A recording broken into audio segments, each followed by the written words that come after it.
Hello, everyone. I hope you've all had a wonderful day. I'm so glad you've decided to join me for some comforting stories.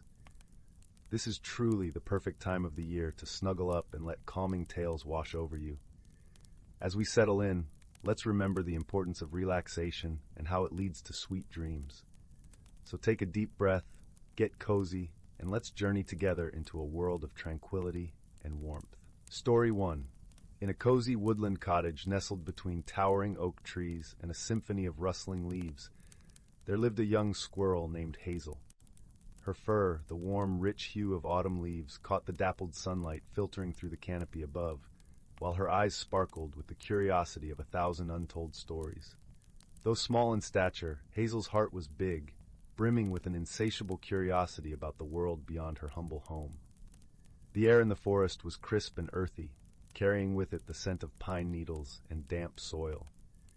However, like many young creatures, she found the idea of change quite daunting, preferring the familiar rustle of leaves and the comforting pattern of her daily routines. One crisp autumn morning, the forest awoke with a symphony of sounds. The soft crunch of twigs beneath Hazel's nimble paws, the distant chatter of birds weaving tales of distant lands, and the gentle whisper of the wind rustling through branches like a tender lullaby. As Hazel scampered about, gathering acorns that glistened like polished jewels, she noticed something peculiar. A single golden leaf had fallen from a nearby tree, its vibrant hue a stark contrast to the sea of green surrounding it. Intrigued, she scurried over and gently plucked the leaf from the ground, feeling its smooth surface and the delicate veins that crisscrossed like tiny roads on a map. As she studied its intricate form, a warm voice suddenly rang out, resonating through the stillness of the forest. "That leaf holds the magic of transformation, dear Hazel." Startled, Hazel spun around to find a wise old owl perched on a low branch, its feathers shimmering like silver in the dappled sunlight, and eyes twinkling with profound kindness and ancient wisdom. The owl's presence was commanding, yet comforting, like an ancient guardian of the forest. "Transformation?" Hazel repeated uncertainly, a hint of nervousness in her voice. "But I like things just the way they are." The owl chuckled softly, a sound reminiscent of the soothing rustle of a gentle breeze weaving through the trees. "Change is a natural part of life, little one. Just as the seasons cycle, so too must we grow and evolve." Hazel furrowed her brow, unconvinced. She glanced back at the leaf, its golden glow reflecting a sense of mystery she could not yet comprehend. Before she could protest, the owl continued, "That golden leaf represents the beauty of embracing change with an open heart. Hold it close, and it will guide you on a magical journey of self-discovery." With a flutter of wings, the owl took flight, disappearing into the canopy, leaving Hazel clutching the leaf, her mind swirling with questions and the rustling echoes of possibilities. Over the following days, Hazel found herself drawn to the enchanting leaf, studying its every crease and curve.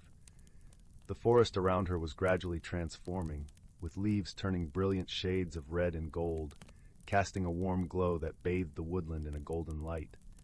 Each day, the light seemed to shift and dance, painting the forest floor with intricate patterns that seemed to tell stories of their own. As the world around her began to transform, something stirred within her as well, a yearning to understand the mysteries that lay beyond the familiar. Her dearest friend, a kind-hearted rabbit named Clover, with fur as soft as the clouds and eyes that shone with gentle wisdom, noticed the change in Hazel's demeanor. "You seem pensive these days, my friend," Clover remarked one chilly evening as they huddled together in Hazel's cozy burrow, the warmth of the hearth enveloping them like a comforting embrace. The burrow was filled with the soft glow of firelight, casting shadows that danced along the earthen walls, creating a cocoon of warmth and safety. Hazel shared the story of the mysterious owl and the magical leaf, her voice hushed with wonder and a touch of apprehension. Clover listened intently, his nose twitching thoughtfully, the crackling fire reflecting in his eyes like a mirror to Hazel's own swirling doubts and hopes. "Perhaps the owl is right," he said gently, his voice steady and reassuring. "Change can be scary, but it's also an opportunity for growth and new experiences." Hazel remained skeptical, her heart a mix of hope and doubt. But Clover's unwavering support and companionship gave her the courage to continue exploring the leaf's secrets. the warmth of friendship wrapping around her like a soft blanket. One quiet afternoon, as the sun dipped low in the sky, painting the horizon with strokes of amber and violet, Hazel ventured deeper into the heart of the forest than she had ever dared before. The path was unfamiliar, lined with towering trees whose branches intertwined like the arms of ancient guardians. The air hummed with an otherworldly energy, a palpable reminder of the magic the owl had spoken of. She paused by a tranquil pond, its surface a flawless mirror reflecting the tapestry of autumn hues above. As Hazel peered into the water, she noticed something extraordinary. Her reflection began to shift and change, not just the image of a small squirrel, but a vision of herself standing tall and confident, unburdened by the fears and uncertainties that had once held her back. The sight took her breath away, igniting a flicker of understanding deep within her. The gentle ripple of the pond's surface spoke to her in whispers of encouragement, telling her that the magic of transformation did not lie in the leaf alone, but within her own heart. It was the courage to face her fears, the willingness to embrace the unknown, and the strength to grow beyond the boundaries of her comfort zone. As the weeks passed, the once vibrant leaf began to wither and curl, its golden hue fading like the last embers of a dying fire. Hazel felt a pang of sadness, worrying that the leaf's magic was slipping away. She wandered through the forest, the crunch of leaves beneath her paws echoing the uncertainty within her heart. But then, something remarkable happened. Tiny green buds appeared on the branch where the leaf had fallen, heralding the arrival of spring, the scent of fresh growth filling the air with promise. In that moment, Hazel understood. Change was not an ending, but a beautiful cycle of renewal and rebirth. Just as the old leaf had given way to new growth, so too must she embrace the changes within herself, shedding her fears and insecurities to make room for wisdom and self-acceptance. The realization dawned upon her like the first light of dawn, breaking through the canopy, illuminating the path ahead. With a lightness in her heart, Hazel scampered through the sun-dappled forest, reveling in the fresh blooms and the promise of new beginnings. The forest was alive with the symphony of life, the songs of birds and the hum of insects, creating a melody that resonated deep within her soul. She encountered the wise old owl once more, perched majestically on a branch, and this time she thanked him for the precious gift of understanding, her voice filled with gratitude and newfound strength. From that day forward, Hazel faced each new challenge and transition with courage and grace, her spirit buoyed by the knowledge that change was not something to fear, but an opportunity to blossom into her truest, most radiant self. Her heart was a tapestry woven with the threads of hope, courage, and newfound wisdom. As the seasons continued their eternal dance, Hazel's tale became a cherished legend among the woodland creatures, a treasured reminder that growth, though sometimes daunting, is one of life's greatest gifts, a magical transformation that unfolds patiently, revealing breathtaking beauty to those with the wisdom to embrace it. The forest, with its ever-changing tapestry of life, became a symbol of resilience and renewal, a testament to the enduring power of transformation. In the years that followed, Hazel would often gather the young creatures of the forest around the ancient oak tree, sharing her story and the lessons she had learned. She would watch as their eyes widened with wonder and curiosity, just as hers once had.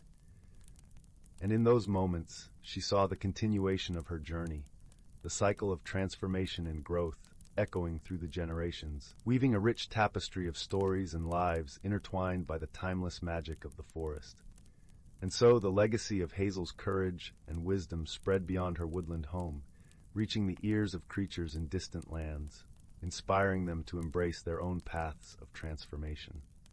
The golden leaf, though long gone from her grasp, remained a symbol of the profound change she had undergone, a testament to the beauty that emerges when one dares to step into the unknown with an open heart. Story 2. On the edge of a quaint little village nestled between rolling hills and a whispering forest, there was a cozy little cottage with walls covered in ivy and a chimney that puffed small clouds of smoke into the sky.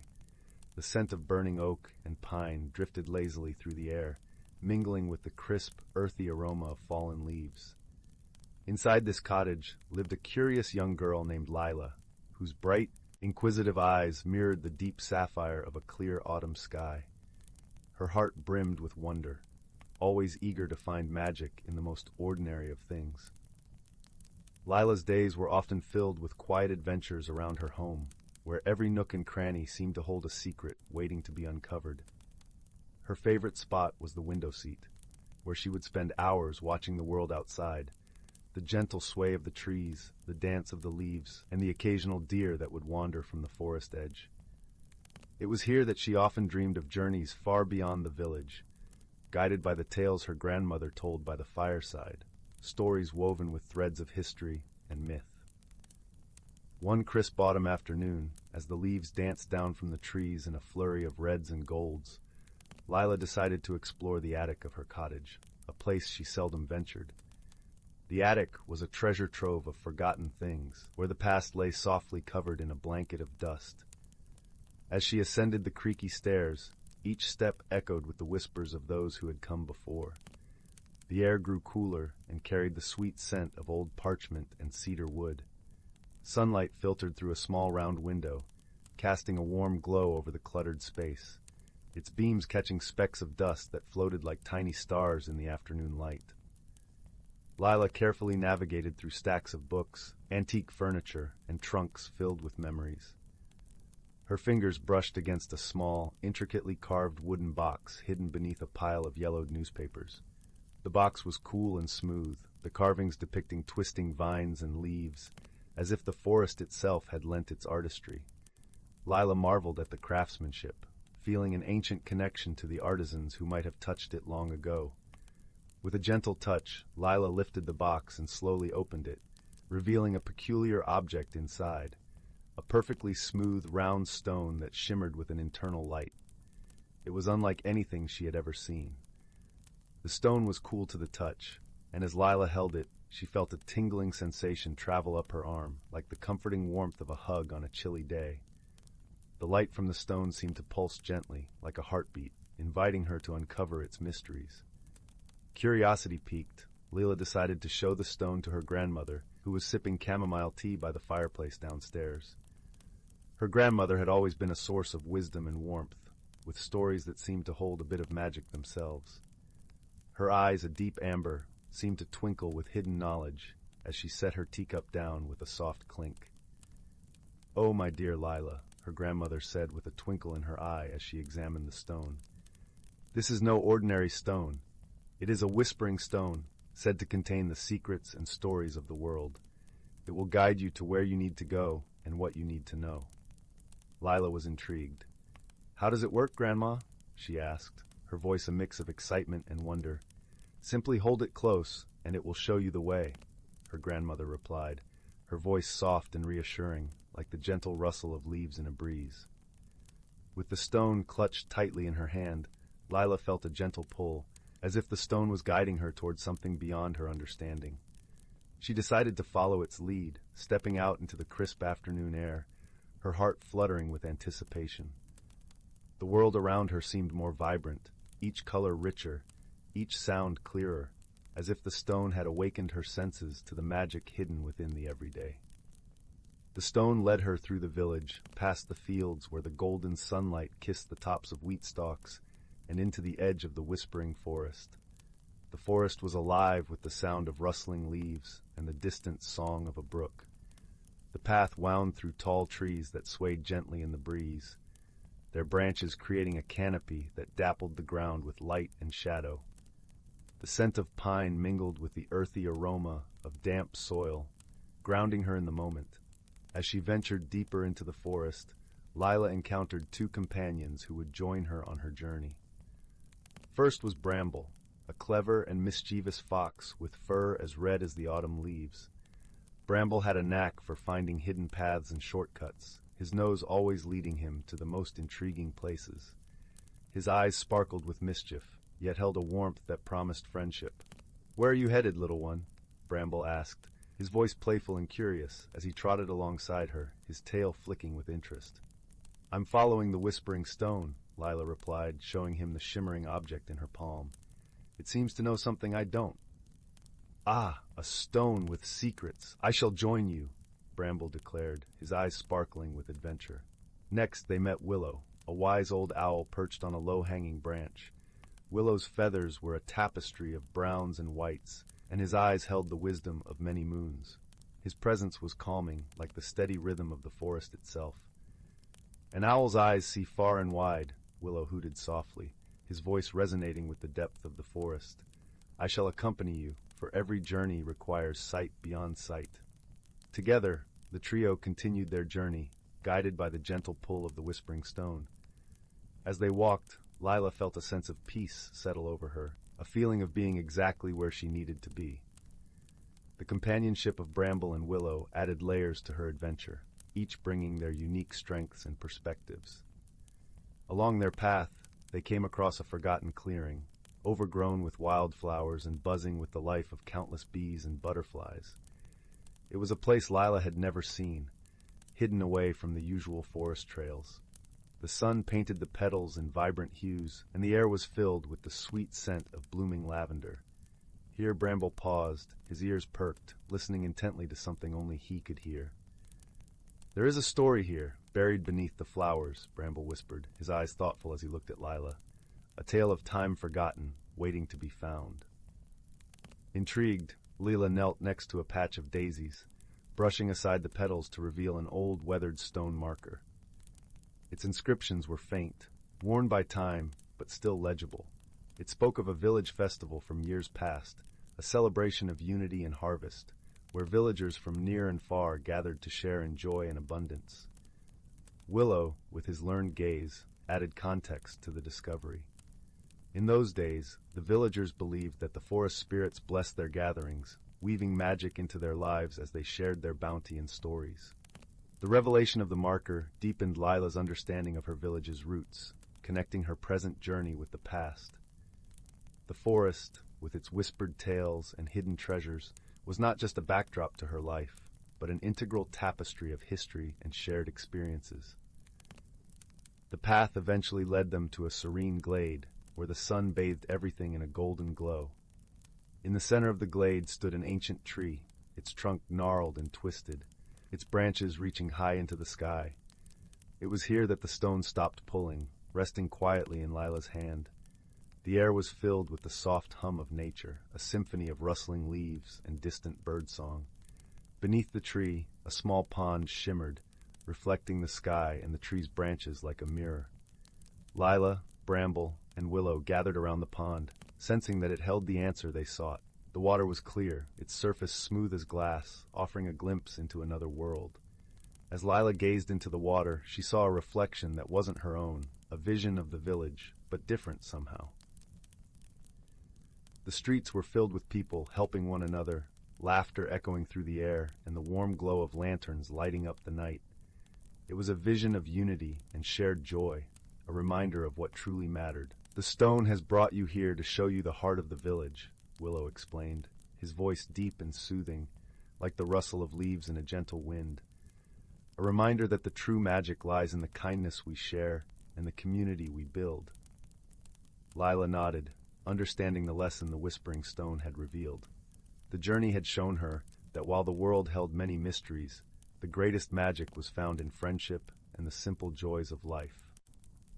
She realized that the stone's true power lay not in its ability to show her hidden paths, but in its capacity to reveal the beauty and strength of the world she already inhabited. With the lesson learned, the stone's light began to fade, its purpose fulfilled.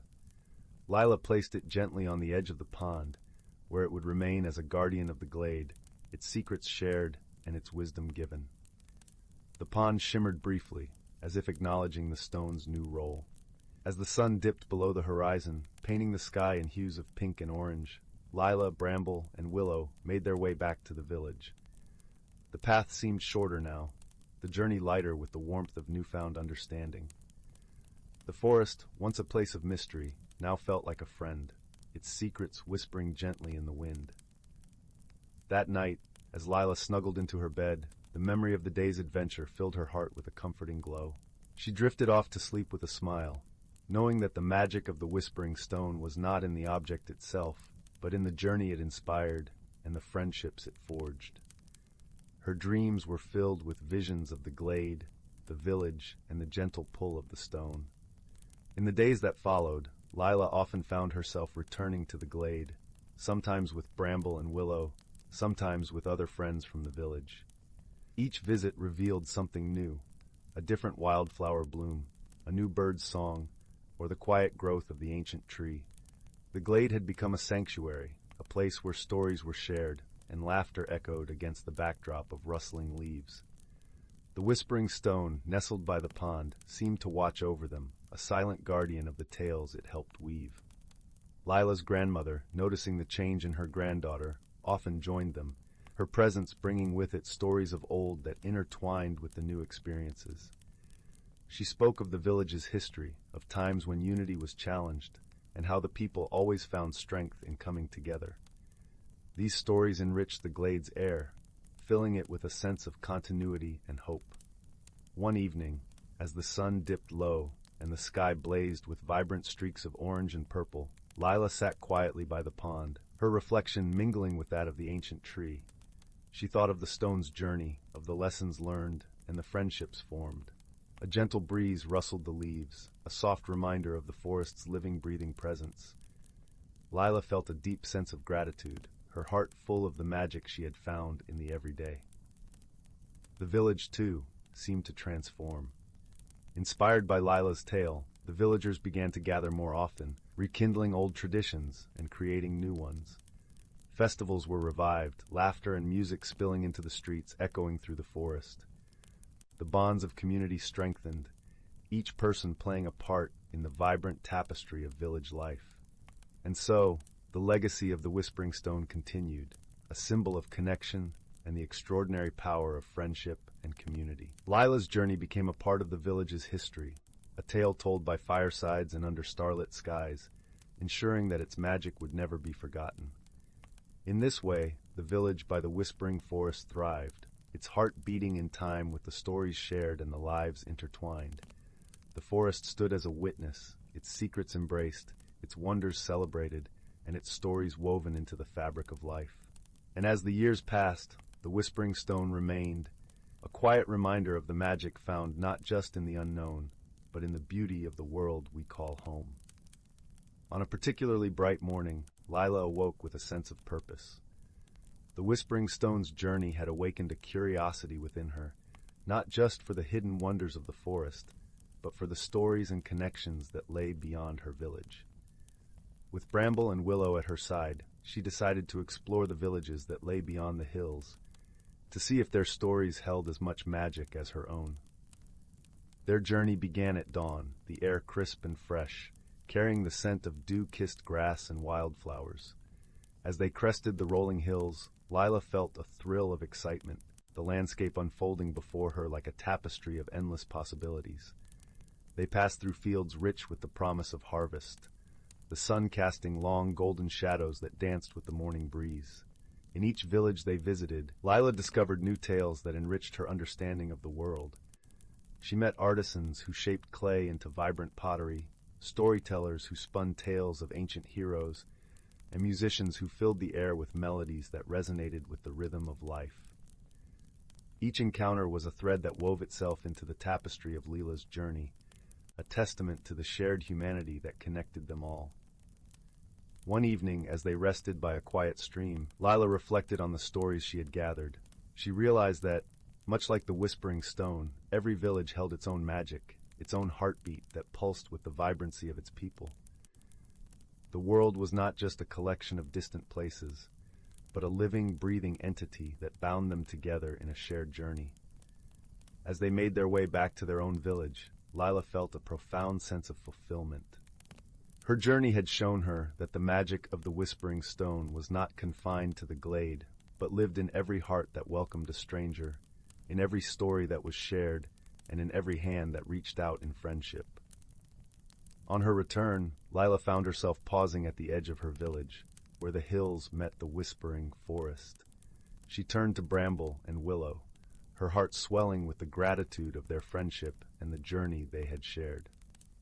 "Thank you," she whispered, her voice filled with the sincerity of the bonds they had forged. Bramble gave a playful nod, his fox-like grin lighting up his face. "The world is vast and full of stories, Lila. I'm glad to have shared some of them with you." Willow hooted softly, his eyes reflecting the wisdom of their journey. "Remember, Lila, the magic lies not just in the finding, but in the sharing." With a nod of understanding, Lila stepped back into her village, her heart alight with the promise of more adventures, more stories, and more connections. The Whispering Stone had guided her to a world rich with wonder, and she knew that her journey was only just beginning. And so Lila's tale continued to grow, a living legend that inspired those who heard it to seek out the magic in their own lives, to cherish the connections that bound them, and to celebrate the beauty of a world rich with wonder. The Whispering Stone, nestled by the pond, remained a silent guardian of the tales it had sparked, its light ever present in the hearts of those who dared to dream. Story 3. In the heart of a forest where the trees whispered secrets only the wind could understand, there lay a quaint little village named Willowbrook. The village was embraced by lush, emerald foliage and dotted with cottages that seemed to have sprouted from the earth itself. The air was sweet with the scent of honeysuckle, and the river that wound through the village sang a gentle lullaby as it tumbled over smooth stones, its melody blending seamlessly with the rustle of leaves and the occasional chirp of crickets. The village seemed to breathe in harmony with the forest, the boundary between human and nature blurred by time and tradition. The villagers of Willowbrook were as much a part of the forest as the flora and fauna. Their days were marked by the rhythmic dance of nature, and their nights by the soft glow of fireflies floating like tiny lanterns in the night. Each villager contributed uniquely to the harmony of this secluded sanctuary. Among them was Alara, the village healer, known for her gentle touch and extensive knowledge of herbal remedies. Alara had a deep bond with the forest, often seen wandering through the woods in search of the perfect leaf or root to concoct her healing potions. Her long, flowing robes seemed to blend with the forest floor, and her hair, streaked with silver, was often woven with small sprigs of lavender and thyme, speaking of her intimate connection with the land. One evening, as the sun dipped below the horizon, painting the sky with strokes of lavender and rose, a peculiar event occurred. The villagers noticed that a soft, silvery glow was emanating from the ancient oak at the center of the village square. This tree, known as the Whispering Oak, was as old as the forest itself and revered by all. Its bark was gnarled and twisted, telling tales of seasons long past, and its leaves formed a canopy that danced with the secrets of countless generations. The tree's presence was like that of a wise elder, watching over the village with silent vigilance. The glow was not the only oddity. Around the base of the tree, the ground seemed to shimmer, as if dusted with stardust. The villagers gathered, their murmurs a low hum of wonder and curiosity. Among them was young Finn, a curious boy with bright eyes and an inquisitive nature. His grandmother, the village storyteller, had often spoken of the magic that flowed through the Whispering Oak, but this was the first time Finn had witnessed it himself. He felt a tingle of anticipation, as if the very air around him was charged with the promise of adventure. As the villagers pondered this mystery, a soft chittering sound interrupted their musings. A small, fluffy creature with wings like spun silver and eyes as bright as the moon fluttered down from the branches of the oak. It was a whisperling, a gentle guardian of the forest known for their wisdom and kindness. The whisperling's presence was a rare and precious sight, one that stirred the hearts of those who beheld it. The air seemed to hold its breath as the whisperling unfurled its delicate wings. The whisperling introduced itself as Leora and explained that the glow was a sign that the forest was out of balance. "Someone, or something, has disturbed the harmony," Leora said in a voice as soft as a breeze through leaves. "We must restore it before the next full moon, or the magic of the forest will fade." Her words settled over the crowd like a gentle snowfall, filled with urgency, yet laced with hope. Intrigued by Leora's words, the villagers exchanged glances, each one reflecting a mixture of concern and determination. Among them, Finn, ever eager for adventure and to help his beloved village, volunteered to aid Leora. He felt a deep connection to the forest, as if its pulse beat in time with his own heart. Together with his best friend, Nia, who had a knack for understanding the language of the trees, they set off into the heart of the forest. Nia's presence was a comfort. Her quiet strength and deep empathy always seemed to guide them true. Her eyes, a deep forest green, mirrored the leaves around them, and her laughter was like the tinkling of a distant brook. Their journey into the forest was marked by the ever-changing symphony of nature. The deeper they ventured, the more they noticed the subtle signs of imbalance. The songbirds sang in discord, the brook's babble was more of a murmur, and the flowers drooped even under the gentle sun. It was as if the forest itself was holding its breath, waiting for a resolution. As they walked, Finn and Nia listened closely to Leora, who explained that balance in the forest was maintained by the harmony between its creatures and the elements. Their first stop was the Crystal Glade, a hidden clearing where sunlight danced through prisms of quartz, casting rainbows on the lush grass. The air here was cooler, carrying whispers of the earth's ancient songs. There, they found an old turtle named Tiberius, known for his wise counsel. Tiberius pondered their predicament, his eyes half closed in contemplation, and suggested that they seek the guidance of the moonlit owl, a creature of great wisdom who resided in the twilight grove. Thanking Tiberius, the trio continued their journey. The path ahead dappled with moonlight as the trees began to thin and the sky opened up to reveal the first stars of evening. In the twilight grove, beneath the silvery light of the crescent moon, they found the moonlit owl perched upon an ancient stone, its feathers ruffled by the night breeze. The owl's eyes, deep and knowing, regarded them kindly as they explained their quest. "The balance has been upset by the absence of the river's song," the moonlit owl hooted gently, its voice resonating like a distant echo. "Someone has built a dam upstream, and the water's flow must be restored." Before setting off, the moonlit owl shared a tale from the forest's past, a story of unity and discord, reminding them of the importance of understanding. In the tale, two rival clans of forest creatures had once clashed over territory, only to realize that their conflict had put the entire forest at risk. It was a lesson that resonated deeply with Finn and Nia, highlighting the strength found in unity and cooperation. Leaving the Twilight Grove, Finn and Nia found themselves at the foot of an ancient path seldom tread by the villagers. The path wound through towering trees, their trunks thick and their roots intertwined like ancient guardians of the forest's secrets. Each step they took felt like a journey deeper into the heart of the world itself, where mysteries whispered among the leaves and shadows danced to the rhythm of the wind.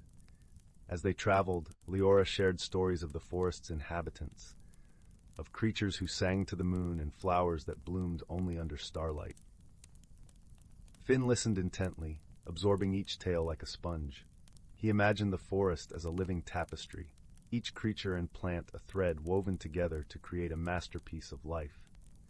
When they reached the river's source, they discovered a beaver, industrious and well-meaning, had constructed a dam that was far too large. The beaver, whose name was Baron, had been unaware of the disruption caused by his creation. His eyes, wide with innocence, mirrored the starlit sky above. Baron's paws, though small and nimble, had inadvertently created a barrier that threatened the forest's harmony. With patience and understanding, Finn and Nia explained the importance of the river's natural flow to Baron. The beaver listened intently, his eyes widening with realization. He hadn't meant to cause harm and was eager to make amends. With the help of Finn, Nia, and Leora, Baron began to dismantle the dam, allowing the water to once again dance freely downstream. As the river resumed its merry song, the forest seemed to breathe a sigh of relief. The air was filled with the sweet scent of blooming wildflowers, and the birds resumed their harmonious chorus. The glow from the whispering oak faded, signaling that the balance had been restored. The forest, once again vibrant and alive, embraced them with a gentle warmth. With the forest at peace, Finn, Nia, and Leora returned to Willowbrook, where they found the villagers gathered around a crackling bonfire. The night was filled with laughter and music as the villagers celebrated the return of harmony to their enchanted home. The flames danced with joy, casting flickering shadows that played upon the faces of the gathered crowd. As the stars twinkled above like 1,000 tiny lanterns, Finn and Nia sat with Leora, who thanked them for their courage and friendship. The forest thrives because of hearts like yours, the whisperling said, her voice a gentle caress of the night.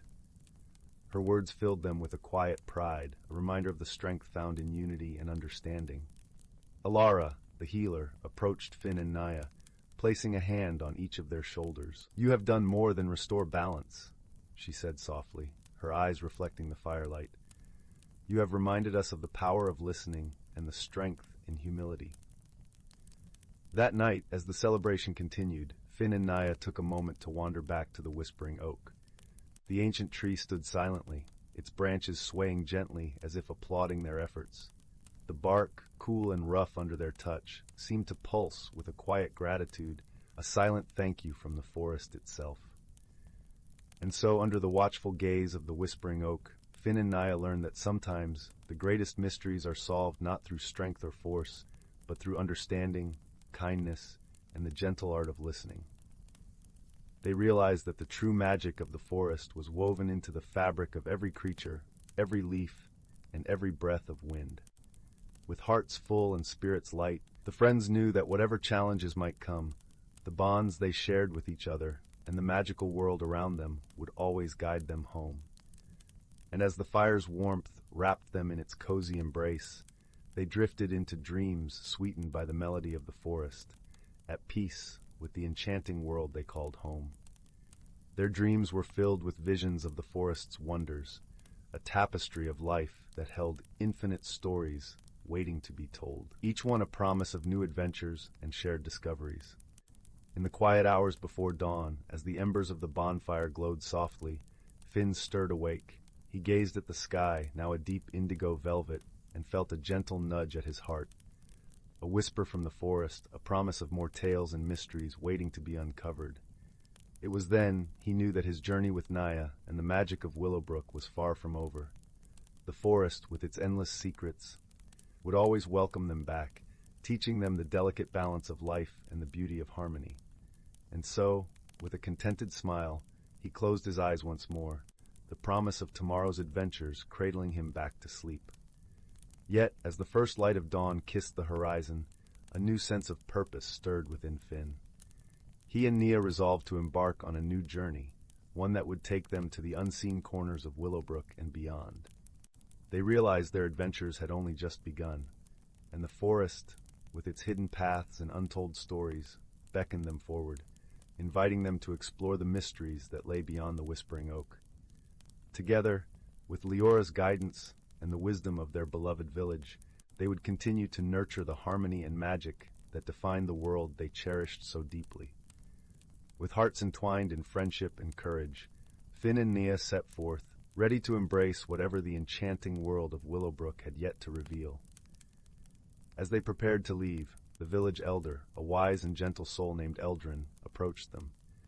His eyes, like pools of deep wisdom, held a glimmer of pride. "Remember," he said, his voice a soothing melody, "the world is full of mysteries, and each one is a journey. Let your hearts guide you, and you will always find your way home." With these words echoing in their minds, Finn and Nia stepped onto the path that led beyond the village, their spirits buoyed by the knowledge that they were embarking on a new chapter of their lives.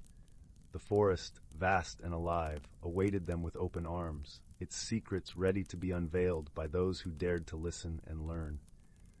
And so, with Leora fluttering beside them, they ventured into the unknown, their hearts filled with anticipation and the promise of endless adventures. Story 4. In the heart of a lush, emerald forest, where the tall trees whispered ancient secrets, there lived a gentle soul named Mira. Mira was a creature of habit, perfectly content in her cozy burrow, nestled beneath the roots of a wise old oak tree. Every morning she followed the same routine, a leisurely stroll through the dew-kissed meadow, a sip from the crystal-clear brook, and an afternoon nap beneath the soft canopy of ferns. This forest was not just a backdrop to Mira's life. It was a living tapestry woven with vibrant hues and melodious sounds.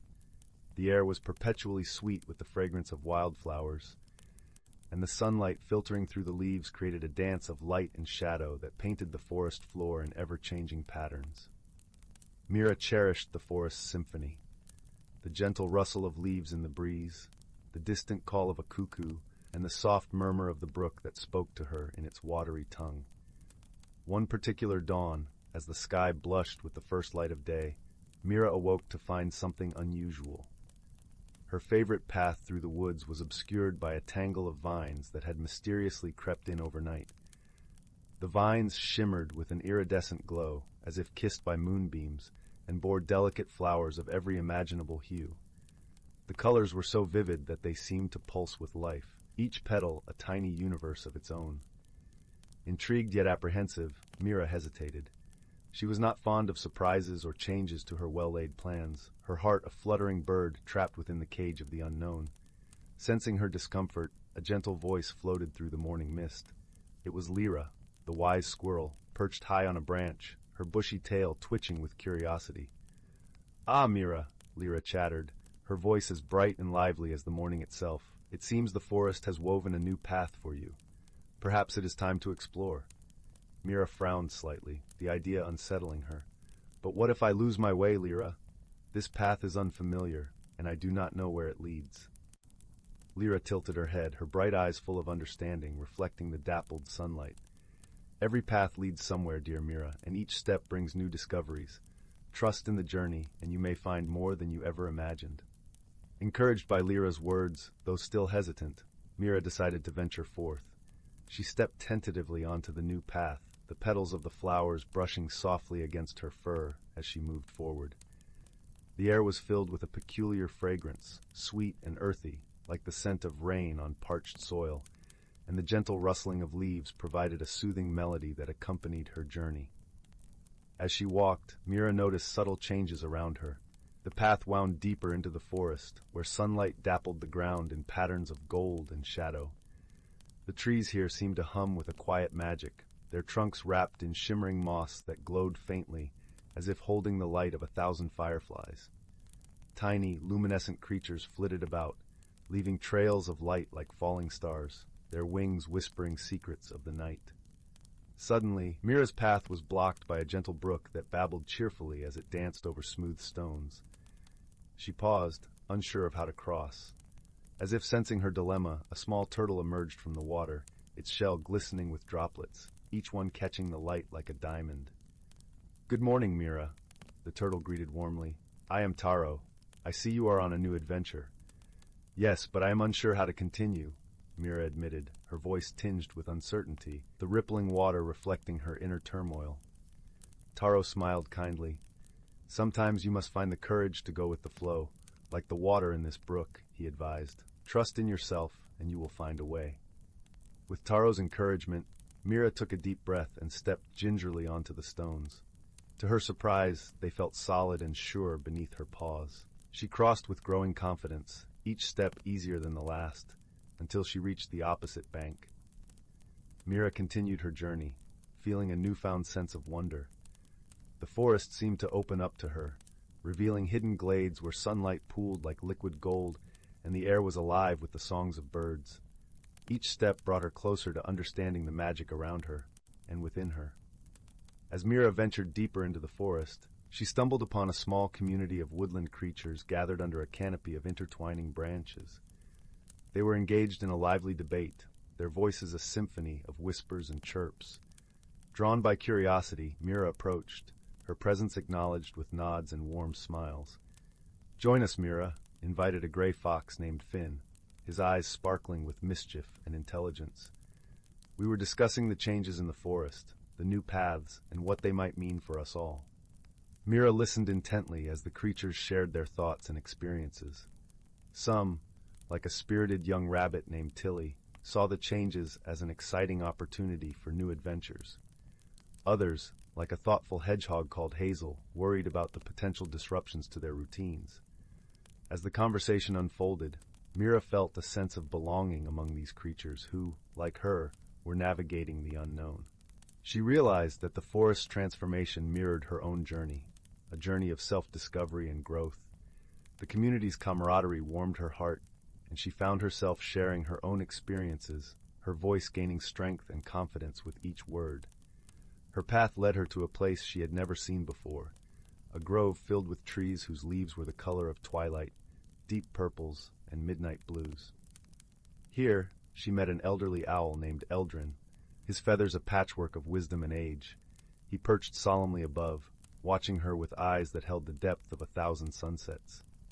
"Mira," Eldrin spoke, his voice a soft echo of night breezes. "In the heart of the forest lies the truth of all who wander here. You seek understanding, and understanding seeks you." Mira nodded, for the words resonated within her, unraveling her fears. She realized her journey was not just through the forest, but through the vast landscapes of her own soul. At last, she reached a clearing where the ground was carpeted with soft moss, and the air was filled with the gentle sound of a breeze playing through the leaves. In the center of the clearing stood an ancient stone circle, its surface etched with runes that glimmered with a faint, silvery light. Here, Mira felt a sudden pang of uncertainty as she recalled her old life, her cozy burrow beneath the wise oak.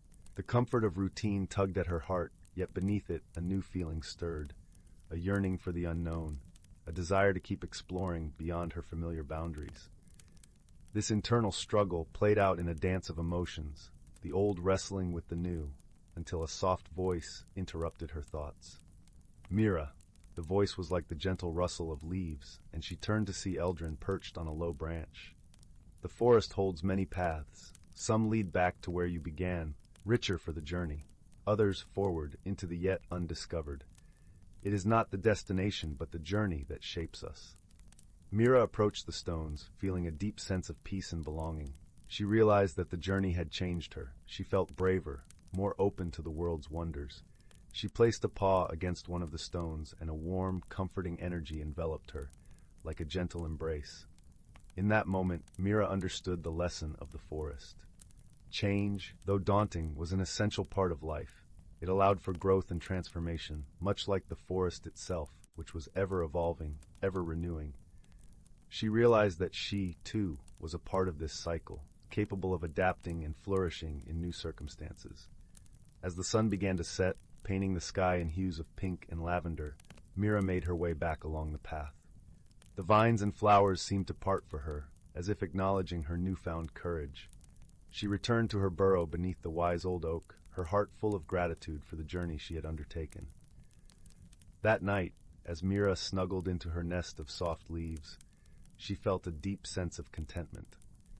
She had discovered a strength within herself she had not known existed, and with it, she embraced the changes that life would bring. As Mira drifted into a peaceful sleep, she was carried deeper into her dreams, where she found herself standing in a moonlit glade. Here, the star-filled sky stretched above her like a vast dome of shimmering jewels, and the forest was silent, as if holding its breath in reverence. In the center of the glade stood a solitary figure, a luminous deer with antlers that seemed to capture the very starlight. The deer, whose eyes sparkled with the wisdom of ages, approached Mira.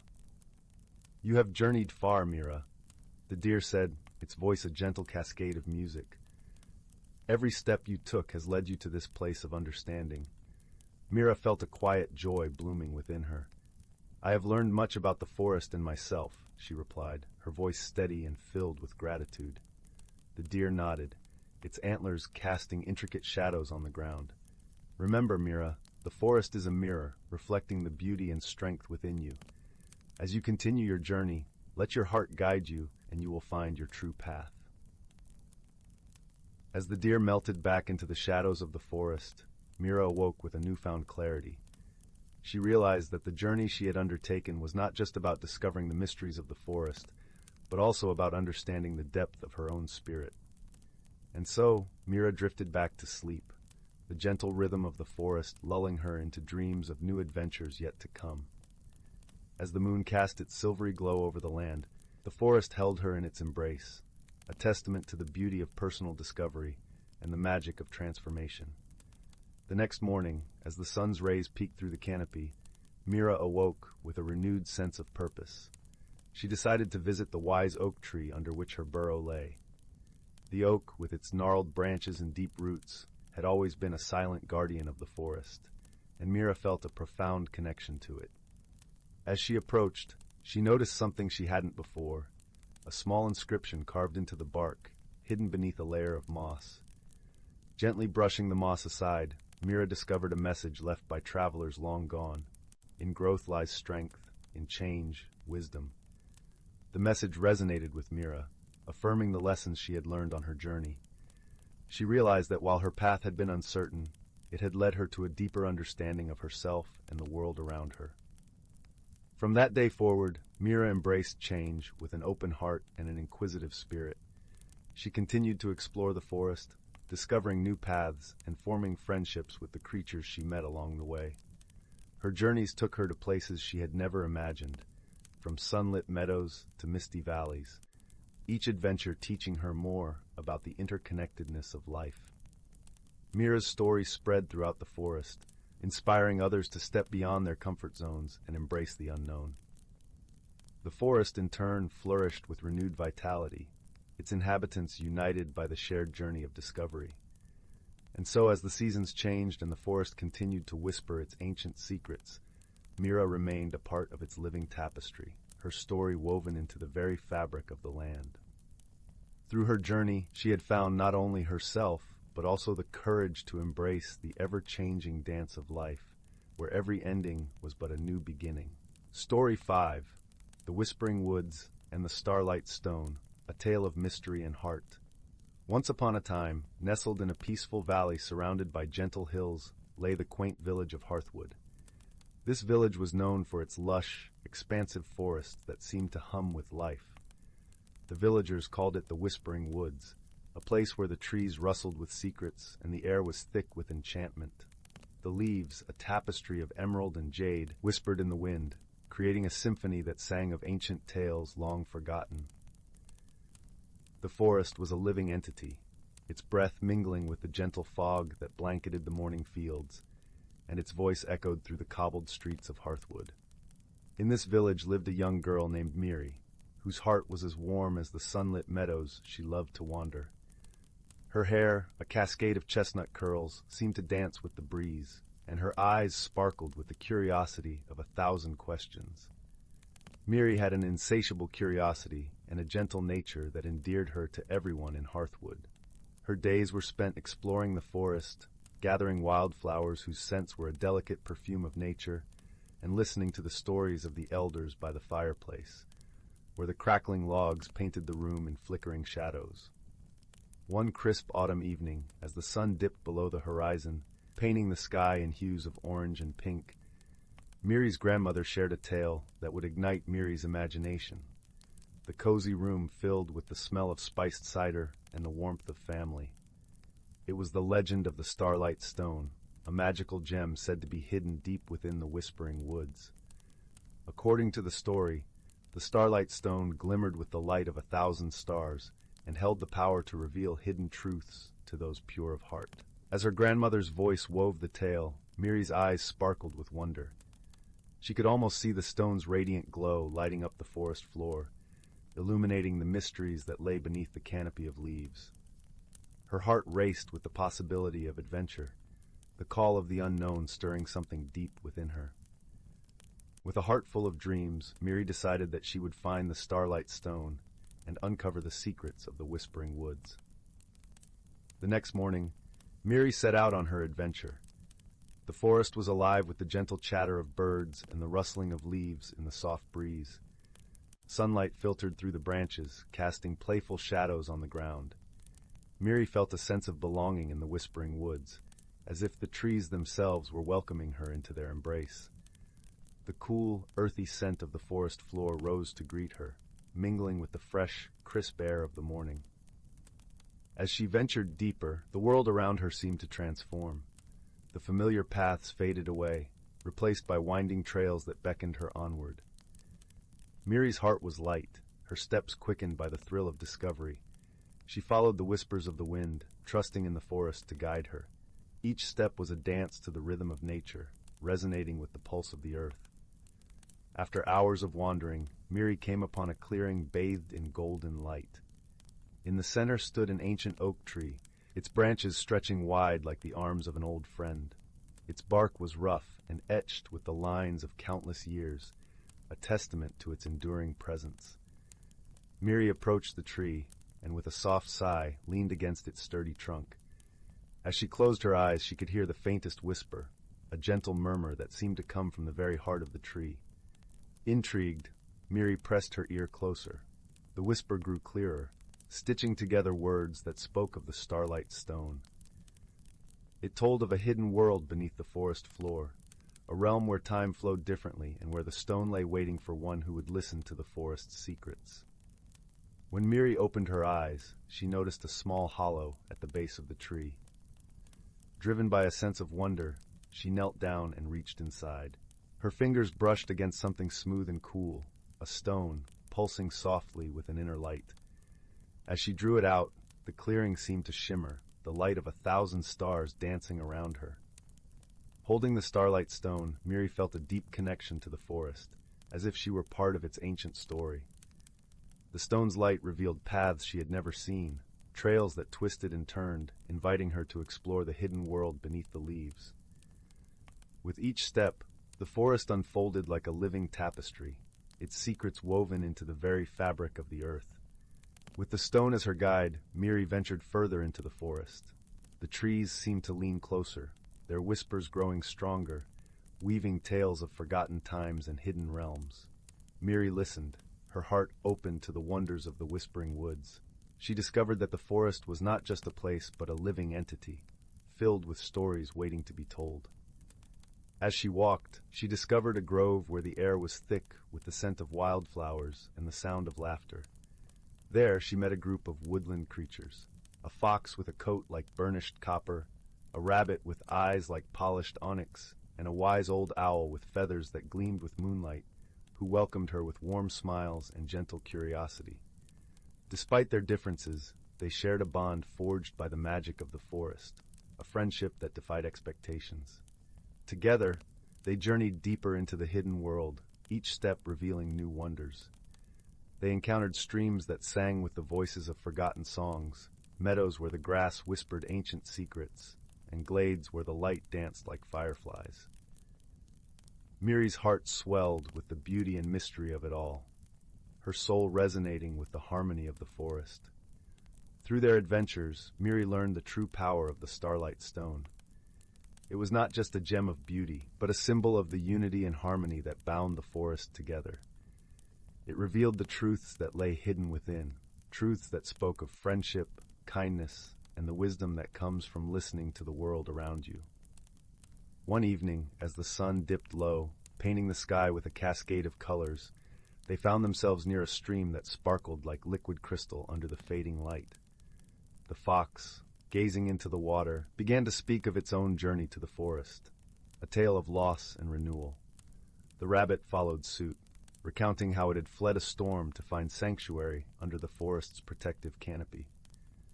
Finally, the owl shared its story of watching over the woods and the generations of creatures it had come to know. Miri listened, her heart swelling with empathy and understanding. Each story was a thread, weaving together the intricate tapestry of the whispering woods. She realized that just as the forest had been a refuge for the creatures, it too was a sanctuary for her, a place where she could be her truest self. As the days turned into weeks, Miri's heart grew in understanding and compassion. She realized that the forest's magic was not just in the stone, but in the connections she had forged with her new friends and the lessons she had learned from the whispering woods. She found strength in her vulnerability, courage in her fears, and wisdom in her innocence. One day, as the sun set behind the hills, casting a warm glow over the forest, Miri stood once more in the clearing by the ancient oak tree. The starlight stone in her hand glowed softly, a gentle reminder of her journey and the truths she had discovered. With a heart full of gratitude, Miri returned the stone to its hollow, knowing that its magic would continue to guide those who listened and believed. As she did, the forest hummed with a sense of peace, the whispers of the trees a gentle lullaby that carried her back home. Miri's journey through the whispering woods had changed her in ways she could never have imagined. She had discovered a world of wonder and magic, a hidden realm where friendship and kindness were the truest gifts. And as she lay in bed that night, the stars twinkling in the sky above, Miri knew that the forest would always be a part of her, its secrets and stories alive in her heart. In the days that followed, Miri found herself often returning to the woods, not in search of the stone, but to simply listen and learn from the whispers of the trees. She would sit by the streams, letting the cool water run over her fingers, or lie in the meadows, watching the clouds drift by. The forest, she realized, was a teacher, an endless source of wisdom and inspiration. Back in the village, Miri began to share her experiences with others, encouraging them to venture into the whispering woods and see the magic for themselves. Her tales inspired the young and old alike, turning the forest into a beloved retreat for all of Hearthwood.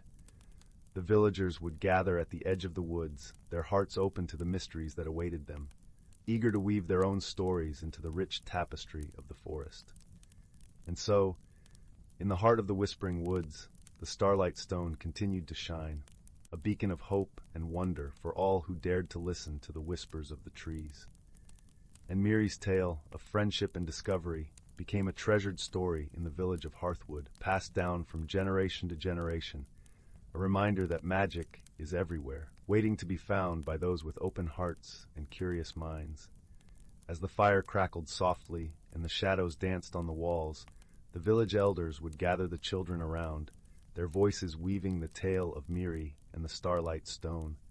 And in the gentle glow of the hearth, the magic of the whispering woods lived on, a timeless tale of wonder and friendship that warmed the hearts of all who listened. With the story's end, a peaceful hush would fall over the room, and the children would drift into dreams filled with starlit paths and whispering trees.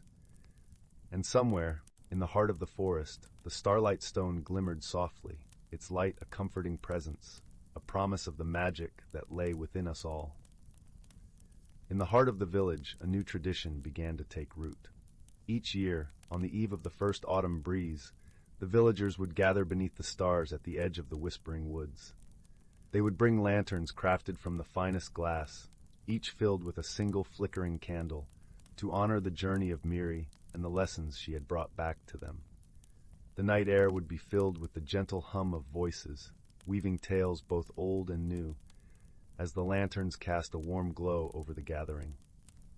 Miri, now older and filled with the wisdom of many adventures, would stand quietly among them, her heart full of gratitude for the forest that had taught her so much. She would watch as the lanterns were released, floating gently into the night sky, their light mingling with the stars above. It was a sight that never failed to fill her with wonder, a reminder of the magic that connected them all. And so the story of Miri and the Starlight Stone lived on, a beacon of hope and discovery that inspired generations to come. It was a tale that spoke of the power of nature, the beauty of friendship, and the endless mysteries that awaited those with open hearts and curious spirits.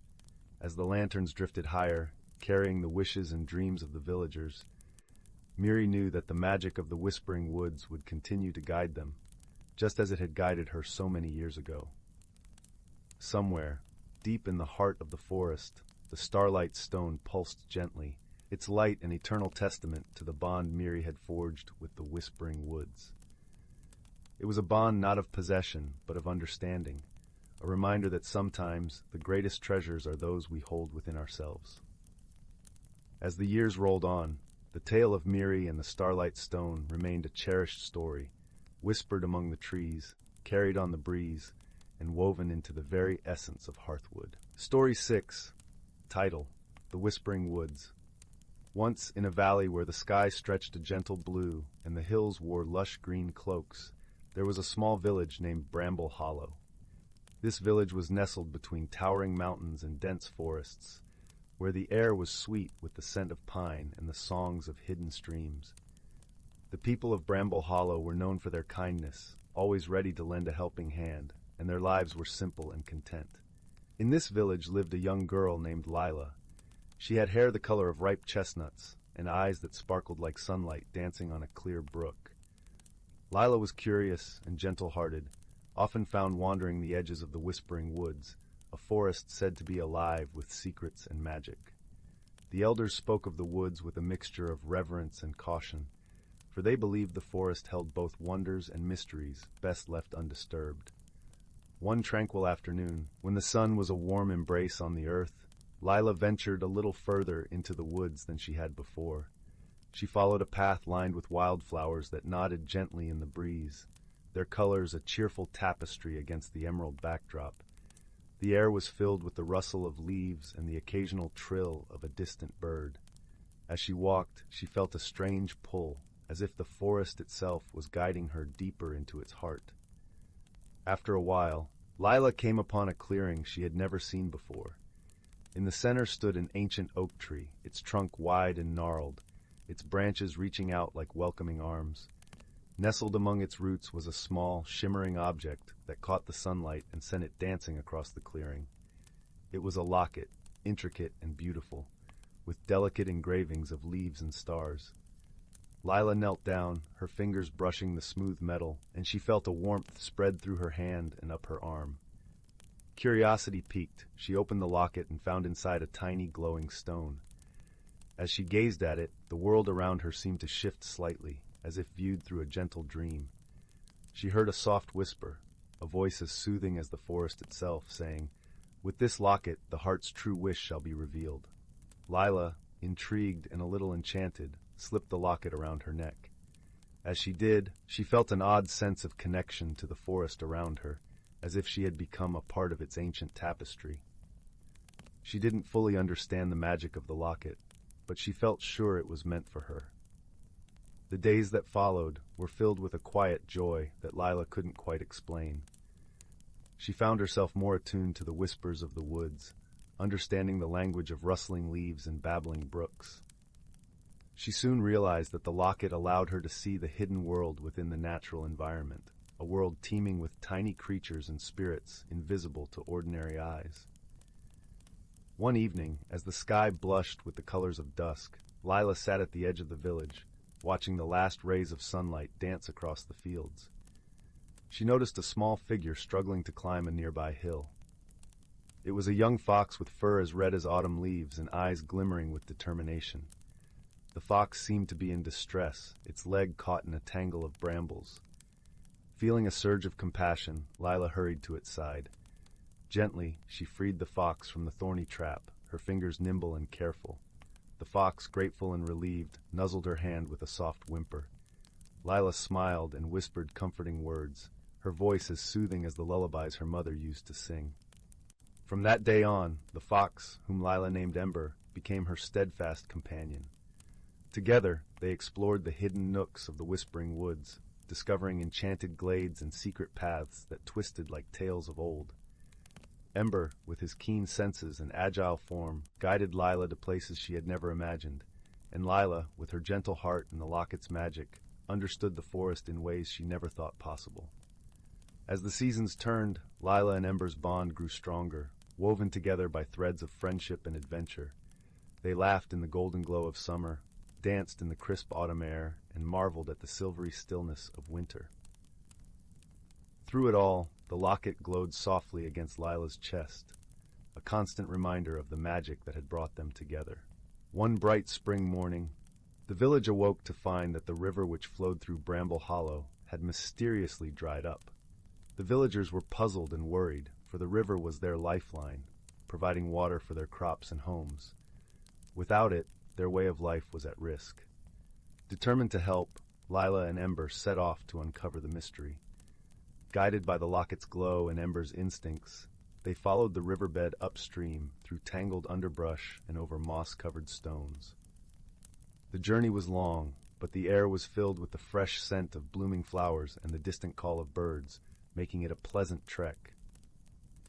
As they ventured deeper into the forest, the path grew steeper, and the light dimmer, filtered through the thick canopy above. They climbed until they reached a place where the river should have been gushing, but instead they found a strange sight. A large boulder had shifted, blocking the river's flow and creating a stagnant pool. Lila approached the boulder, feeling the weight of the problem pressing down on her shoulders. She placed her hand on the stone, and the locket around her neck pulsed with warmth. At that moment, she heard the whisper again, "Trust in your heart and the strength of friendship." Ember, sensing her resolve, nudged her hand gently with his nose. Together, they set to work. Lila pushed with all her might, her hands and feet digging into the earth for leverage, while Ember used his sharp claws to loosen the soil around the boulder. It was slow work, but the determination in Lila's heart was as unyielding as the mountain itself. Finally, with a mighty heave and a little help from a sudden breeze that seemed to carry with it the strength of the forest, the boulder shifted.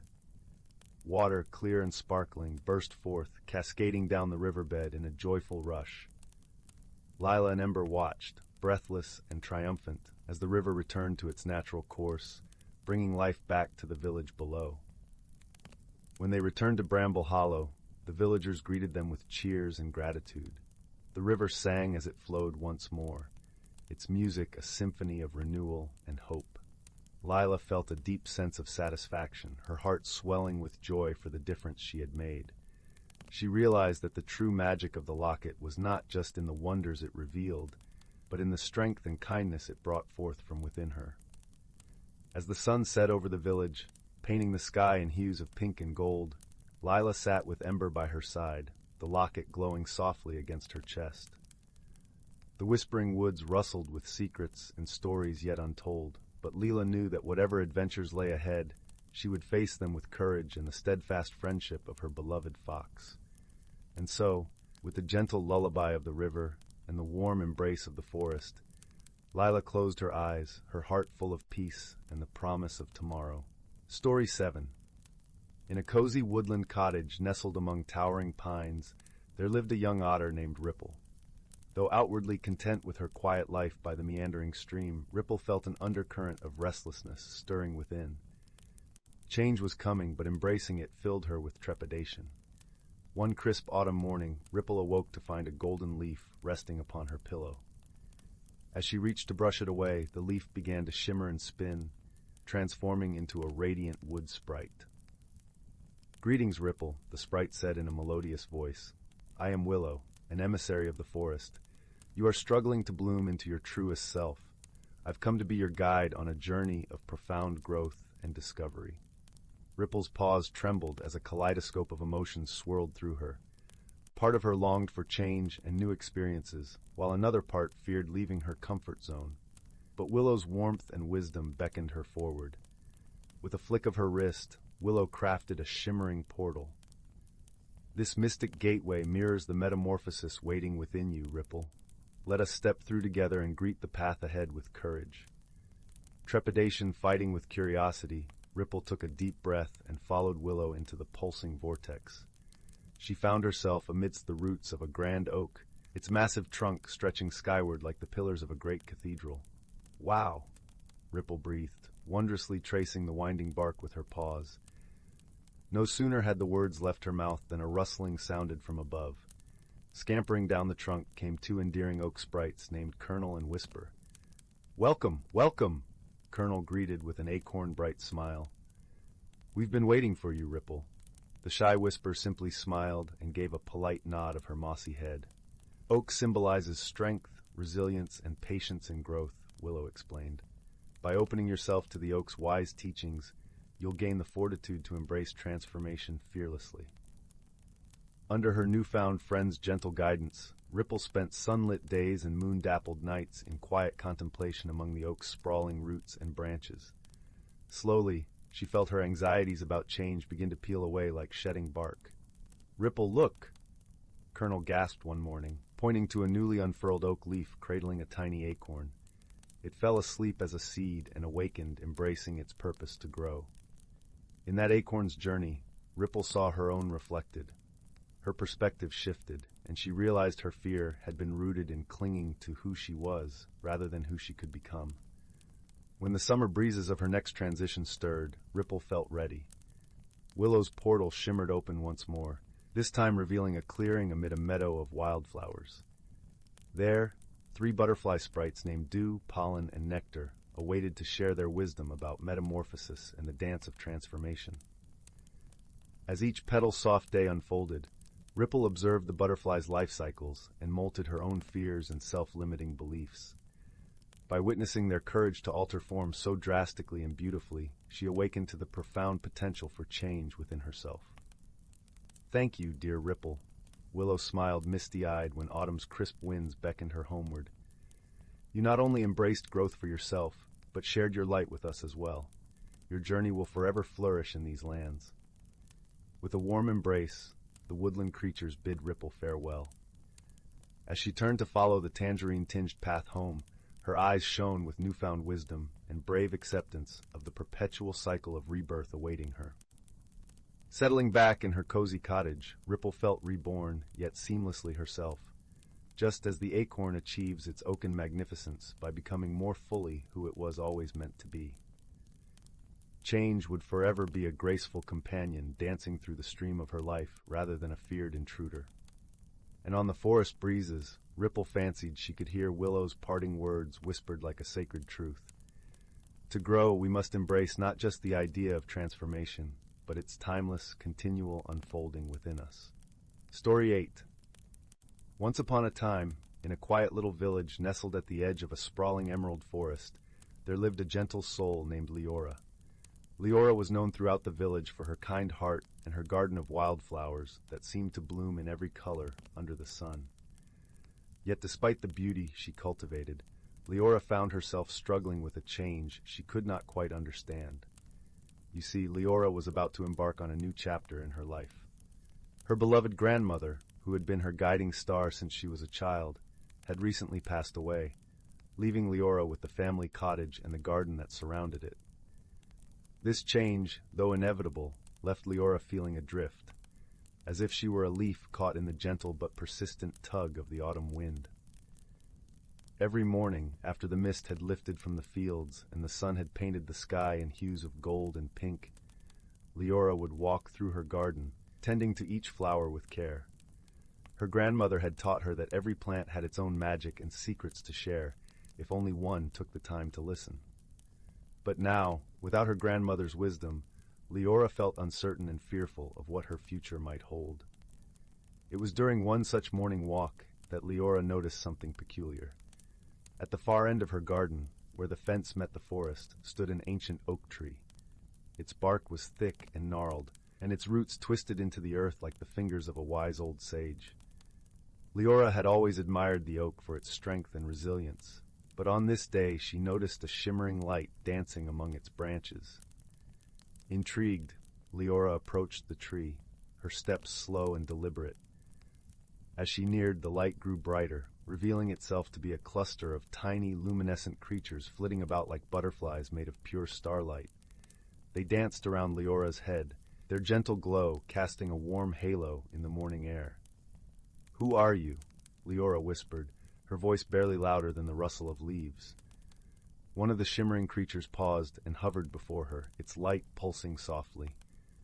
In a voice like a breeze through the forest, it spoke, "We are the Lumina, guardians of the forest and friends to those who seek the magic within themselves."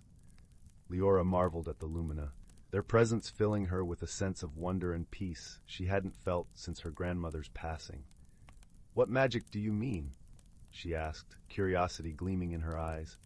"The magic of transformation," replied the Lumina. "Just as the seasons change and the forest grows anew, so too can you find strength and wisdom through change." Leora pondered the Lumina's words, feeling them resonate deep within her heart. She realized that change, though daunting, was also an opportunity for growth and discovery. But how could she embrace it? The Lumina seemed to sense her thoughts and gently guided her to the base of the oak tree. There, nestled among the roots, was a small, delicate seedling. Its leaves were a vibrant green, and it seemed to pulse with a gentle light of its own. "This seedling," said the Lumina, "is a reflection of your potential. Nurture it as you do your garden, and it will grow strong and true, just as you will through your journey." With these words, the Lumina began to weave a soft melody through the air, a song of encouragement and hope. Their light shimmered around the seedling, infusing it with a glow that mirrored the love and care Leora had poured into her garden all her life.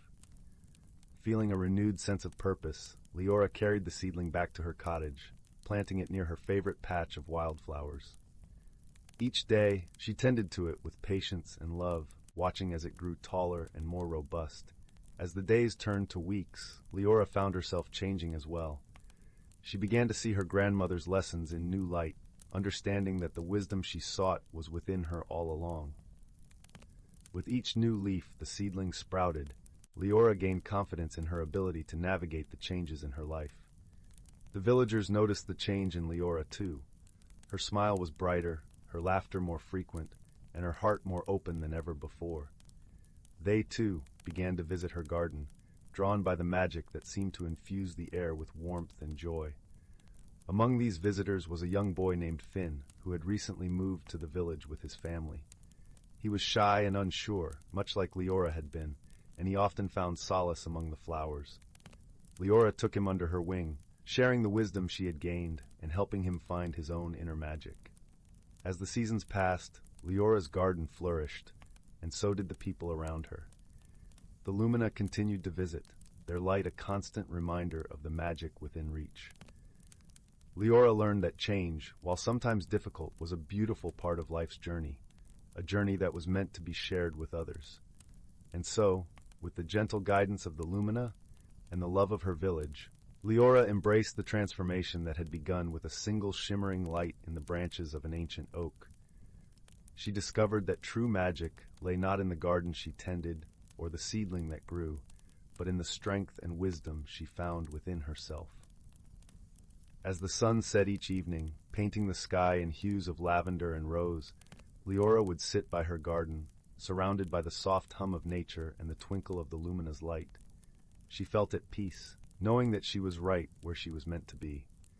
And so, dear listener, may you too find the courage to embrace change and discover the magic that lies within you. For like Leora, you have the power to grow and transform, bringing light and love to the world around you.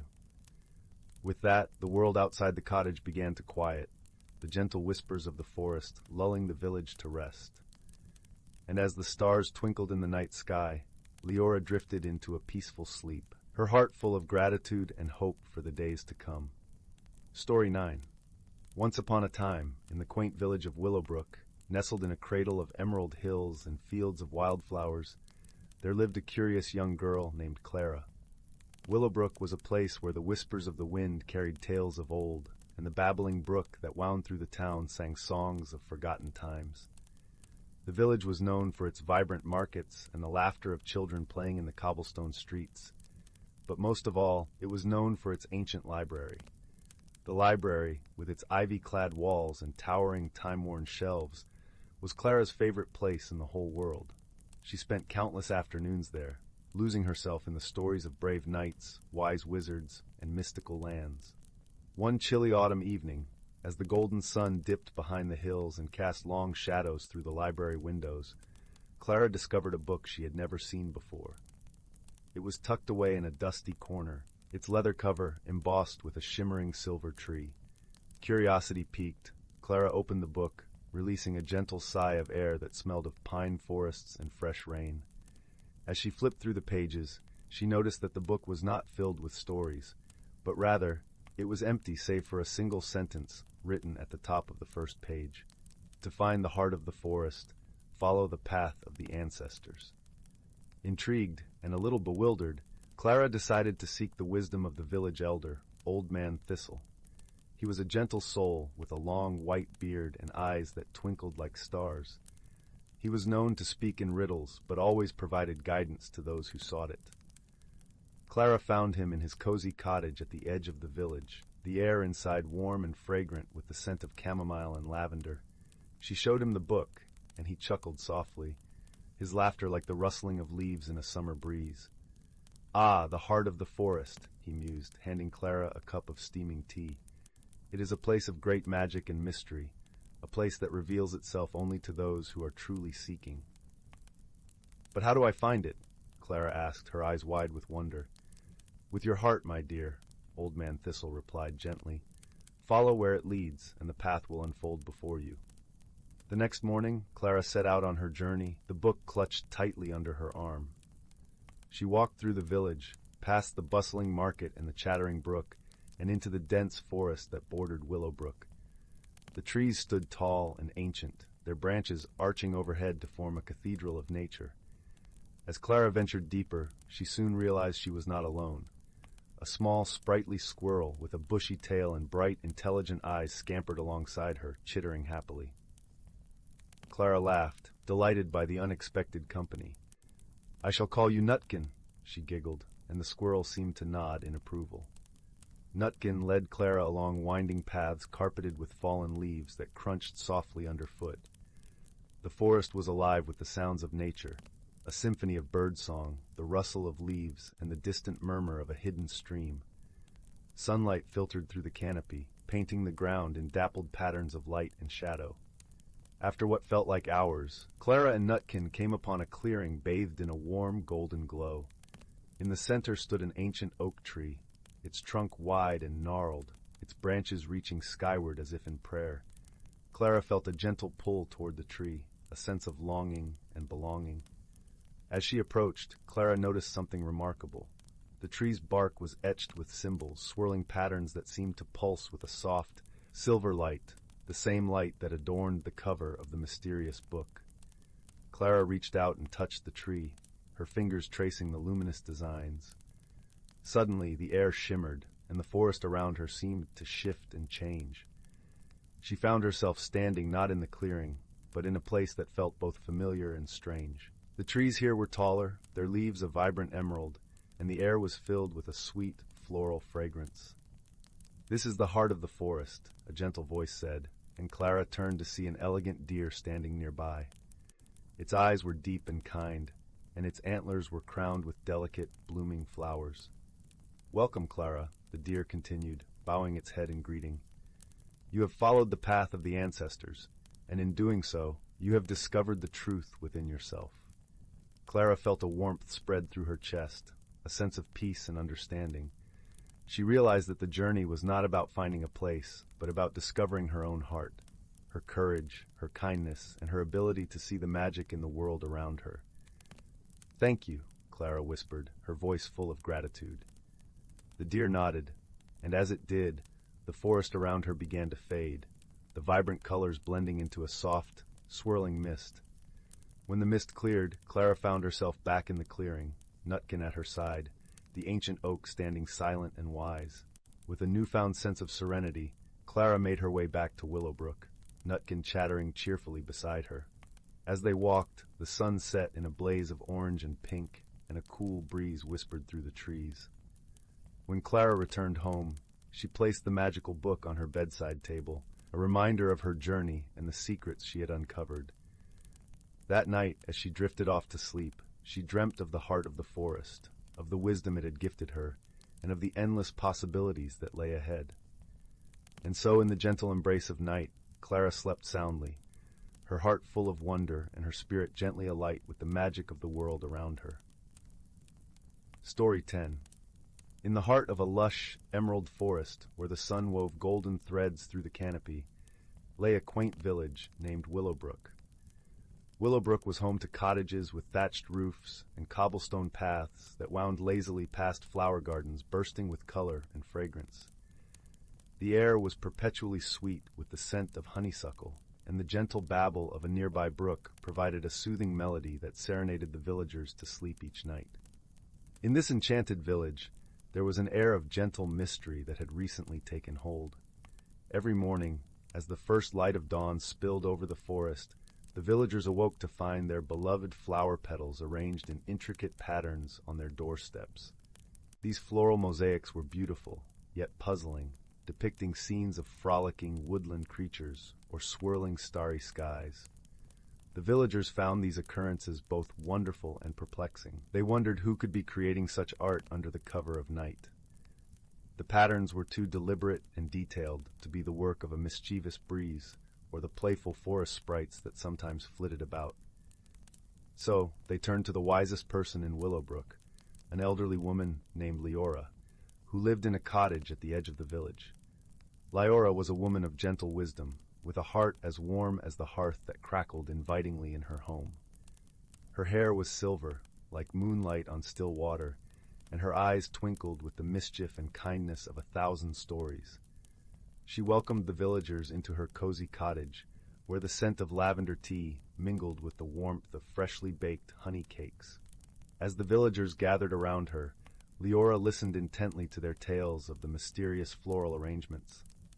After a moment of thoughtful silence, She suggested they observe the patterns more closely, for sometimes the smallest details reveal the grandest truths. That evening, with the sun setting in a burst of pink and orange hues, a villager named Finn, a gentle soul with a knack for observation, decided to follow Leora's advice. As the village settled into the soft embrace of night, Finn stepped quietly out of his cottage and settled himself on the porch, wrapped in a woolen blanket, determined to see what the night might reveal. The moon rose high, casting a silvery glow over the village, when Finn noticed a subtle movement near the edge of the forest. From the shadows emerged a small, enchanting creature, no taller than a young child. It was a foxling, a rare and magical being with a bushy tail that shimmered like starlight and eyes like polished amber. The foxling moved with grace and purpose, its tiny paws deftly arranging petals with a precision that spoke of both artistry and intent. Finn watched, entranced, as the foxling crafted a breathtaking scene of the village under a canopy of twinkling stars. As dawn approached, the foxling paused, sensing Finn's presence. With a gentle nod, it acknowledged its audience, a friendly understanding passing between them. Finn, feeling the warmth of the foxling's acceptance, whispered, "Why do you create these beautiful patterns?" The foxling, though silent, conveyed its answer through a series of graceful gestures. It pointed to the forest, then to the village, and finally to the sky. Finn understood. The foxling was communicating the connection between the earth, the villagers, and the heavens above, a reminder of the magic that linked all living things. With this newfound understanding, Finn returned to Leora and the villagers, sharing the tale of the foxling and its message. The villagers, their hearts touched, realized that the floral mosaics were not just art, but a gentle reminder to cherish the bond they shared with each other and the world around them. From that day forward, the villagers embraced the foxling's gift, finding comfort and joy in the nightly arrangements. They left small offerings of berries and honey at the forest's edge, tokens of gratitude for the foxling's artistry. And so the mystery of the floral patterns was solved, not through grand gestures or complex riddles, but through the quiet wisdom of observation and the kindness that bridged the world of humans and magical creatures. Each night, under the peaceful watch of the moon and stars, Willowbrook thrived, its heart ever warmed by the gentle magic of its enchanting surroundings. Thus, in the cozy nook of Willowbrook, with the crackling fireplace casting a soft glow, the villagers found peace and wonder, lulled into dreams by the harmony of their world. And the foxling, its heart aglow with the joy of connection, continued its nightly visits, weaving stories in petals under the watchful eye of the moon. Story 11. In the heart of a forest that shimmered with the gentle glow of twilight, there lay the village of Willowbrook. Nestled among ancient trees with leaves that whispered secrets in the breeze, it was a place where magic and nature danced together in harmony. The cobblestone paths wound around quaint cottages, each with thatched roofs and windows that twinkled warmly like the eyes of old friends. One evening, as the sun dipped below the horizon, casting the village in shades of lavender and gold, a peculiar series of events began to unfold. It started with the sound, a soft, melodic chiming that seemed to float through the air like the echo of distant bells. The villagers paused in their evening routines, ears perked and eyes wide with curiosity. The chimes were not unpleasant, rather they carried a soothing quality that made one's heart feel lighter. Yet they were undeniably mysterious, for no one could quite pinpoint their source. A young girl named Lyra, with hair as dark as a raven's wing and eyes that gleamed with the curiosity of 1,000 questions, was among those enchanted by the sound. She stood at her cottage door, clutching a small lantern that cast a gentle glow around her. Her cat, Whiskers, a sleek creature with a coat like midnight silk, twined around her ankles, purring softly. "Where do you suppose the music is coming from, Whiskers?" Lyra mused aloud, her voice a soft murmur. The cat tilted his head as if in contemplation before padding off down the path. Lyra chuckled, her heart filled with the adventurous spirit that often accompanied her quests for answers. She set out after Whiskers, her lantern swinging gently at her side. As they wandered through the village, they noticed others similarly entranced by the mysterious chimes. Mr. Bennett, the kindly baker, stood by his shop, flour dusting his hands as he listened with a peaceful expression. Old Mrs. Maple, with her knitting needles clicking softly, sat on her porch, humming along to the unseen melody. Everyone seemed to feel the same gentle pull towards the source of the sound. Lyra's journey led her to the edge of the village, where the forest began. The trees here were tall and majestic, their branches intertwining like old friends sharing secrets. As she ventured deeper, the chimes grew clearer, more distinct, guiding her like a whispered invitation through the ever-deepening twilight. It was then that she met Fern, a wise old owl with feathers that glistened silver in the moonlight. Fern was perched upon a low branch, his eyes like orbs of liquid amber, watching her with an air of gentle curiosity. "Good evening, Lyra," Fern hooted softly, his voice as smooth as the night air. "I see you are drawn to the melody, just as many others are." "Yes, Fern," Lyra replied, her voice filled with the warmth of familiarity. "Do you know what it is?" Fern fluffed his feathers, considering for a moment before speaking. "The chimes you hear are the voices of the star bells. They bloom only under the light of the crescent moon, deep within the heart of the forest." Lyra's eyes widened with awe. She had heard tales of the star bells, flowers that glowed with an inner light and sang to the moon.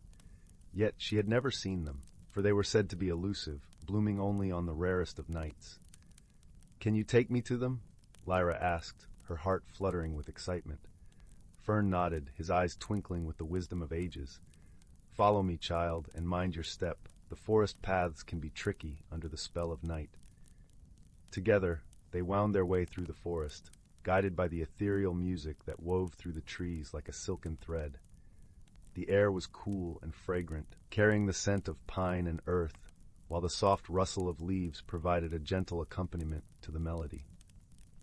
At last, they reached a clearing bathed in the soft glow of moonlight. There, nestled among the roots of an ancient oak, were the star bells. Their petals shimmered like tiny stars, each emitting a delicate chime that filled the air with a symphony of celestial music. Lyra gazed at them, her heart swelling with wonder. "How beautiful they are," she breathed, kneeling to admire the blossoms. "But why have they appeared now when they have been hidden for so long?" Fern settled beside her, his feathers brushing her shoulder like a reassuring hug. "The star bells sense a need, Lyra. They bloom to remind us of the magic that exists in the world, especially during times when we might forget. Their song is a call to remember the beauty and wonder that surrounds us every day." Lyra thought of the villagers, their faces lit with the gentle joy of the star bells' song. She understood then the subtle lesson hidden within the melody, that sometimes the simplest wonders can bring the greatest peace. As she and Fern made their way back to the village, the chimes continued to sing their soothing lullaby. By the time Lyra returned to her cottage, the moon had climbed high in the sky, casting its gentle light over Willowbrook. The villagers, now aware of the star bells and their gift, settled into their homes with hearts full of newfound appreciation. The chimes faded gently into the night, leaving behind a tranquil silence that cradled the village in a comforting embrace. Lyra tucked herself into bed, Whiskers purring contentedly at her side. As she drifted off to sleep, she carried with her the memory of the star bell's song, a melody woven with threads of magic and dreams, a reminder of the wonder that lived in the heart of the forest and within every soul. And so Willowbrook slumbered peacefully, embraced by the soft glow of the moon, the village wrapped in the warm, gentle magic of the night. Story 12. In the heart of an ancient forest where silver mist lingered between towering pines and the scent of earth and pine needles mingled in the cool air, there lay a hidden world not often seen by human eyes. This was a place where the ordinary and the extraordinary wove together seamlessly, creating a tapestry of life that thrived in gentle harmony. The forest was home to a host of creatures, each with their own secret lives and stories. There was Bramble, the wise old hedgehog with quills like autumn leaves, who shuffled quietly through the undergrowth, leaving tiny, winding trails in the morning dew. Bramble had seen many seasons change, and his heart held the wisdom of the forest's timeless cycles.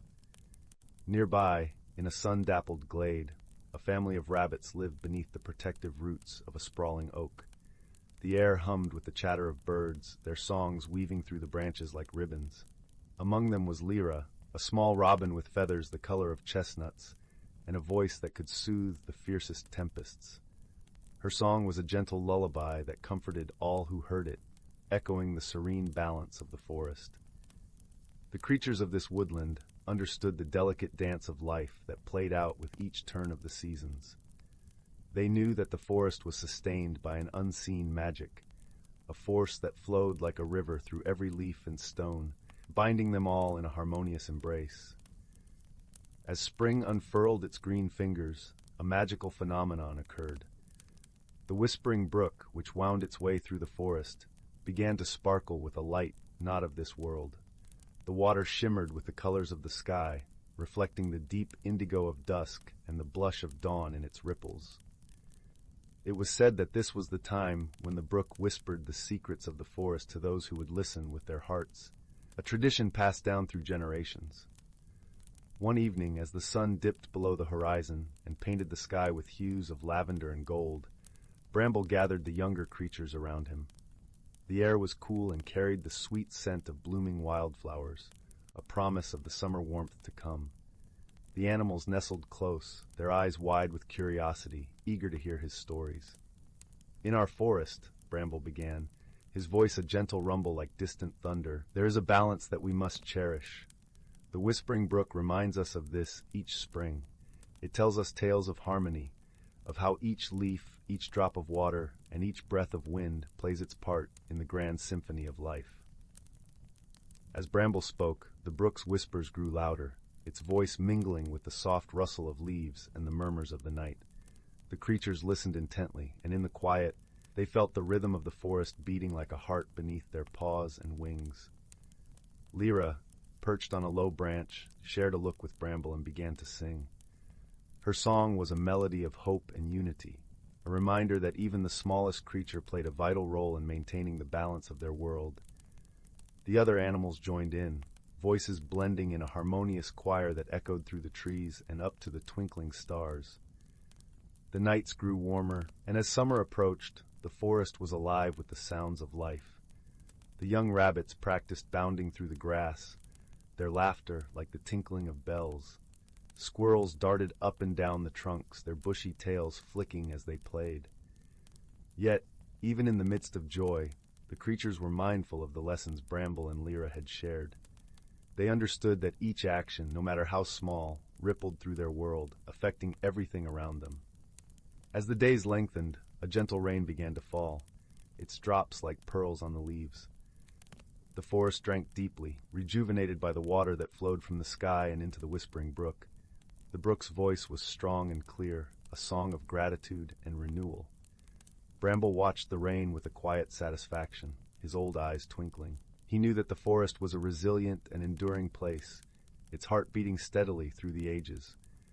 The creatures had learned to live in harmony with their environment, to listen to the whispers of the brook and the wisdom it carried. As summer gave way to autumn, the leaves turned to gold and russet, and the air grew crisp with the promise of winter. The forest prepared for the coming cold, gathering what it needed and sharing among its inhabitants. It was a time of togetherness, of stories shared around the warmth of community. Through it all, the bond between Bramble and Lyra, and indeed all the forest creatures, grew stronger. They had learned that wisdom was not only found in the ancient stories, but also in the hearts of their friends, and the shared experiences of living together in harmony. As the first snowflakes drifted down, the forest settled into a peaceful slumber, blanketed in white. The whispering brook, now silent beneath a layer of ice, promised to return with its secrets and stories when the world thawed once more. And so, the forest continued its timeless dance, each season bringing new challenges and joys, lessons and laughter. The creatures carried the wisdom of the ages within them, passing it on to the generations yet to come.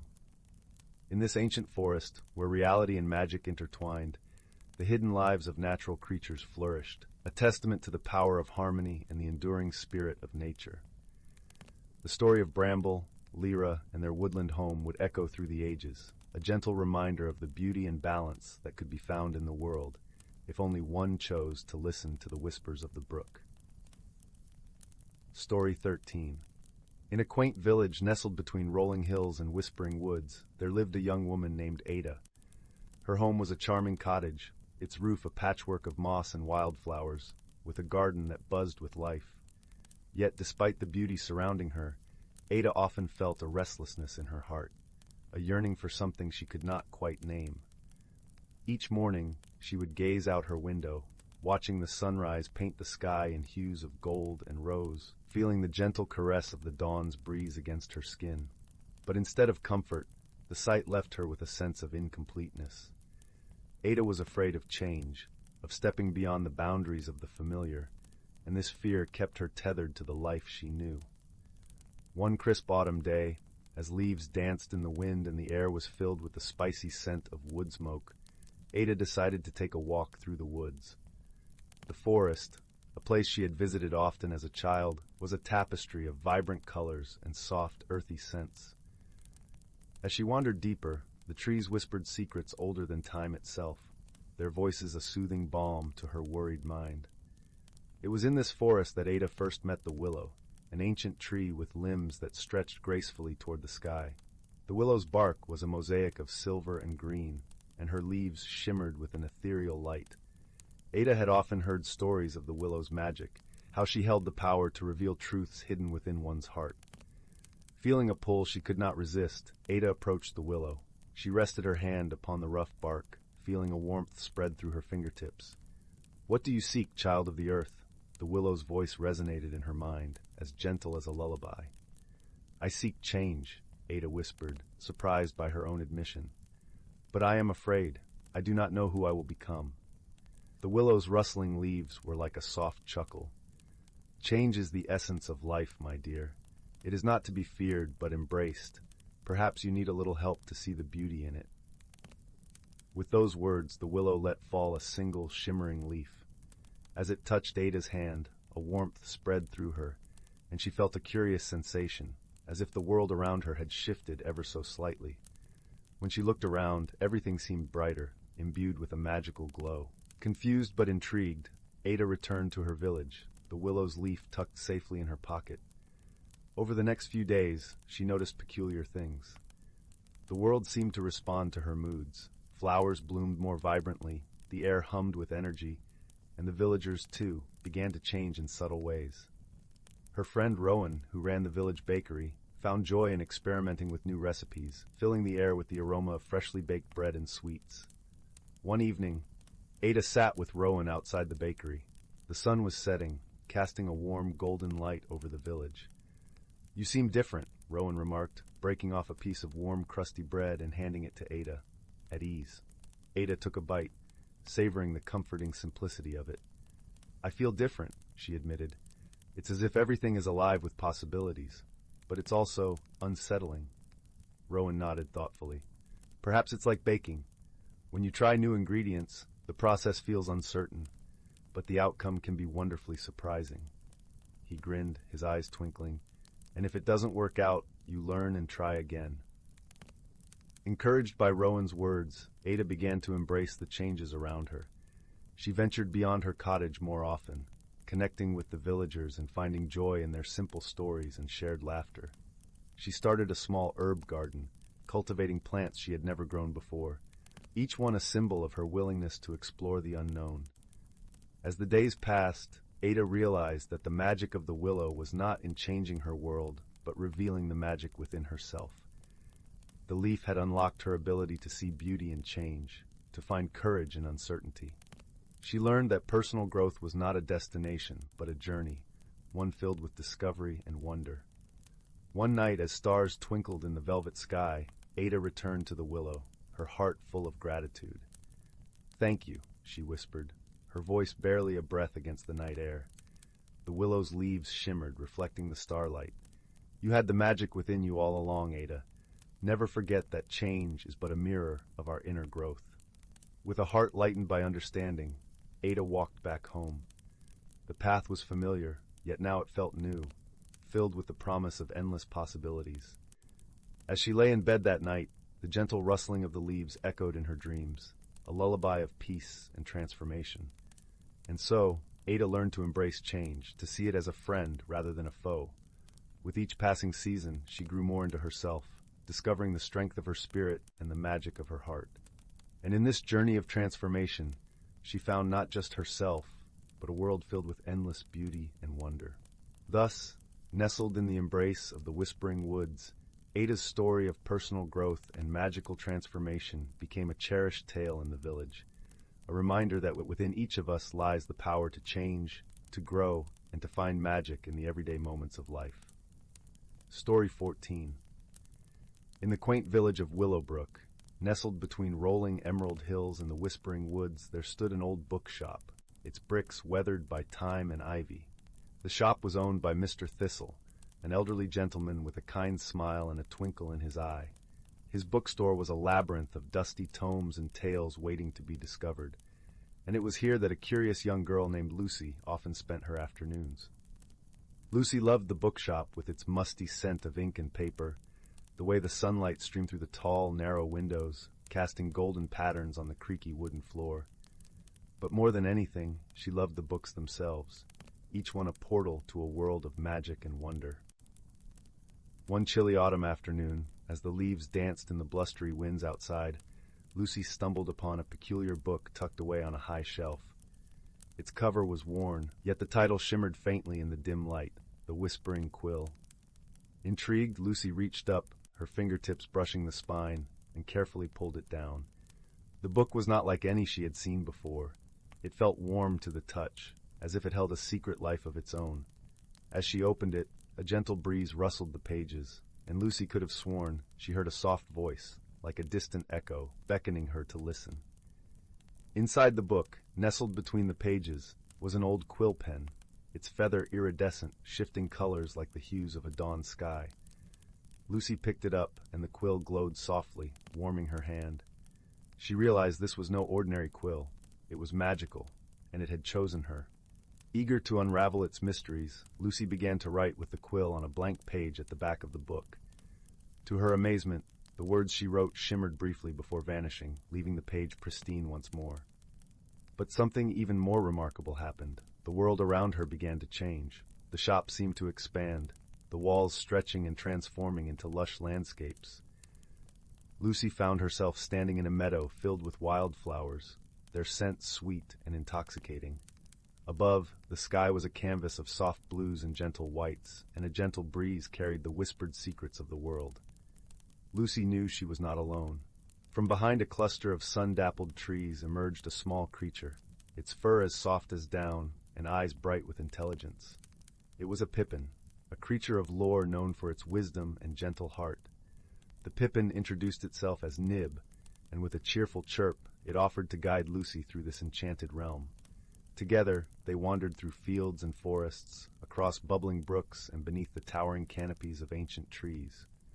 Along the way, they met other creatures, a wise old owl named Sage, whose feathers were like silver moonlight, and a playful fox called Flick, whose laughter was infectious as the babbling streams. Each friend shared their stories, teaching Lucy the value of kindness, patience, and understanding. Sage spoke of the stars and the wisdom they held, while Flick showed her the beauty of spontaneity and joy. Nib, always at her side, reminded her to listen to the world and the quiet truths it offered. As they journeyed, Lucy learned that the land was under a gentle enchantment, one that needed the warmth of human imagination to rejuvenate. The quill was a key, a bridge between her world and this one, and through her stories, the land thrived and flourished. But not all was peaceful. A shadow loomed at the edge of the realm, threatening to dim the vibrancy of this magical world. It was the Keeper of Silence, a figure draped in cloaks of twilight, seeking to quiet the whispers and still the imaginations that fueled the land. To restore balance, Lucy realized she must face the Keeper, not with might or force, but with wisdom and compassion. She sat down with the quill in hand and began to write a story, weaving a tale of understanding and reconciliation. Her words painted a world where silence and sound could coexist, where dreams and reality blended into harmony. As she finished, the Keeper of Silence emerged, its form shifting and softening. Lucy approached with kindness, offering a place of peace and tranquility within her tale. The Keeper nodded slowly, understanding the beauty of balance and the necessity of both silence and sound. With a gentle sigh, the land brightened, colors deepening and life blossoming anew. The creatures rejoiced, and Lucy felt a warmth spread through her heart, knowing she had played a part in this renewal. As the sun dipped below the horizon, painting the sky in hues of lavender and rose, Lucy knew it was time to return.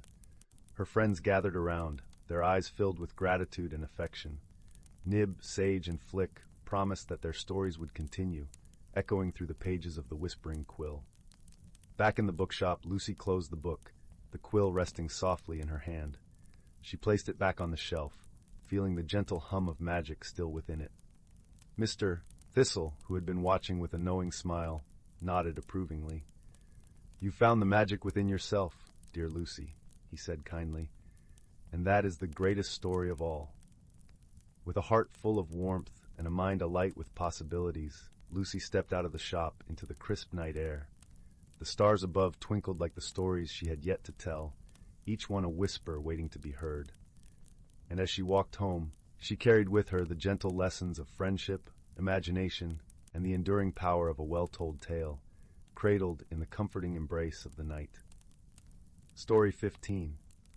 Once upon a time, in a forest where the canopy of leaves whispered secrets only the wind could carry, the creatures of the woodland lived with a harmony as delicate as the morning dew on a spider's web. This forest was known as Whispering Pines, a place where the scent of pine needles mingled with the earthy aroma of rich, dark soil, and where the sun's rays filtered through the leaves to create a mosaic of light and shadow on the forest floor. In the heart of Whispering Pines, nestled between the gnarled roots of an ancient oak, lived a wise old tortoise named Bramble. His shell was a tapestry of green and brown, mottled with the colors of the forest. Bramble was a creature of few words but deep thoughts, and his presence was as calming as the gentle rustle of leaves in a summer breeze. Every creature in the forest knew Bramble, for he carried the wisdom of ages in his slow, measured steps. From the smallest ant to the largest stag, all sought his counsel when the balance of their world seemed threatened. It was said that Bramble could hear the whispers of the earth itself, and he often shared its secrets with those who listened closely. One cool autumn morning, as the forest was painted with shades of amber and gold, a young hare named Willow approached Bramble with a heart full of worry. Her fur was as soft as thistledown, and her eyes sparkled with the curiosity of youth. She had noticed something strange, an unusual stillness in the air, as if the forest were holding its breath. The usual chatter of birds was muted, and the streams seemed to murmur less than their usual song. "Bramble," Willow began, her voice a gentle breeze, "I've sensed a change in the air. The forest feels different. Can you hear what it whispers?" Bramble, with a slow nod, closed his eyes to listen. The forest spoke in a language of rustling leaves and creaking branches, a symphony of nature that only those with patience could understand. After a moment, he opened his eyes, pools of wisdom reflecting the dappled sunlight. "The forest is preparing for a change," Bramble replied, his voice like the soft crunch of leaves underfoot. "With the arrival of winter, the balance must be preserved, and each creature must play its part." Willow's ears perked up with interest. "What must we do?" "The change of seasons brings not only a shift in weather, but a shift in roles," Bramble explained. "You, dear Willow, must help spread the seeds of the winterberry bush, for they are the food that will sustain many through the cold months." With a nod of understanding, Willow bounded away, her feet barely touching the ground as she set about her task. She visited every corner of Whispering Pines, scattering seeds with joyful abandon. Her laughter mingled with the wind, a sound as joyful as the peals of a silver bell. Meanwhile, other creatures took up their roles. The squirrels busily gathered acorns, their bushy tails flicking with determination, while the birds sang songs of farewell to those migrating to warmer lands. Even the trees themselves seemed to lean into the task, their branches swaying as if to encourage the creatures below. As days turned into weeks, the forest transformed in preparation for winter. Frost began to lace the edges of leaves, and the air took on a crispness that spoke of snow yet to come. The sky, a vast canvas of gray and white, sometimes broke to reveal the sun's pale warmth, casting a gentle glow over the bustling woodland. But one day, a storm rolled in from the north. The wind howled with a wildness that set the trees swaying like dancers caught in a frenzied waltz. Snow fell thick and fast, blanketing the forest in a quiet so profound it seemed as though the world was holding its breath once more. Bramble, safe in his cozy burrow, watched the swirling snow through his small window. He knew that the storm was part of nature's rhythm, a reminder of the power and beauty in the cycles of life. As the storm raged, he thought of Willow and the other creatures, hoping they had found shelter. When the storm finally passed, the forest was transformed into a wonderland of white. The snow lay heavy on the branches, and every surface sparkled as if dusted with diamonds. Bramble emerged from his home to find the forest at peace, the air filled with the soft hush only snow can bring. Willow soon appeared, her nose pink from the cold, but her spirit undaunted. She bounded through the snow with a joyful energy, leaving a trail of delicate paw prints behind her. "Did we preserve the balance, Bramble?" she asked, her breath forming little clouds in the chilly air. Bramble smiled, the lines of his face crinkling like the surface of a gentle brook. "We did, Willow. Though the storm was fierce, it was the forest's way of testing our resilience and our unity. Together, we have ensured that the forest will thrive." Willow nodded, her heart swelling with pride and gratitude. She understood now that every creature, no matter how small, played a vital role in the tapestry of life. It was a lesson she would carry with her, passing it on to generations yet to come. As the sun dipped below the horizon, painting the sky in hues of rose and lavender, the forest settled into a serene slumber. The creatures nestled into their warm nests, and the trees stood as silent sentinels under the watchful gaze of the stars.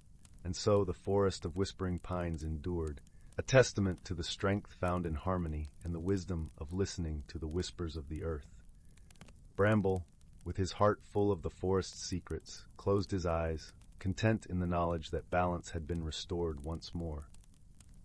In the quiet of the night, with the gentle crackle of a distant fireplace, the forest dreamed of spring, when life would awaken anew, and the cycle of nature's wonders would begin again. Story 16. In a quaint village nestled at the edge of a vast, whispering forest, a gentle breeze carried stories of wonder and mystery through the narrow cobblestone streets.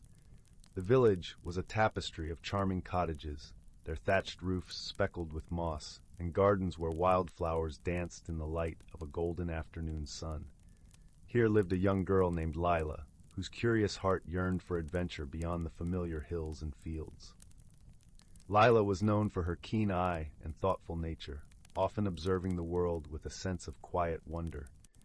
Her days were filled with the tender joy of tending to her grandmother's garden, where the scent of lavender and rosemary mingled with the earthy aroma of freshly turned soil. Yet as much as she loved her home, she felt a whisper of something more, a call to discover the world's hidden magic. One serene morning, while gathering herbs in the garden, Lila's gaze fell upon an unusual object partially buried in the ground. It was a small, intricately carved wooden box, its surface worn smooth by time. With gentle hands she unearthed the box, feeling an inexplicable warmth emanating from it. As she opened the lid, a soft melodic chime filled the air, like the first notes of a lullaby. Inside the box lay a delicate, shimmering necklace, its pendant shaped like a tiny, iridescent butterfly. As Lila held it in her palm, she felt a comforting presence, as if the necklace held the wisdom of countless generations. Her grandmother, wise and gentle, noticed the change in Lila's demeanor and listened with a knowing smile as Lila shared her discovery. "That necklace," her grandmother began, "is said to be crafted by the forest's ancient keepers, those who understand the language of the earth and sky. It holds a gift for those with kind hearts and open minds." With her grandmother's encouragement, Lila draped the necklace around her neck, feeling a gentle tingling spread through her. The world seemed to breathe in unison with her. Colors deepened, and sounds sang with clarity.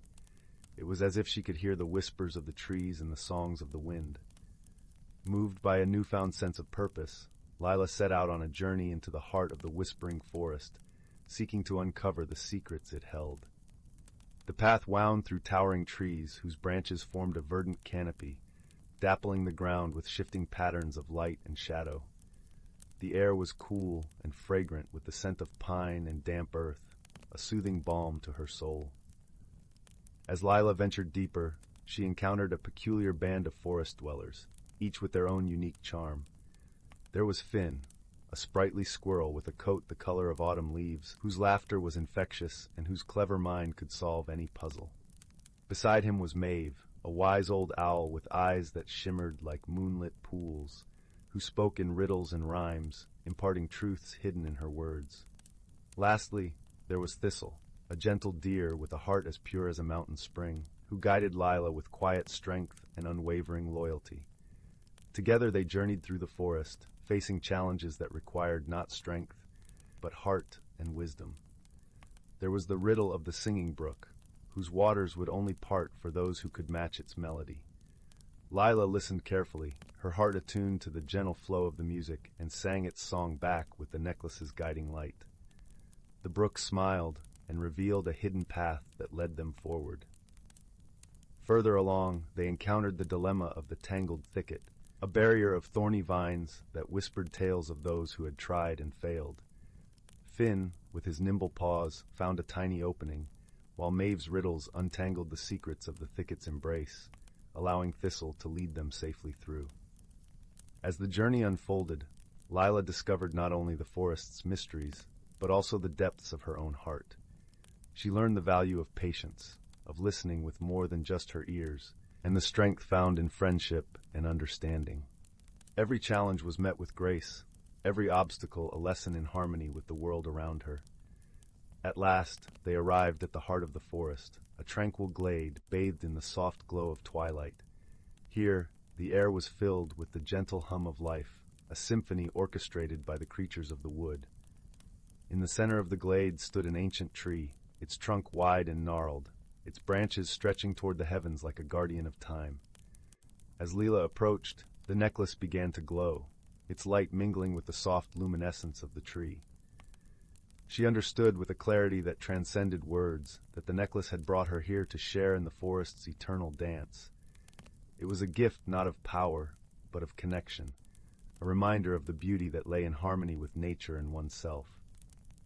In that moment, Lila felt the forest's gentle embrace, a part of its endless story, and she knew that the journey had changed her forever. She had discovered not only the magic of the forest, but also the magic within her own heart. With a grateful heart, Lila returned to her village, her soul enriched by the wisdom and friendship she had found. The necklace, now a cherished token, served as a reminder of her journey, a symbol of the mysteries she had uncovered, and the harmony she had learned to cherish. And so, in the quiet of her room, with the gentle crackling of the fireplace and the soothing whispers of the wind outside, Lila drifted into a peaceful slumber, her dreams filled with the songs of the forest and the warmth of newfound friendships. The village slept under the watchful eye of the moon, cradled by the stories of the whispering forest, as life continued its gentle dance, weaving tales of wonder and discovery for those with kind hearts and open minds. Story 17. Once upon a time, in a quaint village surrounded by rolling hills and whispering trees, there lived a curious young girl named Lila. Lila had eyes like two gleaming sapphires, always bright with wonder and delight, and a heart that beat with the rhythm of adventure. Her days were filled with the joy of exploring meadows and streams, yet she yearned for something more, something beyond the horizon that she had not yet seen. One golden afternoon, as the sun began its slow descent and bathed the world in hues of amber and rose, Lila stumbled upon an old, forgotten path that twisted away from the village. It was overgrown with wildflowers that danced in the gentle breeze and lined with stones that seemed to shimmer with a light all their own. The path beckoned to her, as if whispering secrets of a world untold. With a heart full of anticipation, Lila stepped onto the path. As she walked, the air grew thick with the scent of honeysuckle and lavender, and the sounds of the village faded into a soft murmur, as if the path itself was a portal to a realm untouched by time. The further she wandered, the more the landscape transformed. Towering trees, with trunks as wide as houses and leaves that glowed like emeralds, arched overhead, creating a canopy that filtered the sun into a mosaic of light and shadow. Soon, Lila found herself in a clearing unlike any she had seen before. In its center stood a grand, ancient tree, its branches reaching towards the heavens, adorned with blossoms of every color imaginable. This was no ordinary tree, for at its roots little creatures flitted about, their wings glistening like morning dew. They were the whimsy folk, gentle beings with eyes that sparkled with mischief and kindness. The whimsy folk welcomed Lila with laughter like the tinkling of bells. They presented her with a garland of flowers that shimmered in the twilight, a sign of friendship and trust. Lila was enchanted by their warmth and the magic that seemed to hum in the very air around them. "Welcome, dear traveler," said the eldest of the whimsy folk, his voice like the rustle of leaves. "You have found the Heartwood Glade, a place of dreams and wonder. Here, courage and curiosity are the keys to all that you seek." Lila's heart swelled with joy and courage. She knew she had found a place of magic and possibility. Yet, her journey was not without its challenges. The whimsy folk spoke of the moonlit pool, a secret place at the edge of the glade where dreams could be seen and truths revealed. To reach it, however, Lila would need to solve the riddle of the Silversong stream. The stream was a ribbon of silver that wound through the glade, its waters whispering in a language only the heart could understand. Lila knelt by its banks, listening intently to its song. It spoke of balance and harmony, of the courage to look within and believe in oneself. With newfound clarity, Lila closed her eyes and listened, truly listened. She understood that the stream's riddle was not a puzzle to be solved with the mind, but with the heart. She dipped her fingers into the cool water and let the stream guide her thoughts. Her mind quieted, and soon the answer came, a melody, pure and simple, sung from her heart. As she hummed the melody, the stream glimmered with approval, bending its course to reveal a hidden path that led through a thicket of stars. Lila followed it, her heart light and her spirit soaring. At last, she arrived at the moonlit pool. Its surface was like liquid silver, reflecting the night sky and the twinkling constellations above. As Lila gazed into the pool, she saw her own reflection, but not as she knew herself.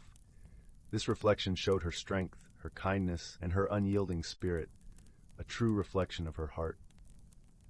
The whimsy folk gathered around, their voices a harmonious chorus that filled the night. "You have walked the path of courage, dear Lila," they sang, "and in doing so, you have discovered the magic that lives within you." With a heart full of gratitude and wonder, Lila thanked her friends and the magical glade that had shown her so much. She knew that though her adventure had been wondrous, it was her courage and her willingness to explore the unknown that had truly transformed her. As the first light of dawn touched the horizon, Lila made her way back home. The path seemed shorter now, the stones and flowers bidding her farewell with a gentle shimmer. She returned to her village, her heart forever changed, carrying with her the memories of the Heartwood Glade and the lessons learned there. And so, as she drifted into slumber that night, Lila dreamed of the glade, the whimsy folk, and the magic of courage and exploration. She knew that wherever her journeys might take her, she carried within her the courage to follow paths unknown, guided by the light of her own heart. And somewhere, in a glade of endless wonder, the whimsy folk danced beneath the ancient tree, their laughter a melody on the wind, a reminder that magic awaits those who dare to seek it. Story 18.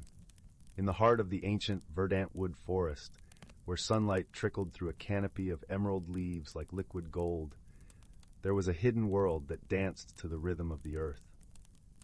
This was a place where the gentle hum of nature's song could be heard by those who truly listened.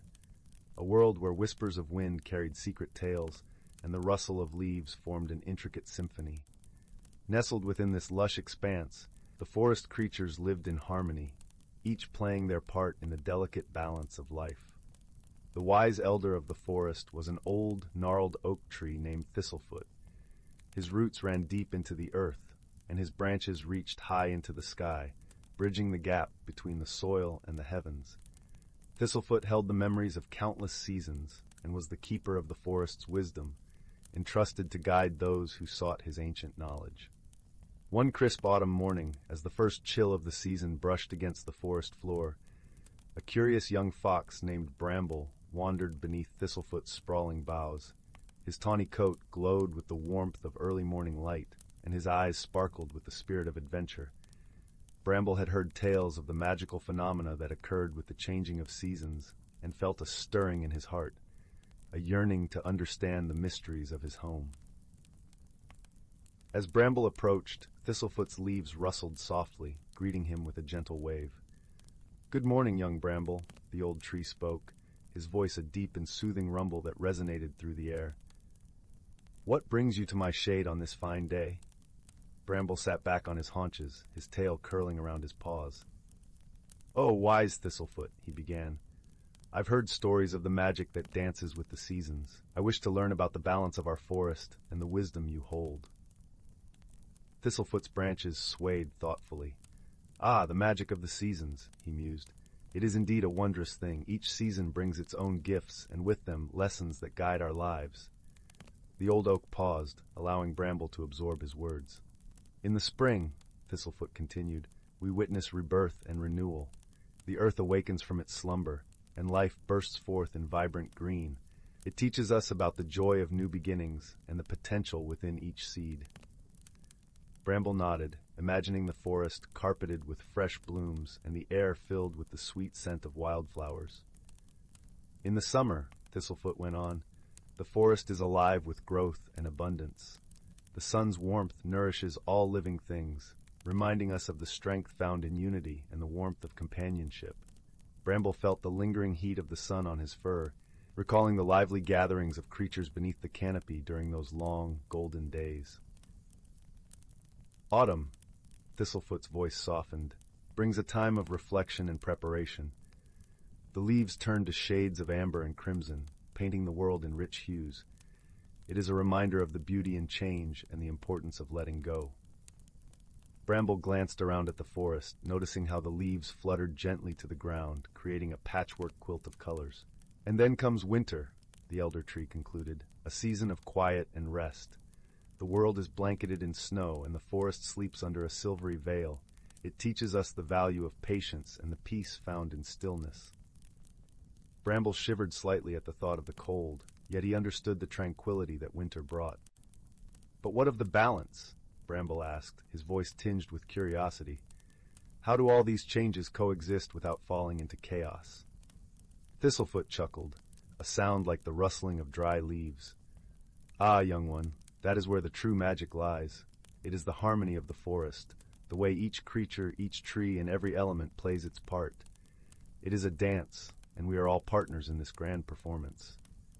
Bramble pondered this, appreciating the intricate web of life woven throughout the forest. He realized how the song of the birds, the rustle of the leaves, and even the gentle babbling of the brook all contributed to the symphony of the seasons. "Remember, Bramble," Thistlefoot advised, "the true wisdom passed down through generations is not merely in observing the changes, but in understanding our role within them. We must nurture the earth, protect its gifts, and cherish the balance we share." Feeling inspired, Bramble thanked Thistlefoot and set off on his journey through the forest, eager to share the lessons he had learned.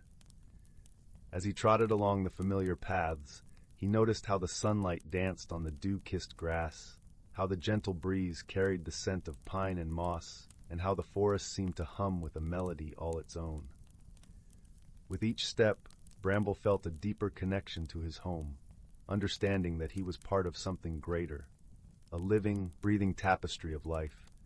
And as he carried this newfound wisdom in his heart, he knew that he too would one day pass it on, ensuring the harmony of the verdant wood forest for generations to come. The sun began to dip below the horizon, casting a warm, golden glow over the forest. Bramble found his way to a familiar clearing, where he nestled into a bed of fallen leaves. The air was cool and crisp, and the gentle rustle of the trees lulled him into a peaceful slumber. As Bramble drifted off to sleep, a gentle snow began to fall, covering the forest in a soft, white blanket. The creatures of the verdant wood forest settled into their winter rest, secure in the knowledge that the magic of the seasons would continue its eternal dance, guided by the wisdom of the ages and the harmony of their hearts. Once upon a time, in the heart of a small, mist-laden village, nestled between emerald hills and a silvery river, there existed a quaint little shop known as Whispering Wonders. It was a cozy nook where everything seemed to shimmer with a faint, magical glow, from the jars of colorful candies to the shelves lined with books that whispered their stories when opened. The shop was run by a kind-hearted woman named Anara, whose silver hair cascaded down her back like a waterfall of moonlight. Her eyes sparkled with the wisdom of countless tales, and her gentle smile was as soothing as a lullaby. Anara had a knack for finding the extraordinary in the ordinary, and her shop was a haven for those seeking a touch of magic in their lives. On a particularly foggy afternoon, a young boy named Finn wandered into Whispering Wonders. Finn was a curious soul, with a mop of unruly brown hair and eyes that shone with the eagerness of someone who believed in the impossible. He often spent his days exploring the village, imagining grand adventures where he was the hero, but today he was drawn to the shop by a peculiar feeling, as if something within was calling out to him.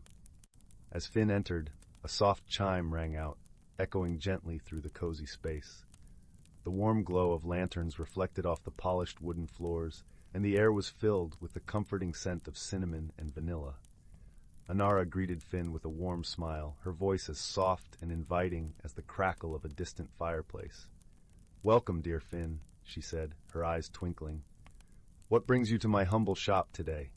Finn hesitated, unsure of what he was seeking. "I'm not sure, Miss Anara," he replied, glancing around at the wonders that surrounded him.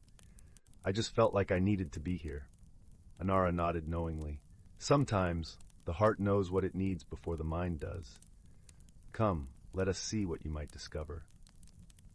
Finn wandered through the shop, his fingers brushing against the spines of books and the smooth surfaces of trinkets.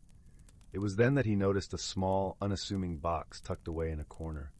It was made of a deep, rich wood, with intricate carvings of stars and swirling patterns that seemed to dance under his gaze. Intrigued, Finn carefully picked up the box and brought it to Anara. "What is this?" he asked, his voice filled with curiosity. Anara took the box from him, her touch gentle and reverent. "Ah, this is a special box indeed.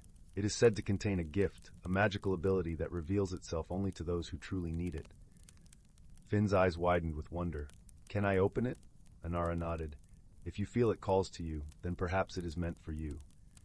With a deep breath, Finn carefully opened the box. Inside, nestled in a bed of soft velvet, lay an old, ornate magnifying glass. Its handle was crafted from the same deep wood as the box, and its lens shimmered with an otherworldly glow. Finn picked up the magnifying glass, feeling a warmth spread through his fingers. As he looked through it, the world around him seemed to shift. Colors became richer, sounds deeper, and he could see things he hadn't noticed before. Tiny details, hidden wonders in the everyday world. Anara watched him with a tender smile. "This is a gift of perception, dear Finn. It allows you to see the beauty and magic in the world that others might overlook." Finn was filled with awe and gratitude. "Thank you, Miss Anara," he said, his voice full of wonder.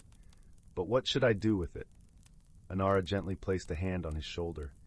"Use it to discover the hidden stories, to help those around you see the beauty in their own lives. Sometimes, the greatest magic is in the moments we overlook."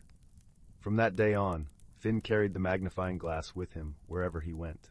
It became his loyal companion, revealing the hidden wonders of the village and beyond. He found beauty in the way sunlight danced across leaves, in the intricate patterns of frost on windows, and even in the laughter shared between friends. As Finn journeyed through his days, he discovered a newfound appreciation for the world and its stories. He shared his gift with the villagers, helping them see the magic in their own lives. And in doing so, he found his true calling, not as a hero of grand adventures, but as a gentle guide, helping others find wonder in the ordinary. And so, in the warm glow of Whispering Wonders, surrounded by the cozy embrace of the village, Finn learned that the most extraordinary secrets were often hidden in the simplest of things, waiting to be discovered with a kind heart and a curious eye. And as the stars twinkled above and the village settled into a peaceful slumber, Finn tucked the magnifying glass safely into his pocket, ready for the adventures that awaited him with the dawn. For he knew that as long as he carried his gift, the world would always be a place of discovery and wonder. And so, with a heart full of gratitude and a spirit alight with the promise of new stories, Finn drifted off to sleep, dreaming of the magic that lay in the everyday moments, waiting to be unveiled through the lens of his extraordinary gift. The gentle murmur of the river sang a lullaby, and the village cradled by the hills slept soundly, wrapped in a blanket of stars, with Finn's journey just beginning. A journey of seeing the world not just as it was, but as it could be, through the eyes of wonder and the heart of a storyteller. Story 20. Once upon a time, in a village nestled between rolling hills and whispering woods, there lived a gentle young girl named Lila. The village was a place where the scent of freshly baked bread mingled with the crisp morning air, and the laughter of children echoed through the cobbled streets like a melodic river. Lila had a heart as warm as the sunlit meadows that surrounded her home. She lived with her grandmother, who owned a quaint little shop filled with all sorts of trinkets and treasures. This shop was a haven for those who sought something a little special, a place where the ordinary intermingled with the extraordinary. One chilly autumn morning, as the leaves painted the village in hues of amber and gold, Lila was dusting the shelves when her hand brushed against an unusual object. It was a small, intricately carved wooden box, tucked away in the corner, almost hidden from sight. Its surface was smooth, and patterns of stars and swirling winds were etched into the grain with a masterful hand. Curious, Lila gently lifted the lid. Inside, nestled in a bed of soft, faded velvet, lay a delicate silver key. The key shimmered with a light that seemed to dance like moonbeams across a tranquil pond. As Lila held it, she felt a gentle warmth seep into her fingertips, accompanied by a whispering breeze that rustled the edges of her imagination. Intrigued by the discovery, Lila decided to show the key to her grandmother. Her grandmother, a wise woman with eyes that sparkled like twinkling stars, smiled knowingly. "Ah, my dear," she said in a voice as soothing as a lullaby, "this is a key of curiosity. It chooses its holder and reveals secrets only to those with open hearts and minds." Lila's eyes widened with wonder. "What does it unlock, grandmother?" she asked, her voice tinged with excitement. "That, my dear, is for you to discover. But remember, the journey is as important as the destination," her grandmother replied, placing a gentle kiss on Lila's forehead. With the key tucked safely in her pocket, Lila embarked on her journey of discovery. She wandered through the village, her senses attuned to the symphony of life around her. The air was crisp with the scent of pine and earth, and the breeze carried whispers of hidden tales from the forest beyond. As Lila strolled along the edge of the woods, she encountered a squirrel with fur as russet as the autumn leaves. It chattered animatedly, its bright eyes filled with mischief and mirth. "Good day, young one," it squeaked, its voice as lively as a bubbling brook. "What brings you to my corner of the world?" Lila smiled warmly at the squirrel. "I'm on a journey to discover what this key unlocks," she explained, holding out the silver key for the squirrel to see. The squirrel's eyes widened with recognition. "Ah, a key of curiosity. You must seek the whispering willow in the heart of the forest. It holds many secrets and might guide you on your quest." Thanking the squirrel, Lila continued her journey, her path lit by the soft glow of the key. The forest enveloped her in a cocoon of tranquility, the rustling leaves singing a lullaby that only nature could compose. Sunlight filtered through the canopy, creating dappled patterns on the forest floor that danced in time with her steps. As she ventured deeper, Lila encountered a wise old owl perched upon a twisted branch.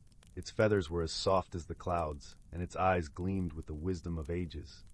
"Hoo-hoo," it called, its voice resonant and deep. "What knowledge do you seek in this ancient woodland, child?"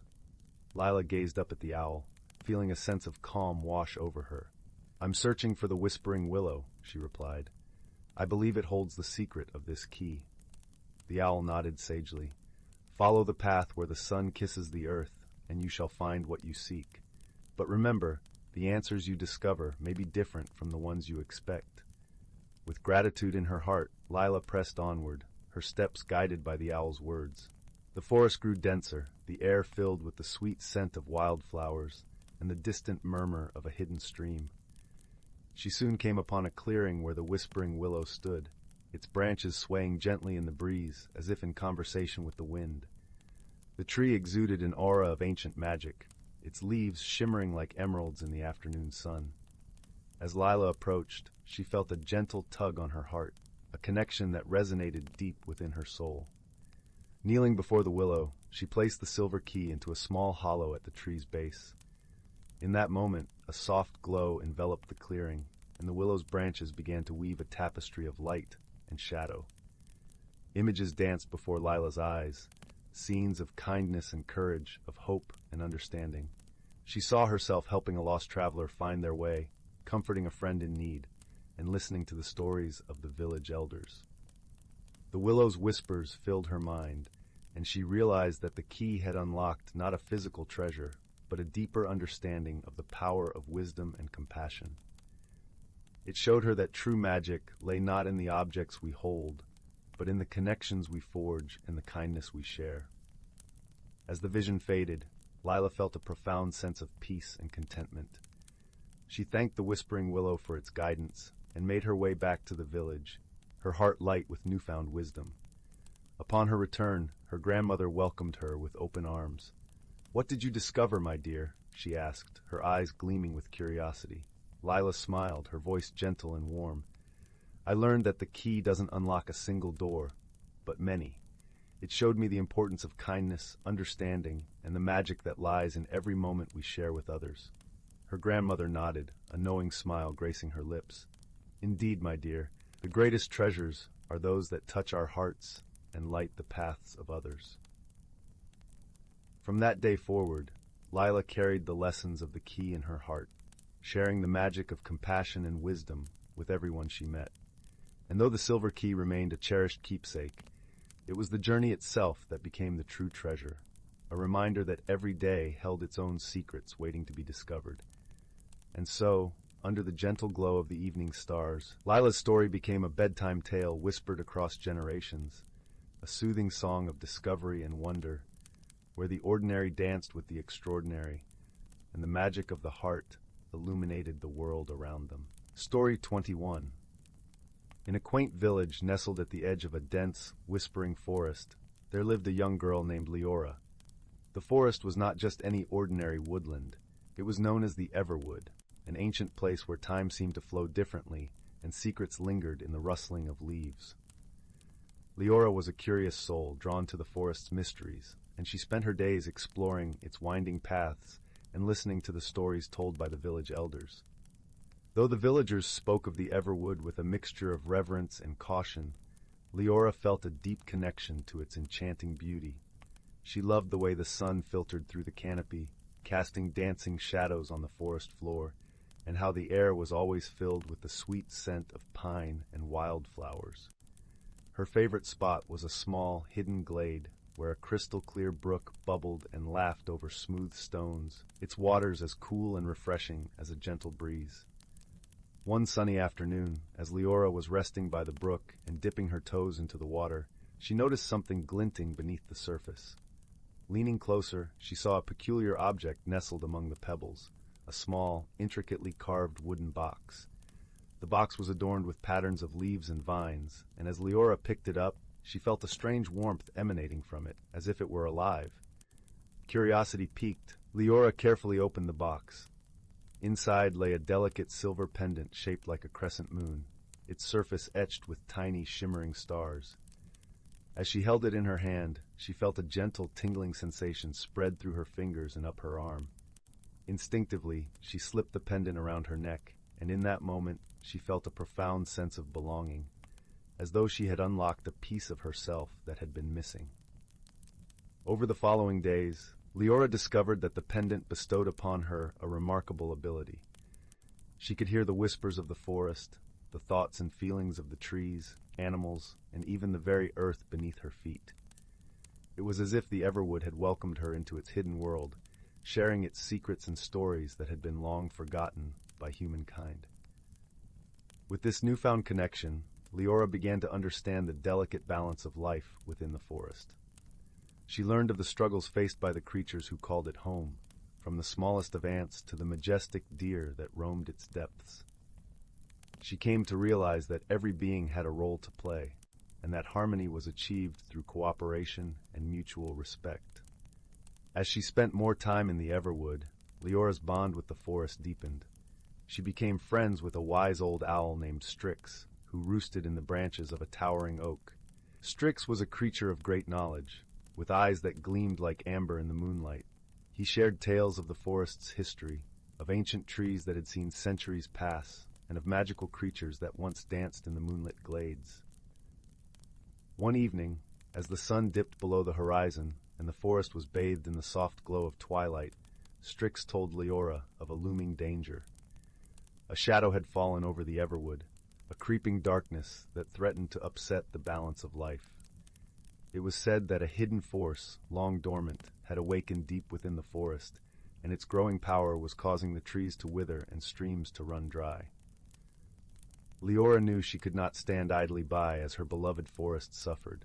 With Strix by her side, she vowed to find the source of this darkness and restore harmony to the Everwood. Armed with her pendant and her newfound understanding of the forest's language, she embarked on a journey that would take her farther than she had ever ventured before. Their journey led them to the heart of the forest, where ancient trees stood tall and proud, their branches intertwining to form a natural cathedral. As they traveled, Leora and Strix encountered many challenges. They navigated through dense thickets and crossed treacherous ravines, all the while guided by the whispers of the forest.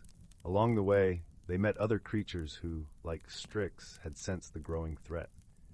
There was a playful squirrel named Pip, whose quick wit and nimble movements made him an invaluable companion. There was also a gentle doe named Fawn, whose graceful presence brought a sense of calm to even the most trying situations. Together they formed an unlikely band of friends, united by their love for the forest and their determination to protect it. As they journeyed deeper into the Everwood, Leora began to notice a change in herself. She felt more attuned to the rhythms of nature, more aware of the interconnectedness of all living things. Her pendant seemed to glow brighter with each passing day, as if responding to her growing understanding and compassion. Finally, after many days of travel, Leora and her friends reached a place where the trees grew so densely that little light penetrated to the forest floor. It was a place of stillness and shadows, where the air hung heavy with the scent of damp earth and moss. In the center of this darkened grove stood a towering blackthorn tree, its gnarled branches reaching skyward like skeletal fingers. As they approached, Leora felt a chill run down her spine. The whispers of the forest had grown quiet, as if holding their breath in anticipation. It was clear that this was the source of the darkness that plagued the Everwood. Gathering her courage, Leora stepped forward and placed her hand on the trunk of the blackthorn tree. Instantly, she was overwhelmed by a surge of emotion, fear, anger, and sorrow, all swirling together in a turbulent storm. She realized that the tree was not evil, but rather consumed by its own pain, its heart twisted by loneliness and longing.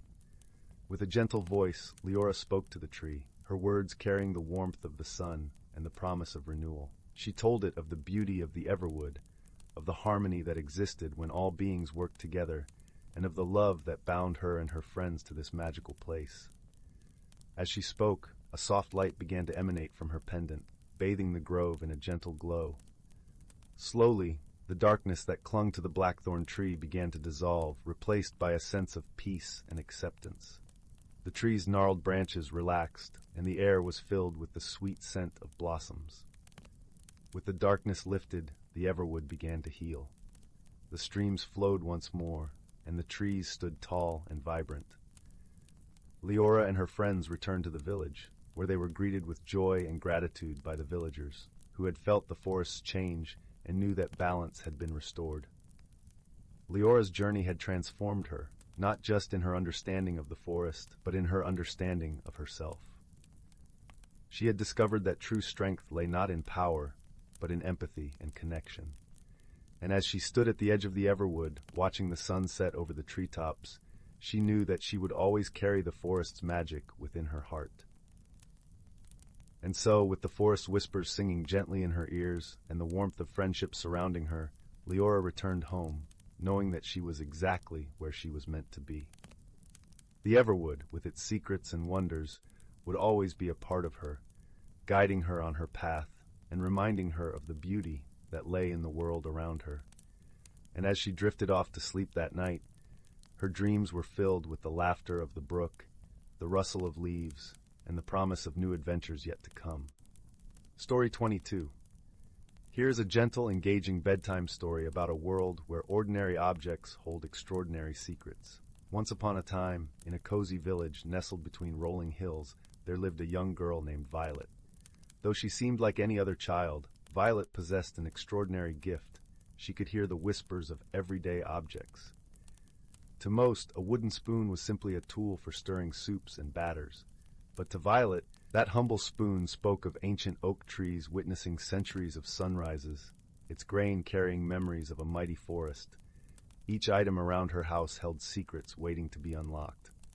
One crisp autumn morning, Violet's grandmother presented her with a peculiar gift, a tarnished brass key. "This key is very special," grandmother said with a twinkle in her eye. "Though it may seem ordinary, it will open doors you cannot yet imagine." Puzzled but grateful, Violet accepted the gift. As her fingers closed around the key, a strange warmth spread through her hand. Suddenly, the key's voice rang clear in her mind. "I can guide you to wonders unseen." Filled with curiosity, Violet decided to follow the key's call. She gathered a few supplies, a warm scarf, a sketchbook, and a snack of oatcakes, and waved goodbye to her grandmother, who smiled knowingly.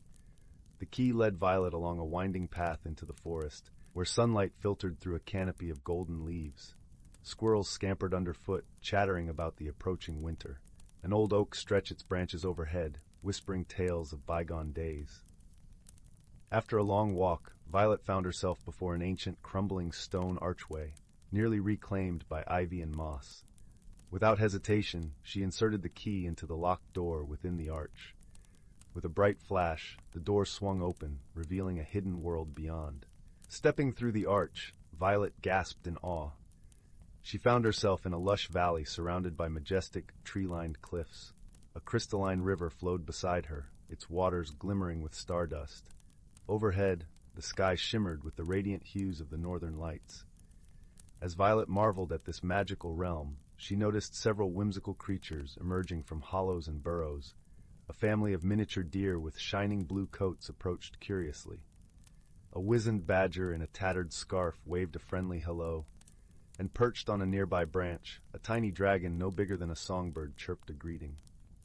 "Welcome, dearest Violet," spoke the badger in a warm, gravelly voice. "We've been eagerly awaiting your arrival. My name is Bramble, and these are my friends, Heart and Ember." The deer dipped his head respectfully while the dragon trilled, "You have a rare gift. You can perceive the unseen world around you. But such a gift also brings responsibility." Violet listened intently as her new friends explained that the valley was a sanctuary for magical beings who had fled from human greed and disbelief. "The veil between our realms is thinning," fretted Bramble, "and dark forces threaten to extinguish the final sparks of enchantment from this world." Ember, the tiny dragon, flapped her wings urgently. "You must help us rekindle the light and renew the ancient magic," she pleaded. "The path will not be easy, but it is our only hope." Though afraid, Violet felt a profound determination. She realized this was no chance encounter. The key had been waiting specifically for her. She was meant to walk this path and face the challenges ahead.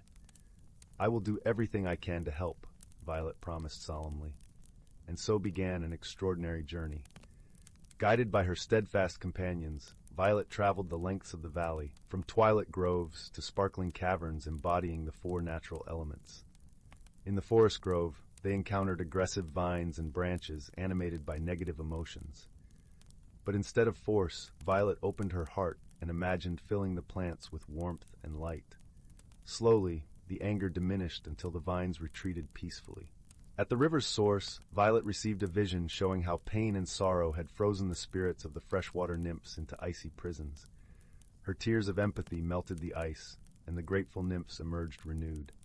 Within the gusting cliffs, raging winds stirred by humanity's restlessness raged in a deafening roar.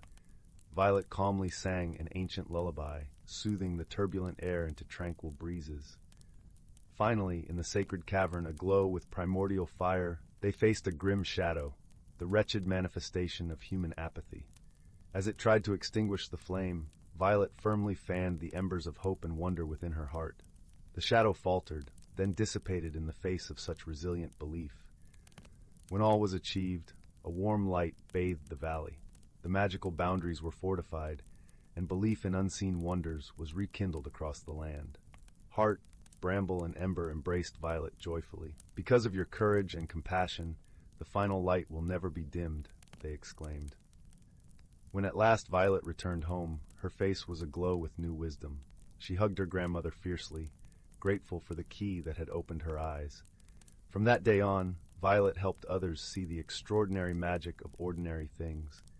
She became a bridge between worlds, ensuring that the whispers of enchantment would forever grace the ears of humans, if only they opened their hearts to listen. Story 23. Once upon a time, in the heart of a verdant, sun-dappled forest, there lay a quaint little village called Twinkling Hollow. This was no ordinary village. It was a place where the air shimmered with the faint glow of magic, and the laughter of its quirky inhabitants floated like bubbles through the trees. The villagers were as peculiar as they were kind-hearted, each possessing a unique trait that made living in Twinkling Hollow a delightful adventure. In this village lived a sprightly old woman named Miss Pippa Periwinkle. Miss Pippa was known for her enchanting garden hats that bloomed with real flowers. Depending on her mood, tulips, daisies, or even roses would flourish atop her head in a vibrant display.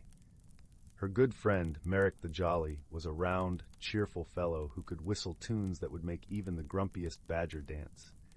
He always wore socks that never matched, but somehow they always seemed perfectly paired.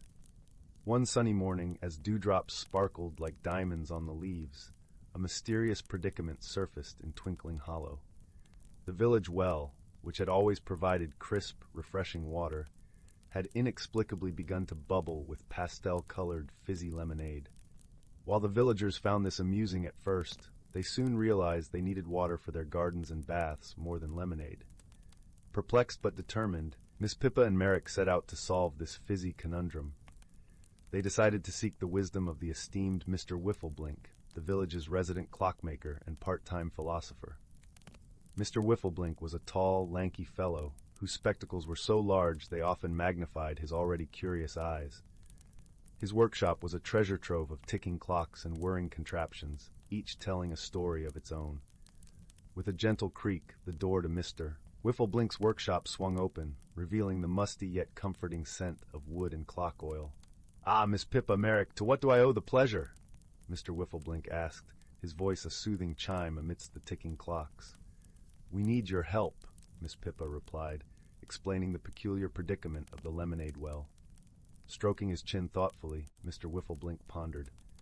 "Ah, a very curious case indeed, but I believe I might have just the thing to help us unravel this fizzy mystery." He rummaged through a clutter of gears and cogs, finally pulling out a peculiar, glittering compass. "This is the compass of curiosities," he announced with a gleam in his eye. "It is said to lead its holder to the source of any magical anomaly." Eager to resolve the issue, Miss Pippa and Merrick accepted the compass and set off on their quest, their hearts buoyed by Mr. Whiffleblink's confidence. The compass spun wildly, its needle eventually settling in the direction of the Whispering Woods, a part of the forest known for its secrets and riddles. As they ventured deeper into the woods, the trees seemed to lean in, listening to their every word. Suddenly, a soft, melodic voice called out, "Who seeks the secrets of the Whispering Woods?" Startled but unafraid, they turned to see a tiny feathered creature perched on a branch. It was a spriggle, a bird-like being with feathers that shimmered in a kaleidoscope of colors. "I am Silvio, keeper of the woods," he chirped with a playful twinkle in his eye. "Dear Silvio," Merrick said with a friendly bow, his socks, one striped, one polka-dotted, peeking from beneath his trousers, "we seek the source of the magic that's turned our well to lemonade." Silvio fluttered his wings and nodded sagely. "Ah, the work of the lemonade sprite! She means no harm, but often seeks to spread joy through her fizzy creations. However, she sometimes gets carried away." Miss Pippa smiled, her hat now sprouting cheerful daffodils. "Perhaps we can speak with her and find a way to balance her joy with our village's needs." Silvio agreed to guide them to the lemonade sprite's lair, a grotto hidden behind a cascade of honeysuckle vines. The air grew cool and sweet as they approached, a sure sign they were near. Inside the grotto, they found the lemonade sprite, a petite figure with hair like spun sugar and eyes as bright as lemons. She was busy concocting another batch of her fizzy delight, humming a tune that bubbled with cheer. "Hello there," Miss Pippa called gently, her voice as soothing as a summer breeze. "We are from Twinkling Hollow and would like to discuss your delightful lemonade." The sprite looked up, her expression both surprised and welcoming. "Oh, visitors!" she exclaimed, her voice effervescent as her creations. "I do hope my lemonade has brought smiles." "It has indeed," Merrick laughed. "But we also need water. Is there a way to adjust your magic so we can have both?" The lemonade sprite pondered, her fingers tapping rhythmically against a silver ladle. Perhaps I can channel my magic to alternate between lemonade and water. That way, your well can provide both joy and sustenance." With a flick of her wrist and a sprinkle of powdered starlight, the sprite worked her magic. Instantly, the bubbling in the well began to alternate, gushing with water and lemonade in a merry dance. Miss Pippa and Merrick clapped their hands with glee, and the lemonade sprite beamed with pride, her eyes twinkling like the stars. "Thank you, dear sprite," Miss Pippa said, her hat now a crown of glowing moonflowers. "You've brought both joy and harmony to our village." As a token of gratitude, the villagers of Twinkling Hollow gifted the lemonade sprite with a basket of their finest fruits and a friendship that would last through seasons. And so, the village continued to thrive, with laughter bubbling up as sweetly as the lemonade in their well. And from that day forward, whenever a gentle breeze carried the scent of lemons through Twinkling Hollow, the villagers knew it was the sprite's way of saying hello, reminding them of the magic that lies in friendship and the joy of simple solutions. And so, under the starlit canopy of the forest, Miss Pippa, Merrick, and the villagers of Twinkling Hollow drifted into dreams filled with laughter, kindness, and a touch of fizzy magic. Story 24. Once upon a time, in the quaint little village of Willowbrook, nestled between rolling green hills and murmuring streams, there lived a gentle-hearted young girl named Lila. Lila had a curious nature and a knack for finding beauty in the most unexpected places. Her days were filled with adventures among the meadows, where she befriended the whispering winds and the singing birds. In Willowbrook, every household cherished a peculiar tradition, the keeping of an heirloom, a simple object passed down through generations that was said to hold a secret. Lila's family treasured an old wooden box, intricately carved with swirling patterns reminiscent of the village's winding brook. One golden afternoon, with sunlight streaming through the branches like liquid gold, Lila decided to explore the attic. Dust motes danced in the shaft of light as she climbed the creaky stairs, her heart fluttering with a sense of anticipation. There, tucked away in a forgotten corner, she found the heirloom box. Its surface was smooth and warm to the touch, as if it had been waiting for her. With a mix of reverence and curiosity, Lila opened the box. Inside lay a delicate, shimmering feather, unlike any she had ever seen. It was iridescent, shifting colors with every tilt, from deep azure to vibrant emerald. The feather seemed to hum with a silent song, drawing Lila into its mystery. As she held the feather, a gentle breeze swept through the attic, though the windows were tightly shut. The air was filled with a soft, melodic whisper, a voice both ancient and kind. "Guardian of the feather," it murmured, "you have been chosen to seek the wisdom of the wind weaver, who resides beyond the whispering woods." Intrigued and a little bewildered, Lila tucked the feather safely into her pocket and made her way into the village. She shared her discovery with her two closest friends, a wise old tortoise named Oliver, who had seen many seasons and bore a map of the world etched on his shell, and a sprightly squirrel named Pip, whose curiosity matched her own.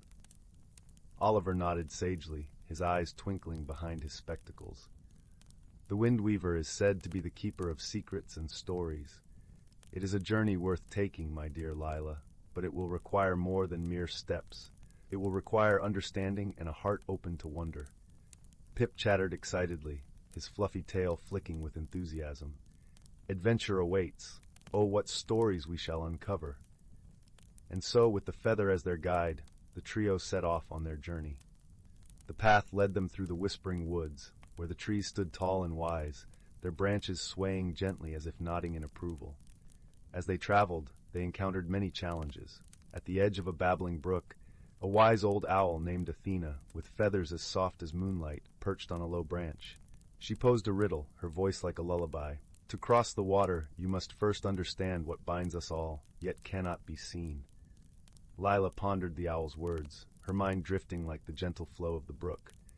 She closed her eyes and listened to the sounds around her, the rustle of leaves, the trickle of water, the heartbeat of the earth. Then it dawned on her.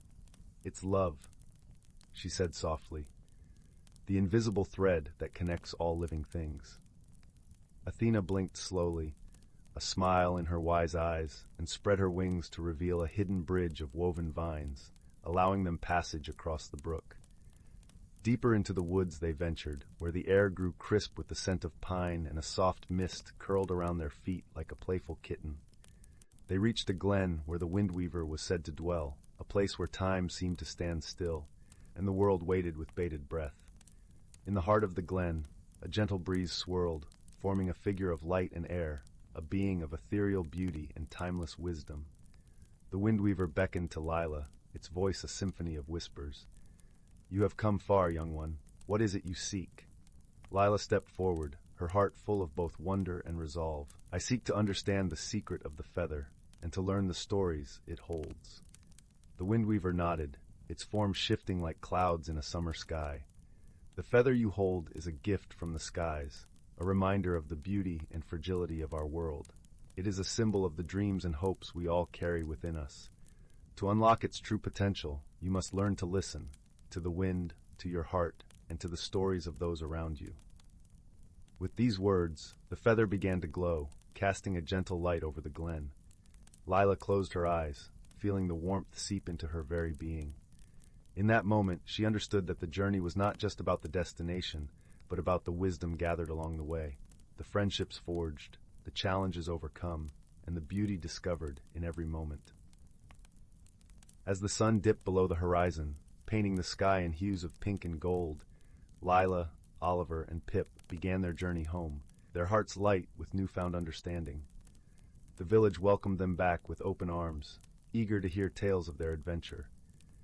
And so, Lila became the storyteller of Willowbrook, weaving tales of wonder and magic that inspired all who heard them. The feather found a new home, resting on a mantle above the hearth, its colors shifting gently in the firelight, a reminder that the world holds secrets waiting to be discovered by those who dare to dream. In the warmth of the village, under the glow of countless stars, Lila knew that the true magic lay not in the feather itself, but in the journey it had inspired, and the love that bound her to her friends, her home, and the endless stories whispering through the wind. And with that thought, she drifted into a peaceful sleep, her dreams filled with the promise of new adventures and the gentle, guiding whispers of the windweaver. In a quaint village nestled within the lush embrace of an ancient forest, there was a place called Willow Hollow. The village was known for its charming cobblestone streets, overgrown with tiny, fragrant wildflowers that danced in the breeze.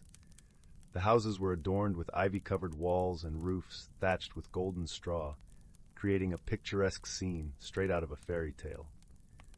One gentle evening, as the sun dipped below the horizon, painting the sky in hues of lavender and rose, a curious event began to unfold. The townsfolk noticed peculiar happenings in the village square. Each morning, the great willow tree at the heart of the square, whose branches stretched out like welcoming arms, was found sprinkled with glittering silver dust. This dust shimmered in the morning light, casting tiny rainbows on the cobblestones below. The villagers were puzzled but not alarmed, for Willow Hollow was a place where magic often whispered through the leaves. However, the mystery of the silver dust intrigued them, and so they turned to one of their wisest residents, an elderly woman named Marin. Marin was known for her deep understanding of the magical world, her wisdom as vast as the forest itself. Marin lived in a cozy cottage on the edge of the village, surrounded by a garden that bloomed with every herb and flower imaginable. Her days were spent tending to her plants, each one thriving under her gentle care. When the villagers approached her with their questions, Marin listened carefully, her bright eyes twinkling like stars against the night sky. Marin mused, stroking her chin thoughtfully. This silver dust sounds like the work of the moon moths, creatures of the night known for their luminous trails. But why would they visit the willow tree? Deciding to investigate, Marin invited a group of curious children to join her. They gathered at her cottage, where the scent of freshly baked bread mingled with the earthy aroma of herbs. The children sat cross-legged on the soft, mossy ground, their eyes wide with anticipation. "Tonight, we shall uncover the secret of the silver dust," Marin announced, her voice as soothing as a lullaby. "But we must be patient and observant." As darkness gently cloaked the village, the group made their way to the square.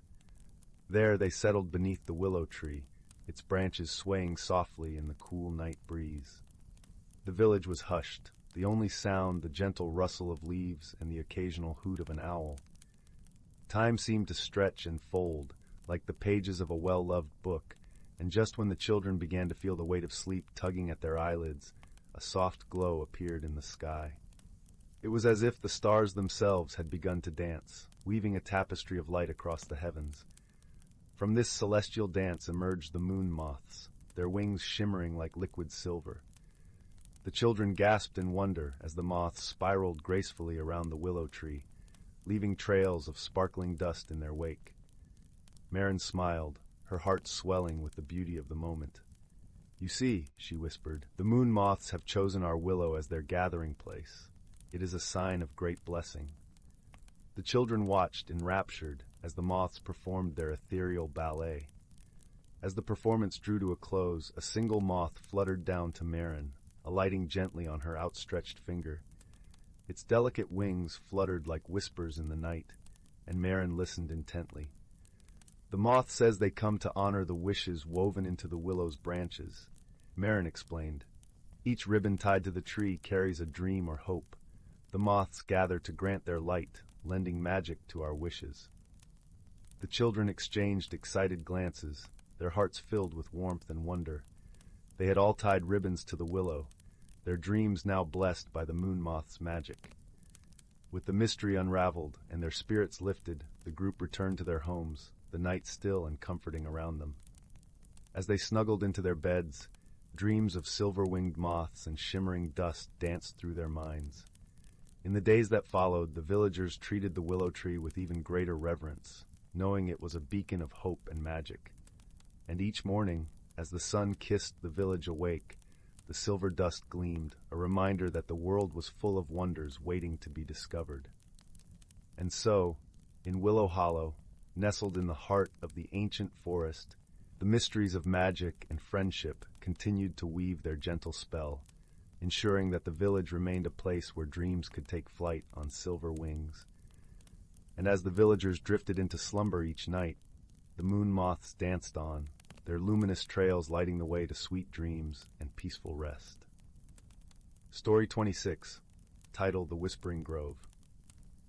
In the heart of the tranquil village of Elderglen, nestled between the emerald embrace of the Whispering Woods and the crystal-clear banks of the River Lumina, there was a peculiar little shop known as the Charm and Chime. The shop's name was lettered in swirling, gold script above the door, and it was said to carry items of gentle magic and quiet wonder. It was here that our story begins, under the soft glow of twilight, when the sky was a canvas of purples and pinks, and the world seemed to breathe in a sigh of serenity. The shop was owned by a kindly old man named Jasper, whose eyes twinkled like stars beneath bushy eyebrows. Jasper was known for his hearty laugh, his stories spun from threads of imagination and truth, and his delicate touch with the magical wares that filled his shop. From enchanted wind chimes that sang the songs of distant lands to pocket-sized sunbeams captured in glass spheres, each object carried a magic of its own. One quiet evening, as Jasper was preparing to close up for the night, a gentle chime called out from the back shelf. It was a sound like the first drops of rain on a parched summer day, soft and inviting. Jasper turned, intrigued, and his eyes fell upon a seemingly ordinary lantern. Its glass panels were etched with intricate designs of swirling leaves and tiny creatures, and it glowed with a warm, inviting light. Jasper smiled knowingly. This was no ordinary lantern. It was the lantern of Loria, a relic whispered in tales as old as the village itself. The lantern was said to possess the ability to reveal hidden worlds and illuminate paths unseen. However, it had been dormant for many years, waiting patiently for the right person to wield its gentle power.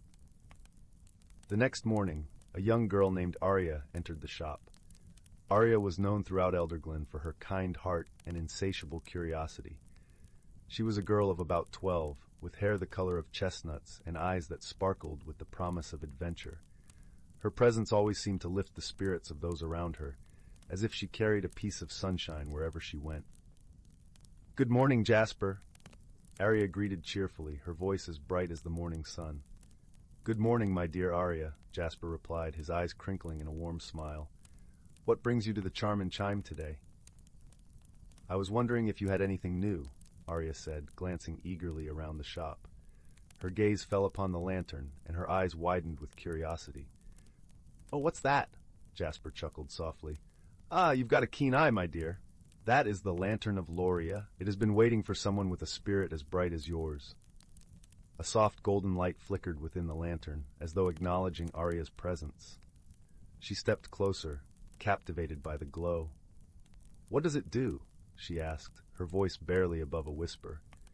Jasper leaned closer, his voice dropping to a conspiratorial tone. "This lantern can reveal hidden worlds and guide you along paths that are best seen with the heart. Would you like to borrow it and see where it might lead you?" Arya hesitated only for a moment. Her heart leapt at the thought of an adventure, and she nodded eagerly. "Oh, yes, please." Jasper carefully lifted the lantern from its shelf and handed it to Arya. "Remember, the lantern will only reveal what you are ready to see, so trust in your heart and let it guide you." With the lantern clutched tightly in her hands, Arya thanked Jasper and hurried out of the shop, her heart pounding with excitement and anticipation.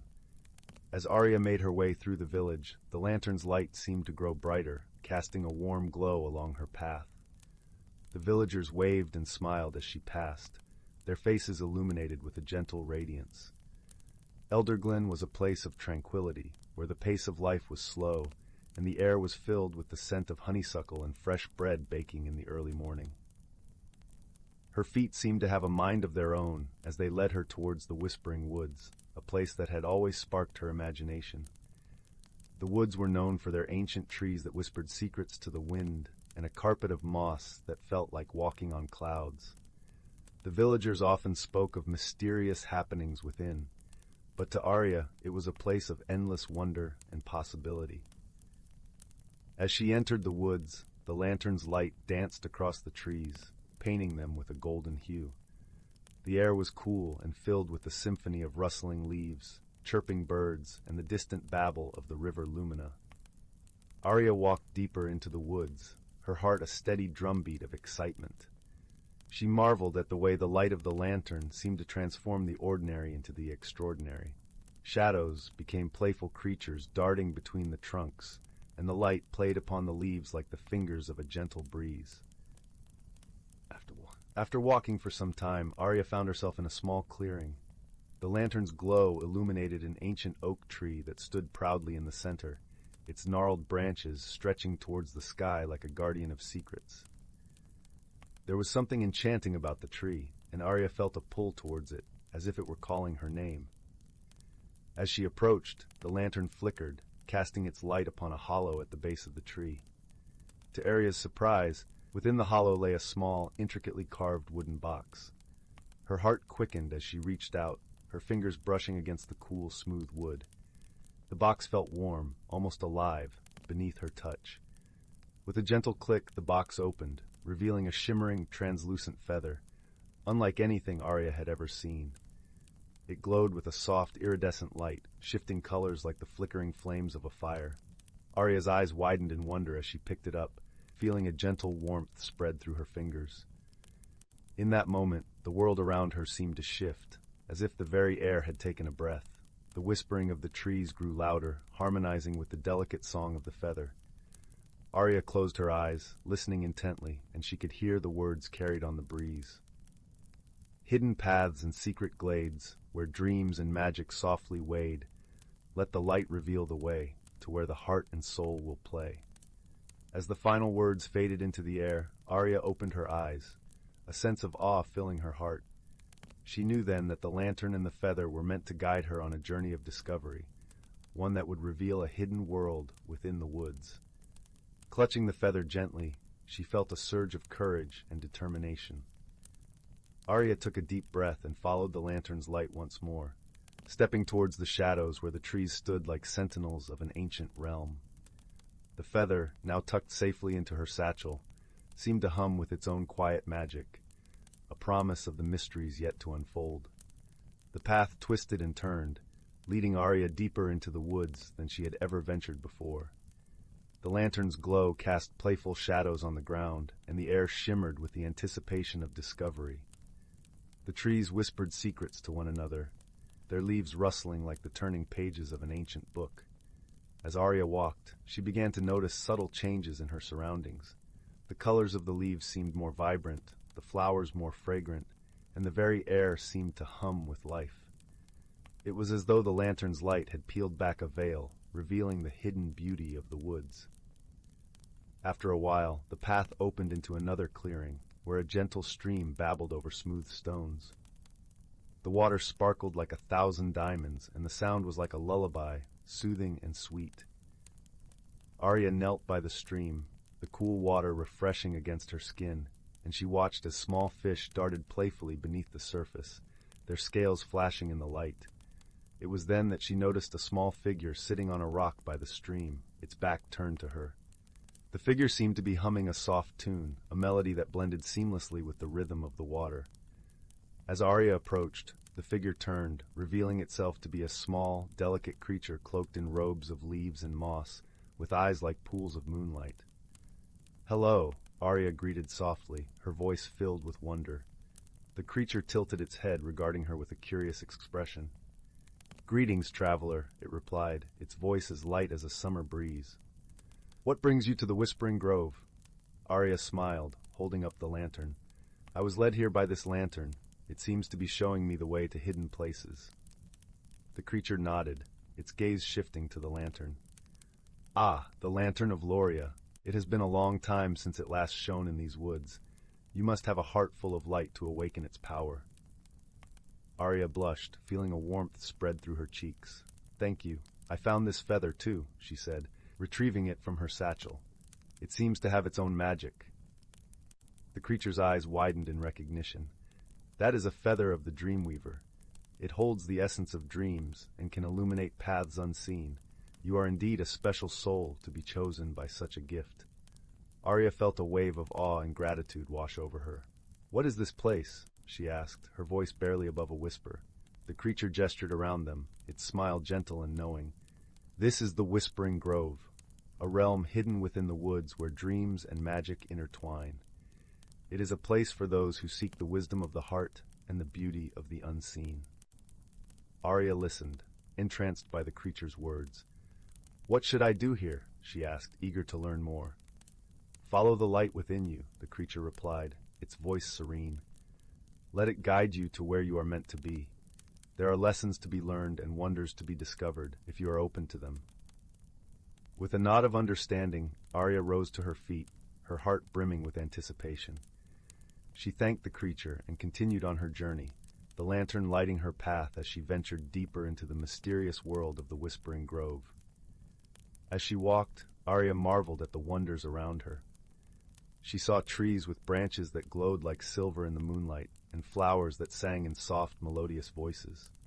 She met creatures both strange and familiar, each one with a story to share and a lesson to impart.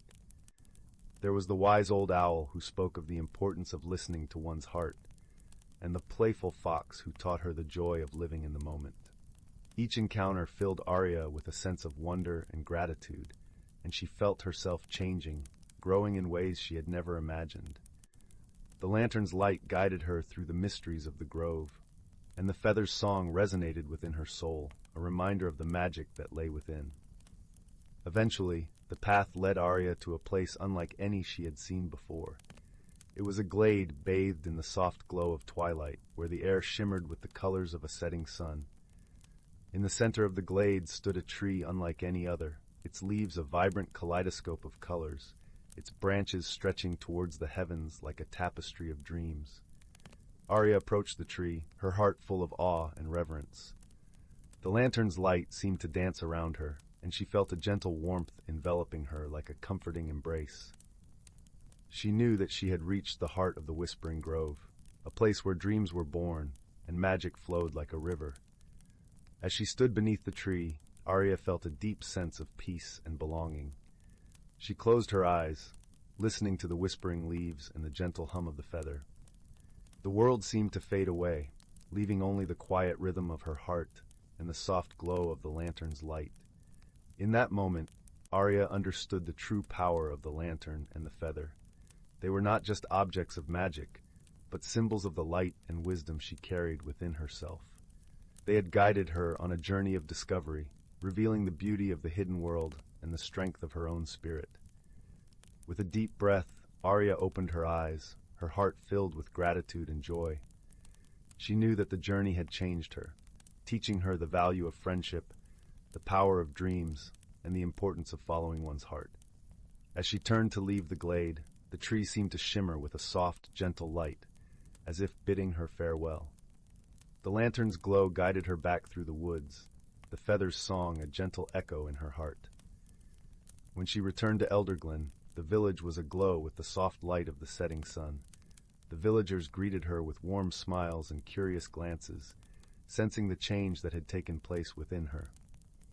Arya made her way to the charm and chime, eager to share her adventure with Jasper.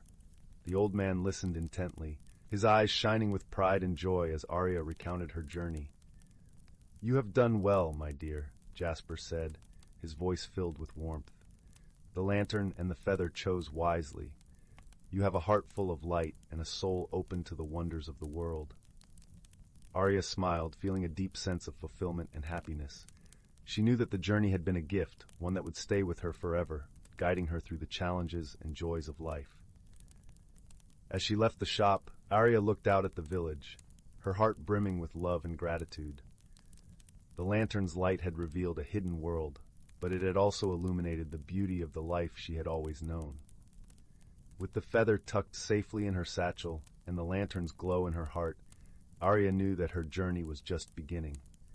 The Whispering Grove had taught her the power of dreams and the strength of friendship, and she was ready to embrace the adventures that awaited her, guided by the light of her own spirit.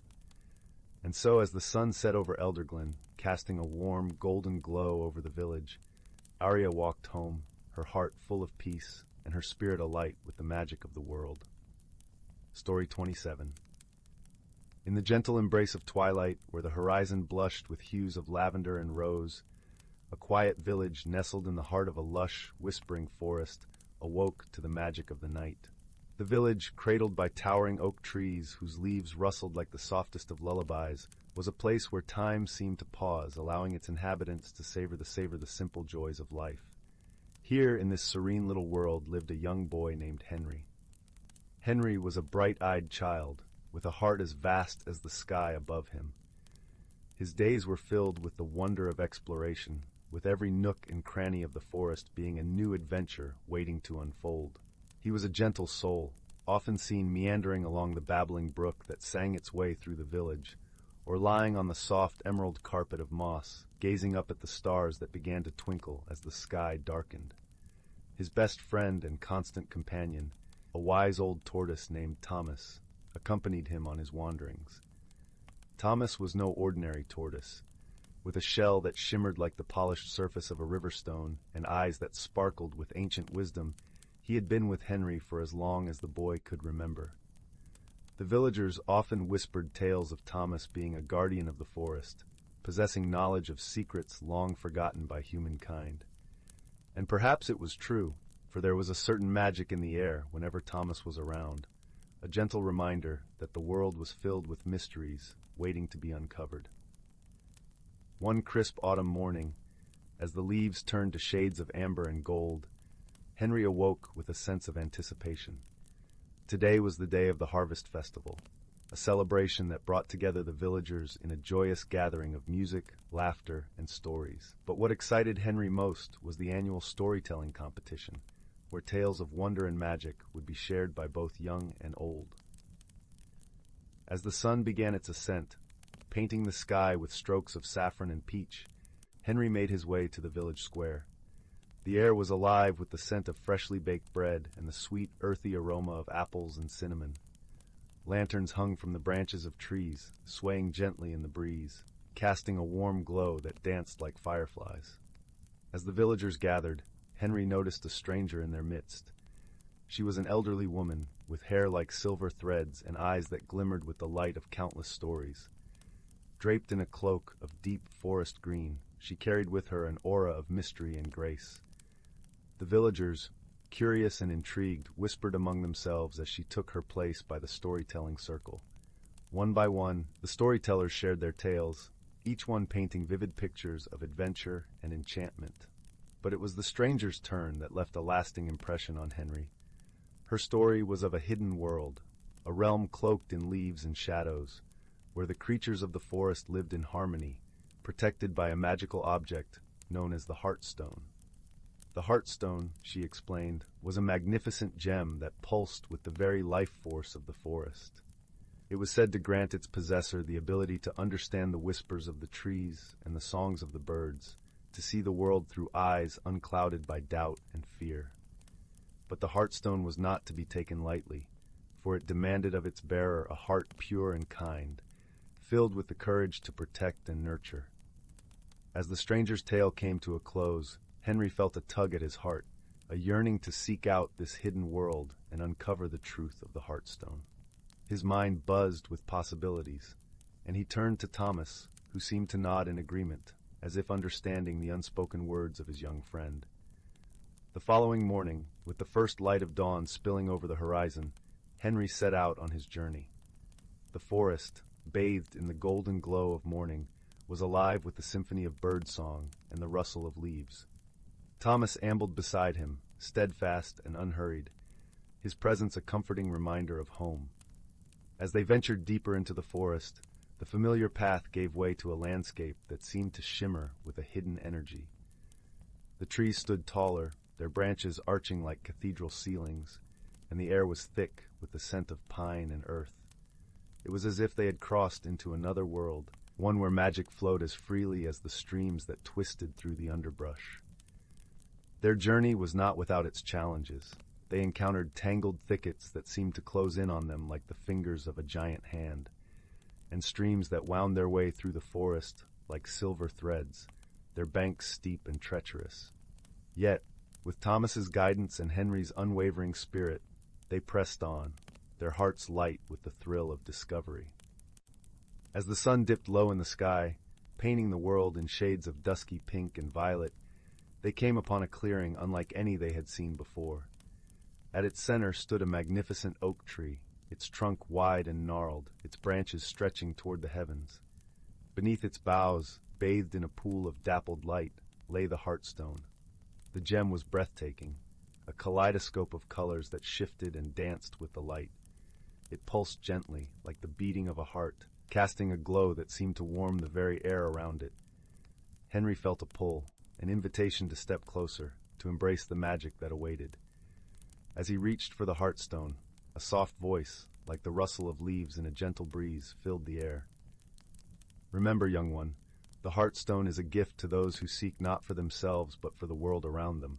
It is a promise to protect, to cherish, and to learn. With those words echoing in his mind, Henry touched the Heartstone. A warmth spread through him, a gentle tide of understanding and connection. Suddenly, the whispers of the forest became clear, the languages of the birds and the rustle of the leaves unfolding like a song he had always known but never heard. With Thomas by his side, Henry returned to the village, his heart brimming with stories and knowledge. The villagers gathered to hear of his journey, their eyes wide with wonder as he shared the tale of the Heartstone and the hidden world within their beloved forest. Through the Heartstone, Henry learned to listen, to truly hear the world around him. He became a bridge between the villagers and the forest, a gentle guardian who cherished both the land and its people. And Thomas, his wise old friend, was always there, a steadfast companion whose quiet wisdom guided him through every season of life. As the years passed, Henry grew from a boy into a young man, but the magic of the Heartstone and the lessons of his journey remained with him. He understood the delicate balance of the world, the importance of friendship and kindness, and the power of a heart open to the wonders of the universe. And so, in that quiet village nestled within the whispering forest, the legacy of the Heartstone lived on, a beacon of hope and unity, a reminder that the greatest magic of all is the love and wisdom we share with one another. Story 28. Once upon a time, nestled deep within the mist-shrouded mountains, there lived a young girl named Annika. Though her days were filled with the simple joys of tending to her family's flock of sheep, she often found herself gazing wistfully at the towering peaks that seemed to beckon with ancient secrets. One crisp autumn evening, as Annika led the sheep back to the village, a sudden gust of wind swept through the valley, carrying with it a flurry of golden leaves. One leaf, larger and more vibrant than the rest, danced before her eyes before coming to rest at her feet. Annika knelt to examine it more closely, and her breath caught in her throat, for etched upon its surface was an intricate symbol she had never seen before. That night, as Annika lay in bed, the symbol burned brightly in her mind's eye. It stirred something deep within her, a yearning to unravel the mysteries it seemed to hold. The following morning, she set out to seek answers, her journey leading her to the village elders. The elders listened intently as Annika described the symbol, and their eyes widened with recognition. "Child," the eldest among them spoke, his voice trembling with reverence, "that symbol belongs to our ancestors, the keepers of the sacred grove." With each passing day, the elders unveiled more of Annika's ancestral legacy, sharing tales of a time when her people lived in harmony with the land, tending to the ancient forests and serving as guardians of the natural world. They spoke of sacred rituals, performed beneath the boughs of towering trees, where the keepers would commune with the spirits of the land and channel their wisdom into powerful artifacts. One such artifact, the elders revealed, was the luminous acorn, a talisman crafted from the heart of a mighty oak, imbued with the essence of the forest itself. It was said that whoever possessed the luminous acorn would be granted the ability to understand the language of the trees and the creatures that dwelled within their embrace. Annika's heart swelled with purpose, for she knew that this legacy was not merely a relic of the past, but a living tradition that must be preserved. With the elders as her guides, she embarked on a pilgrimage into the heart of the ancient forest, following the faint whispers of the wind through twisting paths and verdant glades. As she journeyed deeper, Annika felt a profound connection to the land, as if the very trees were whispering secrets long forgotten. She marveled at the intricate tapestry of life that thrived beneath the canopy, from the delicate wildflowers that carpeted the forest floor to the majestic stags that roamed freely among the towering trunks. At last, after many days of travel, Annika and the elders reached the sacred grove, a verdant sanctuary where the ancient oaks stood as silent sentinels, their branches intertwined in a canopy of emerald and gold. It was here, the elders explained, that the keepers had once performed their sacred rites, drawing upon the ancient wisdom of the land. With reverent hands, the elders led Annika to a towering oak, its gnarled trunk etched with the same symbol she had seen on the golden leaf. Beneath its mighty boughs, they uncovered a hidden alcove, and there, nestled among the roots, lay the luminous acorn. As Annika's fingers closed around the talisman, a warmth seemed to radiate from its core, and her senses were flooded with the sounds and scents of the forest. She heard the whispers of the trees, the gentle rustling of leaves, and the melodies of the birds that called this verdant realm their home. In that moment, Annika understood the true legacy of her ancestors, a deep reverence for the natural world and a responsibility to protect and nurture its wonders. She vowed to honor this sacred trust, to become a new keeper of the grove, and to pass on the ancient wisdom to future generations. As the first rays of dawn filtered through the canopy, Annika emerged from the forest, her heart brimming with a sense of belonging and purpose. She knew that the path ahead would not be easy, but she carried with her the strength of her ancestors, the wisdom of the land, and the unwavering belief that by preserving these ancient traditions, she could create a more harmonious world for all. And so, with the luminous acorn as her guide, Annika embarked on a lifelong journey to rekindle the sacred bond between her people and the natural world. She taught others to listen to the whispers of the trees, to walk gently upon the earth, and to honor the delicate balance that sustained all life. In the years that followed, the once-forgotten rituals of the keepers were revived, their melodies and ceremonies echoing through the forest once more. And as the seasons turned, the sacred grove flourished anew, a verdant testament to the enduring legacy of those who came before and the promise of a brighter, more harmonious future for all. Story 29. In the vast expanse of the galaxy, where stars twinkled like scattered diamonds against the velvet blackness, there lay a tiny planet known as Luma. Wrapped in perpetual twilight, Luma was famed for its luminescent flora that bathed the landscape in an ethereal glow.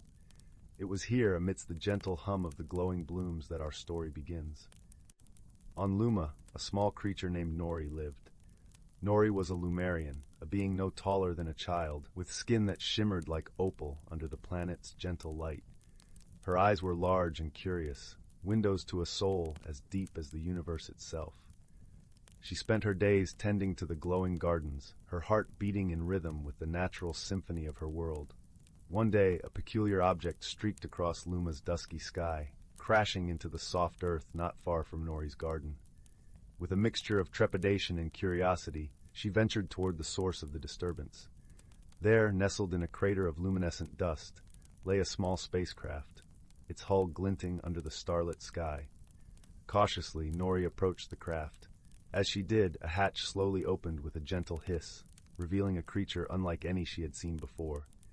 He was tall and slender, with skin like polished stone and eyes that glowed a soft gold. His name was Orion, a traveler from a distant planet called Xanthar, known for its towering crystalline cities and endless skies. Orion emerged, brushing off the stardust that clung to his suit. He looked around, his gaze finally settling on Nori. There was a moment of silence, a shared stillness in which the universe seemed to hold its breath. Then Orion spoke, his voice a deep, resonant melody. "Hello," he said, the word a bridge between two worlds. Nori's heart fluttered with a mixture of fear and excitement. "Hello," she replied, her own voice a gentle whisper that danced through the air.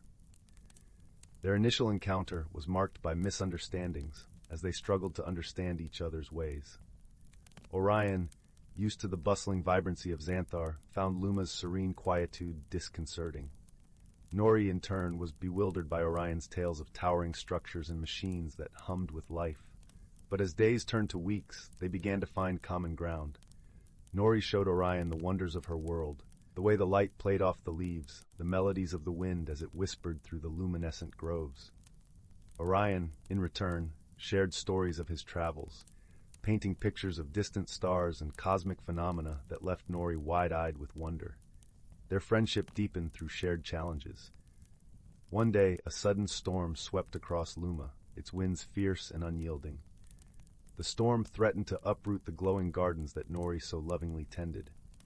Together, they worked tirelessly, Orion using his knowledge of engineering to create barriers from fallen branches, while Nori guided him with her intimate understanding of the land.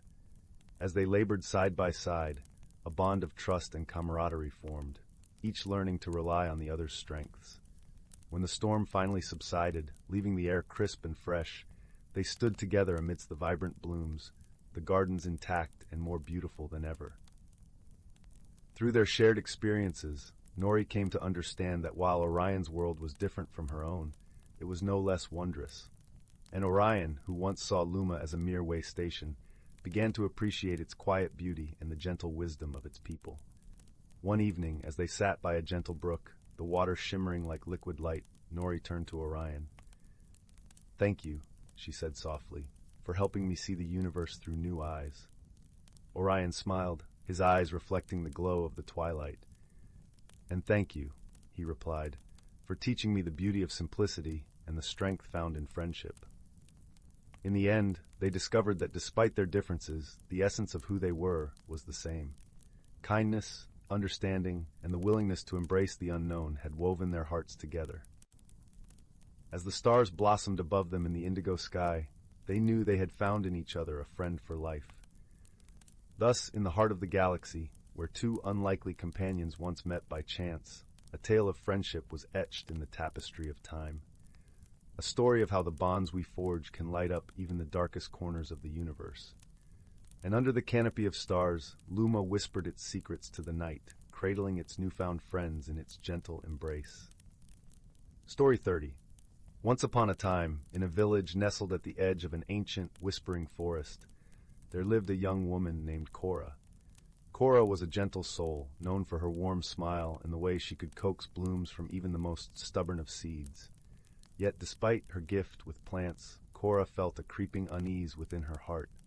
She yearned for change, but feared it too, like a bird with wings not yet ready to take flight. The village was surrounded by an array of vibrant meadows in the mystical forest, where sunlight danced through the leaves and the air was filled with the sweet scent of pine and lavender. Cora often wandered there, seeking solace among the towering trees and babbling brooks. One particular spot, a small glen, was her favorite. It was a place where the earth felt alive beneath her feet, and the wind sang secrets only she could hear. One day, as Cora sat beneath the sprawling branches of an ancient oak, she noticed a small, peculiar stone by her side. It was smooth and cool to the touch, glimmering with an otherworldly light that seemed to pulse in time with her heartbeat. As she held it, a comforting warmth spread through her fingers, up her arm, and settled gently into her heart. It was as though the stone was speaking to her, urging her to embrace the change she feared. Intrigued yet hesitant, Cora pocketed the stone and made her way back to the village as twilight painted the sky with strokes of pink and gold. That night, she dreamt vividly of a butterfly emerging from its chrysalis, its wings unfurling in a kaleidoscope of colors. When she awoke, she felt a newfound determination to explore the changes she had long resisted. In the days that followed, Cora noticed small, wondrous changes in her surroundings. The flowers in her garden began to bloom more vibrantly, their colors more brilliant and fragrant than ever before. The villagers, too, seemed to notice the shift, drawn to her garden as if by an invisible thread. Intrigued by these transformations, Cora sought the wisdom of the village elder, a kind-hearted woman named Leora. Leora's cottage was nestled at the edge of the forest, surrounded by herbs and vines that seemed to hum with life. As Cora approached, the elder greeted her with a knowing smile. "Ah, my dear Cora," she said in a voice as warm and crackling as a hearth. "I see the forest has shared its magic with you." With the stone in hand, Cora explained the changes she had witnessed. Leora listened patiently, nodding as if she had known all along what was transpiring. "The stone you found is a gift from the forest," Leora explained. "It mirrors the growth within you, encouraging you to embrace the changes you seek and fear." Cora gazed at the stone, its gentle glow a reminder of the dreams that dance just beyond her reach. "But how do I embrace change when it feels so daunting?"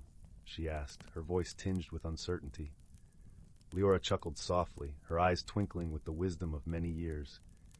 "Change is like a garden, my dear. It requires patience, care, and a willingness to let go of what no longer serves you. Trust in the process, and know that you are not alone." Encouraged by Leora's words, Cora returned to her garden, a sense of purpose blooming within her. She began to experiment, planting new seeds and exchanging stories with the villagers who visited her oasis of color and calm.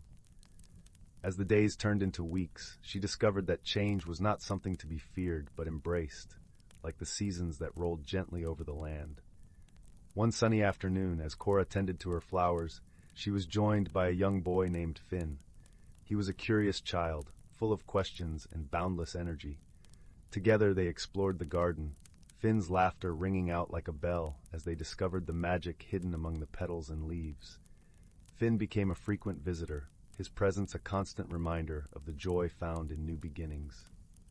Under Cora's guidance, he learned to nurture the plants, his small hands deftly tending to the seedlings with a tenderness that belied his age. In Finn, Cora saw a reflection of her own journey, a journey of growth, learning, and transformation. As the seasons shifted, so did the landscape of Cora's heart. She found herself embracing the changes she had once feared, her spirit blossoming alongside her garden. The stone, now a cherished talisman, served as a reminder of the magic within and around her. One evening, as the sun dipped below the horizon, painting the sky with hues of amber and violet, Cora sat in her garden, her heart full of gratitude. The village had gathered for a celebration, the air alive with music and laughter. Leora sat beside her, her wise eyes reflecting the flickering light of the bonfire. "You have grown, my dear," Leora said, her voice a gentle murmur against the evening breeze. You have transformed, just as the forest knew you would. Cora smiled, her heart light with the knowledge that she had found her wings at last. I have learned that change is not something to fear, she replied softly. It's a dance, a journey, and I am grateful for every step. Together they watched as the villagers danced beneath the starlit sky, their movements a tapestry of joy and unity. And as the night wore on, Cora felt the warmth of the stone in her pocket, a silent promise of the magic yet to come. In the gentle glow of the firelight, surrounded by the love of her community, Cora knew she had found her place, a place where she could continue to grow, to change, and to embrace the endless possibilities of her heart. And with that knowledge came a deep, abiding peace, as comforting as the forest that had guided her to this moment of transformation. And so, in that enchanted village, under the watchful gaze of the ancient forest, Cora discovered the beauty of personal discovery, a journey that was both magical and profoundly her own. Story 31. In the heart of the ancient whispering woods, where the sun's first light dances through a kaleidoscope of verdant leaves, lay a world known only to those with eyes gentle enough to see it. The whispering woods were veiled in an enchanted mist that shifted with the seasons, concealing a sanctuary where nature's creatures lived in harmonious unity. Here the air was sweet with the scent of blooming honeysuckle, and the gentle rustle of the wind through the trees was a melody that sang of the forest's secrets. In this hidden haven, a delicate balance was nurtured by the creatures who called it home. Among them was Neum, a wise old turtle whose shell was etched with the stories of the forest. Neum had seen many seasons pass and was revered for her deep understanding of the wood's rhythms. Her eyes, like polished amber, held the wisdom of ages, and it was she who taught the young ones the art of listening to the forest's whispers. One crisp autumn morning, as the golden leaves fell like coins from the trees, Neum gathered the young creatures around her at the edge of the silver stream. The stream flowed with a gentle murmur, its waters crystal clear, reflecting the vibrant tapestry of the forest. The air was cool and carried the earthy fragrance of fallen leaves, mingling with the sweet aroma of ripe berries. Today, Neum began, her voice as smooth as the stream itself, I will tell you the tale of the Harmony Stone, a gift from the ancient spirits of this forest. The young ones, a colorful assembly of fox kits, fawns, and little birds, leaned in closer.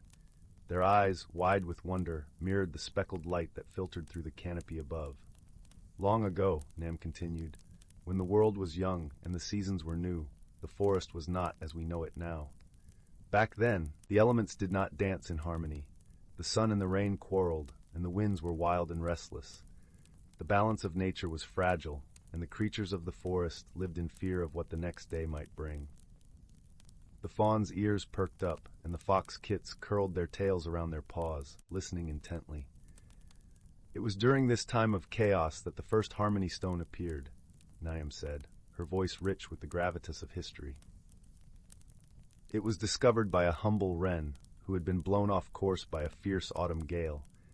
The stone was unlike anything she had ever seen, smooth and warm to the touch, with a gentle glow that seemed to pulse with the heartbeat of the earth. As Neum spoke, the young creatures could almost feel the warmth of the stone, as if it were nestled in their own tiny paws. The wren, guided by instinct and courage, took the stone to the great oak. The young ones were silent, their hearts full of the ancient wisdom that had been passed down to them. Remember, Neum whispered, we are all keepers of the Harmony Stone's legacy. As long as we listen to the whispers of the forest and respect the balance of nature, the whispering woods will remain a sanctuary for all. With that, Neum retreated into her shell, leaving the young ones to ponder the tale beneath the dappled sunlight. The forest around them seemed to sigh contentedly, cradled in the gentle embrace of harmony. As the day drew to a close and the sky blazed with the fiery hues of sunset, the creatures of the whispering woods nestled into their cozy abodes. The fox kits snuggled together in their den, the fawns lay curled in the soft grass, and the birds tucked their heads beneath their wings.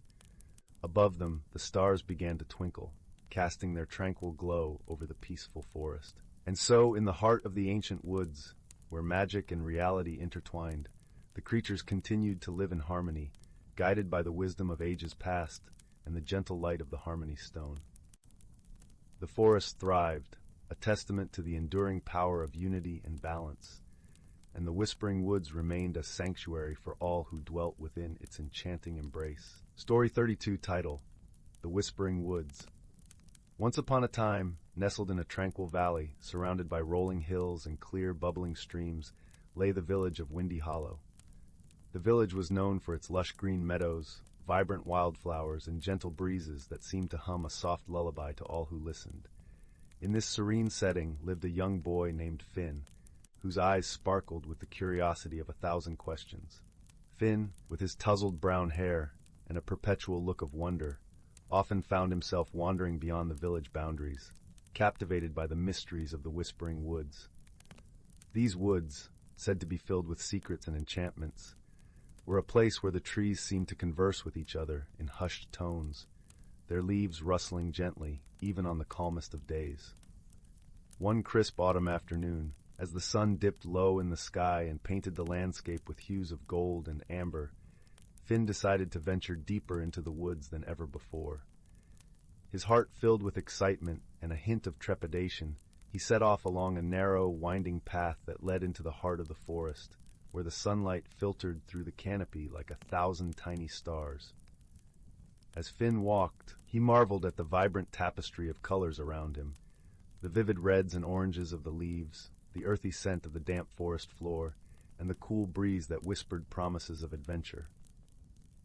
The path twisted and turned, leading him into a grove where the trees stood taller and closer together, their branches entwined like old friends sharing secrets. It was here that Finn stumbled upon something extraordinary, a small, shimmering pool of water nestled among the roots of a great oak tree. The surface of the pool was as smooth as glass, reflecting the world above like a mirror. But as Finn gazed into its depths, he noticed something unusual. The reflection was not of the forest, but of a world entirely different, a hidden realm filled with vibrant colors and creatures beyond imagination. Intrigued, Finn knelt beside the pool, dipping his fingers into the cool water. As he did, a ripple spread across the surface, distorting the reflection and sending a gentle shiver up his spine. Suddenly a voice, soft and melodious, echoed through the grove. "Welcome, young traveler," it said. "You have found the gateway of echoes, a bridge between worlds." Startled, Finn looked around but saw no one. "Who speaks?" he asked, his voice barely a whisper. "I am Seraphina," the voice replied, "guardian of the Whispering Woods. You have discovered a secret known to few, a portal to the realm of echoes, where time dances and dreams take flight." Finn's heart raced with excitement and a touch of fear. "May I enter this realm?" he inquired, his voice tinged with awe. "Only those pure of heart and curious of mind may pass," Seraphina answered. "If you choose to enter, you must promise to respect its wonders and return before the first light of dawn." Eager to explore this hidden world, Finn nodded, his determination clear. "I promise," he vowed, stepping forward with a mix of courage and anticipation. As Finn stepped into the pool, the world around him blurred, and he felt himself being gently pulled through a veil of shimmering light. When he opened his eyes, he found himself standing in a place unlike any he had ever seen. The realm of echoes was a land of ethereal beauty, where the sky shimmered with shades of lavender and turquoise, and the air was filled with the sweet fragrance of blooming starflowers. Trees with silver bark and leaves of emerald green towered over him, their branches swaying in a rhythm as old as time. As Finn marveled at his surroundings, he noticed creatures of every shape and size flitting about, a kaleidoscope of colors and forms, each more wondrous than the last. A gentle breeze carried the sound of laughter, and Finn followed it to a meadow where a group of creatures were gathered. There he met a small, winged creature named Lyra, whose eyes twinkled with mischief and kindness. Lyra's wings shimmered in the dappled sunlight, and her voice was like the tinkling of bells. "Welcome to our realm, Finn," she greeted warmly. "We seldom have visitors from the other side. What brings you here?" Finn, feeling an instant connection with Lyra, shared his story of discovering the pool and his insatiable curiosity about the world. Lyra listened intently, her expression one of understanding and empathy. "We are glad you came," she replied. "Our realm holds many secrets, but it is also in need of help. A shadow has fallen over the land, and the harmony of our world is at risk. Concerned, Finn asked, "What can I do to help?" Lyra explained that the heart of the realm, a magical tree known as the Elder Glow, was losing its light. Without it, the balance of the realm of echoes would be disrupted, and its beauty would fade. Determined to assist, Finn set out with Lyra to find the Elder Glow. Their journey took them through enchanted forests, across crystal-clear streams, and over rolling hills bathed in twilight. Along the way, Finn and Lyra encountered other inhabitants of the realm, kind-hearted creatures who offered guidance and wisdom. They met a wise old tortoise named Eldrin, who shared tales of the realm's history and the importance of friendship and unity. As they traveled, Finn learned valuable lessons about courage, empathy, and the strength found in working together. Each encounter left an indelible mark on his heart, teaching him that true magic lay not in spells and enchantments, but in the bonds formed with others.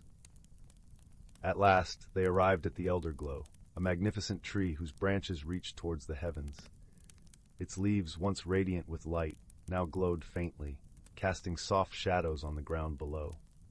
Lyra guided Finn to the base of the tree, where they discovered the source of the trouble, a tangle of dark vines, sapping the tree's energy. With gentle hands and a heart full of hope, Finn began to untangle the vines, working alongside Lyra and the other creatures who had joined them. As they worked, the vines fell away, and a warm golden light began to emanate from the tree's core. Slowly, the Elder Glow's brilliance was restored, filling the realm with a radiant glow that banished the shadows and brought life back to the land.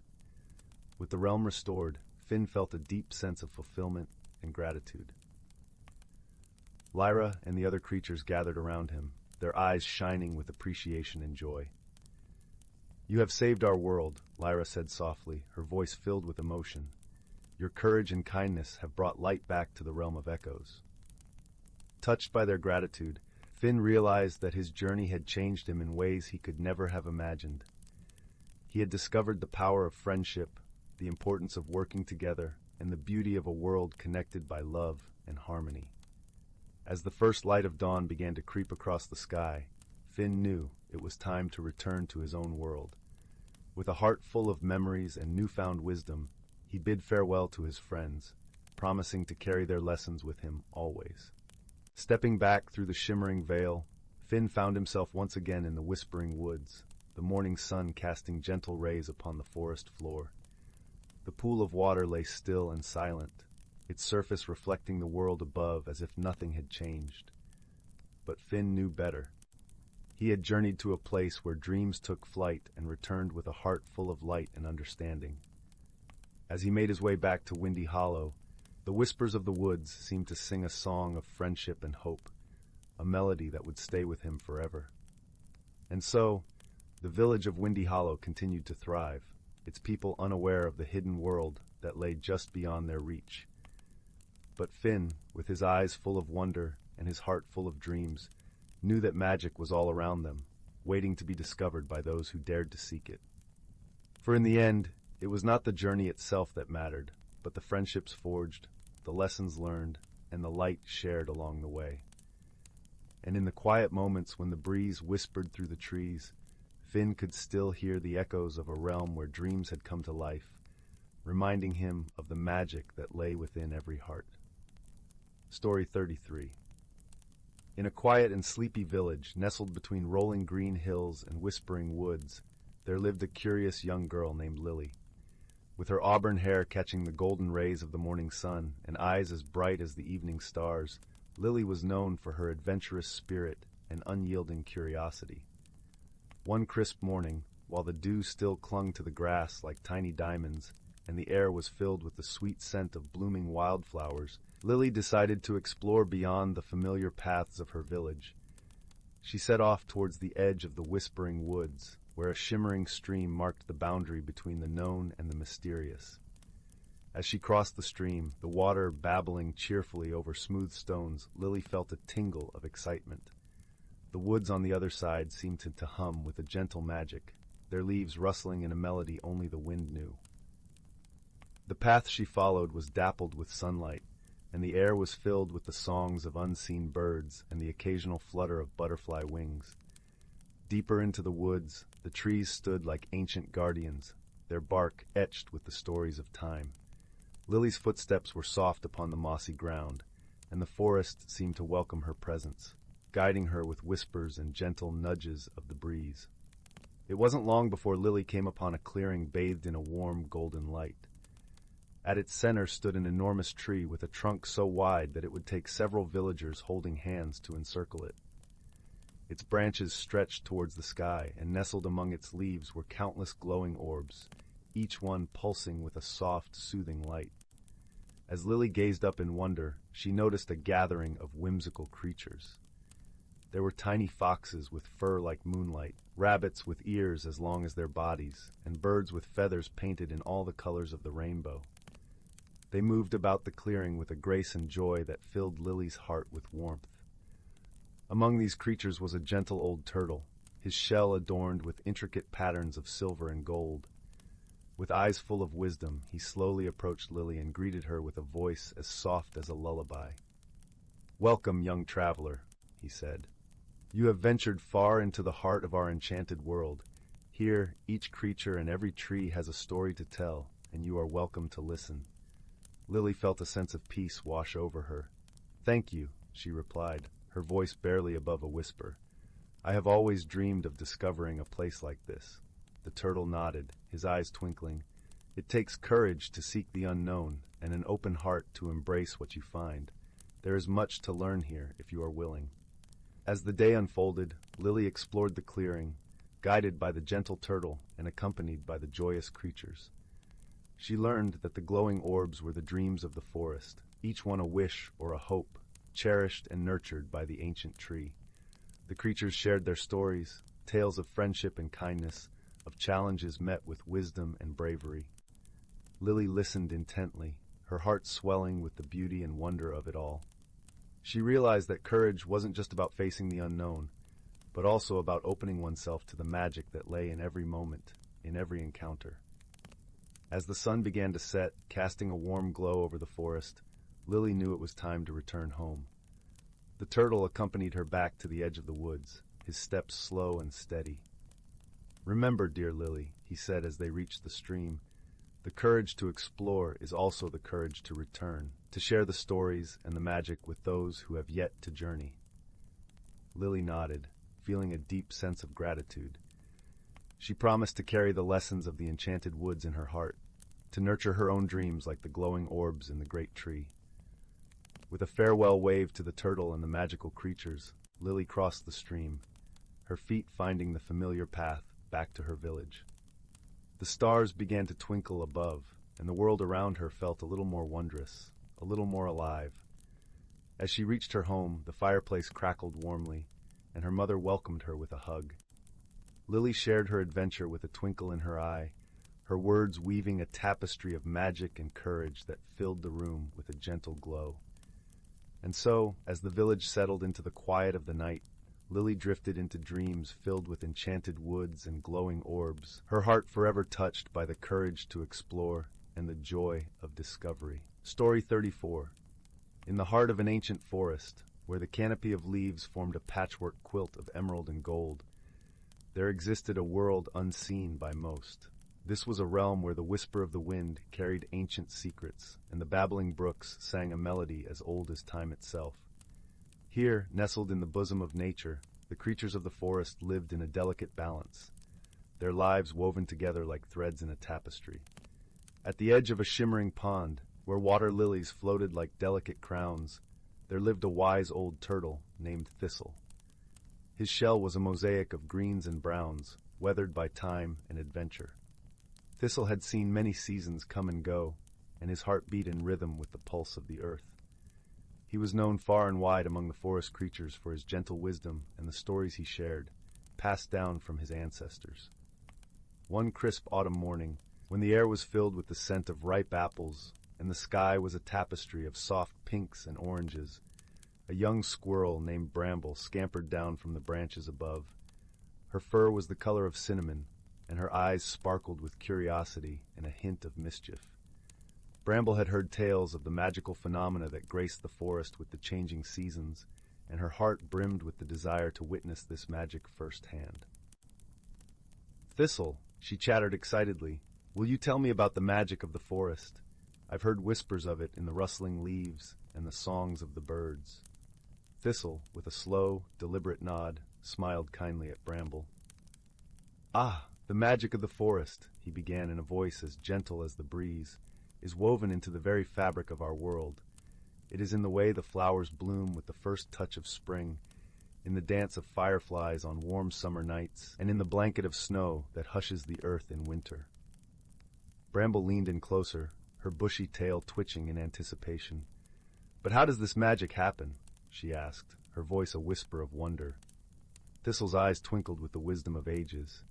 "It is the harmony of nature, dear Bramble. Each creature, each tree, each drop of rain plays its part in the symphony of life. The seasons change because the earth, the sky, and the waters dance together in a balance that has been kept for generations." As Thistle spoke, a gentle breeze rustled the leaves, and a single golden leaf drifted down, landing softly on the pond's surface. Bramble watched, entranced by its swirling journey across the water. "And we are part of this balance too, aren't we?" she mused aloud. "Indeed," replied Thistle. "We are stewards of this land, caretakers of its beauty and bounty. Our actions can tip the scales, for better or for worse. That is why we must tread lightly, with respect and care for all living things." Bramble nodded thoughtfully, the weight of this knowledge settling comfortably within her. "What can I do, Thistle? How can we help keep the balance?" Thistle chuckled softly, a sound like the gentle lapping of waves. "Ah, the first step is always awareness. Simply by being mindful, you have already begun. Share what you learn, encourage others to see the beauty around them, and always act with kindness." As the sun began to set, casting long shadows and bathing the forest in a golden glow, Bramble thanked Thistle with a heart full of gratitude. "I will remember your words," she promised, her voice as soft as the falling dusk, "and I will share them, so that we might all live in harmony." With a gentle wave and a warm smile, Thistle watched as Bramble scampered back into the trees, her form soon disappearing among the branches. The forest was quiet now, the day's hustle and bustle giving way to the tranquil symphony of the night. And so, beneath the watchful gaze of the moon and the twinkling stars, the ancient forest continued its timeless dance. The creatures lived, loved, and learned, their lives intertwined with the rhythms of nature. The magic of the forest endured, a testament to the wisdom of generations and the enduring power of harmony and balance. In this enchanted place, where the boundaries between reality and magic blurred, the lessons of old were passed down like precious heirlooms, ensuring that the heart of the forest would beat strong for all time. As the night deepened, a gentle wind whispered through the trees, carrying with it the promise of new beginnings and the eternal cycle of life. And so, dear listener, as you drift into dreams, remember the story of Thistle and Bramble. May it remind you of the beauty that surrounds us all, and the gentle magic that lies within the harmony of nature. Sleep well, and let the forest's lullaby guide you into peaceful slumber. Story 35. In the heart of the whispering woods, where trees swayed like gentle dancers, and the air was perfumed with the scent of pine and wildflowers, there lay a quaint little village named Willowbrook. The village, nestled snugly between rolling hills and shimmering streams, was known for its peacefulness and the delightful hum of life that buzzed softly through its cobblestone lanes.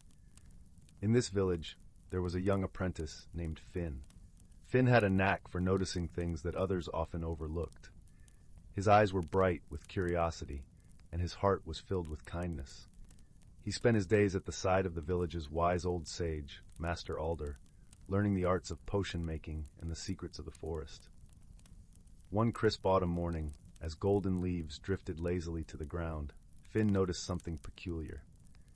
As he strolled through the village square, he found that the fountain, usually brimming with crystal-clear water, was inexplicably dry.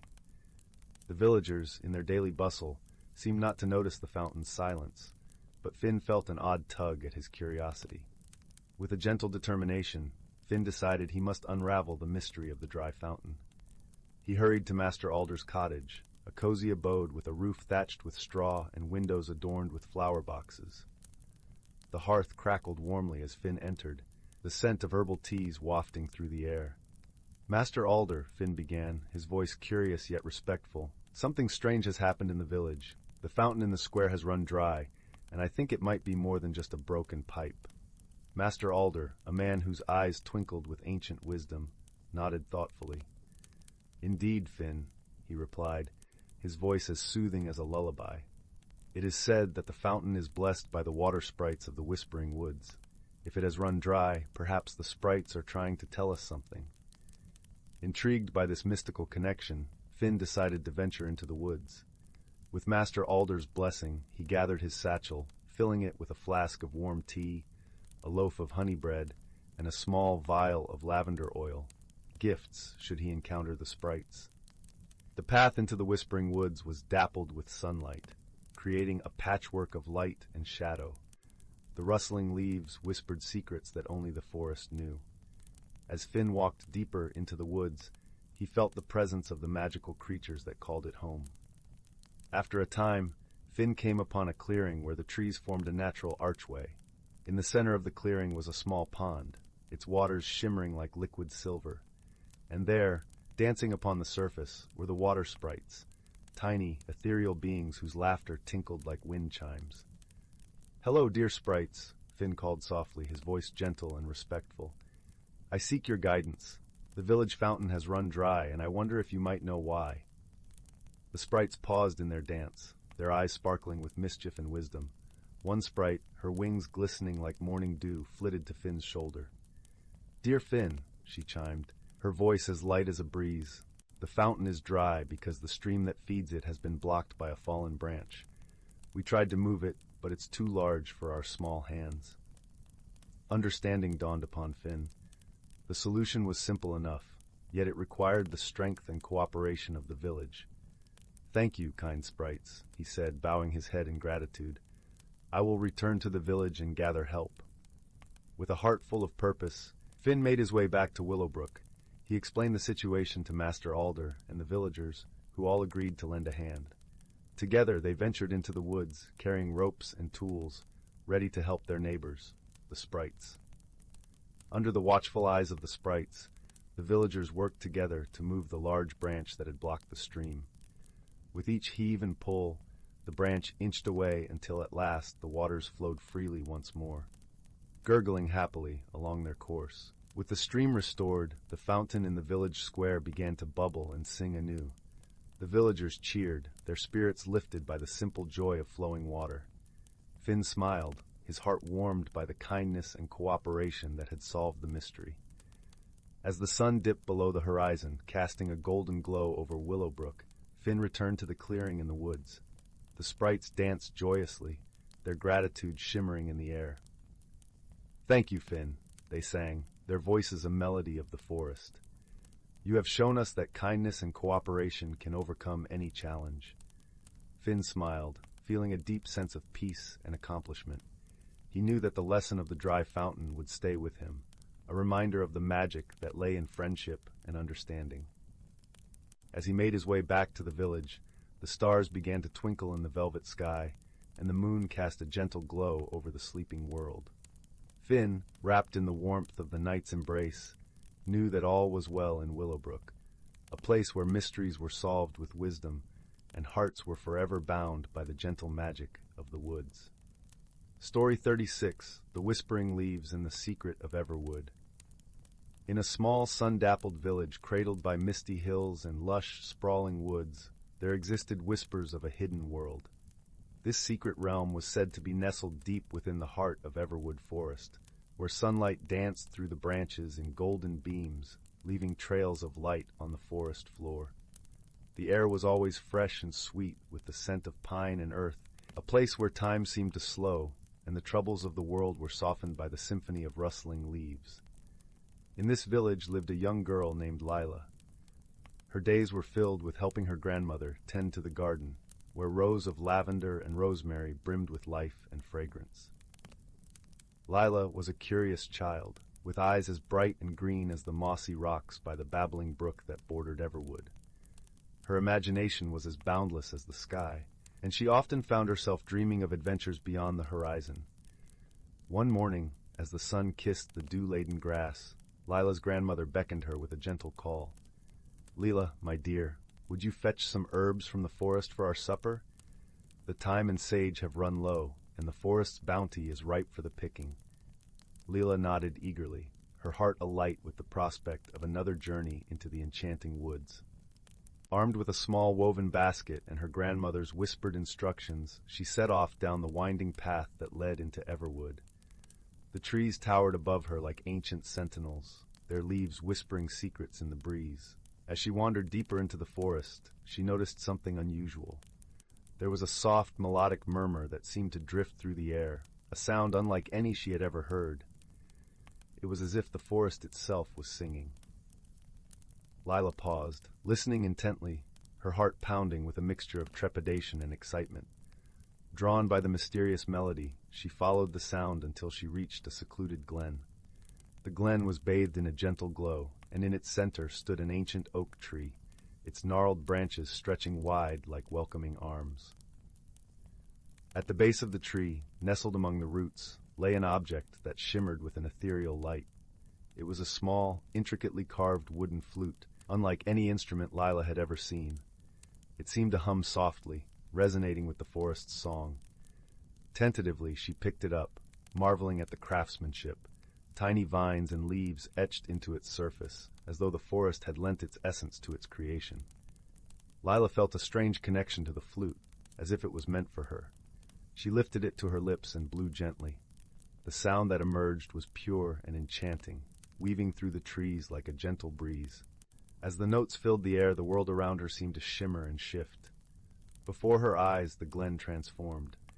Where once there was forest floor, there now stretched a path of soft, glimmering moss that wound its way deeper into the woods. The air was filled with the sweet scent of blooming flowers, and the trees seemed to lean closer, their leaves rustling in anticipation. Curiosity and wonder propelled Lila forward. She followed the path, the flute's melody guiding her steps. As she walked, she felt the forest come alive around her, a deer peeking shyly from behind a tree, birds joining in her song, their notes harmonizing with hers. After what felt like hours of wandering, she reached a clearing unlike any other. In its center was a crystalline pool, its surface reflecting the sky like a mirror. By the pool sat a figure, their presence serene and welcoming. It was an old woman, her hair as silver as moonlight, her eyes sparkling with wisdom and warmth. "Welcome, Lila," the woman said, her voice as soothing as a lullaby. "I am the keeper of Everwood, and you have found your way to our hidden world." Lila's heart swelled with awe. "The hidden world? But how did I?" The keeper smiled gently. "The flute you carry is a gift, a bridge between our worlds. It calls to those with kind hearts and curious souls. You have been chosen to see our secret, to learn and grow." The old woman gestured to the pool, its waters rippling with magic. "This is the pool of reflection. It reveals truths and guides those who seek wisdom. But first, let us share a story." With a wave of her hand, the keeper conjured images above the pool, scenes of Everwood's history, of creatures and spirits who had thrived in harmony. Lila watched, entranced, as she learned of the balance maintained by the forest's inhabitants, each playing a role in the delicate dance of life. "Every creature, every plant has a purpose," the keeper explained.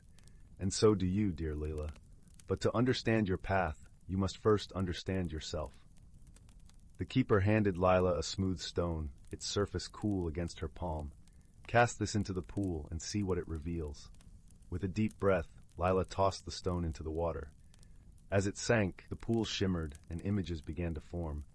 She saw herself, not as she was, but as she could be, confident, wise, and filled with a light that touched those around her. Tears welled in Lila's eyes, not from sadness, but from hope.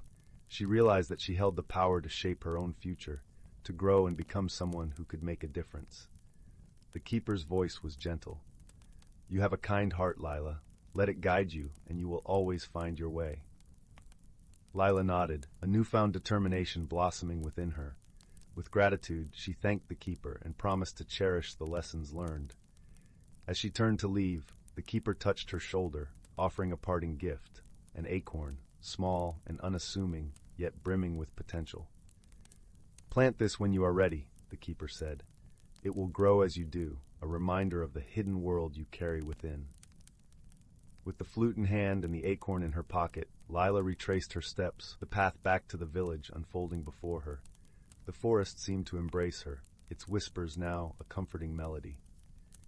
When she emerged from Everwood, the sun was setting, casting a warm golden glow over the hills. Her grandmother was waiting, her eyes soft with understanding. "Did you find what you were looking for?" her grandmother asked, a knowing smile playing on her lips. Lila nodded, her heart full. "Yes, I did, and so much more." From that day forward, Lila carried the lessons of Everwood with her. She tended to the garden with renewed purpose, planting the acorn in a sunny spot where it could grow tall and strong. As the seasons changed, so did she, embracing challenges with wisdom and forming friendships that defied expectations. And every so often, she would return to the forest, the flute's melody weaving through the trees like a gentle reminder of the hidden world just a whisper away. In the quiet moments, she would pause, listening to the leaves, knowing that she was never truly alone. Through the years, Lila's story spread, touching the hearts of those around her. And though the hidden world remained a secret to most, its magic lived on in the kindness and courage she shared, a testament to the power of friendship, growth, and the whispers of the forest. Story 37. In the gentle realm of Everwood, where the trees whispered secrets and the skies wore soft hues of lavender at dusk, there was a quaint village named Willowbrook. This village was nestled in a lush valley, surrounded by rolling hills and shimmering streams, where the air was always sweet with the scent of blooming jasmine. In Willowbrook, the villagers were accustomed to the gentle magic that flowed through the land like a soft, invisible breeze. Fireflies danced in patterns that spelled out bedtime stories, and the wind chimes on every porch sang harmonies that lulled the village to sleep. It was a place of peace and harmony, where the sun rose with a smile each morning and set with a promise of dreams to come. Yet, one summer evening, a curious mystery began to unfold. As the sun dipped below the horizon, the villagers noticed that the usually bright stars were dimmer than usual, twinkling with a shyness that left the sky unusually dark. The moon, typically a radiant presence, seemed to hide behind a veil, casting only the faintest glow upon the village. Concerned, the villagers gathered in the village square, a space adorned with lanterns and flower garlands that swayed gently in the breeze. Among them was a wise elder named Thistle, known for his gentle wisdom and kind heart. With his silver hair and eyes like deep pools of understanding, Thistle had seen many seasons and understood the language of the wind and the stories of the stars. "Something is amiss," Thistle murmured, his voice a soothing balm to the crowd's unease. "But fear not, for every mystery has a key." Among those gathered was a young girl named Lila, whose curious spirit was as vibrant as the wildflowers in the meadow. Lila loved exploring the hidden corners of Everwood, always accompanied by her best friend, a small, fluffy creature named Whisker. Whisker was a magical creature with fur as soft as dandelion fluff and eyes that sparkled like the clearest of streams. Together, they were an inseparable pair, bound by a shared love of adventure and discovery. "Perhaps we can help," Lila offered, her eyes alight with determination. "Whisker and I could explore the woods and see if we can find any clues." With Thistle's gentle encouragement, Lila and Whisker set off into the twilight, the path ahead illuminated by the soft glow of their lantern. The forest was alive with the sound of crickets serenading the night, and the air was cool and fragrant with the scent of pine and earth. As they ventured deeper into the woods, Lila and Whisker noticed something peculiar. The trees, usually so full of life, seemed to sigh with a heaviness that was unusual. The leaves, instead of rustling with laughter, whispered secrets that hinted at a sadness. "Do you hear that, Whisker?" Lila asked, her voice barely above a whisper. Whisker nodded, his ears twitching with attentiveness. They followed the sound of the whispers, which led them to a clearing bathed in soft moonlight. In the center of the clearing stood a grand old oak tree, its branches stretching toward the heavens like wise, ancient arms. At the base of the tree sat a small, forlorn figure, a star sprite named Celestia. Her light, usually bright and vibrant, was dim, casting only a gentle glow around her. "Celestia," Lila called softly, approaching the sprite with care. "Why do you look so sad?" Celestia looked up, her eyes shimmering with unshed tears like dew on morning petals. "Oh, Lila, it's my fault the stars are dim," she confessed, her voice a soft, melodious whisper. "I was entrusted with a special star crystal that helps the stars shine, but it's gone missing." Lila knelt beside Celestia, her heart full of empathy. "Don't worry, Celestia. We'll help you find it," she promised, her words as warm as a comforting embrace. With Whisker by her side, Lila began to examine the clearing for any signs of the missing crystal. They searched under every leaf and behind every stone, their eyes keen and observant. As they moved, Whisker's nose twitched with excitement, picking up a faint, sweet scent that seemed out of place in the forest. "Whisker's found something!" Lila exclaimed, her voice a soft echo in the stillness. She followed Whisker to a cluster of wildflowers, where a trail of shimmering dust lay scattered across the petals. "Stardust," Celestia breathed, her eyes widening with hope. The crystal must have been here. The trail of stardust led them deeper into the forest, to a babbling brook that sang a gentle, soothing song. There, on the pebbled bank, they found a tiny, mischievous creature known as a flicker. Flickers were known for their playful nature, often borrowing shiny objects that caught their eye. The flicker chirped happily, tossing the crystal playfully from one tiny hand to the other, its eyes twinkling with mischief. "Ah, little flicker," Lila said with a smile, kneeling down to the creature's level. "That's Celestia's star crystal. She needs it to help the stars shine bright." The flicker paused, its eyes meeting Lila's with understanding. With a soft, cheerful chirp, it gently placed the crystal into Lila's outstretched hand before darting off into the undergrowth, leaving a trail of laughter in its wake. "Thank you, Flicker," Lila called after the creature, her heart light with gratitude. Lila returned the crystal to Celestia, who held it close, her light growing brighter with relief and joy. "Thank you, Lila." "Thank you, Whisker," she said, her voice a melody of gratitude.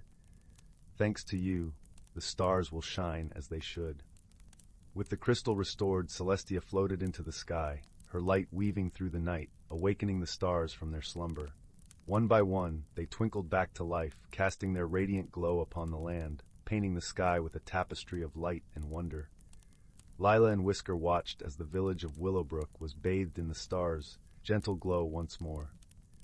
The villagers gathered in the square marveled at the sky's renewed brilliance, their hearts filled with a comforting sense of wonder and peace. As Lila and Whisker returned to the village, they were greeted with smiles and warm embraces, their adventure a new story to be cherished by the fireside. And as the night deepened, Lila lay in her bed, her heart full of contentment, knowing that the stars sang a lullaby of gratitude and harmony, their light a beacon of hope and friendship in the world of Everwood. And so, under the watchful eyes of the stars, Willowbrook slept soundly, embraced by the gentle magic that made their world so wonderfully enchanting. Story 38. Once upon a time, in the heart of an ancient forest, a place where the whispers of the wind carried secrets older than time itself, there lived a community of extraordinary creatures. Hidden from prying human eyes, they existed in perfect harmony with the rhythms of nature, their lives intricately woven into the tapestry of the seasons. As the first rays of dawn filtered through the canopy, the forest stirred with the gentle murmurs of its inhabitants. The dew-kissed leaves glistened like a million tiny mirrors, reflecting the warm hues of the rising sun. In a secluded glade, a family of rabbits emerged from their burrow, their noses twitching as they sampled the crisp morning air. Among them was a wise old rabbit named Sage, whose eyes held the wisdom of countless springs. Nearby, a troop of pixies flitted from flower to flower, their gossamer wings leaving shimmering trails in their wake. They were the keepers of the forest's magic, their laughter like tinkling bells that echoed through the trees. One particularly mischievous pixie, named Thistle, couldn't resist sprinkling a dash of enchantment on the morning dew, causing the droplets to sparkle like diamonds. As the sun climbed higher, the forest came alive with a symphony of birdsong and the gentle rustling of leaves. A family of squirrels scampered along the branches, their fluffy tails swishing merrily. Among them was a curious young squirrel named Chitter, who never missed an opportunity to explore the wonders of the forest. In a secluded clearing, a majestic stag stood tall, his antlers reaching towards the sky like ancient crowns. His hooves left imprints on the mossy ground, each step a silent prayer of gratitude for the abundance that surrounded him. The stag was revered by all who called the forest home, for he embodied the essence of strength and resilience. As the day wore on, the gentle breeze carried the scent of wildflowers and the rich, earthy aroma of decaying leaves. It was a fragrance that spoke of renewal and the eternal cycle of life. In a sun-dappled meadow, a family of butterflies danced among the blooms, their delicate wings a kaleidoscope of colors. Nearby, a crystal-clear stream bubbled and gurgled, its waters carrying the whispers of ancient melodies. Along its banks, a colony of beavers busied themselves, their dexterous paws weaving branches into intricate dams and lodges. Their industrious efforts were a testament to the power of cooperation and teamwork. As dusk fell, the forest took on a magical quality, with fireflies flickering like tiny lanterns among the trees. The creatures gathered in a secluded glen, where Sage, the wise old rabbit, regaled them with tales of seasons past. Her words painted vivid pictures of the forest's cycles, from the vibrant greens of spring to the fiery hues of autumn. "Remember, my friends," Sage said, her voice carrying the weight of generations, "we are all part of this great tapestry. Each creature, each leaf, each drop of rain plays a vital role in maintaining the balance of our home. It is our sacred duty to protect and nurture this forest, for it is a treasure beyond measure." As the moon rose high in the velvety night sky, the creatures returned to their dwellings, their hearts filled with reverence for the magic that surrounded them. For in this ancient forest, where the boundaries between reality and enchantment blurred, every moment was a celebration of the natural world's wonders, a symphony of life that echoed through the ages. Story 39. In the heart of the whispering woods, where the trees seemed to hum a gentle lullaby and the air was tinged with the sweet scent of honeysuckle, lay the quaint village of Willowbrook. It was a place where the sun always seemed to cast a warm, golden glow, and the moonlight danced tenderly upon the cobblestone paths. The villagers lived harmoniously with the magical creatures that thrived in the forests and fields surrounding them, sharing stories and secrets as old as the land itself. One crisp autumn evening, as the leaves whispered secrets to the wind, a curious event began to unfold. The village's beloved bell, which sat atop the ivy-clad tower of the Willowbrook Meeting Hall, had begun to toll at the most unusual times, not merely at dawn and dusk as was its custom, but at odd hours throughout the day and night. Each chime was a gentle, silvery sound, yet it was as if the bell had found a voice of its own, speaking in a language only it understood. The villagers, puzzled yet unperturbed, gathered one afternoon in the cozy warmth of the Hearthside Inn to discuss the mystery. The inn was a haven of comfort, with its roaring fire casting a soft glow upon the polished oak beams and the scent of spiced apple cider enveloping everyone like a warm embrace. Amid the murmurs, a gentle voice rose, a voice belonging to the wise old storyteller, known affectionately as Nettle. With twinkling eyes and a beard as white as the first winter snow, Nettle was a beloved figure in Willowbrook, renowned for his knowledge of the forest and its mysteries. "Perhaps," Nettle mused, sipping thoughtfully from his mug, "the bell is trying to tell us something. Often in this world, the most peculiar happenings have the simplest explanations, if only we take the time to listen." The villagers nodded, for they trusted Nettle's wisdom. Among them was young Lyndon, a curious and kind-hearted soul with a penchant for puzzles. His eyes sparkled with the thrill of adventure, and he resolved then and there to uncover the mystery of the bell. The next morning, with the mist still clinging to the earth like a soft silver blanket, Lyndon set off toward the bell tower. Along the way, he was joined by his dear friend, Bramble the squirrel, whose bright eyes and bushy tail were as lively as his spirit. Together they made a merry pair, chattering and laughing as they wound their way through the awakening village. As they approached the tower, they were greeted by a sight most unexpected, a small, golden feather caught on the rough stone of the tower's base. It shimmered in the morning light, a tiny beacon of mystery. Lyndon carefully tucked it into his pocket, his mind abuzz with questions. Inside the tower, the air was cool and filled with the scent of aged wood and stone. The bell loomed above them, silent and stately. Bramble scampered up the stairs to the bell's platform, his tiny paws pattering softly. Lyndon followed, his heart beating with anticipation. There, nestled in the shadows behind the bell, they found the source of the mystery, a small, elegant creature, unlike any they had ever seen.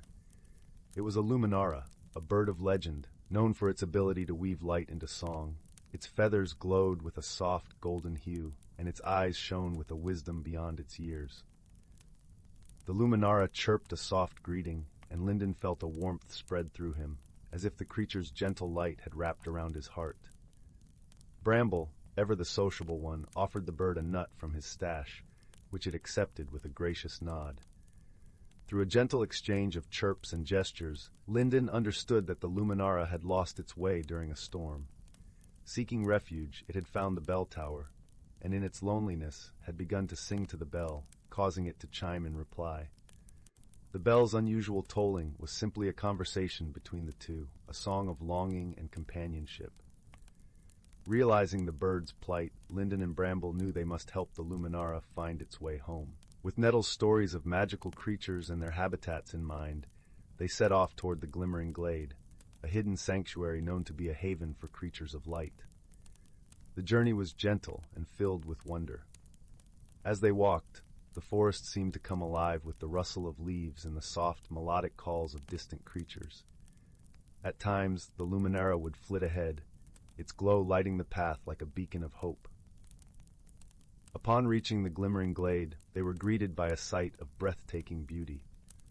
The glade was bathed in an ethereal glow, where shafts of sunlight danced among the trees and the air shimmered with the soft hum of magic. Here other luminaras flitted about, their songs weaving a tapestry of light and sound. The luminara they had guided home chirped joyfully, joining its kin in a symphony that resonated with gratitude. Lyndon and Bramble watched, their hearts swelling with a sense of accomplishment and peace. As they turned to leave, the luminara gifted Lyndon with one of its glowing feathers, a token of thanks and a reminder of their shared adventure. Lyndon accepted it with a smile, knowing it would forever remind him of the magical journey and the new friend they had made. Returning to Willowbrook, Lyndon and Bramble shared their tale with the villagers, who listened with rapt attention, their eyes wide with wonder.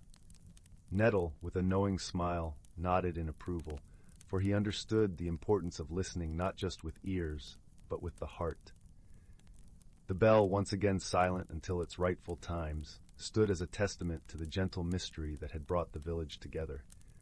And the villagers, warmed by the experience, carried the story with them, a reminder that sometimes the answers we seek are found in the most unexpected places. As the sun dipped below the horizon, casting the village in a warm amber glow, the people of Willowbrook retired to their homes, their hearts light and their dreams filled with the magic of the world around them.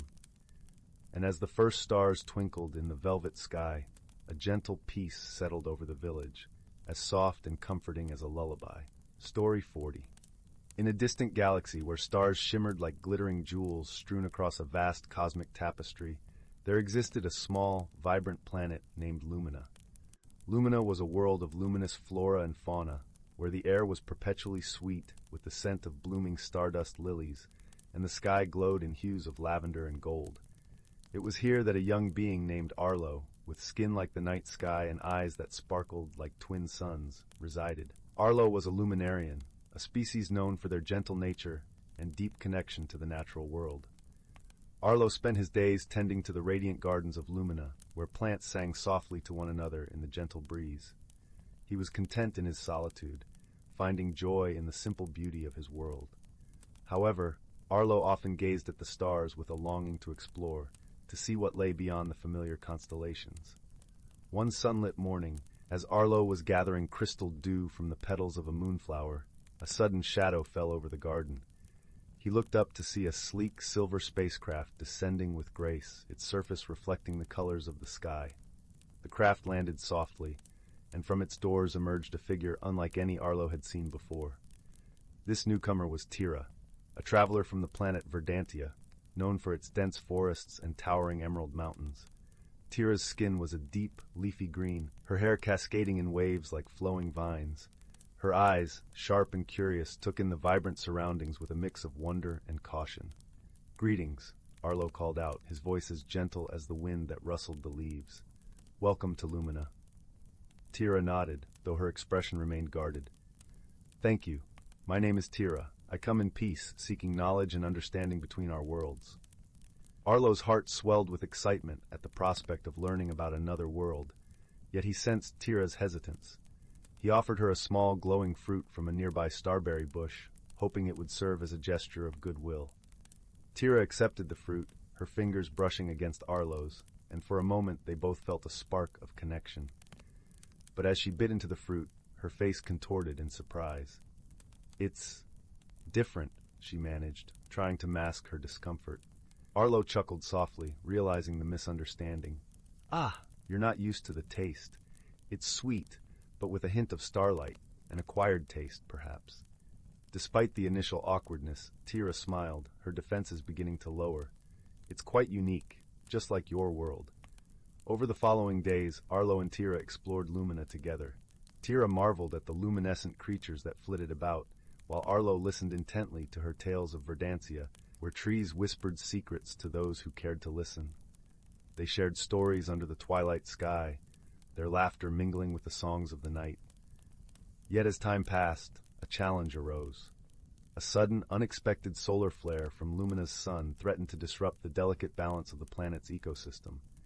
The plants that Arlo loved so dearly began to wither under the harsh, searing light, their songs turning to cries for help. Panic gripped Arlo, his heart aching at the sight of his beloved garden in distress. What can we do? He despaired, his usual calm shattered. Tira placed a reassuring hand on his shoulder. We will find a way, together. My people have faced similar challenges. Let me show you what I've learned. With Tira's guidance, they devised a plan to create a protective canopy of reflective leaves, weaving together Lumina's native flora with Verdantia's resilient vines. It was a delicate process, requiring patience and trust, as they worked side by side, learning from each other. Through their combined efforts, the garden was shielded from the scorching light, and slowly, life began to return. The plants' songs grew stronger, lifting their spirits, and a sense of triumph filled the air. In the aftermath, as they rested beneath the canopy they had built, Arlo turned to Tira, gratitude shining in his eyes. I couldn't have done this without you, he admitted. Your wisdom and strength have saved us. Tira shook her head, her expression softening. We saved each other, Arlo. I came here seeking knowledge, but what I found was something far greater. I found a friend. In that moment, beneath the gentle glow of the luminous sky, Arlo understood the true meaning of friendship. It was not just about shared laughter and stories, but about standing together in the face of adversity, learning and growing from one another's strengths and weaknesses. As the stars began to twinkle above, Arlo and Tira knew that their bond would endure, a testament to the power of understanding and unity across the vast expanse of the galaxy. And so, on that small, vibrant planet, under the watchful gaze of the universe, two unlikely companions discovered that friendship could bridge the greatest of distances, lighting the way through even the darkest of times. Story 41. Once upon a time, in the small, sleepy village of Willowbrook, nestled between whispering woods and rolling fields, there was a quaint little shop owned by a kindly old clockmaker named Mr. Whittle. His shop, tucked away on a cobblestone lane, was filled with clocks of all shapes and sizes. The air inside ticked with a gentle rhythm, a symphony of timepieces marking the passage of time with a soft, comforting cadence. Among the shelves and display cases, there was one clock unlike any other. It sat quietly in the window, its face illuminated by the gentle glow of the street lamps at twilight. This clock was not just a timekeeper. It held within its brass and glass a secret only the curious and kind-hearted could discover. One chilly autumn evening, a young girl named Clara wandered into Mr. Whittle's shop. Clara was a thoughtful child, with eyes full of wonder and a heart open to the world's mysteries. As she browsed the shop, her gaze fell upon the peculiar clock in the window. It was small, with delicate hands and a frame etched with swirling vines and blooming flowers, as if it had captured the essence of spring within its form. Drawn to it, Clara reached out, her fingers brushing lightly against the cool glass. To her astonishment, the clock chimed softly, though it was not set to strike the hour. Intrigued, Clara turned to Mr. Whittle, who had been quietly observing her from behind the counter. "Ah, you found the enchanted clock," Mr. Whittle said, his voice warm and gentle like a crackling fire. "It chooses its friends wisely, you know." Clara's eyes widened with curiosity. "What makes it enchanted?" she asked, her voice barely above a whisper. Mr. Whittle leaned in, his eyes twinkling with a secret joy. "This clock, dear Clara, has the ability to take you on a journey through time, not just to places, but to stories and memories long forgotten. But remember, it only works for those who seek wisdom and understanding." Clara's heart fluttered with excitement and a touch of fear. She felt a pull, an urge to explore the mysteries that lay beyond the ticking hands of time. With Mr. Whittle's encouragement, she gently wound the clock, watching as the hands began to spin faster and faster until they were a blur of gold and silver. The world around her faded, replaced by a soft, shimmering light.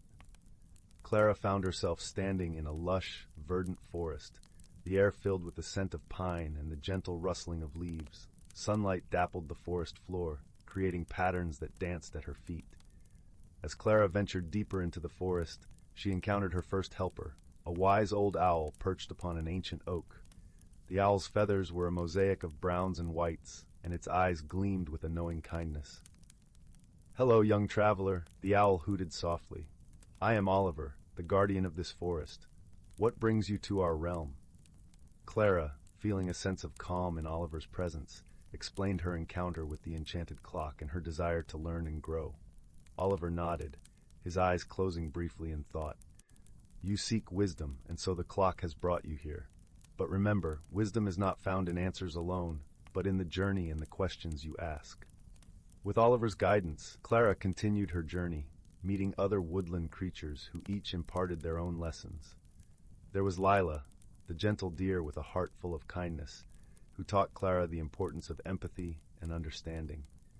Then came Finn, the playful fox, who showed her the value of curiosity and the courage to explore the unknown. Each encounter left Clara feeling more enriched and enlightened, her heart swelling with newfound knowledge and compassion.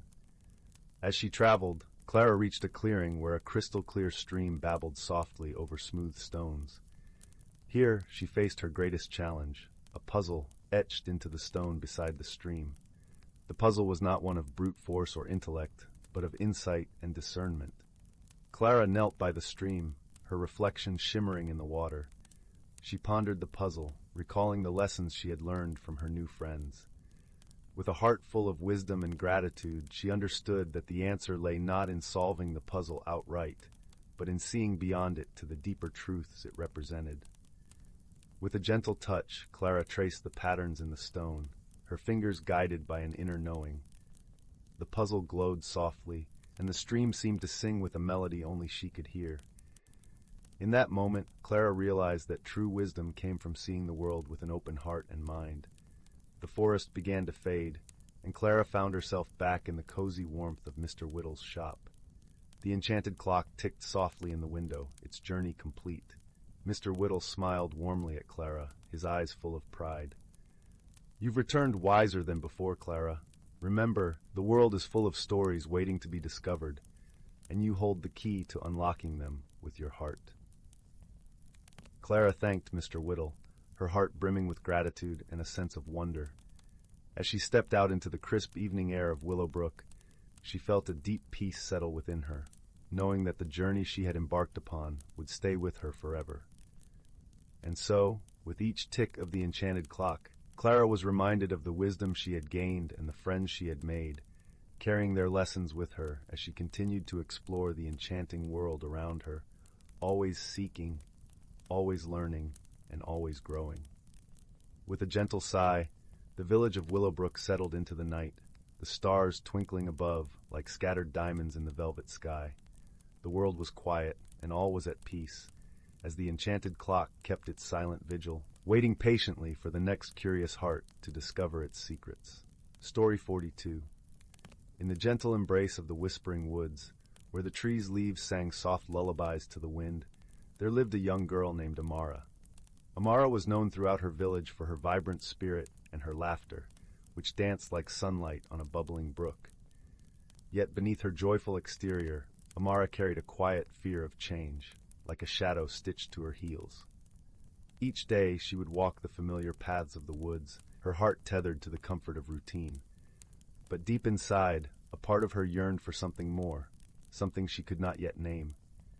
It was on one such walk, under the cloak of twilight, that Amara stumbled upon something extraordinary, a glimmering pool hidden within a grove of silver-barked birches. The pool was unlike anything she had seen before, its surface sparkling with a myriad of colors that shifted and swirled like an artist's palette. Curious and entranced, Amara knelt by the water's edge. As she peered into the depths, the reflection staring back was not just her own, but also a world of possibilities shimmering just beneath the surface. As the moon rose high, casting a soft silvery glow upon the forest, a gentle voice broke the silence. "Do not fear what lies ahead, dear Amara. Embrace the unknown, and you shall find the magic within you." Startled, Amara looked around, her heart fluttering like a bird. Emerging from the shadows was a creature of ethereal beauty, a wise old owl with feathers that shimmered like opals under the moonlight. Its eyes were deep pools of wisdom, reflecting the stars and the stories they held. "I am Orin," the owl said, its voice as soothing as the rustle of leaves. "This pool is a mirror of your heart, a testament to the magic that resides within you. But to see its true beauty, you must first embrace change." Amara listened, her curiosity piqued and her fear momentarily forgotten. "How do I embrace something that frightens me?" she asked, her voice barely above a whisper. "Through courage and friendship," Orin replied, his gaze steady and kind. "You are not alone on this journey. Trust in yourself and those who care for you, and you will find your way." The next morning, the world seemed different, as if the very air hummed with a newfound energy. Amara awoke with a sense of purpose, determined to confront her fears. She shared her encounter with Orin with her closest friends, Lyra and Finn, who listened with wide eyes and open hearts. Lyra, with her fiery spirit and infectious optimism, was the first to speak. "Change is like the seasons, Amara. It may be daunting, but it brings new life and colors to the world. We will be with you every step of the way." Finn, ever thoughtful and steady, nodded in agreement. "Together, we can face anything. The unknown is just a chance for new adventures." With her friends by her side, Amara felt the first stirrings of courage. As days turned into weeks, she began to explore beyond the familiar paths, discovering hidden glades and secret trails that led to places of wonder. Each new discovery was a step away from fear and towards the magic Orin spoke of. One evening, as the sun dipped below the horizon, painting the sky in hues of orange and violet, Amara found herself at the edge of a meadow she had never seen before. The air was filled with the scent of wildflowers, and the gentle buzz of bees created a melody that wrapped around her like a warm embrace. In the center of the meadow stood a tree, ancient and wise, its branches reaching out as if to touch the heavens. Amara felt drawn to it, sensing a kinship with the old tree that had weathered countless seasons and changes. As she placed her hand upon its rough bark, a warmth spread through her, and she understood. Growth was not something to be feared, but a journey to be embraced, much like the rings of the tree that told the story of its life. The realization was as profound as it was simple. Change was not an end, but a beginning, a chance to grow, to learn, and to discover the depths of her own strength. With each step into the unknown, she was not losing herself, but becoming more of who she was meant to be. That night, as the stars peeked through the velvet sky, Amara returned to the pool in the grove. Orin was waiting, his eyes twinkling with pride. "You have found your magic, Amara. It is the courage to change and the wisdom to know that you are never alone." Amara smiled, her heart light and full. "Thank you, Orin, and thank you to my friends," she said, knowing that her journey was only just beginning, but that she was ready to embrace it with open arms. From that day forward, the Whispering Woods held new meaning for Amara. It was a place of transformation, a reminder of the beauty that lay in the unknown and the strength found in friendship and self-discovery. And so, Amara's story became a gentle lullaby in the hearts of those who heard it, a testament to the power of embracing change and the magic that lies within every soul willing to grow. As the years passed, the tale of Amara and the glimmering pool became a cherished bedtime story whispered by the fireside, a beacon of hope and comfort in the ever-changing tapestry of life. Story 43. In the heart of a forest, where the trees whispered ancient secrets and the streams sang gentle lullabies, there lay a small village named Vinter's Hollow. The village was a place where time seemed to slow, wrapped in an eternal embrace of tranquility and the scent of pine. Its cobblestone paths wound between cottages with thatched roofs, each glowing warmly in the evening light of flickering lanterns. Among the villagers was a young woman named Elowen. She was known for her gentle spirit and the way her laughter could light up even the gloomiest of days. Yet, despite her cheerful demeanor, Elowen harbored a quiet turmoil within. She found herself struggling with the changes life seemed to bring in an endless stream, like the unceasing flow of the river that bordered the village. She felt adrift, as if she were a leaf caught in the current, uncertain of which shore she would eventually reach.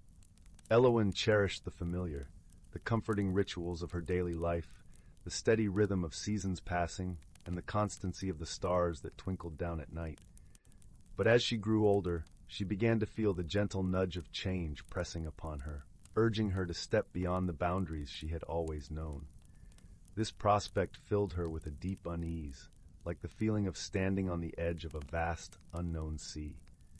One crisp autumn morning, as the forest was painted with hues of gold and crimson, Elowen decided to take a walk to clear her mind. The air was filled with the scent of wood smoke and fallen leaves, a fragrance both bittersweet and invigorating. She wandered along a path that led deep into the heart of the forest, where the sunlight filtered through the canopy in dappled patterns, creating pools of warm light on the forest floor. As she walked, lost in thought, Elowen noticed a peculiar sight, a fox, its fur as red as embers, watching her with eyes that seemed to gleam with wisdom beyond its years. The fox approached her with a cautious grace, its movements as fluid as the dance of shadows. "Hello," Elowen said softly, her voice a gentle whisper in the stillness. To her surprise, the fox nodded as if understanding her greeting, and then it turned and trotted down a narrow, winding trail that disappeared into the forest's depths. It paused, looking back at her with an inviting gaze. Feeling an inexplicable pull, Elowen followed the fox, her heart beating in curious anticipation.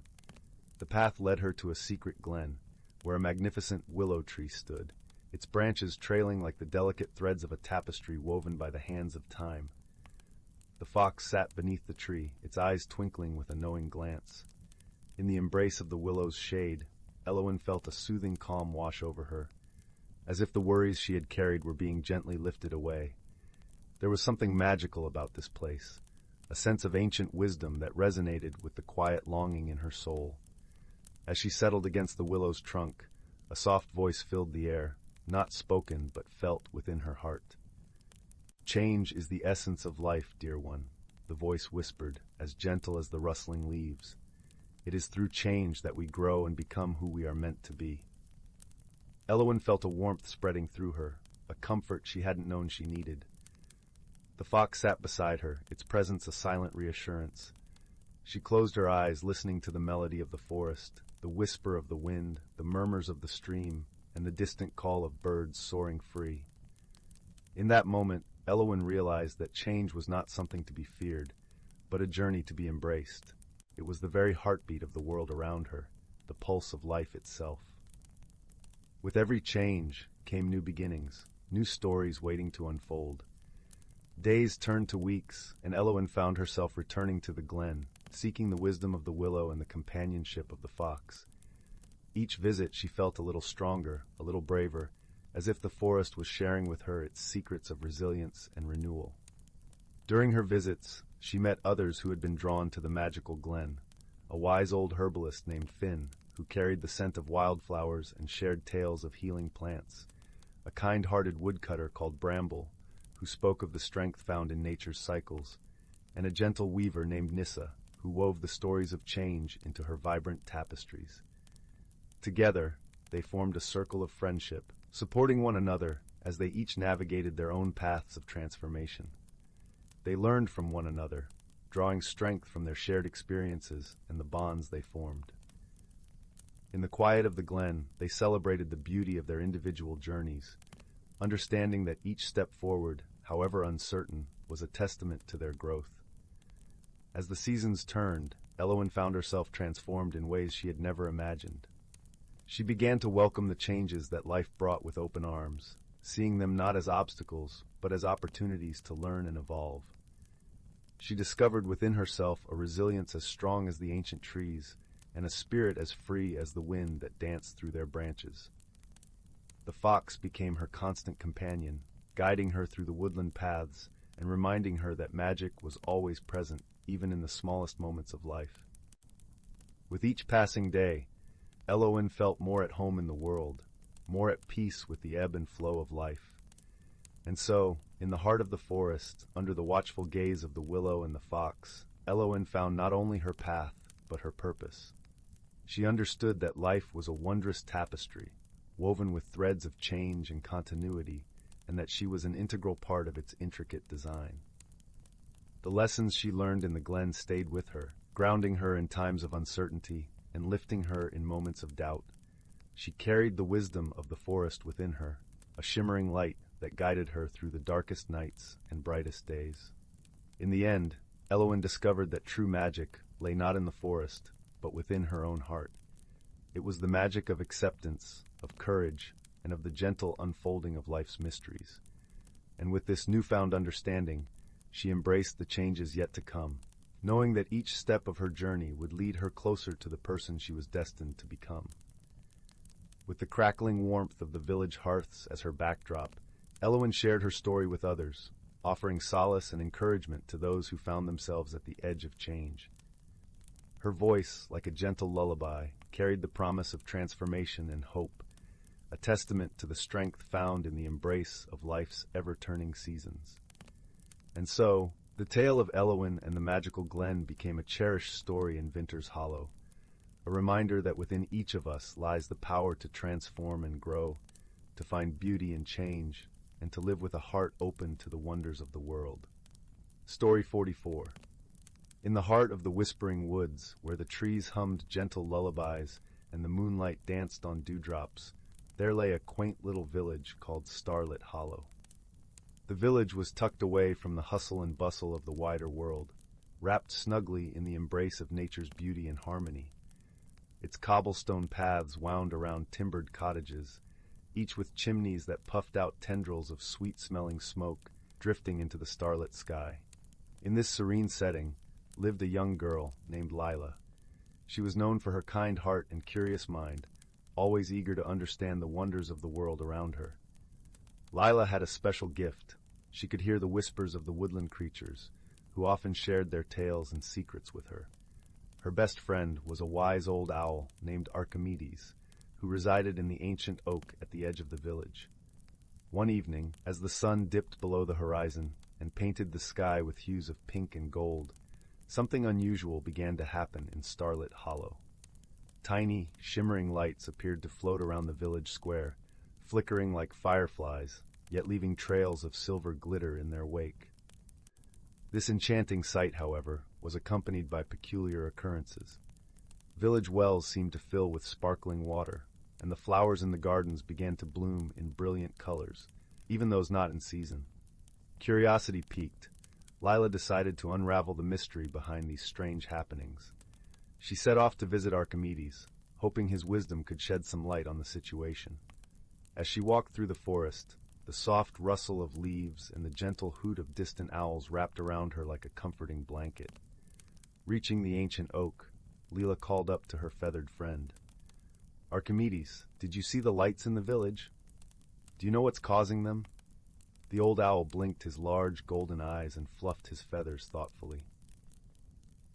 "Ah, Lila, the world is full of wonders, and sometimes those wonders choose to reveal themselves in unexpected ways. I suspect these lights are the work of the Luminae, gentle spirits of the forest who bring light and life wherever they go." "But why would they visit our village now?" Lila asked, her mind whirling with possibilities. "Perhaps they seek something or someone," Archimedes replied, his voice as soothing as the night breeze.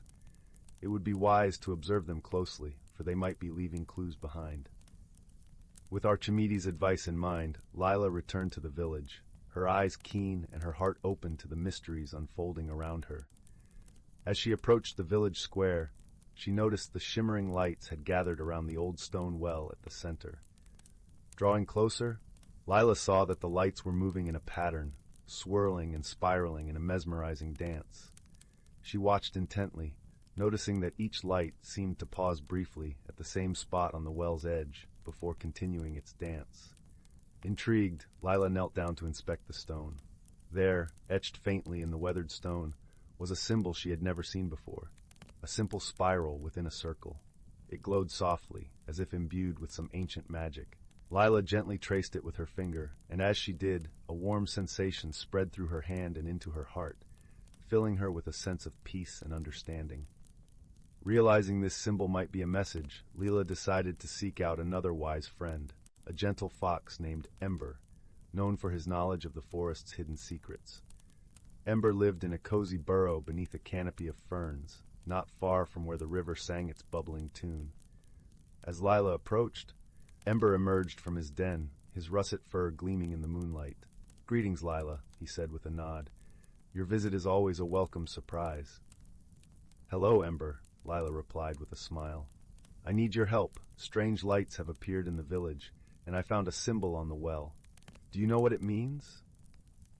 Ember examined the drawing Lila had made of the symbol, his eyes narrowing in thought. "This is a mark of the Lumine," he said after a moment. "It signifies a gathering of energy, a place where magic is concentrated. They must be trying to communicate or perhaps protect something important." "But what could they be protecting?" Lila wondered aloud. "To find that answer," Ember suggested, "we must follow the Lumine's path. They often leave trails of their magic, like breadcrumbs, leading to their purpose." With Ember by her side, Lila returned to the village square, where the Lumine continued their gentle dance. The fox sniffed the air, his nose twitching as he caught the scent of magic. He led Lila through the village, following the faint glow left by the Lumine. Their path wound through the gardens, past the tinkling streams, and towards the edge of the woods where the trees whispered secrets to the night. There, in a small clearing bathed in moonlight, they found an ancient stone circle, half hidden by the undergrowth. The stones stood silent and strong, their surfaces etched with more of the glowing symbols. "This must be it," Ember said softly. "The Lumine are drawn to places of power, and this circle holds a magic long forgotten by most." Lila stepped into the circle, feeling the gentle pulse of energy beneath her feet. As she stood there, the Lumine gathered around her, their light forming a protective cocoon. In that moment, Lila understood. The Lumine were guardians of this sacred place, ensuring its magic remained untouched and pure. "Thank you, dear friends," Lila whispered to the Lumine, her heart filled with gratitude. "We'll make sure your secret is safe." With the mystery resolved, Lila and Ember returned to the village, the Lumine's lights guiding their way. The villagers, who had watched the strange occurrences with wonder, gathered to hear Lila's tale of discovery and protection. From that night on, the villagers of Starlit Hollow respected and cherished the magical places around them, guided by the gentle wisdom of the Lumine and their faithful guardian, Lila. The strange lights continued to visit, a reminder of the magic that lay just beyond the veil of the everyday, waiting to be seen by those with open hearts. And so, under the watchful eyes of the moon and stars, Starlit Hollow remained a place of peace and wonder, where mysteries were embraced and magic thrived in harmony with the lives of those who called it home. Story 45. Once upon a time, in a forest where the air was always sweet with the scent of pine and wildflowers, there lived a community of creatures who thrived in the hidden nooks of nature. This forest was no ordinary place. It was ancient and wise, its roots deep in the earth and its branches brushing the heavens, a place where whispers of magic danced through the leaves on the gentlest of breezes. As the morning sun stretched its golden fingers across the treetops, illuminating the dew-kissed leaves, the forest began to stir with life. The birds, with feathers glistening like jewels, sang a melody that harmonized with the whispering wind. Squirrels darted playfully among the tree branches, their bushy tails flicking like brushes, painting joy across the morning sky. In a cozy nook beneath the protective arms of a great oak tree, there lived a wise old tortoise named Thistle. His shell was a tapestry of greens and browns, etched with lines that told tales of many years spent wandering the forest paths. Thistle was known for his gentle wisdom, a gift nurtured by countless conversations with the forest's many inhabitants. One crisp autumn morning, as leaves fluttered down like golden confetti, Thistle was visited by a young rabbit named Pippin. Pippin's fur was as soft as the clouds that drifted lazily above, and his eyes sparkled with curiosity and kindness. "Good morning, Thistle," said Pippin, his voice as bright as the morning sun. "I have heard whispers of a great change coming to the forest. Can you tell me more about it?" Thistle, who had seen many seasons come and go, nodded slowly. "Ah, Pippin, the forest is a place of constant wonder and change. Each season brings its own magic, its own lessons, but the change you speak of is not just the turning of leaves or the chill in the air. It is something deeper, something that binds us all together." Intrigued, Pippin settled beside Thistle, eager to listen. As Thistle spoke, his words wove pictures in the air, vivid and alive. Long ago, when the world was young, the forest was a place of perfect harmony. Each creature, each tree, each leaf played a role in the balance of life. The seasons were the heartbeat of the forest, guiding us through the cycles of growth and rest. Over time, this harmony was threatened by those who forgot the wisdom of balance, continued Thistle, his voice a gentle murmur like the rustling leaves. But the forest remembers, and it whispers its secrets to those who listen. Pippin's ears perked up at this. "How can we help to keep the harmony, Thistle?" he asked earnestly, his heart full of youthful determination. Thistle smiled, a slow and knowing smile. "The answer lies in understanding and respect. Each of us has a part to play, small but significant. By learning from the forest and from one another, we can nurture the balance that sustains us all." As they sat there, the air around them shimmered with the soft glow of late morning light. Pippin felt a warm sense of belonging, a connection to the forest and its ancient rhythm. He realized that the magic of the forest was not just in its beauty, but in the way each creature and season was woven into the tapestry of life. From that day on, Pippin took Thistle's words to heart. He shared the wisdom he had learned with others, gently reminding them of their roles in the great dance of the forest. Together, the creatures of the forest worked to maintain the delicate balance, guided by the wisdom of those who had come before. As the seasons turned, the forest thrived, its harmony a testament to the power of friendship and understanding. The whispers of magic grew stronger, a song of hope carried on the wind, echoing through the rustling leaves and the babbling brooks. And in the heart of the forest, under the watchful gaze of the ancient oak, Thistle and Pippin continued to share stories, their friendship a beacon of warmth in the cool shade of the forest. And so the forest remained a place of wonder and peace, a sanctuary where the harmony of nature and the wisdom of its creatures could flourish for generations to come. Story 46. Once upon a time, in a cozy little village nestled in the heart of an enchanted forest, strange things began to happen. The villagers, who had always lived in harmony with the magical creatures that called the woods their home, were utterly perplexed. It all started when old Granny Willow's famous honey cakes started losing their sweet taste. No matter how much sugar she added, they remained stubbornly bland. The children were heartbroken, for Granny's honey cakes were the stuff of legend in those parts. Then the miller's wheel slowed to a crawl, despite the rushing waters of the stream that powered it. Try as he might, the kindly old miller could not get it to turn at its usual pace. As if that wasn't odd enough, the blacksmith's forge refused to heat up properly, and the poor man's anvil grew cold before he could even strike it. The villagers scratched their heads in bewilderment. What could be causing these peculiar occurrences? Some whispered of curses and dark magic, but others dismissed such notions as mere superstition. It was little Emmeline, the baker's daughter, who first noticed the trail of tiny glimmering footprints leading into the woods.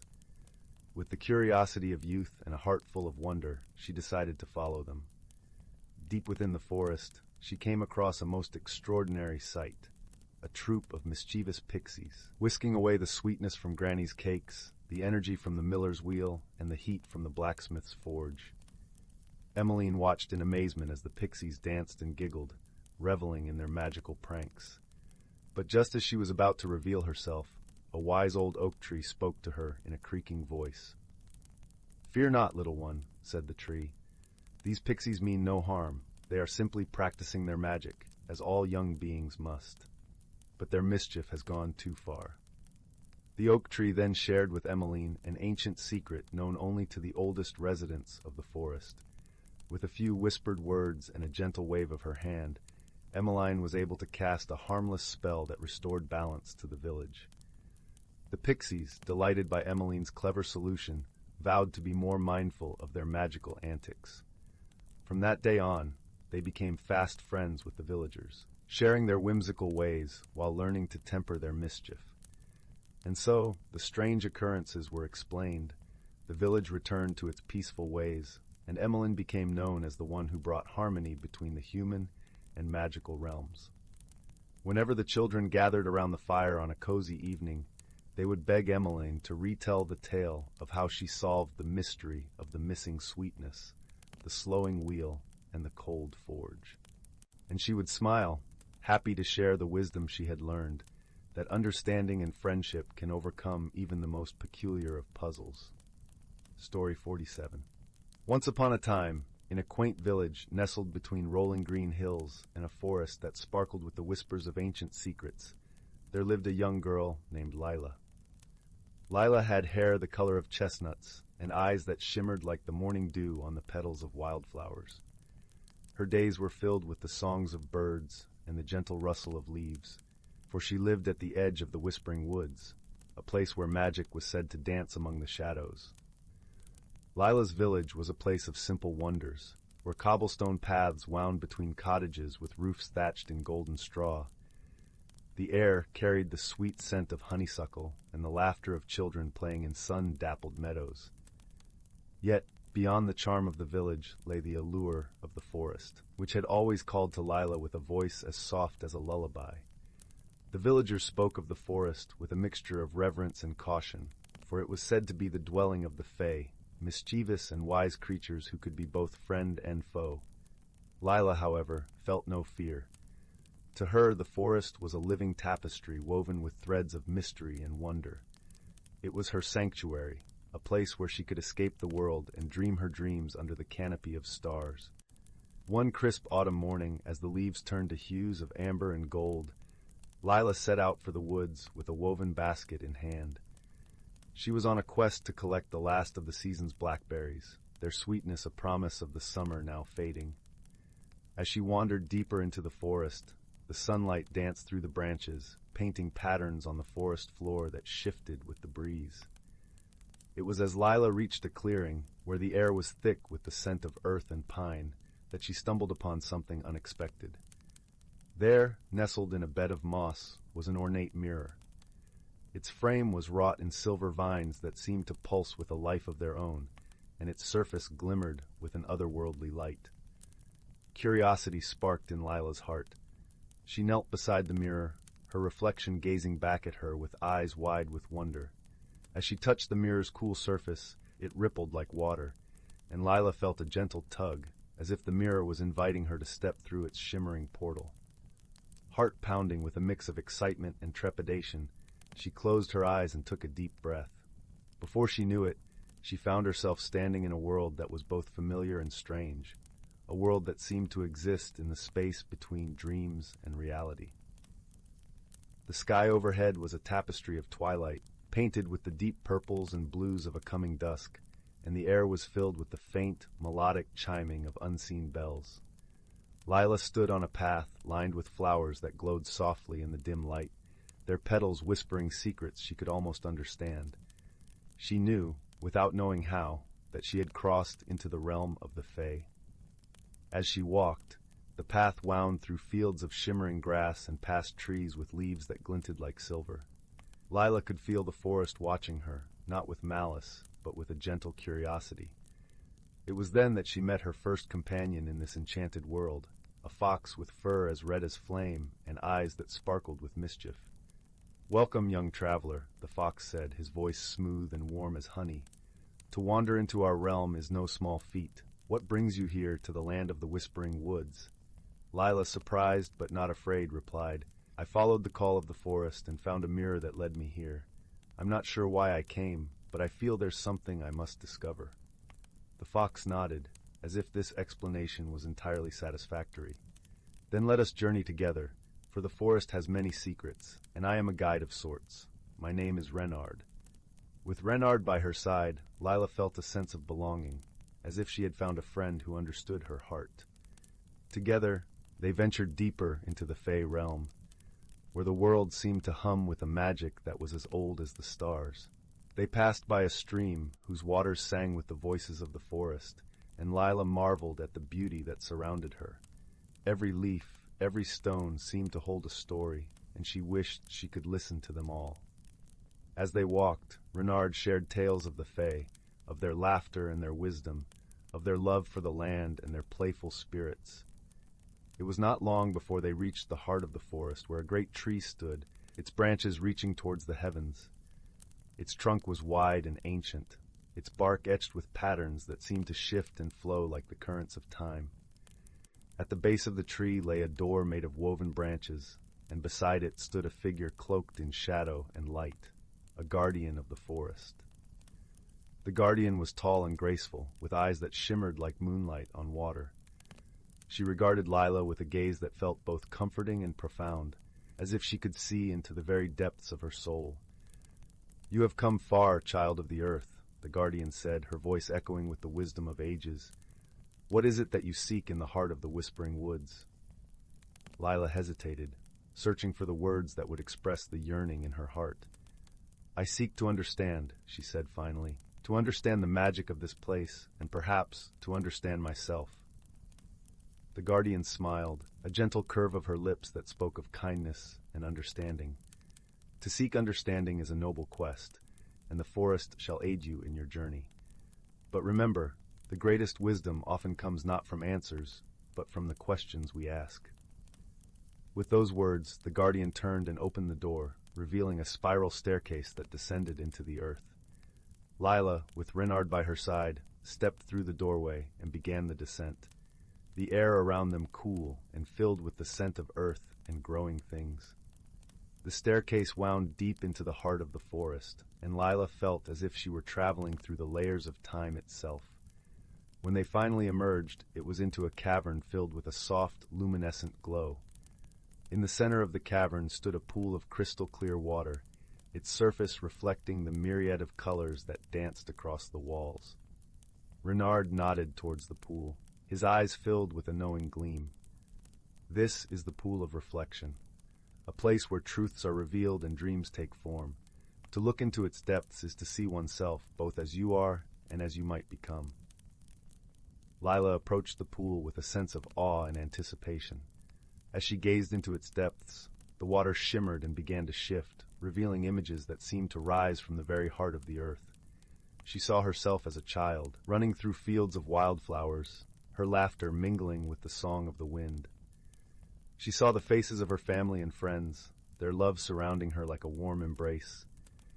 And she saw the forest, its beauty and mystery calling to her with a voice that resonated deep within her soul. But she also saw something more, a glimpse of the woman she might become, strong and wise, with a heart open to the world and all its wonders.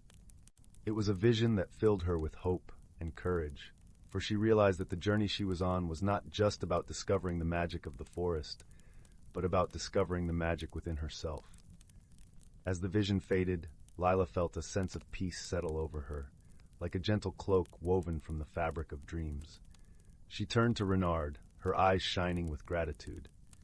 "Thank you, my friend," she said softly, "for guiding me and for showing me what I needed to see."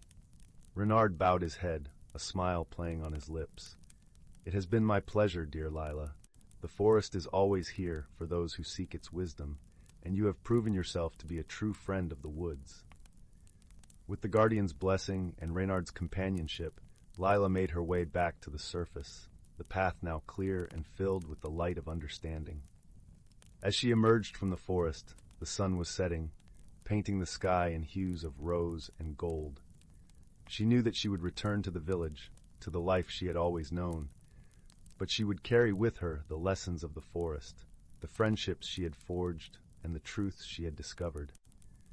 As she stepped through the portal of the mirror, back into the world she knew, Lila felt a warmth in her heart, a certainty that she was part of something much greater than herself. The forest had given her a gift, one that she would cherish always. The knowledge that the magic of the world was not just in the places she discovered, but in the journey itself, and in the friends she made along the way. And so, with a heart full of dreams and a spirit as bright as the stars, Lila walked home, the whispers of the forest echoing softly in her ears, a lullaby of hope and wonder that would guide her through the days to come. As she lay in her bed that night, the moonlight spilling through her window like a silver river, Lila closed her eyes with a smile. She knew that the forest would always be there, waiting to share its secrets with those who dared to listen, and she vowed to return, to continue her journey, wherever it might lead. For in the heart of the whispering woods, she had found more than just magic. She had found herself. Story 48.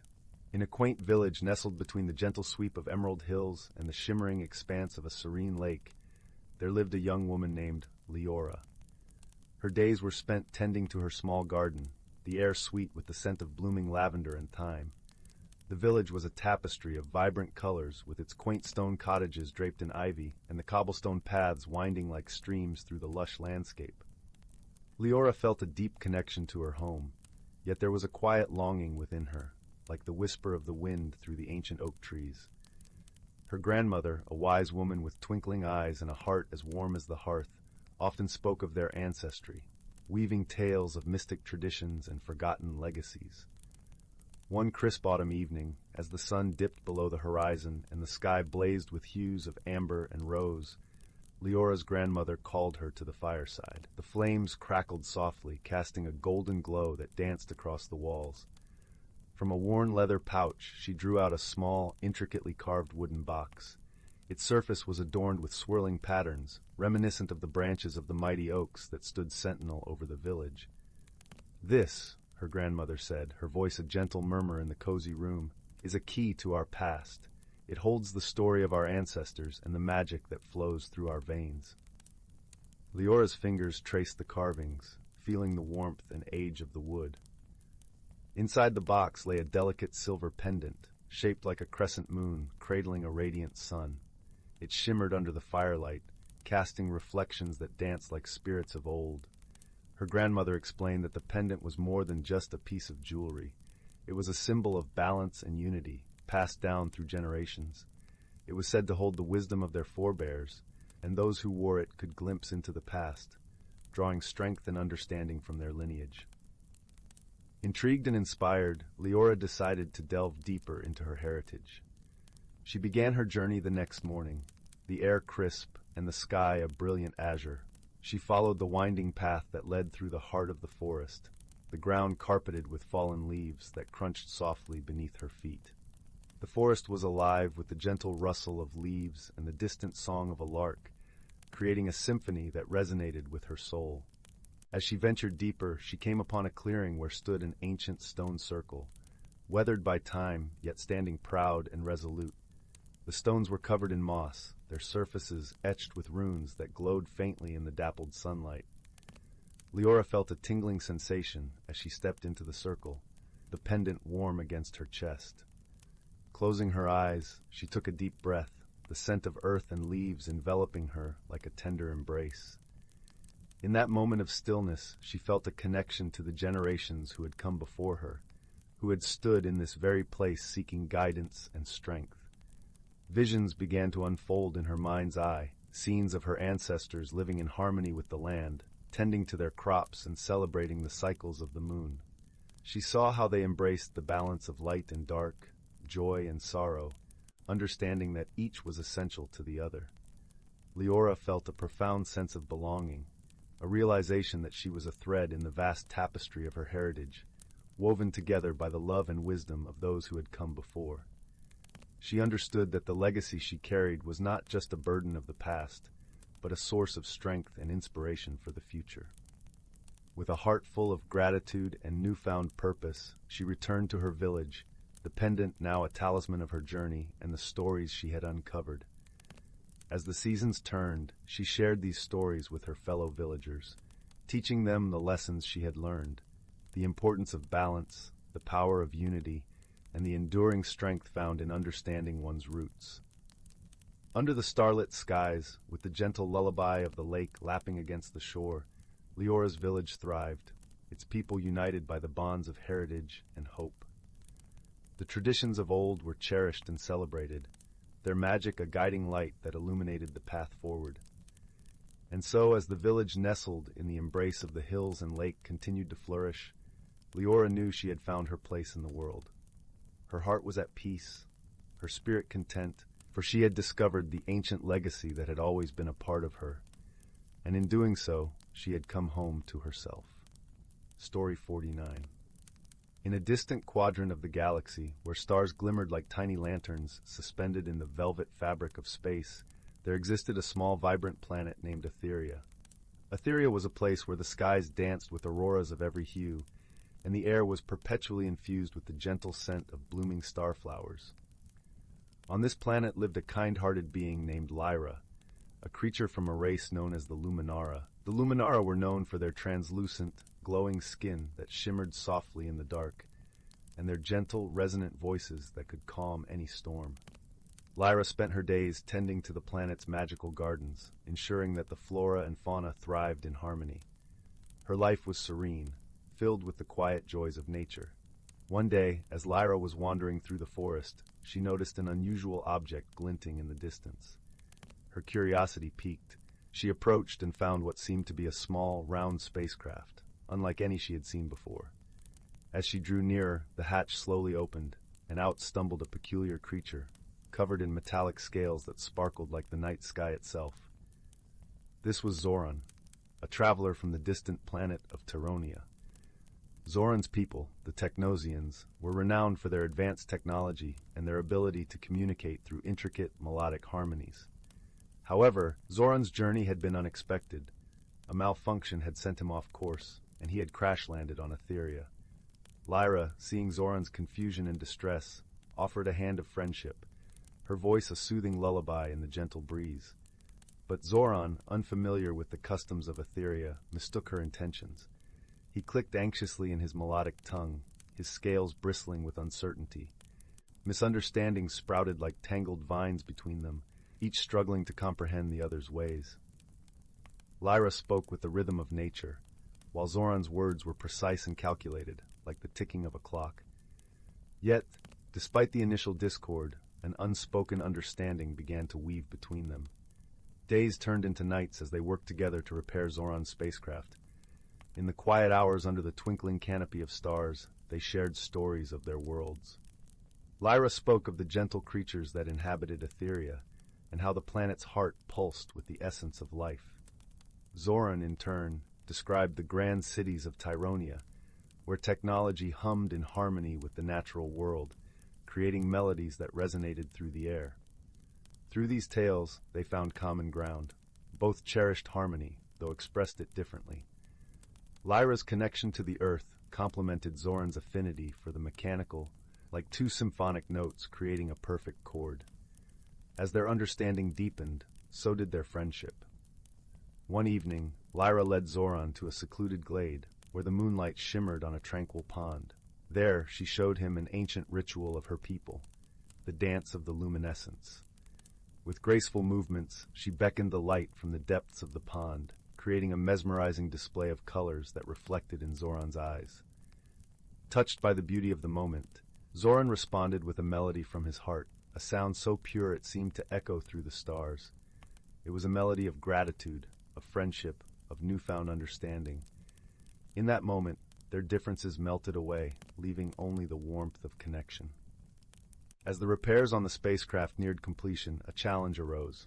Etheria's atmosphere, while nurturing to its native life, posed a danger to Zoran's technology. They needed a rare crystal, the lucent gem, to stabilize the ship's systems.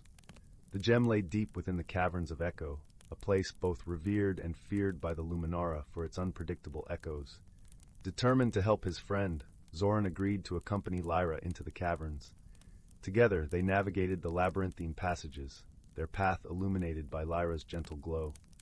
The air was filled with echoes that mirrored their whispers, creating a symphony of sound that guided them deeper into the heart of the earth.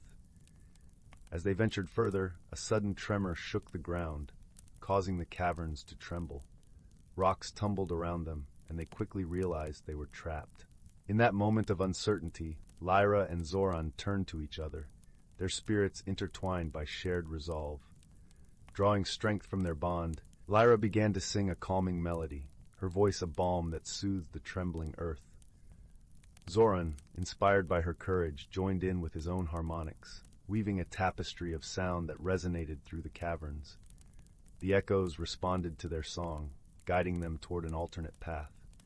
With each step, the echoes grew softer, as if the caverns themselves were acknowledging the power of their friendship. Finally, they reached the chamber where the lucent gem lay, its radiant light reflecting their triumph over adversity. With the gem in hand, they returned to the surface, their hearts lighter than they had ever been. The spacecraft was repaired, ready to take Zoran home. As they stood together beneath the starlit sky, Zoran turned to Lyra, his voice a gentle melody of thanks.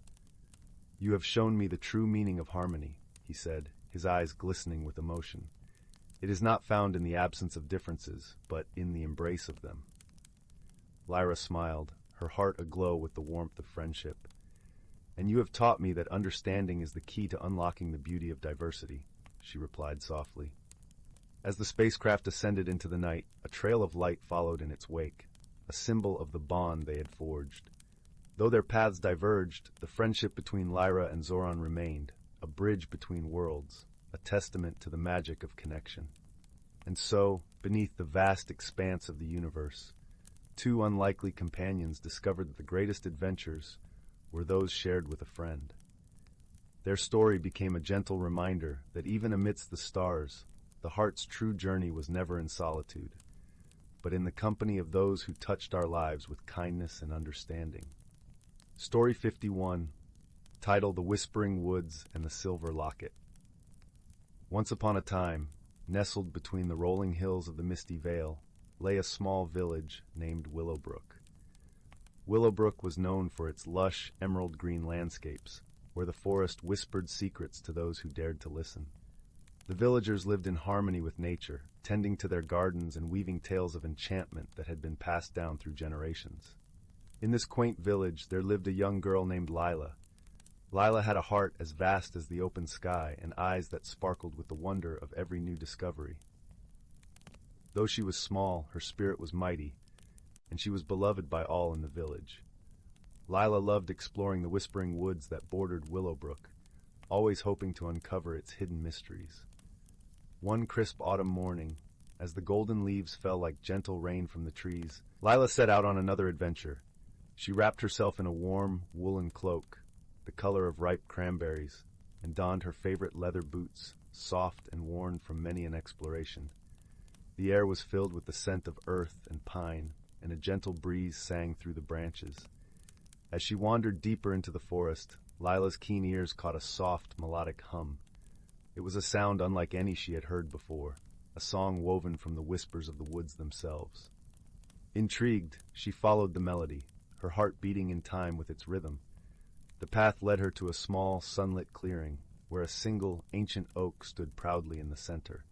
Its bark was gnarled and wise, and its leaves shimmered with a silvery sheen.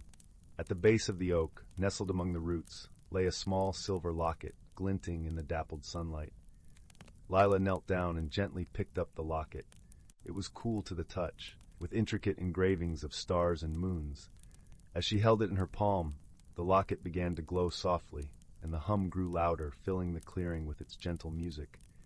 Suddenly, the air shimmered, and a figure emerged from the trunk of the oak. It was a small, luminous creature, no taller than a rabbit, with wings that sparkled like dewdrops in the morning sun. The creature's eyes twinkled with kindness, and its voice was as soft as a summer breeze. "Greetings, dear Lila," the creature said, bowing gracefully. "I am Sylvan, guardian of the Whispering Woods. You have found the Locket of Echoes, a magical object that holds the power to reveal the hidden truths of the forest." Lila's eyes widened in wonder. "What does it mean, Sylvan? What truths can the locket reveal?" Sylvan fluttered closer, its wings creating a gentle, soothing breeze. "The locket can unveil the secrets of the natural world, connecting you to the heart of the forest." With it, you can understand the language of the trees, the songs of the rivers, and the stories of the stones. It is a gift to those who seek knowledge and wisdom, but it must be used with care and respect. Lila nodded, feeling the weight of responsibility settle on her shoulders. I promised to use it wisely, Sylvan, but why was it hidden here in the heart of the forest? Sylvan's expression grew somber. Long ago, a great darkness threatened the balance of the Whispering Woods. The locket was created to protect the forest and its secrets, but it was hidden away to ensure it would never fall into the wrong hands. You, dear Leela, have been chosen by the forest itself to wield its power. Leela felt a swell of pride and determination. She knew that she must honor the trust the forest had placed in her. With the locket around her neck, she could feel the pulse of the woods, a rhythmic heartbeat that resonated within her own chest. As the days turned into weeks, Lila returned to the forest often, learning from its ancient wisdom and listening to its gentle whispers. She discovered that the trees spoke of the past, their stories etched into their bark. The rivers sang of journeys long and winding, and the stones held memories of the earth itself. But it wasn't long before she realized that something was amiss. The forest's whispers were tinged with a note of distress, a subtle discord that urged Lila to dig deeper. With Sylvan's guidance, she learned that the balance of the forest was once again threatened, this time by the encroachment of a nearby village that had begun to cut down trees for their expanding community. Determined to protect the Whispering Woods, Lila set out on a journey to the neighboring village of Thistlewood. The road was long and winding, but she was not alone. Sylvan accompanied her, a shimmering presence that lent her courage and guidance. As they traveled, Lila marveled at the beauty of the land, the rolling hills and blooming wildflowers that painted the landscape with vibrant hues. She felt a deep connection to the earth beneath her feet, a reminder of the responsibility she carried. Upon reaching Thistlewood, Lila found a bustling village with people as warm and welcoming as those in her own. Yet she could see the threat looming in the distance. Trees felled, their stumps silent witnesses to the encroachment. Lila sought out the village elder, a wise woman named Seraphine. With Sylvan by her side, Lila spoke of the Whispering Woods, of the balance that must be maintained, and the danger of losing its ancient wisdom. Seraphine listened intently, her eyes filled with understanding. "We did not realize the harm we were causing," she admitted, her voice tinged with regret. "Our village has grown, and we sought to provide for our people, but we never intended to harm the land we cherish." Lila nodded, her heart filled with compassion. "Perhaps there is a way for us to work together, to find a balance that honors both our needs and the needs of the forest." With Seraphine's help, Lila organized a gathering of villagers from both Willowbrook and Thistlewood. Together, they shared stories and laughter, forging friendships that transcended their differences. They agreed to work together to restore the forest, planting new saplings and learning to live in harmony with the land. As the sun dipped below the horizon, casting a golden glow over the gathering, Sylvan appeared before the villagers. "You have shown great wisdom and kindness," Sylvan said, its voice filled with warmth. "The forest thanks you, and it shall flourish once more with your care." Lila felt a sense of peace wash over her, knowing that the forest's whispers would continue to sing their gentle songs for generations to come. She had learned that true strength lay not in power, but in understanding and friendship. With the silver locket still resting against her heart, Lila returned to Willowbrook, her spirit forever changed by the journey she had undertaken. The Whispering Woods stood tall and proud, a testament to the bond between the land and its people. And so, in the village of Willowbrook, the stories of the Whispering Woods and the brave girl who listened to its whispers were told and retold by the flickering light of the hearth. The silver locket became a symbol of hope, a reminder that even the smallest among us can make a difference when guided by kindness and wisdom. And as the villagers drifted off to sleep, lulled by the gentle rustling of the leaves, the forest continued to whisper its secrets, knowing that they were safe in the hearts of those who had chosen to listen. Story 52, The Whispering Grove. In a village cradled by rolling hills and painted with the gentle hues of dawn, nestled a quaint little cottage. It was built on the edge of the Whispering Grove, a place so named for the soft sussurrations that floated through its ancient trees, as if the woods themselves conversed in hushed tones. Here lived a wise old woman named Mira, known for her herbal remedies and stories that danced like shadows in the flickering candlelight. Mira's life was simple yet richly woven with the threads of nature.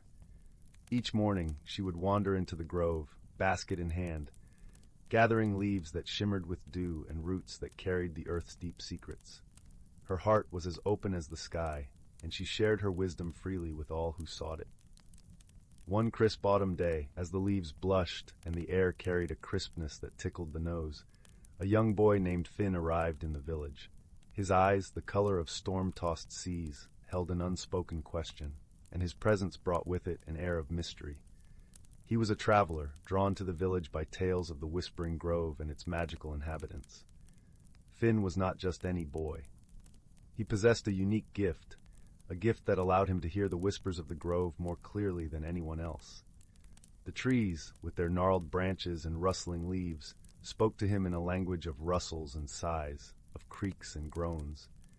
It was a language as old as time, one that promised secrets and stories beyond the realm of ordinary understanding.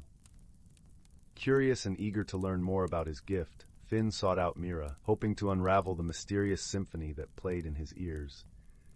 He found her tending to her garden, her hands deftly weaving through the fragrant herbs. "Hello, young traveler," Mira greeted him, her eyes twinkling with the warmth of 1,000 suns. "What brings you to the edge of our village?" Finn shifted his weight, a touch of uncertainty in his posture. "I've heard whispers, whispers that speak to me. They lead me here. I was hoping you could help me understand them." Mira paused, her gaze thoughtful. "Ah, the grove has chosen you," she said softly. "It is not a burden, dear boy, but a blessing. Come, let us walk and listen together."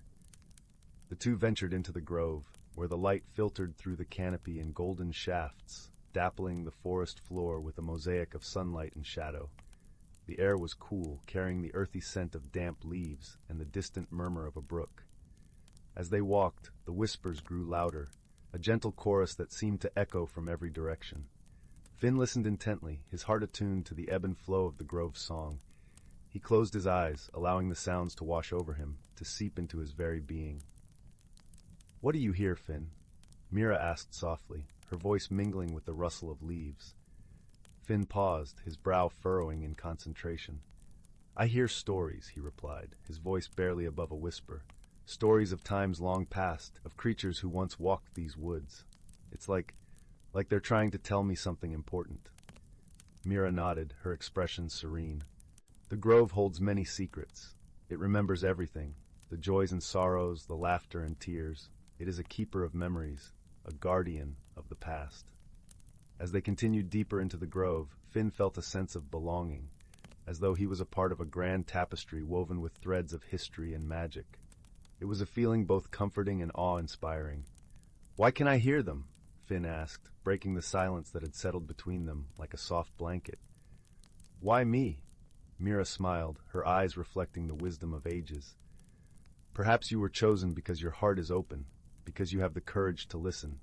Not everyone can hear the whispers, and fewer still can understand them." Finn pondered her words, feeling a sense of purpose unfurl within him like a budding flower.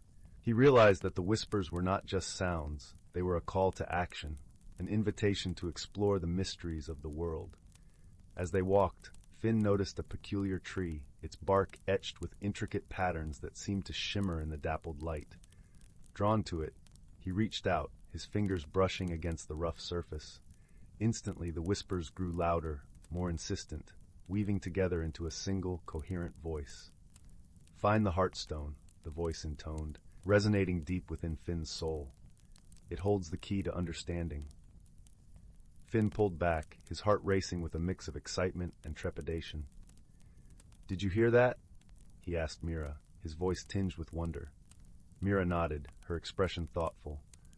"The Heartstone is a relic of great power, hidden somewhere within the grove. It is said to hold the wisdom of the ancients, a knowledge that transcends time and space." Eager to uncover the secrets of the Heartstone, Finn set out on a quest that would lead him deeper into the heart of the grove. Mira accompanied him, guiding him with her gentle wisdom and steady presence. The days passed in a blur of green and gold as Finn and Mira explored the grove's many hidden corners. They encountered creatures both wondrous and strange, a family of foxes with fur like autumn leaves, a wise old owl who watched over the forest with solemn eyes, and a babbling brook that sang of distant lands. As they journeyed, Finn learned to listen more deeply, to attune himself to the subtle rhythms of the grove. He discovered that the whispers were not just voices. They were emotions, memories, and dreams woven into the very fabric of the forest. One evening, as the sun dipped below the horizon and the world was painted in hues of twilight, Finn and Mira stumbled upon a secluded glade. In the center stood a magnificent stone, its surface smooth and polished, glowing with an inner light that pulsed like a heartbeat. "The Heartstone," Mira whispered, her voice filled with awe. Finn approached the stone, his heart pounding with anticipation. As he placed his hand upon its cool surface, he felt a surge of energy, a connection that transcended the boundaries of the physical world. In that moment, the whispers coalesced into a single, harmonious melody, a song that spoke of unity and understanding, of the interconnectedness of all living things. Finn understood then that the Heartstone was not just a source of knowledge. It was a reminder of the bonds that tied him to the world around him. With newfound clarity, Finn realized that his journey was not just about uncovering the secrets of the grove. It was about discovering his place within it, about forging connections with the people and creatures who shared his path. As the stars began to twinkle in the night sky, Finn and Mira sat beside the Heartstone, their spirits entwined with the whispers of the grove. They spoke of dreams and possibilities, of the beauty that lay in embracing the unknown. In the days that followed, Finn remained in the village, sharing the wisdom he had gained with those who sought it. He learned to use his gift to heal and inspire, to bring hope and understanding to those around him.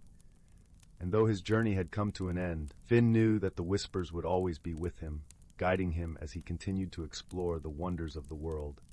He had found his calling, and in doing so, he had found himself. As the seasons turned and the world changed, the Whispering Grove remained a place of magic and mystery, a sanctuary where the past and present danced in harmony. And in the heart of the grove, the Heartstone pulsed with life, a beacon of hope and wisdom for all who dared to listen. And so, under the watchful gaze of the stars, Finn and Mira sat together, their hearts full of gratitude and wonder, knowing that the whispers of the grove would continue to weave their stories long after they were gone. Story 53. In the heart of a valley, cradled by gentle hills and blanketed with whispering meadows, lay the quaint village of Willowmoss. The village was known for its thatched roof cottages, cobblestone paths, and the soft glow of lanterns that lit the way come twilight. But it was most famous for its serene ambience, only occasionally stirred by the soft rustle of the wind or the distant chime of the bellflowers that grew in abundance. One crisp autumn evening, as the sun dipped below the horizon, painting the sky in hues of amber and rose, a peculiar thing happened. The villagers noticed that the bellflowers, which usually sang their soft melodies at dusk, were silent. Not a single chime echoed through the village, and the absence of their lullaby felt like the absence of a comforting friend. Among the villagers was a gentle soul named Finn. Finn was known for his curiosity and his knack for understanding the world around him. He was a young lad with eyes that sparkled like the morning dew and a heart as warm as freshly baked bread. Troubled by the silence, Finn decided to embark on a gentle investigation. As the stars began to twinkle overhead, Finn set out with a small lantern in hand. The path was lined with glowing mushrooms that lit his way, their soft luminescence casting a calming blue light across the cobblestones. The air was crisp, carrying the scent of pine and distant wood smoke, and Finn took a deep breath, feeling the embrace of the night. He first visited the village elder, a wise woman named Malis, who lived in a cozy cottage at the edge of the village. Her home was filled with the warmth of a crackling fire and the sweet fragrance of herbs drying above the hearth. Malis welcomed Finn with a kind smile, her eyes twinkling with the wisdom of many years. "Ah, Finn," she greeted, motioning for him to sit by the fire. "You've come about the bellflowers, haven't you?" Finn nodded, his curiosity evident. Yes, Malus. It's strange to walk through the village without their song. Do you know why they're silent? Malus pondered for a moment, her gaze distant as if searching through the pages of her memory. Long ago, she began softly, there was a time when the bellflowers fell silent. It was said that they were waiting for something, something that had not yet arrived. Finn leaned forward, intrigued by her words. What were they waiting for? A message, Malus replied, her voice barely above a whisper. A message from the Whispering Woods. The Whispering Woods bordered the village, a realm of towering trees and dappled sunlight. It was a place of magic and mystery, where the air was thick with enchantment, and the creatures that dwelled there were known for their wisdom and kindness. With newfound purpose, Finn thanked Malus and set off towards the woods. The path wound through fields of silver grass that shimmered under the moonlight, leading him to the edge of the forest. As he entered, the air changed, filled with the crisp scent of fallen leaves and the distant murmur of streams weaving through the underbrush. It wasn't long before Finn encountered one of the forest's denizens, a small, fox-like creature with fur that glowed like embers in the night. The creature, known as a whisper fox, was known for its ability to convey messages and its loyalty to the woods. "Hello, little one," Finn greeted, crouching to meet the creature's gaze. "Have you heard anything about the bellflowers?" The whisper fox tilted its head, its eyes reflecting the moon's glow, and let out a soft, melodious sound. To Finn's surprise, the sound resonated with the air around them, creating a symphony of whispers that swirled through the trees. Listening closely, Finn discerned the message hidden within the whispers. The bellflowers were waiting for a special visitor, a traveler from afar who carried with them a gift that would awaken their song.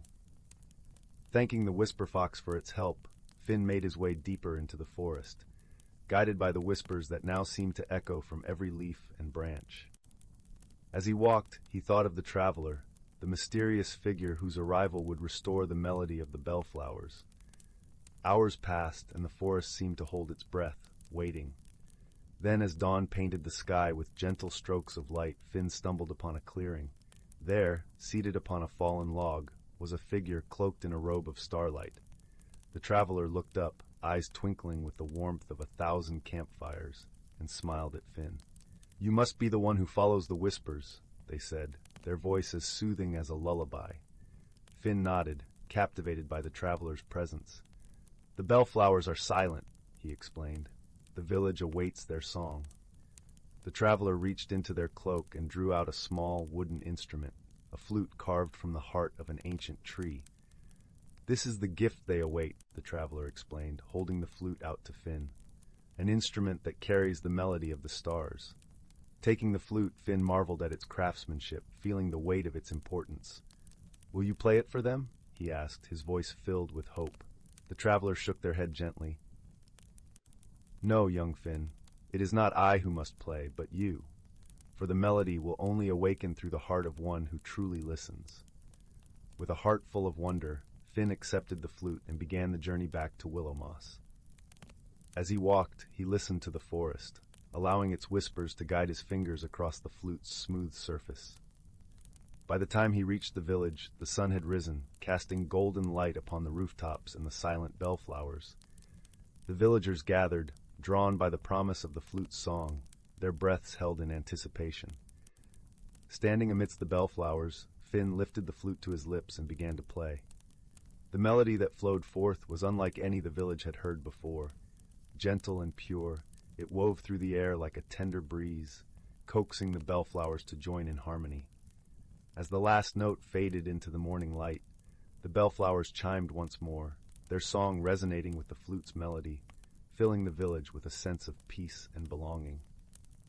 The villagers cheered, and Finn felt a warmth blossom in his chest, a warmth born of understanding and connection. He knew now that the flute's melody, like the bellflower's song, was a reminder of the magic that lived in every heart and the harmony that could be found when one truly listened. And so, in the village of Willowmoss, the bellflowers sang, and the whispers of the woods carried stories of kindness and wisdom, ensuring that the melody of life would never fade. As the days turned to nights and seasons changed, Finn continued to play, the flute's song a gentle reminder of the bonds that tied them all together. And when he did, the village would pause, listening to the music that spoke of dreams and whispered of hope. And in the soft glow of twilight, with the bellflower's song drifting through the air, the village of Willowmoss knew a peace that came from understanding the mysteries of the world around them and the gentle hand of friendship that guided their way. Story 54. In the heart of the whispering woods, where the trees seemed to bend closer to share old secrets, there lay the quaint village of Willowbrook.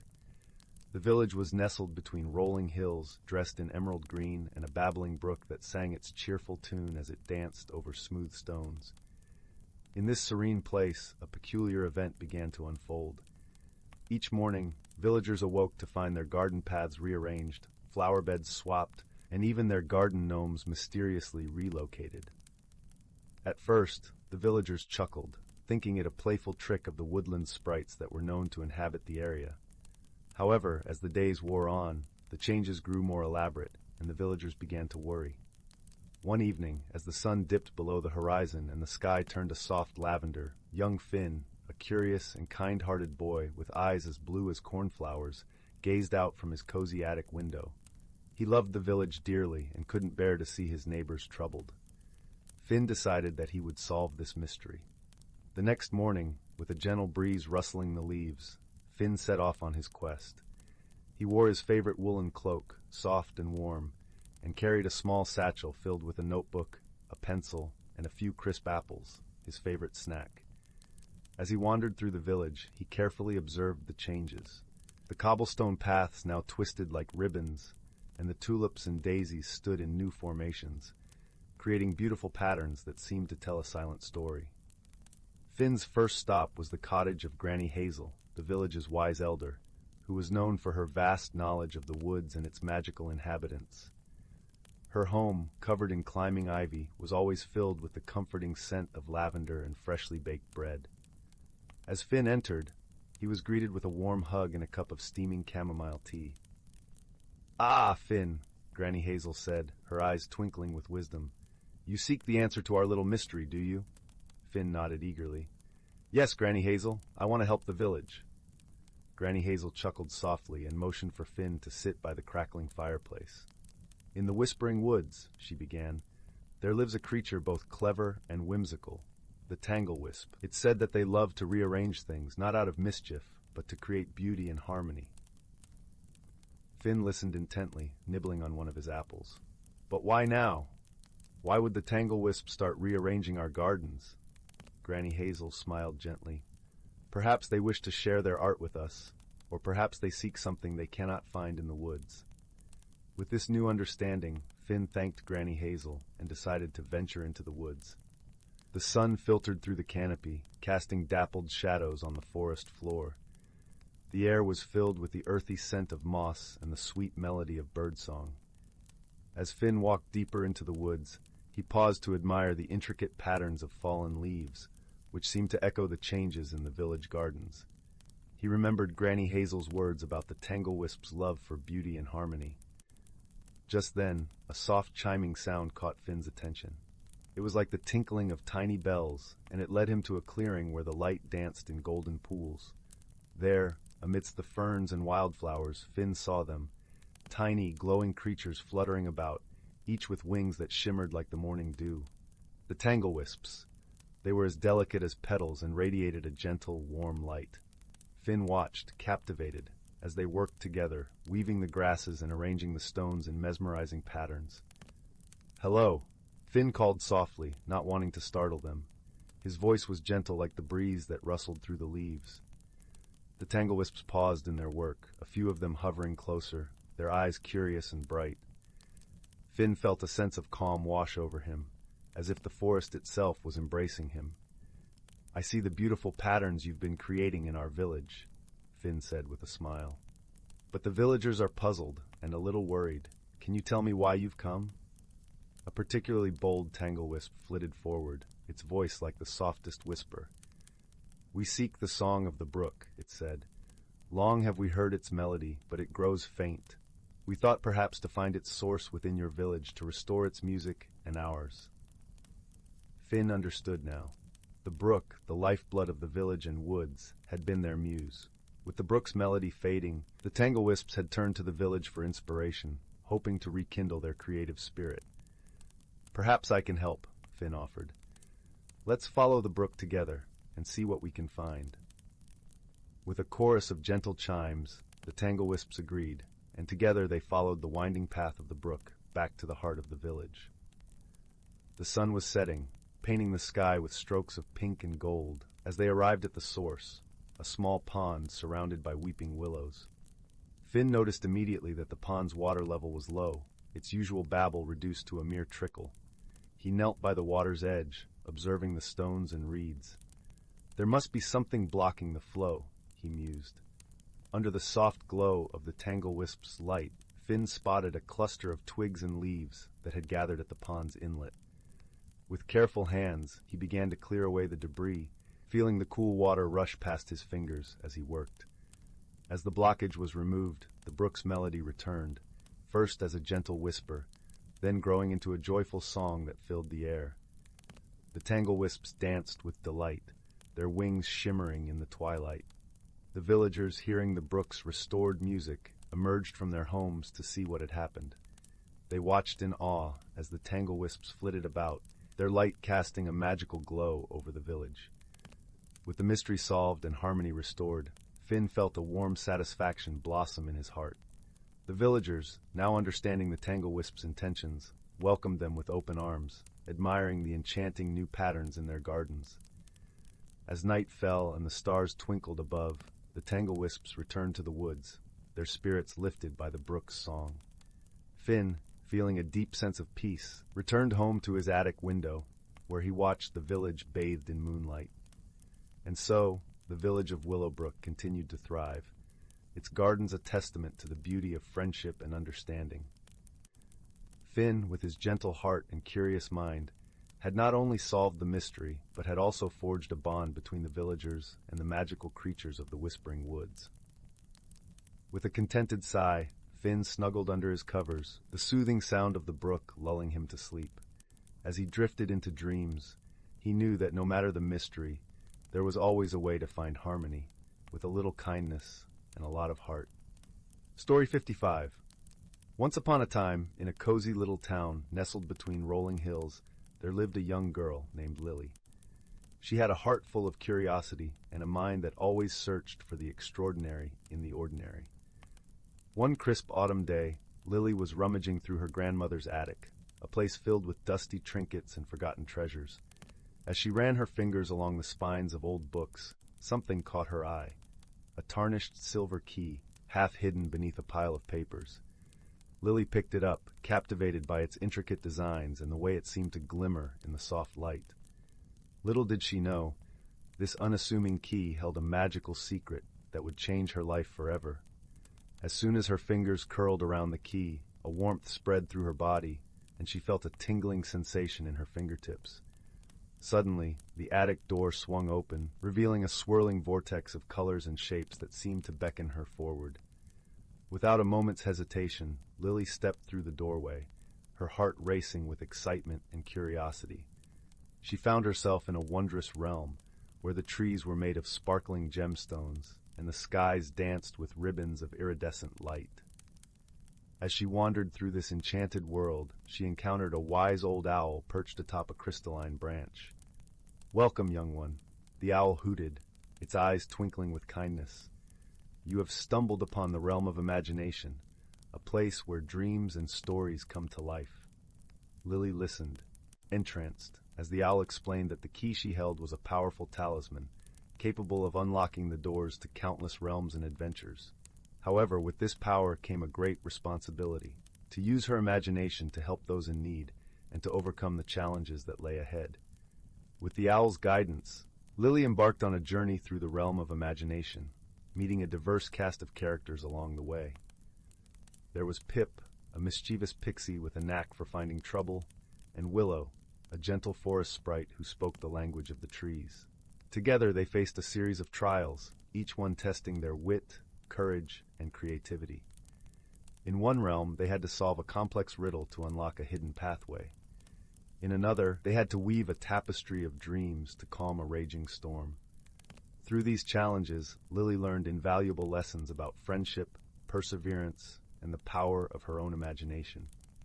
She discovered that the true magic lay not in the key itself, but in the ability to see the world with wonder and to approach every obstacle with an open mind and a creative spirit. As her journey neared its end, Lily and her companions found themselves facing their greatest challenge yet, a dark force that threatened to extinguish the light of imagination throughout the realms. With wisdom and ingenuity, they devised a plan to weave a grand story, a tapestry of hope and joy that would banish the darkness and restore balance to the realm of imagination. In the end, Lily emerged from her adventure a changed person. She had discovered the extraordinary power that lay within her all along, the power to shape her own reality, to overcome obstacles through creativity and compassion, and to find magic in even the most ordinary of places. As she returned to her grandmother's attic, the key clutched tightly in her hand, Lily knew that her journey had only just begun. The world around her was filled with endless possibilities, and she couldn't wait to unlock them all, one story at a time. From that day forward, Lily carried the lessons of the realm of imagination with her, sharing her experiences with others and inspiring them to embrace their own imaginations. And whenever she felt lost or discouraged, she would hold the key close to her heart, remembering the wonders she had witnessed and the limitless power of her own mind. Story 56. In the heart of the whispering woods, where the leaves rustled like whispers and the streams chuckled softly as they wound their way through the mossy undergrowth, there was a little village named Willowbrook. The cottages in Willowbrook were thatched and charming, with chimneys that puffed gentle curls of smoke into the air, and gardens that bloomed with flowers in every shade imaginable. It was a peaceful place, where the villagers knew one another by name and shared smiles as warm as the bread from their ovens. In Willowbrook, there lived a young girl named Lila. Lila was known for her curiosity and her keen eye for detail. Her favorite pastime was exploring the edges of the woods, where the air smelled of pine and mystery. She loved the rustling leaves and the gentle murmur of the forest, but more than anything, she loved the stories that the woods seemed to tell her. One evening, as the sun set in hues of amber and gold, Lila noticed something peculiar. A faint trail of shimmering dust led from the edge of the village into the deeper parts of the forest. It was unlike anything she had ever seen. Her heart fluttered with a mix of excitement and curiosity, and she decided that she would follow the trail the next morning. As dawn broke, painting the sky with soft pink and lavender, Lila set off on her adventure. She followed the trail of shimmering dust with careful footsteps, her senses attuned to the sights and sounds of the forest. The trail wound through the trees, leading her to a small clearing that was bathed in gentle sunlight.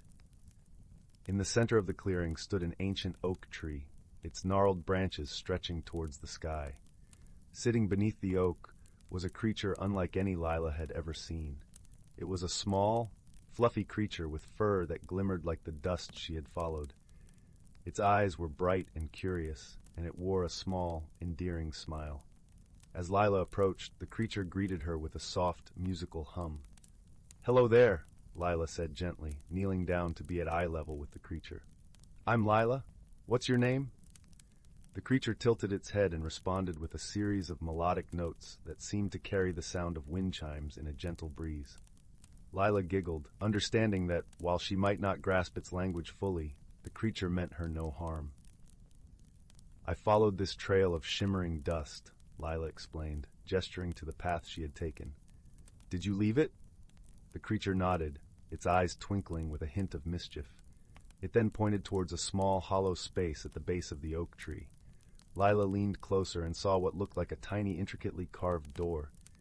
"Is this your home?" she asked, her voice filled with wonder. The creature nodded again, then beckoned for Lila to follow. As she stepped closer, she felt a gentle warmth enveloping her, as if the forest itself was welcoming her presence. The creature opened the tiny door with a flick of its paw, revealing a hidden world within the tree. Inside, the hollow was larger than it seemed from the outside, filled with soft, glowing lights that danced like fireflies.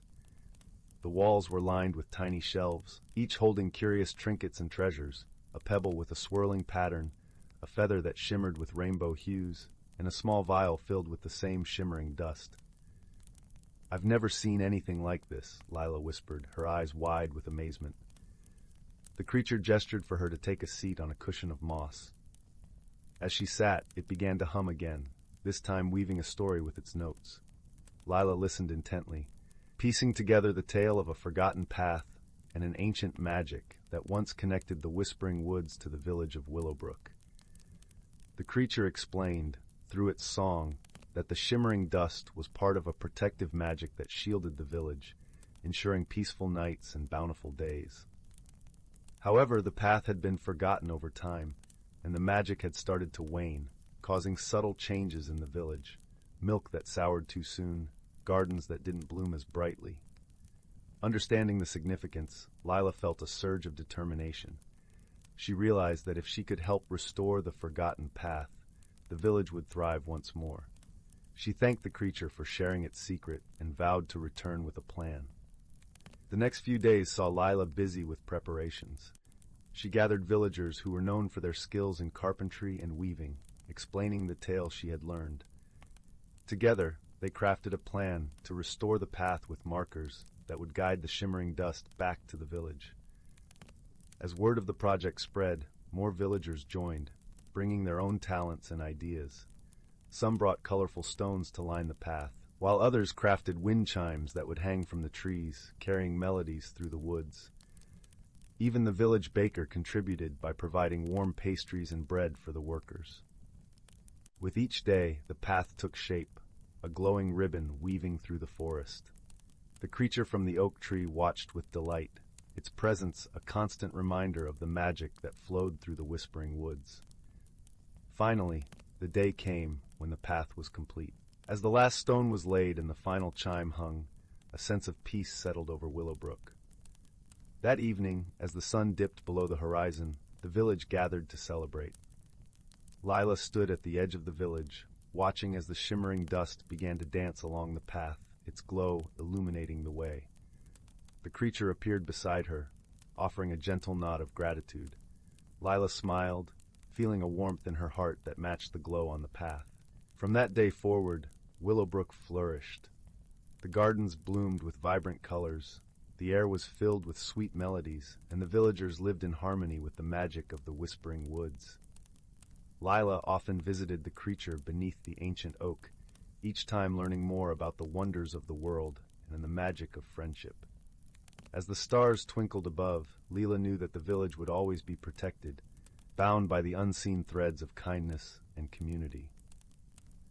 And in the heart of the whispering woods, the creature hummed its gentle song, a melody of peace and gratitude that echoed softly through the night. Story 57, The Whispering Woods and the Silver Feather. Once upon a time, in a quaint village nestled at the edge of the whispering woods, there lived a gentle-hearted girl named Leora. The village was a tapestry of cobblestone streets and cozy cottages, with curling plumes of smoke rising from chimneys. Leora, with her bright, curious eyes and a smile that could light up even the gloomiest of days, was beloved by all. She lived with her grandmother, a wise old woman who spun tales of magic and wonder by the warmth of their fireplace. The whispering woods, stretching far beyond the village, were a place of mystery and enchantment. The villagers rarely ventured deep into the forest, for it was said to be a realm of old magic, where the wind carried songs of ages past and the trees whispered secrets to those who could listen. One crisp autumn morning, as the leaves swirled in hues of red and gold, Leora decided to explore the fringes of the forest. She was drawn by a sense of adventure and a longing to discover the hidden wonders her grandmother often spoke of. As she walked, the air was filled with the earthy scent of fallen leaves and the crispness of the season's change. The sunlight danced through the branches, creating a mosaic of light and shadow on the forest floor. As Leora wandered deeper into the woods, she stumbled upon a glade that seemed untouched by time. At its center stood an ancient oak, its gnarled branches stretching skyward like welcoming arms. It was here she found something extraordinary, a silver feather, shimmering with an ethereal glow. It lay nestled among the roots of the oak, as if waiting for her. Curiosity piqued, Leora picked up the feather. The moment her fingers touched it, a gentle warmth spread through her hand, and a soft voice whispered in her mind, "Seek the heart of the forest, where the light meets the shadow." Startled but intrigued, Leora tucked the feather into her satchel, feeling a strange sense of connection to this mysterious object. She knew this was the beginning of an adventure, one that might lead her to the hidden heart of the Whispering Woods. Determined, Leora returned to the village with the feather. Her grandmother, upon seeing it, gasped softly. "This is no ordinary feather," she said, her voice laden with the weight of old stories.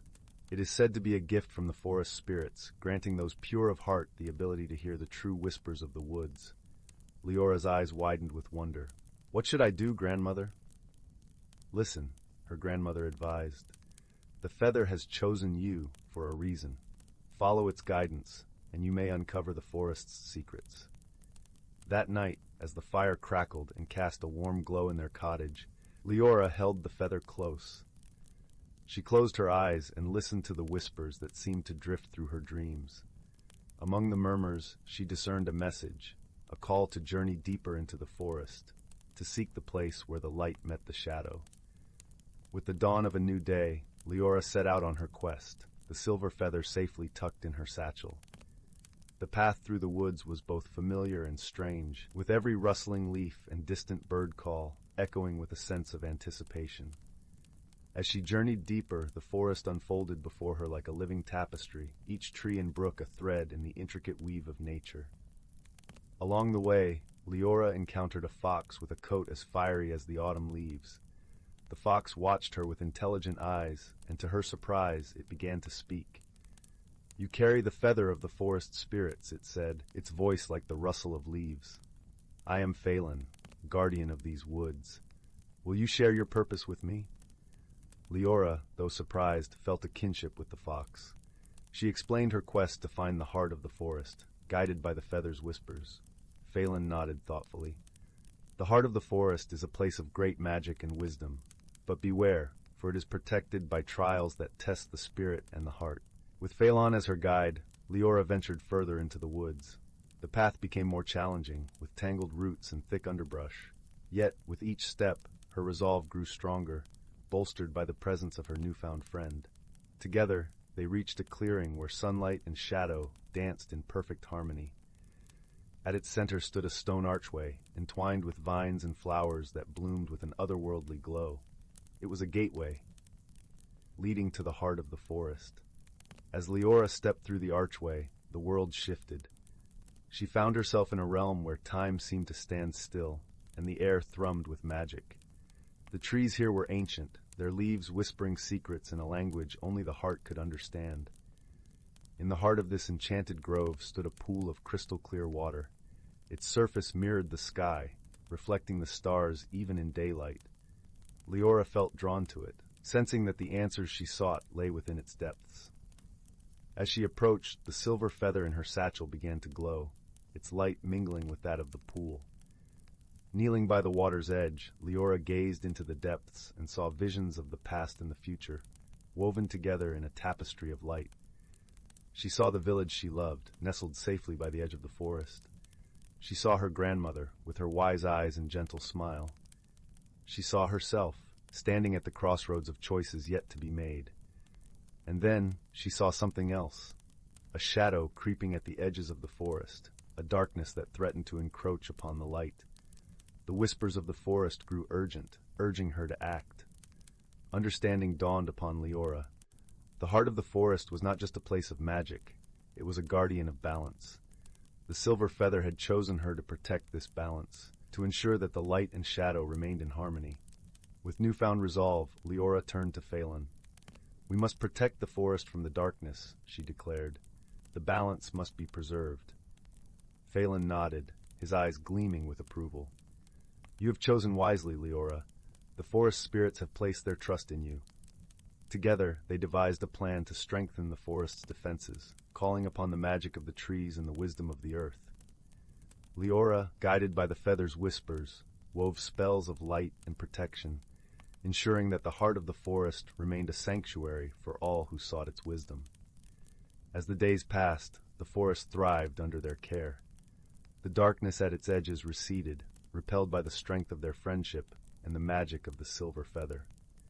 The villagers, once wary of the woods, began to see them as a source of wonder and harmony, a place where light and shadow danced in eternal balance. And so Leora's journey came full circle.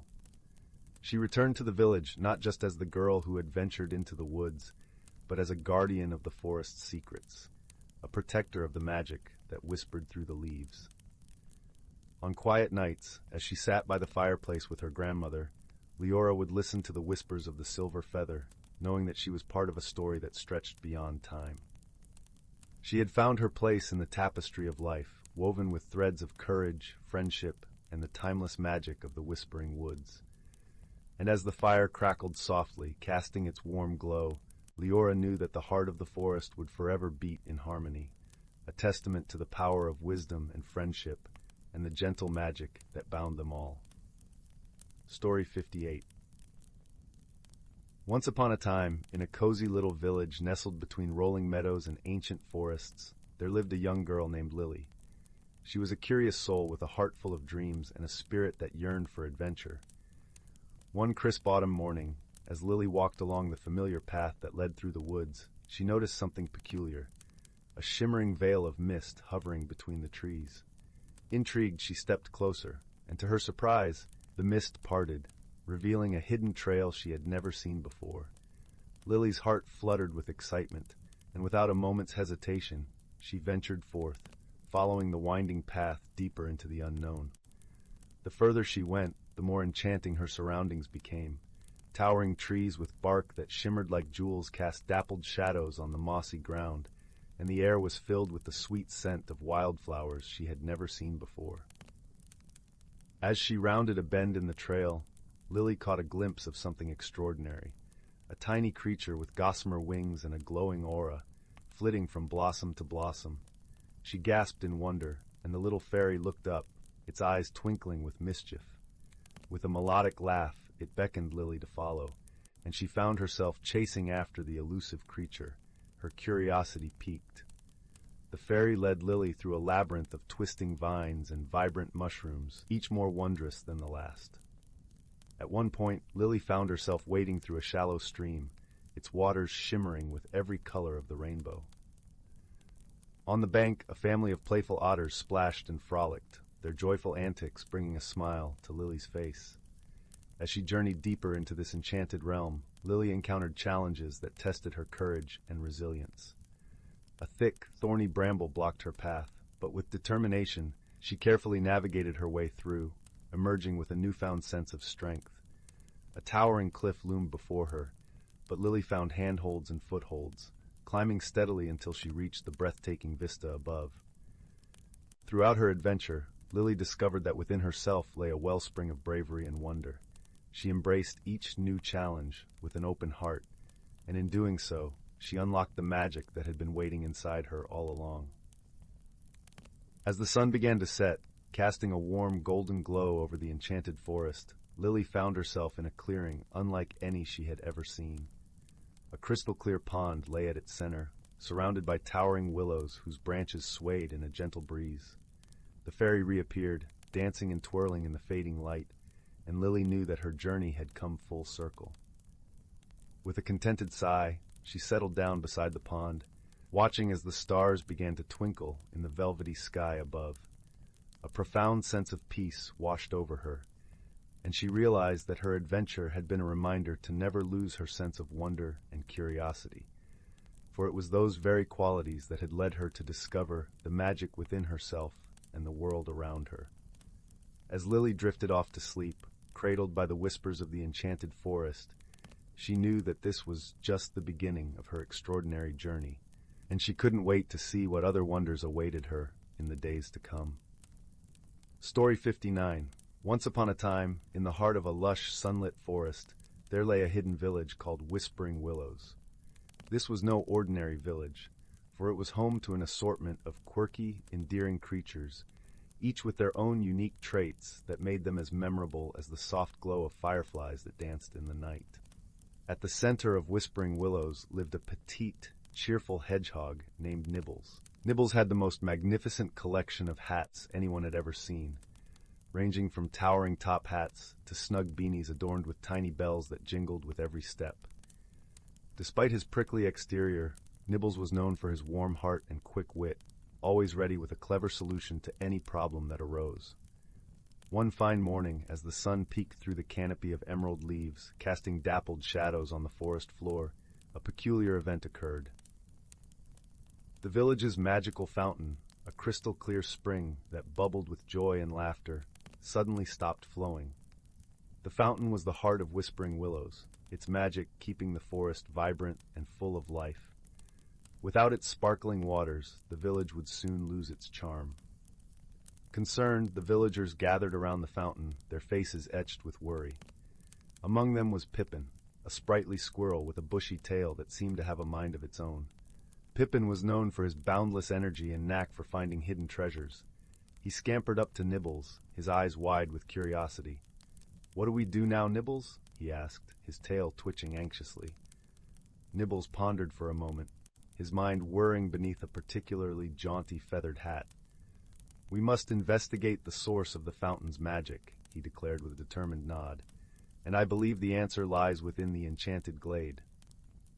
The Enchanted Glade was a mystical place, a secret meadow where the colors of the rainbow seemed to melt into the air, and the scents of lavender and honey lingered on every breeze. It was said that the glade held the key to all the magic in the forest.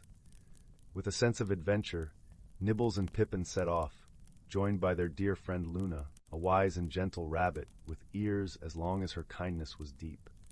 As they journeyed deeper into the forest, their path was illuminated by sunbeams that danced through the trees, and the sound of a babbling brook accompanied their every step. They soon arrived at the edge of the Enchanted Glade, where colors swirled and shimmered in the air like a kaleidoscope. In the center of the glade stood Luminara, the guardian of the glade, a graceful deer with antlers that glowed softly like moonlight. Luminara greeted them with a serene smile. "I sense you have come with a question," she said, her voice as gentle as a lullaby. Nibbles explained the plight of the fountain. Luminara listened intently, nodding her head. "The magic of the fountain is woven with the threads of joy and laughter," she explained, "but something has caused the threads to tangle." Just then Pippin spotted a glimmering thread, shimmering like a silver ribbon, trailing from the fountain towards the heart of the glade. "Look!" he exclaimed, pointing with his paw. "The thread is leading us somewhere." Following the thread, the friends found themselves in a clearing where a mischievous group of pixies were tangled in the silver strands, giggling uncontrollably. The pixies had been playing a game that had inadvertently knotted the threads of magic. With a twinkle in his eye, Nibbles knew just what to do. "Let's play a game of untangle," he suggested with a grin. Together, the friends and the pixies worked to unravel the threads, their laughter echoing through the glade as they hopped, twirled, and danced around one another. As the last thread was loosened, the fountain back in Whispering Willows burst to life once more, sending sparkling droplets into the air. The entire village erupted in cheers, their joy resonating through the forest. With the fountain's magic restored, the village was alive with happiness again. As a token of gratitude, the pixies gifted each of their new friends a tiny bell, which they wore proudly as a reminder of their adventure and the power of friendship. That night, as the moon rose high above the forest, casting a silver glow over Whispering Willows, the villagers gathered around the fountain.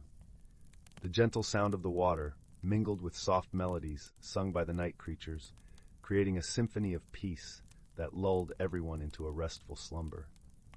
And so, under the watchful eyes of the stars, Whispering Willows returned to its tranquil rhythm, a place where magic and friendship intertwined in the most delightful of ways, promising sweet dreams and gentle adventures for all who called it home.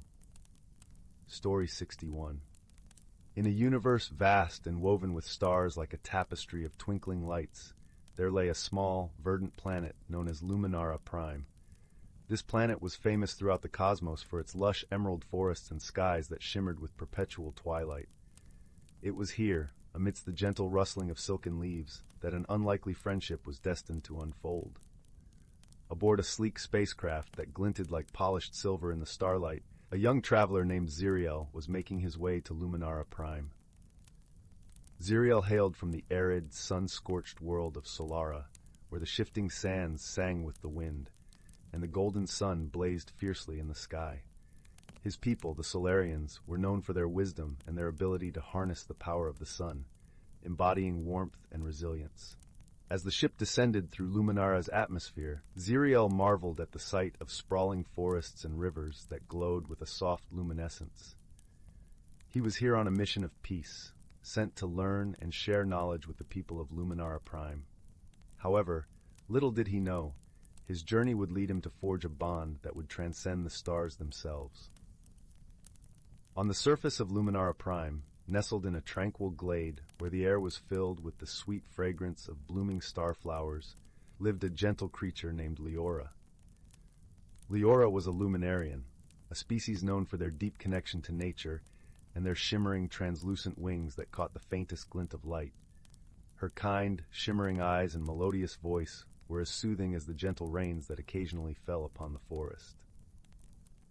Ziriel and Leora's paths first crossed by a chance encounter. While wandering through a sun-dappled meadow, Ziriel stumbled upon a peculiar sight. A luminarian caught in a delicate web spun by the forest's mischievous moon-silk spiders. Leora, though calm, was struggling to free herself, her wings gently fluttering against the silken strands. With a heart full of kindness, Ziriel approached cautiously. "Do you need help?"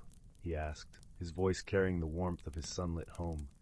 Leora, sensing his sincerity, nodded, and together they carefully untangled the threads, freeing her wings to dance once more in the soft breeze. "Thank you," Leora said, her voice a soothing melody that seemed to harmonize with the rustling leaves around them. "I am Leora." "I am Ziriel," he replied, offering a friendly smile. "It seems our paths have crossed for a reason." Despite their initial meeting, the path to friendship was not without its bumps.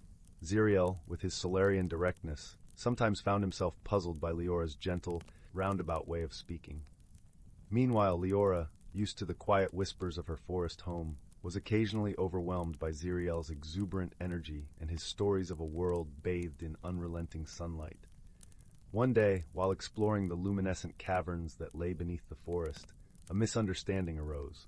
Ziriel, eager to share his knowledge, offered to teach Leora Solarian sun chant, a song meant to gather energy and light.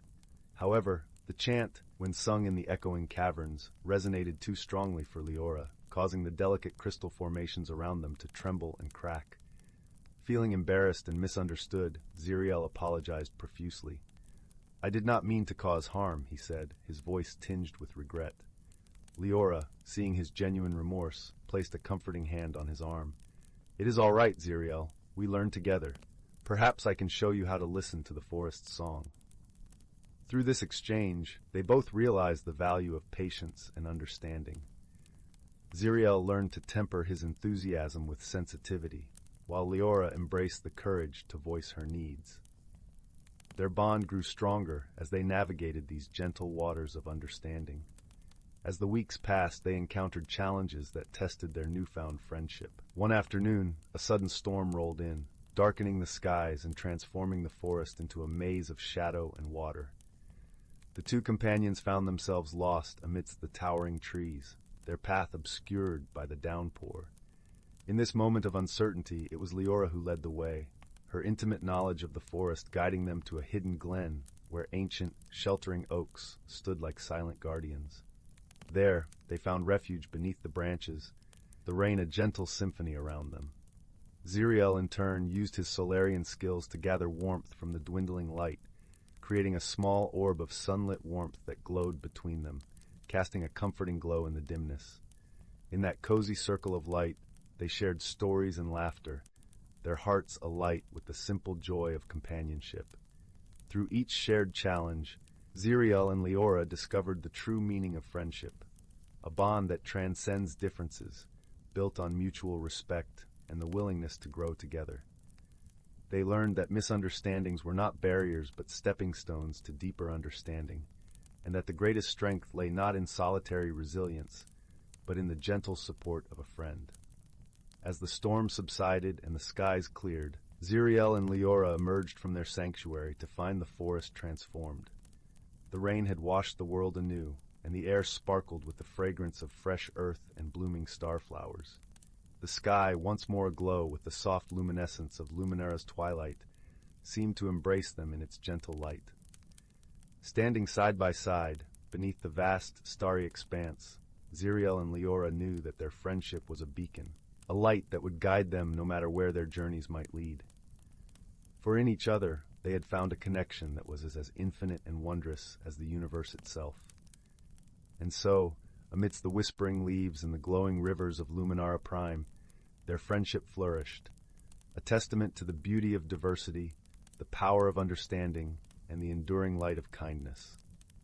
As the stars danced above, Ziriel and Leora promised to carry the lessons and warmth of their bond across the cosmos, knowing that true friendship was the most precious treasure of all. Story 62. Once upon a time, in a quaint little village nestled between rolling hills and shimmering streams, there lived a curious young girl named Lila.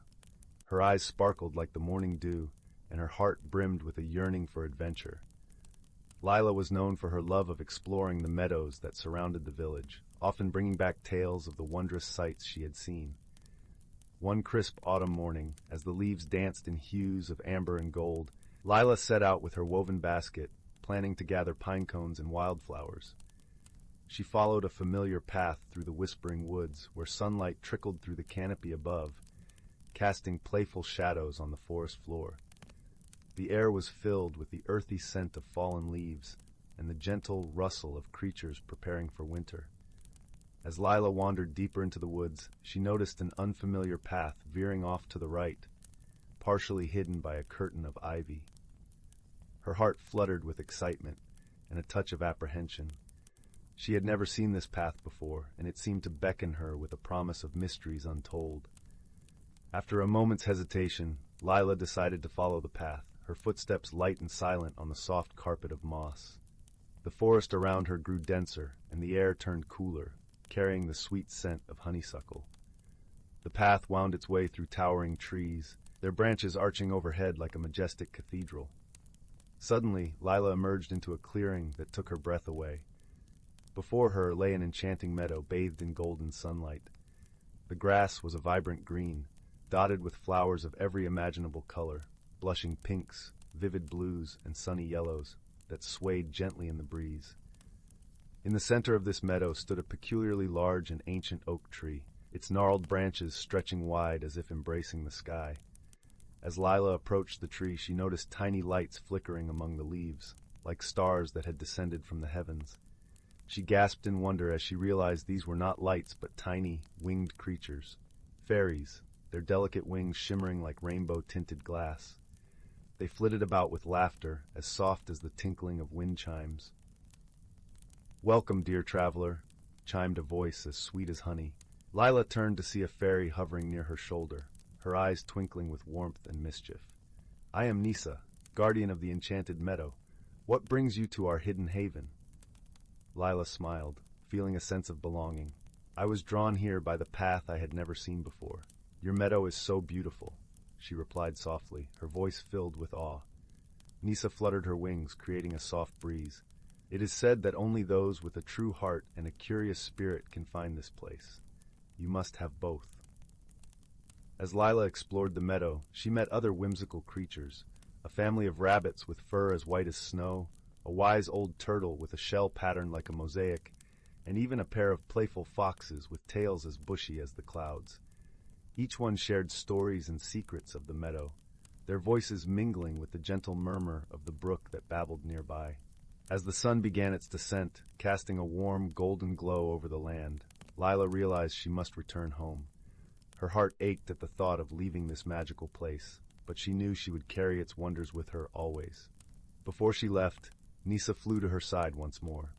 "Remember, dear Lila," she said, her voice a soft whisper, "courage is not the absence of fear, but the strength to explore the unknown. The world is full of hidden paths waiting to be discovered. Lila nodded, understanding the wisdom in Nisa's words. With a final wave to her newfound friends, she retraced her steps through the forest, the path now etched in her memory. When Leela returned to her village, the sun had dipped below the horizon, painting the sky in shades of lavender and rose. She shared her adventure with her family, their eyes wide with wonder at her tales of the enchanted meadow and its magical inhabitants. That night, as Lila lay in bed, the memory of the meadow filled her dreams with colors and laughter. She knew that no matter where her adventures took her, she would always have the courage to explore, to discover, and to find beauty in the world around her. And so, in the heart of the village, under a starlit sky, Lila drifted into a peaceful sleep, her dreams cradled by the gentle embrace of the night. The end. Story 63, The Whispering Grove. In the heart of a quiet village, nestled between the rolling hills and the deep, mysterious woods, there lived a young girl named Mireille. Her hair was the color of autumn leaves, and her eyes sparkled with curiosity and kindness. She was well loved by all in the village for her gentle spirit and warm heart. But Mireille had a secret, one that whispered to her like the winds through the tall pine trees. She could hear the voice of the forest. The villagers often spoke of the forest with a mix of reverence and caution. They told tales of enchantments and old magic, of creatures that watched with eyes like glowing embers from the shadows. Yet for Mireille, the forest was a friend. It was as if the trees themselves bent down to greet her, their leaves rustling in gentle laughter as she passed beneath their boughs.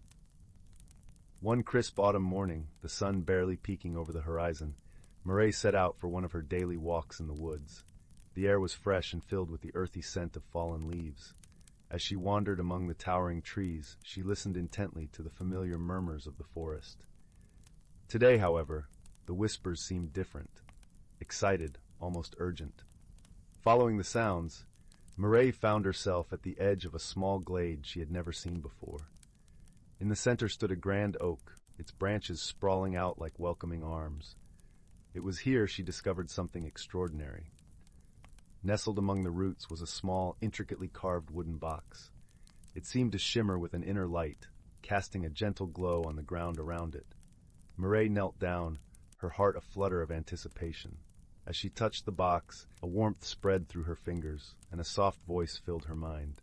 "Open it," the voice whispered, gentle as a lullaby. With a mix of awe and curiosity, Mireille lifted the lid. Inside lay a delicate pendant, shaped like a silver leaf. It pulsed with a soft green light, as if imbued with the very essence of the forest itself. Mireille felt a connection to it, a bond that wrapped around her heart like a vine. She slipped the pendant around her neck, and in that instant, the world around her seemed to come alive with new colors and sounds, as if the forest had opened its heart to her. From that day on, the pendant became a part of Mireille, a secret she shared only with the forest. Its magic allowed her to understand the language of the trees and the creatures that lived within their shadows. She learned of their joys and fears, their ancient wisdom and new hopes. The forest became her second home, a world of wonder and endless discovery. One day, as winter's chill began to creep through the village, Mireille heard a new whisper among the trees. It spoke of something amiss, a shadow that loomed over the heart of the forest. The creatures were uneasy, and even the trees seemed to shiver beneath the weight of an unseen darkness. Determined to help her friends, Mireille ventured deeper into the woods than ever before. The forest guided her, its paths shifting to reveal secret trails and hidden glens. As she walked, the pendant's glow seemed to brighten, a beacon in the growing gloom. After what felt like hours, Mireille arrived at a place she had only heard of in whispers, the Whispering Grove. It was said to be the heart of the forest, a place where magic thrummed in the air like a heartbeat. But now, the grove was silent, its vibrant life stilled by an unnatural shadow. In the center stood a figure cloaked in darkness, an aura of cold radiating from it.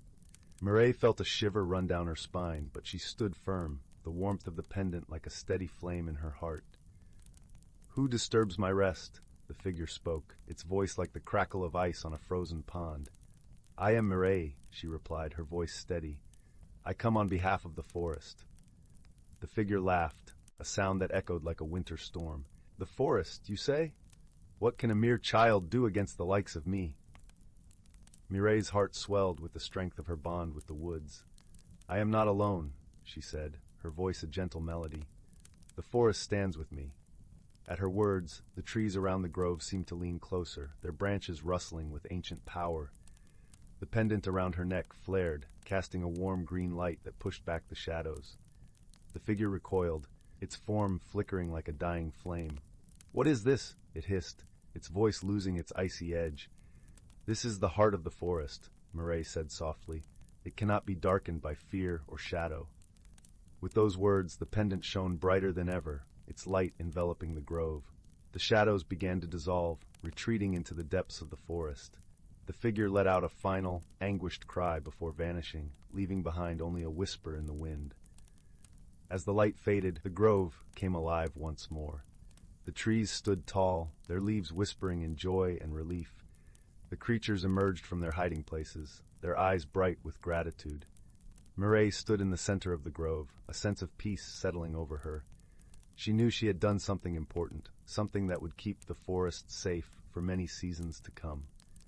From that day on, Mireille became the guardian of the forest, her bond with it stronger than ever. The pendant remained around her neck, a symbol of her friendship with the woods and all its inhabitants.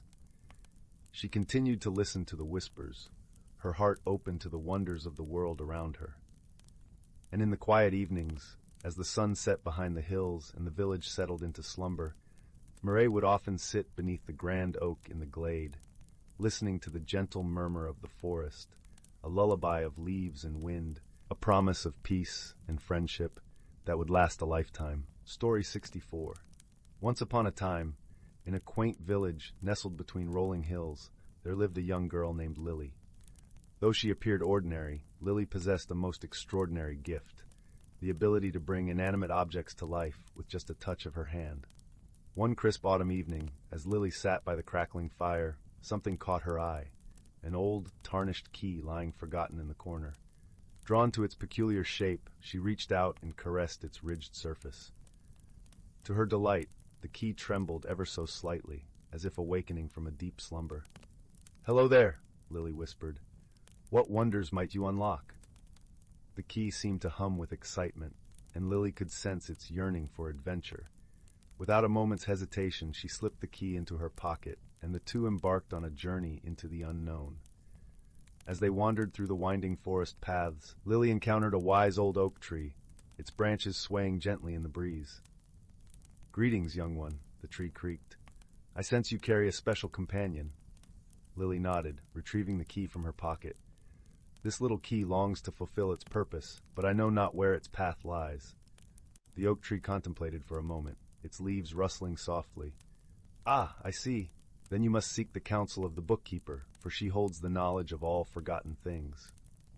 With renewed determination, Lily pressed on, the key growing warmer in her palm, as if guiding her towards its destiny. Deep in the forest, they happened upon a cozy cottage, its walls adorned with shelves upon shelves of dusty tomes. An elderly woman with kind eyes emerged, a warm smile spreading across her face.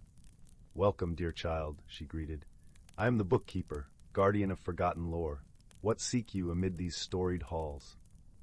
Lily presented the key, its intricate design shimmering in the soft candlelight.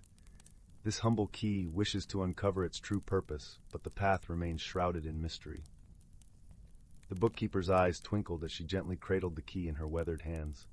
"Ah, yes, I sense its longing. This is no ordinary key, but a vessel of great power, a key that can unlock the boundaries between realms." Lily gasped, her heart fluttering with anticipation. "But how can I harness such power?" The bookkeeper smiled knowingly.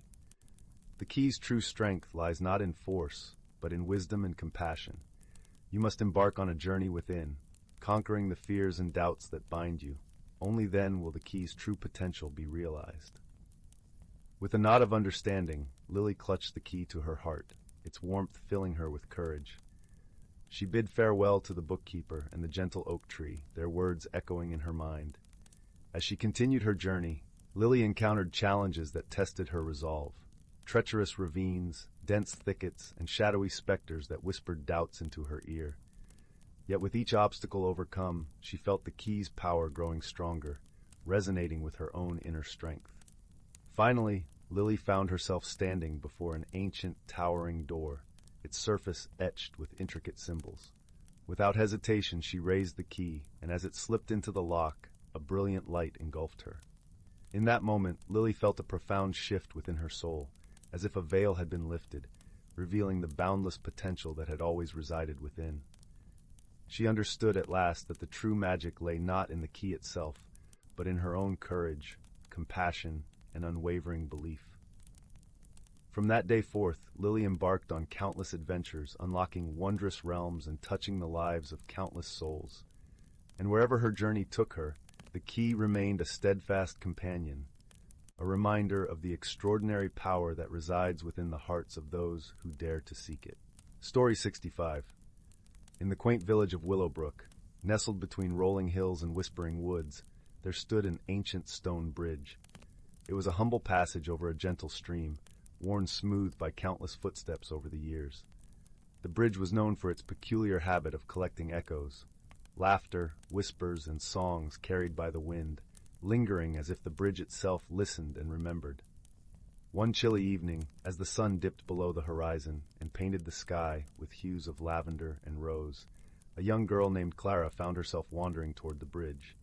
Clara was a bright soul, her eyes wide with the wonder of the world, yet she often felt a yearning for something more, something just beyond her reach. As she approached, Clara noticed a soft glow emanating from beneath the bridge. Curiosity piqued. She crouched down and peered into the shadows. There, nestled among the stones, was a small, intricately carved box, its surface shimmering with a silvery light.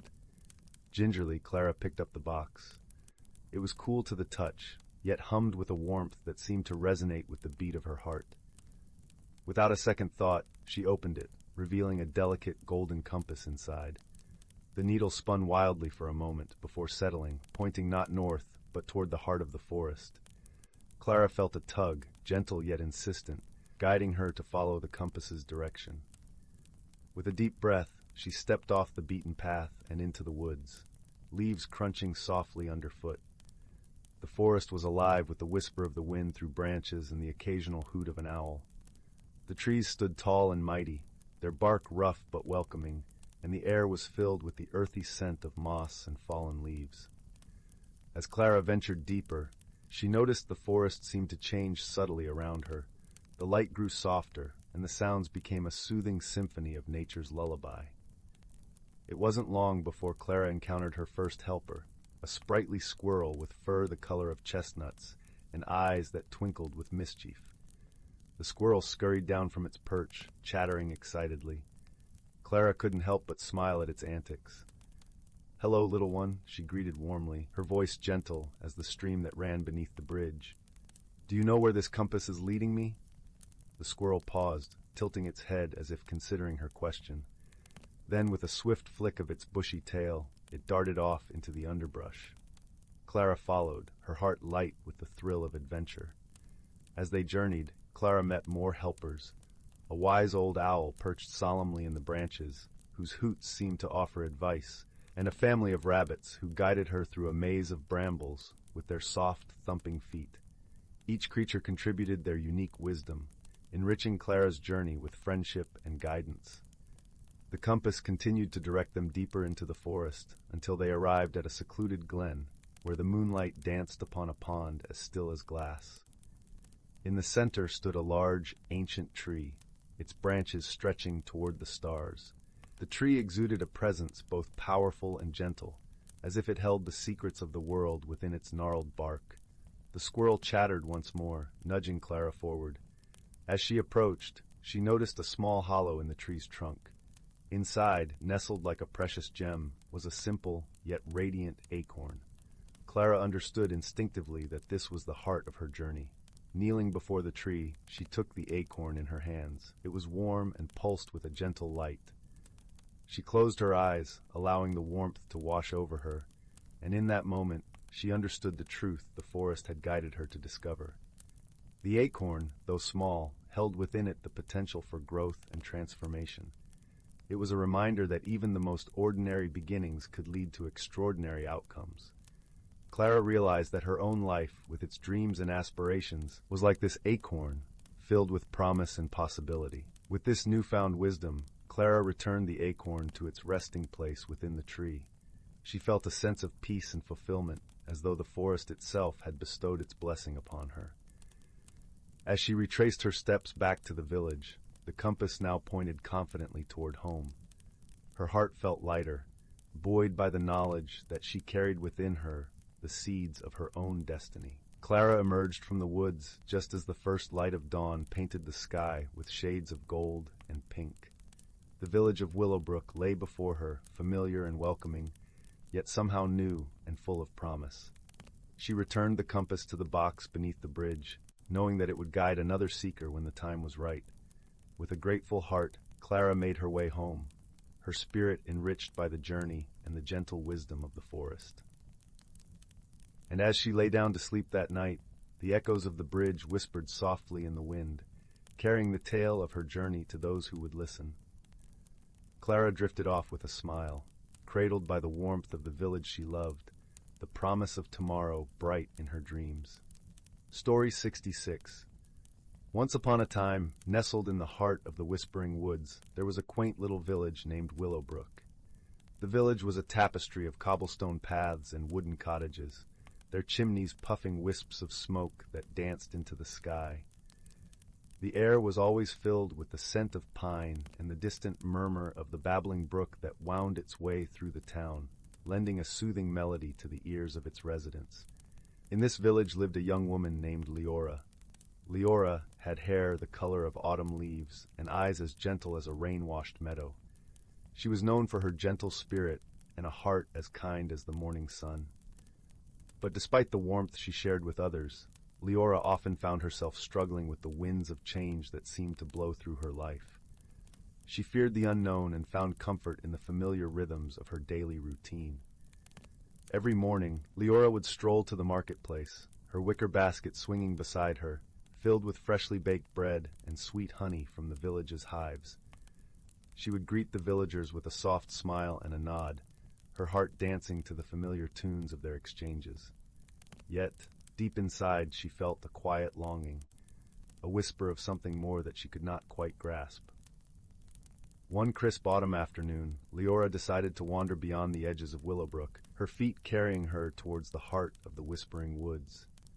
It was a place where stories of magic and mystery were woven into the leaves, where ancient trees stood like wise sentinels, their branches reaching out as if to embrace the sky. As Leora walked deeper into the woods, the air grew thick with the scent of moss and earth, and she felt the cool breeze kiss her cheeks. Her heart beat with a rhythm that matched the gentle rustle of leaves. It was then that she stumbled upon a peculiar sight, a circle of luminous toadstools, their caps glowing softly against the encroaching twilight. Curiosity piqued, Leora stepped closer to the circle, her breath caught in her throat as she felt a strange, comforting warmth envelop her. It was as if the woods themselves were alive, watching her with a gentle, expectant gaze. In that moment, a soft voice floated through the air, as though carried on the wings of the wind. "Fear not the change, dear heart," the voice whispered, as soothing as a lullaby, "for within it lies the seed of your true self." Startled yet comforted, Leora looked around, her eyes settling on a tiny figure emerging from the shadows, a woodland sprite with wings like gossamer and eyes that sparkled with mischief and wisdom. "I am Callan, keeper of these woods," the sprite introduced with a twinkling smile, "and it seems you have found your way to the circle of change." Leora listened, her heart open and eager to understand. She shared her fears with Callan, her voice barely a whisper as she spoke of her longing and hesitation. The sprite nodded, understanding etched in every delicate feature. "Change is a dance, dear Leora," Callan explained, alighting softly on her shoulder, "and the forest has its way of teaching those who listen." With a wave of his tiny hand, the forest around them shimmered and transformed. The trees bent closer, their leaves whispering secrets as colors shifted like a kaleidoscope, painting the world with hues of magic. The babbling brook sparkled under a sky that was now a canvas of stars. In the days that followed, Leora returned to the circle, guided by Callan and the forest's gentle wisdom. She learned to listen to the rhythms of nature, to see beauty in the ever-changing tapestry of the woods. She found solace in the company of woodland creatures, a wise old owl who shared stories of the night, a family of foxes who taught her the art of play, and a curious rabbit who showed her the joy of discovery. As the forest transformed with each passing season, so did Leora. She learned to embrace the ebb and flow of life, to dance with the winds of change rather than resist them. She discovered that within her lay a strength she had never known, a light that shone brighter with every step she took on her path of personal growth. One day, as winter melted into spring, Leora returned to the village of Willowbrook, her heart filled with a newfound peace. She brought with her the lessons of the forest, the beauty of transformation, the power of friendship, and the magic that lay within every moment of change. And so, as the sun dipped below the horizon, casting a golden glow over the village, Leora sat by the crackling fire in her cozy cottage, her heart as warm as the hearth. She knew that she would continue to grow and change, just like the forest she had come to love. And with each step, she would carry the magic of the whispering woods within her, a gentle reminder that the journey of self-discovery was as beautiful as the destination itself. As she drifted into a peaceful slumber, Leora felt a comforting presence beside her, the whisper of the forest's wisdom wrapped around her like a cherished memory. And in her dreams, she danced among the stars, free and unfettered, her heart open to all the wonders that awaited her in the ever-unfolding story of life. Story 67.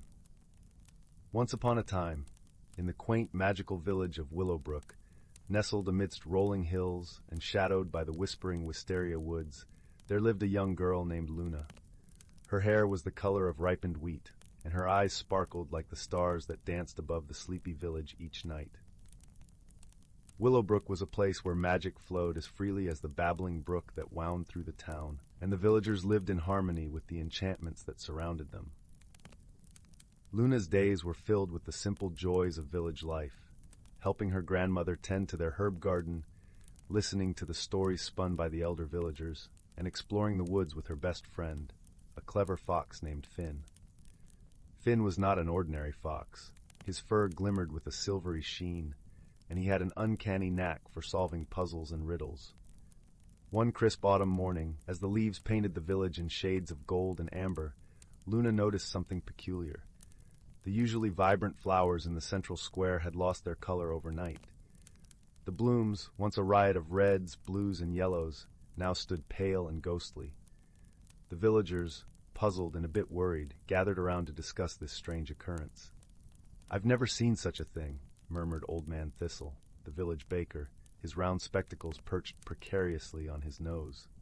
"Aye, it's as if the colors have simply vanished," agreed Mrs. Maple, the kindly schoolteacher, her voice tinged with concern. Luna, intrigued and sensing an adventure, decided to investigate. She crouched down to examine the flowers more closely, her brow furrowed in concentration. Finn, ever curious, sniffed at the blooms, his nose twitching. "I wonder what could have caused this," Luna mused aloud, her breath forming small puffs in the chilly morning air. "Perhaps there's a clue nearby," Finn suggested, his eyes scanning the square with keen intelligence.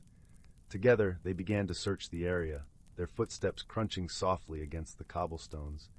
As they rounded the fountain, its waters flowing with a gentle melody, Luna spotted something peculiar.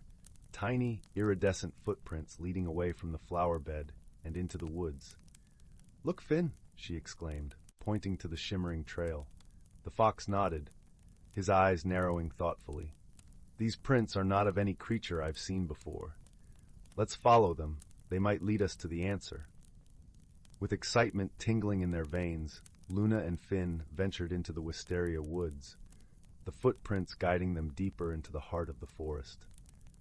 The woods were a place of enchantment, where the trees whispered secrets to one another, and the air was filled with the sweet scent of pine and earth. As they walked, the sunlight filtered through the canopy, casting dappled shadows on the forest floor.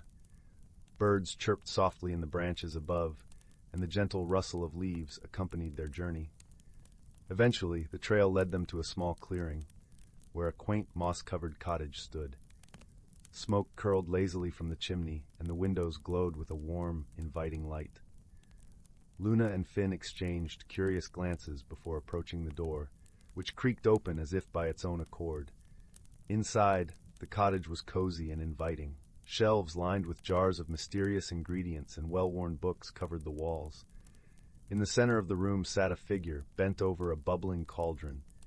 It was an elderly woman, her silver hair cascading down like a waterfall, and her eyes twinkling with wisdom.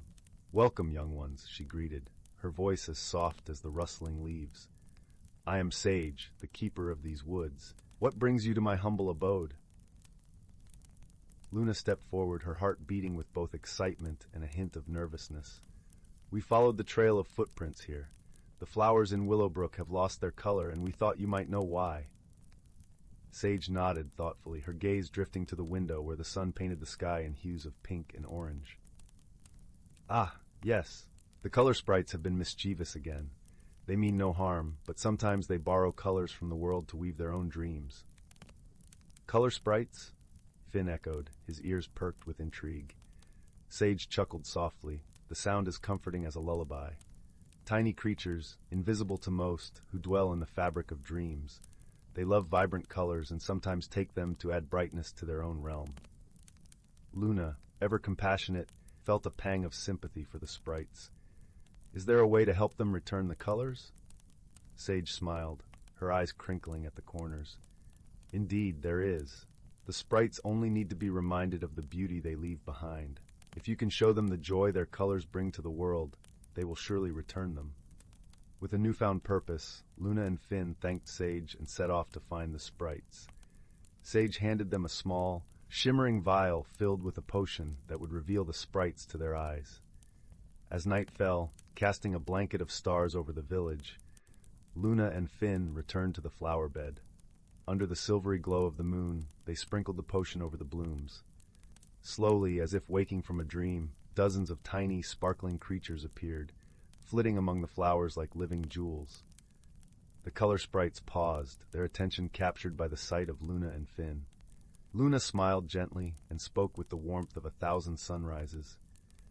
"Dear sprites, look at how beautiful the world is with your colors. The flowers bring joy to many, and your colors brighten our lives."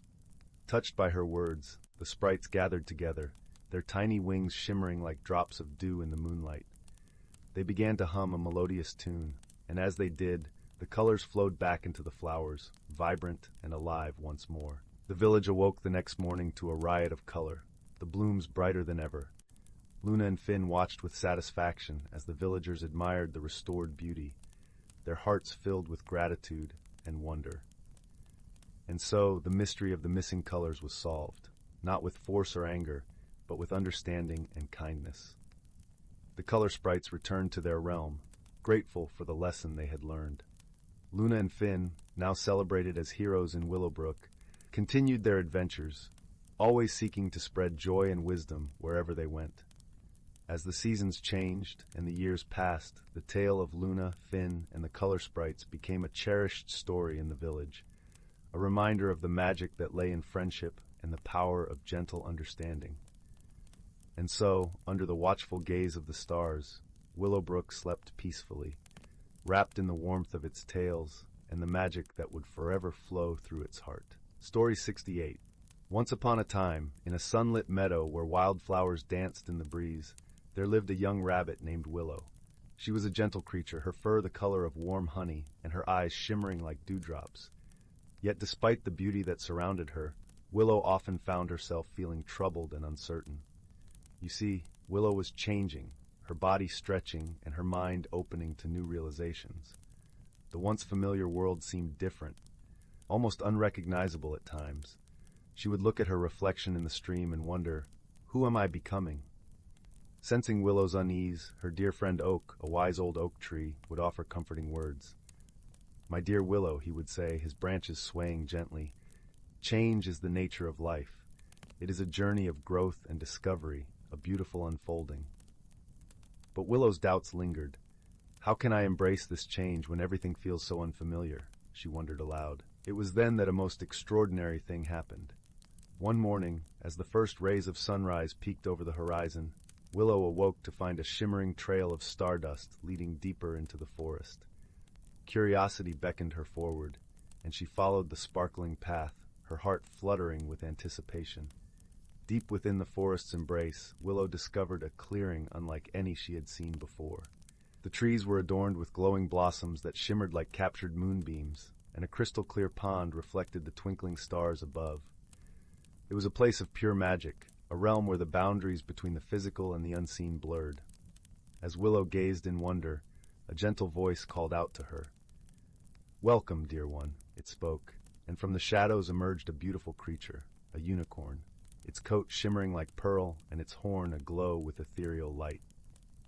"I am Luna, guardian of this enchanted realm," the unicorn said, her voice as soothing as a summer breeze. "I have sensed your struggles, Willow, and I am here to guide you through this time of transformation." With a touch of her horn, Luna conjured a series of shimmering mirrors, each reflecting a different aspect of Willow's journey.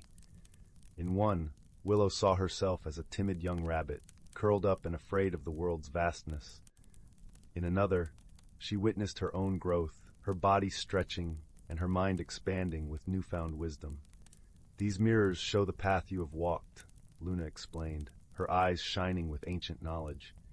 "Change is not something to fear, but an opportunity to bloom into your truest self." Willow gazed into the mirrors, her eyes wide with wonder, and as she did, something extraordinary happened. The reflections began to shift and swirl, blending into a vision of her future self, a radiant, confident rabbit, her eyes shining with courage and her steps sure and purposeful. "This is who you are meant to become, Willow," Luna said, her voice filled with warmth. "Embrace the magic within you and let it guide your transformation." From that day forward, Willow carried the enchantment of Luna's realm in her heart. With each passing season, she grew stronger and more self-assured, her doubts replaced by a deep appreciation for the beauty of change. Whenever she felt uncertain, Willow would seek the wisdom of her dear friend Oak, who would remind her of Luna's teachings. "The magic is within you, Willow," he would say, his branches whispering in the wind. "Trust in its guidance, and you will blossom into your truest self." And so, Willow's journey of personal growth continued, each challenge and obstacle serving as a stepping stone towards greater understanding and self-discovery. She learned to embrace the ebb and flow of life, to find beauty in the ever-changing seasons, and to cherish the lessons that each transformation brought. As the years passed, Willow became a beacon of wisdom and compassion in the meadow, her gentle presence a reminder that change is not something to fear, but a wondrous opportunity for growth and renewal. And whenever a young creature struggled with the uncertainties of transformation, Willow would share her story, her words weaving a tapestry of hope and magic that touched the hearts of all who heard it. For in the end, Willow's journey taught her that true beauty lies not in remaining the same, but in embracing the ever-unfolding dance of life, allowing the magic within to guide her towards her highest potential, a radiant, ever-evolving expression of love and light. Story 69. In the vast expanse of the cosmos, where starlight painted the tapestry of the universe, there existed a small, verdant planet known as Luminara. It was a place where the air shimmered with the scent of blooming stardust flowers, and gentle winds whispered secrets of the galaxies beyond. Here, among the lush emerald forests and crystalline streams, lived a race known as the Lumini, beings of light and warmth who thrived on harmony and peace. On a distant planet, starkly contrasting this serene world, lay the rocky terrains of Zornak. This planet was swathed in swirling mists of crimson and russet, where the ground rumbled with the restless energy of its inhabitants, the Zorons. These were creatures of stone and endurance, their forms sculpted by the harshness of their environment, and their hearts ignited by the fires of determination. The story begins on a day like any other, with the Lumini basking in the glow of their twin suns. Among them was a curious Lumini named Lyra, whose heart yearned for adventure beyond the confines of her tranquil world. Lyra's skin glowed with a soft golden hue, and her eyes mirrored the colors of the dusk sky. She was known for her gentle spirit and a smile that could melt the coldest of hearts. On Zornak, a young Zoron named Thrax was also preparing for a journey. Thrax was unlike his kin. His curiosity burned brighter than the lava rivers that crisscrossed his world. His rocky exterior was etched with patterns that seemed to shift and dance, reflecting his vibrant spirit. Though he appeared formidable, beneath his rugged surface lay a heart as tender as the first bloom of a Zoran fireflower. The two would never have met were it not for a cosmic event that rippled through the universe, an astral storm that twisted the very fabric of space. Lyra, drawn by her adventurous spirit, found herself caught in its wake, her light vessel swept off course. Similarly, Thrax, who had ventured too far from his homeland, was ensnared by the storm's gravitational pull. When the storm subsided, Lyra and Thrax awoke to find themselves stranded on an unfamiliar moon, its landscape a mosaic of glittering sands and towering crystal formations. The air was crisp with the scent of mineral springs, and the light of a nearby nebula bathed everything in hues of violet and azure. Their first encounter was marked by misunderstanding. Lyra, with her luminosity, was a beacon in the dimness, while Thrax, with his weighty presence, cast an imposing shadow. They eyed each other warily, their differences as stark as the night and day. Lyra, gathering her courage, spoke first. "Hello, I am Lyra of Luminara. I mean no harm." Thrax's voice rumbled like distant thunder. "I am Thrax of Zornak. I too seek peace, though it seems we are lost." They stood in silence, the tension palpable, until Lyra extended a hand, her light gently illuminating the rugged texture of Thrax's form. "Perhaps we can find our way together," she suggested, her voice as soothing as a lullaby, and so began their unlikely companionship. At first, their differences seemed insurmountable. Lyra's ethereal nature was perplexing to Thrax, just as his stoic demeanor was baffling to her. Yet, as they journeyed across the moon's entrancing landscape, they encountered challenges that required cooperation and understanding. One such challenge was the crossing of the moon's whispering sands, a vast desert where the winds carried haunting melodies that could disorient the mind. Lyra's light proved invaluable here, guiding their path when the sands threatened to obscure it. But when the winds grew fierce, it was Thrax who shielded Lyra, his sturdy form a bulwark against the storm. In another instance, they stumbled upon a crystal cavern, its entrance guarded by sentient vines that reacted to sound. Lyra's gentle voice calmed the vines, allowing them passage. Inside, they discovered a pool of luminescent water, the mineral-rich liquid capable of revitalizing their weary forms. Here, as they rested, they shared stories of their worlds, discovering commonalities amid their differences. Lyra spoke of the harmony of Luminara, where the Luminii lived in symbiotic balance with their world, drawing strength from the light. Thrax, in turn, described the resilience of Zornak, where the Zorans thrived despite the planet's harshness, their communities bound by strength and unity. As the days passed, their initial misunderstandings gave way to mutual respect and admiration. Lyra learned to appreciate Thrax's steadfastness, realizing that beneath his formidable exterior lay a deep well of kindness. Thrax, in turn, marveled at Lyra's ability to find beauty and hope in every situation, her light a constant source of warmth in their shared journey. A pivotal moment came when they encountered the moon's guardian, an ancient being of shimmering crystal, who challenged their worthiness to traverse its realm. The guardian demanded a demonstration of unity, something that could not be faked or forced. Lyra and Thrax stood before the guardian, their differences now a source of strength rather than division. Lyra began to sing, her voice weaving a melody that resonated with the guardian's crystalline form. Thrax added his own rhythm, a deep, resonant beat that harmonized with Lyra's song. Together, they created a symphony that echoed through the crystal halls, a testament to the power of friendship and the merging of their worlds. The guardian, moved by their unity, granted them passage and the knowledge needed to return home. As they prepared to part ways, both felt a pang of sadness, but also a profound gratitude for the bond they had forged. "Though we come from different stars," Lyra said, her voice tinged with emotion, "our friendship has bridged the distance between our hearts." Thrax nodded, his eyes reflecting the colors of the nebula. "In you, I have found a companion like no other. We are connected across the cosmos." With that, they bid each other farewell, their hearts enriched by the journey they had shared. As Lyra's light vessel soared back to Luminara, and Thrax returned to the fiery embrace of Zornak, they carried with them the lessons learned, and the warmth of a friendship that transcended worlds. And so, beneath the watchful gaze of the stars, Lyra and Thrax discovered the true meaning of friendship, a force that could illuminate the darkest paths and endure across the vast expanse of the universe. A gentle reminder that even the most unlikely companions could find harmony through understanding and shared purpose. Story 70. In a quaint little village, nestled between rolling hills and whispering woods, there lived a young woman named Marisol. The village was a place where time seemed to flow like a gentle stream, unhurried and serene. Marisol, however, felt like an autumn leaf caught in a whirlwind, uncertain and restless. Change was stirring within her, unsettling her peaceful life, and she found herself yearning for something she couldn't quite name. Marisol lived in a cozy cottage at the edge of the village, where the forest's emerald canopy began to weave its intricate tapestry.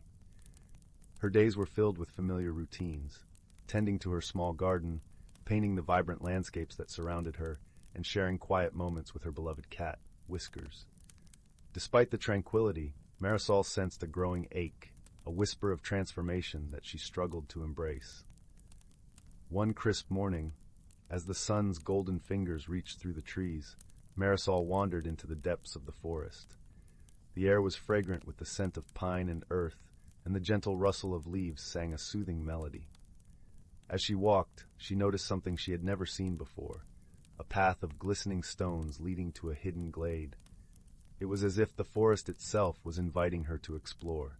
Curiosity sparked in her heart, and Marisol followed the path. As she stepped into the glade, she was met with a sight that took her breath away. In the center stood an ancient oak tree, its gnarled branches stretched wide like welcoming arms. Around the tree, delicate fireflies danced, casting a soft glow that shimmered like stardust. From behind the oak, a gentle voice spoke. "Welcome, Marisol. I am Aelwyn, the guardian of this forest." Aelwyn emerged, an ethereal figure with eyes like the moonlit sky and hair that flowed like silver rivers. Marisol felt a warmth in Aelwyn's presence, a sense of understanding and kindness. "I've been feeling lost," she confessed, her voice barely above a whisper. "I don't know who I am becoming." Aelwyn nodded knowingly. Change is like the turning of seasons, inevitable and beautiful in its own way, but it can be daunting, like stepping into a world unknown. As they spoke, Marisol noticed small flowers blooming at the base of the oak, their petals unfurling in a slow, graceful dance. "These flowers," Aelwyn explained, "are the whispers of transformation. They open only when the heart is ready to embrace change." Marisol watched the flowers with wonder, feeling a flicker of hope. "How do I learn to embrace it?" she asked. Aelwyn smiled gently. "By seeking the wisdom within and around you. Listen to the forest, to the stories it holds, and to the friends who walk beside you." With those words, the forest seemed to come alive with whispered tales. Marisol spent many afternoons in the glade, learning from the rustling leaves and murmuring brooks. She realized that change was not a force to be feared, but a journey to be cherished. Encouraged by Aelwyn and the forest's gentle guidance, Marisol began to notice the beauty in her own transformation. She found strength in the friendships she had nurtured, like the bond with Whiskers, whose quiet companionship taught her the power of presence, and the villagers, who embraced her evolving self with open hearts. One evening, as the sun dipped below the horizon, painting the sky in hues of lavender and rose, Marisol returned to the ancient oak. The flowers were in full bloom, their fragrance mingling with the crisp night air. Aelwyn awaited her, a soft glow surrounding them both. "You've grown, Marisol," Aelwyn said, their voice a song of the stars.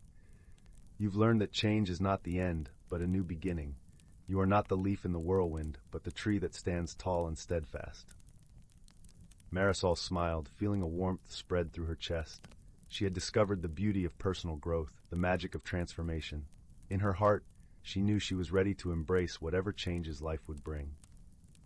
With newfound peace, Marisol returned to her cottage, where the fireplace crackled with a comforting glow. Whiskers curled up beside her, purring softly. As she closed her eyes, Marisol felt the gentle embrace of the forest, of Aelwyn and the whispers of the flowers. The village continued to slumber under a blanket of stars, but Marisol's heart was awake, alive with the promise of transformation. She drifted into a restful sleep, knowing that with every dawn, she would blossom anew, guided by wisdom and friendship, and embraced by the ever-changing beauty of life. Story 71. Once upon a time, nestled deep within the heart of an ancient and sprawling forest, there existed a place of unearthly beauty and timeless wonder. The forest was so dense that sunlight filtered through in golden rays, dappling the forest floor with patches of light that danced like fairy lanterns. Here, the air was perpetually sweet with the scent of pine and earth, and the melody of a babbling brook harmonized with the rustling leaves, creating a symphony of nature's own design. Within this enchanted realm lived creatures of all kinds, each with a hidden life and purpose that contributed to the delicate balance of the forest. The wise old owl, known for his luminous eyes and gentle hoots, had long served as the guardian of this balance. From his perch high in the tallest oak tree, he watched over the inhabitants below, his feathers ruffling gently in the cool evening breeze.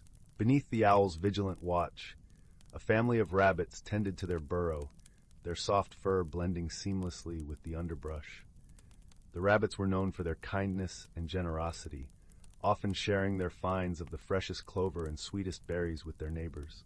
Not far from them, a family of hedgehogs snuffled among the leaves, their tiny snouts seeking out the most delectable of grubs, all the while exchanging stories and laughter that echoed softly through the woods. As the seasons changed, so too did the forest, responding to the subtle shifts in the world around it.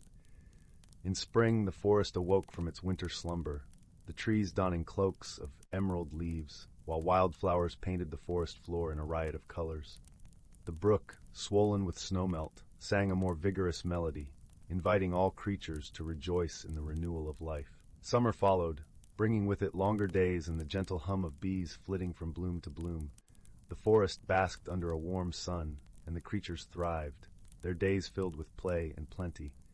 The sky was a vast, endless blue, with clouds drifting lazily by like ships on a tranquil sea. Then came autumn, with its crisp air and the rustle of leaves underfoot. The forest transformed into a tapestry of golds, reds, and browns, each leaf a masterpiece in the ever-changing gallery of nature. This was a time of preparation, as the creatures gathered and stored food, readying themselves for the coming winter. Winter, though cold and still, was not without its own magic. Snow blanketed the forest in a silvery hush, and icicles hung like crystal ornaments from the branches. The brook slowed to a gentle whisper, and the creatures huddled in their dens and burrows, sharing warmth and stories of summers past. One winter evening, as the stars twinkled like diamonds in the night sky, a young fox, his fur a vibrant red against the snow, ventured out from his den. This fox, with eyes as keen as the owl's, was curious about the whispers of the forest that spoke of a magical phenomenon tied to the seasons. It was said that once every few decades the spirit of the forest would reveal itself, bringing with it a lesson of harmony and balance. Guided by instinct and the stories passed down from his elders, the fox trotted softly through the snow-blanketed forest, his breath forming small clouds in the chilly air. His journey took him to the heart of the forest, where the ancient oak stood, its branches heavy with snow and wisdom. There, in the clearing, the fox noticed a faint glow emanating from the base of the tree. As he approached, he saw that the glow came from a cluster of rare, luminescent flowers that only bloomed in the presence of the forest spirit. Intrigued, the fox sat quietly, his ears perked and his tail curled around him for warmth. As the clock struck midnight, a gentle breeze stirred, carrying with it a soft, ethereal music. The air shimmered, and from the heart of the oak emerged the spirit of the forest, a figure of light and grace, her form ever-changing like the seasons themselves. She was neither animal nor human, but a being of pure magic, her presence filling the forest with a sense of peace and wonder. The fox, though young, understood the honor of this moment. He bowed his head respectfully, his heart swelling with a profound sense of connection to the forest and its ancient rhythms. The spirit spoke in a voice like the rustling of leaves and the whisper of the wind. "Little fox, you have come seeking wisdom, and wisdom you shall receive. Remember that the forest thrives not because of one, but because of all. Each creature, each tree, each drop of water plays a role in the harmony of this world. It is through understanding and cherishing these connections that balance is maintained." With those words, the spirit began to fade, her light dissolving back into the ancient oak.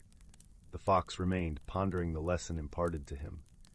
He understood now that the strength of the forest lay in its unity, in the bonds that tied each living thing to another.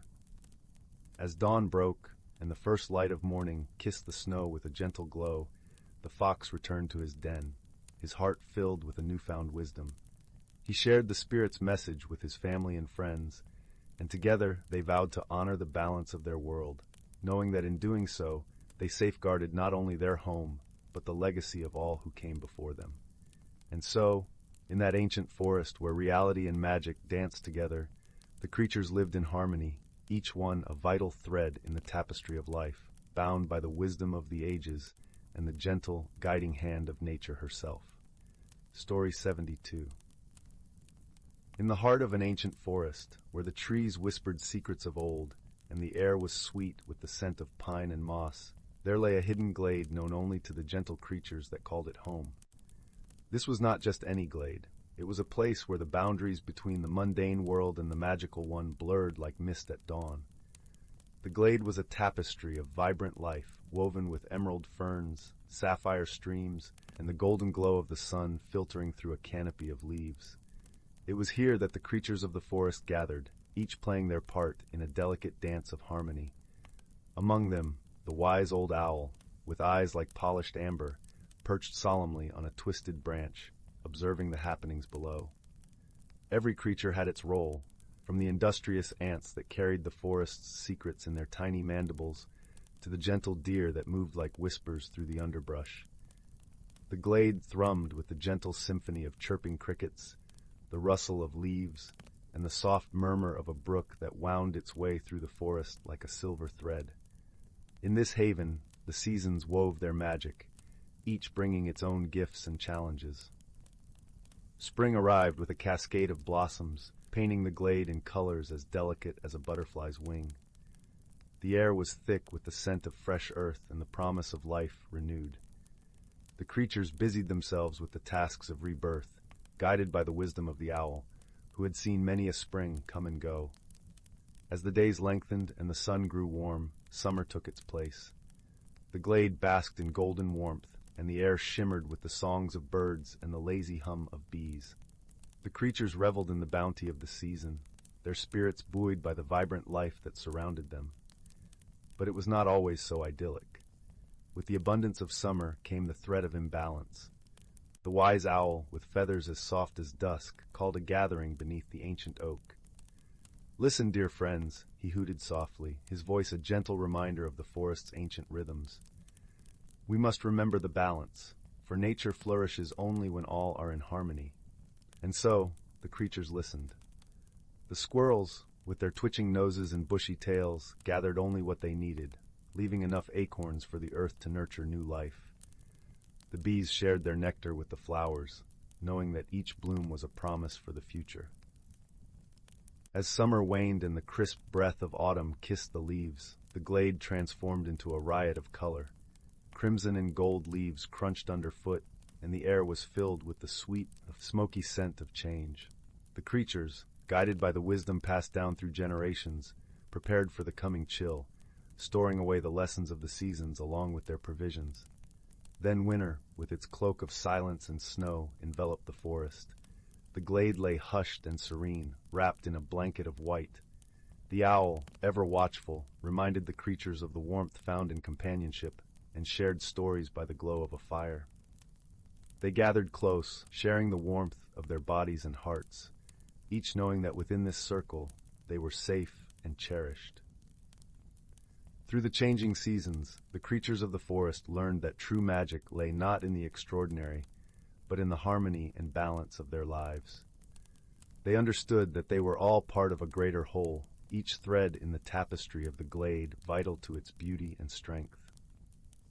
As the first hints of spring touched the air once more, the glade awoke to the symphony of life beginning anew. The creatures, with hearts full of wisdom and gratitude, carried the lessons of the past into the future, ensuring that the magic of the forest would endure for generations to come. And so, in the heart of the ancient forest, where reality and magic intertwined like the roots of the great oak, the hidden lives of the natural creatures thrived, a testament to the power of wisdom and friendship in the eternal dance of life. Story 73. In the heart of an ancient forest, where sunlight filtered through a canopy of emerald leaves and dappled the forest floor with golden pools, there existed a hidden realm of remarkable harmony. This was a place where the natural world thrived in secret, its inhabitants living in a delicate balance that had been maintained for centuries. The forest was alive with the soft whispers of the wind weaving through branches, the gentle rustling of leaves, and the melodic chirping of birds that filled the air. As the seasons turned, each brought its own magic, transforming the forest into a living tapestry of color and sound. In this enchanted woodland, there lived a small, wise-eyed squirrel named Thistle. With fur as soft as the moss that carpeted the forest floor, and eyes that sparkled with curiosity, Thistle was known among the creatures of the forest as a seeker of wisdom. His tail, bushy and vibrant, flickered with nervous energy whenever he sensed the stirring of the forest's ancient magic. Thistle's days were spent scampering along the twisted branches of towering oaks, gathering acorns and listening to the murmurs of the trees. The trees, ancient sentinels of the forest, held within their gnarled trunks stories of old and secrets untold. Thistle often paused in his foraging to press his small ear against the bark, feeling the vibrations of tales whispered through the wood. In the heart of the forest, there lay a clearing bathed in perpetual twilight, where a circle of stones stood as if frozen in a dance. This was the meeting circle, a place of gathering for the creatures of the forest. It was here, under the watchful eyes of the moon and stars, that Thistle would join his friends, Luna, the gentle deer with eyes like liquid night, and Finch, the sprightly robin with a song as bright as the sunrise. One crisp autumn evening, as the leaves turned to shades of amber and crimson, the friends gathered in the meeting circle. The air was cool and carried the earthy scent of fallen leaves. Luna, with her graceful steps, moved silently among the stones, her coat blending with the shadows. Finch flitted from branch to branch, his feathers catching the last rays of the setting sun. "Have you noticed?" Finch chirped, his voice a bright trill against the hushed tones of dusk. "The air feels different. There's a change coming." Thistle nodded, his nose twitching as he caught the faintest hint of something unfamiliar. "The wind carries a new song," he agreed, his voice soft and contemplative. Luna lowered her head, her ears flicking in thought. "The elders speak of a time when the forest must prepare for a great shift," she said gently. "It is a cycle, a renewal, but we must ensure that balance is kept." Thistle, feeling the weight of the forest's ancient rhythms, pondered the wisdom of his friends. The forest had always been a place of harmony, where every creature and plant played their part in the grand tapestry of life. Yet, as the world changed, so too did the challenges they faced. As the days shortened and the nights grew longer, a crispness settled over the forest, bringing with it the first whispers of frost. The creatures busied themselves, each preparing for the coming winter in their own way. Squirrels gathered their caches of nuts, birds fluffed their feathers against the chill, and deer sought out the last of the season's bounty. One morning, as the sun rose in a sky of soft pinks and purples, Thistle set out with a determined heart.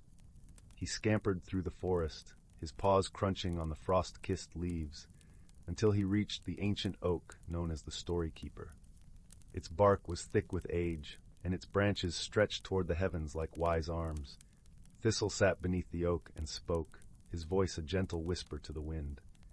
"Great Story Keeper, what must we do to ensure the balance of our home remains unbroken?" The Story Keeper, with its deep, resonant voice, responded in the language of the forest, a language understood not with ears, but with the heart. Thistle felt the wisdom flow through him like a stream, each word a ripple of understanding. "Listen to the earth, dear Thistle," the Story Keeper said. "For it is in listening that we learn how to care for our world. Every leaf, every stone, every drop of rain has a tale to tell. It is through these stories that the balance is maintained." With newfound resolve, Thistle returned to the meeting circle, where Luna and Finch awaited him. Together, they devised a plan to share the ancient wisdom with all the forest's inhabitants. They would remind each creature of their role in the cycle of life, each plant of its purpose in the grand design. As the frost deepened and the forest donned its winter cloak of white, Thistle, Luna, and Finch embarked on their journey. They traveled from the dens of the badgers to the nests of the woodpeckers, from the burrows of the rabbits to the hollows of the owls. Everywhere they went, they shared the story of balance, a tale woven with the threads of harmony and respect for the earth. The creatures listened, their hearts swelling with the understanding of their place in the forest's intricate web. They worked together, ensuring that the streams flowed clear, that the trees stood strong, and that the air sang with the songs of life. Winter settled over the forest like a soft, white blanket, and the creatures found warmth in their shared efforts and in the bonds they had strengthened. Thistle, Luna, and Finch watched as the forest flourished, even in the stillness of winter. As the days lengthened and the first hints of spring touched the air, the forest awoke with a gentle sigh. Buds unfurled, streams gurgled with renewed vigor, and the sun's warmth encouraged new life to stir beneath the soil. In the heart of the forest, where magic and reality danced together, the creatures gathered once more in the meeting circle. Thistle, with his wise eyes and gentle heart, looked upon his friends and knew that the forest was safe. It was a place of stories, a place of balance, where each creature's voice added to the symphony of life. Together, they had learned that true wisdom lay not just in knowing, but in listening and sharing. And so, under the watchful gaze of the stars, Thistle, Luna, and Finch settled into a contented silence, knowing that the forest would thrive for generations to come.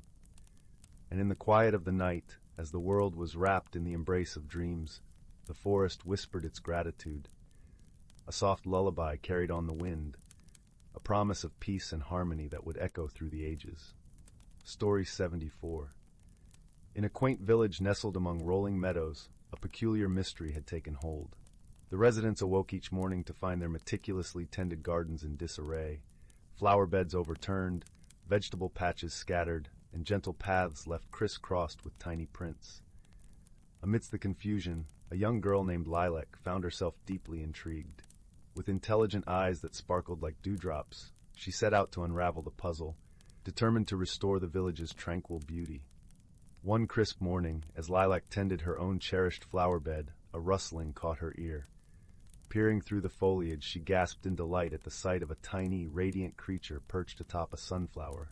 Its gossamer wings shimmered like jewels in the early light. "Why, you must be a pixie!"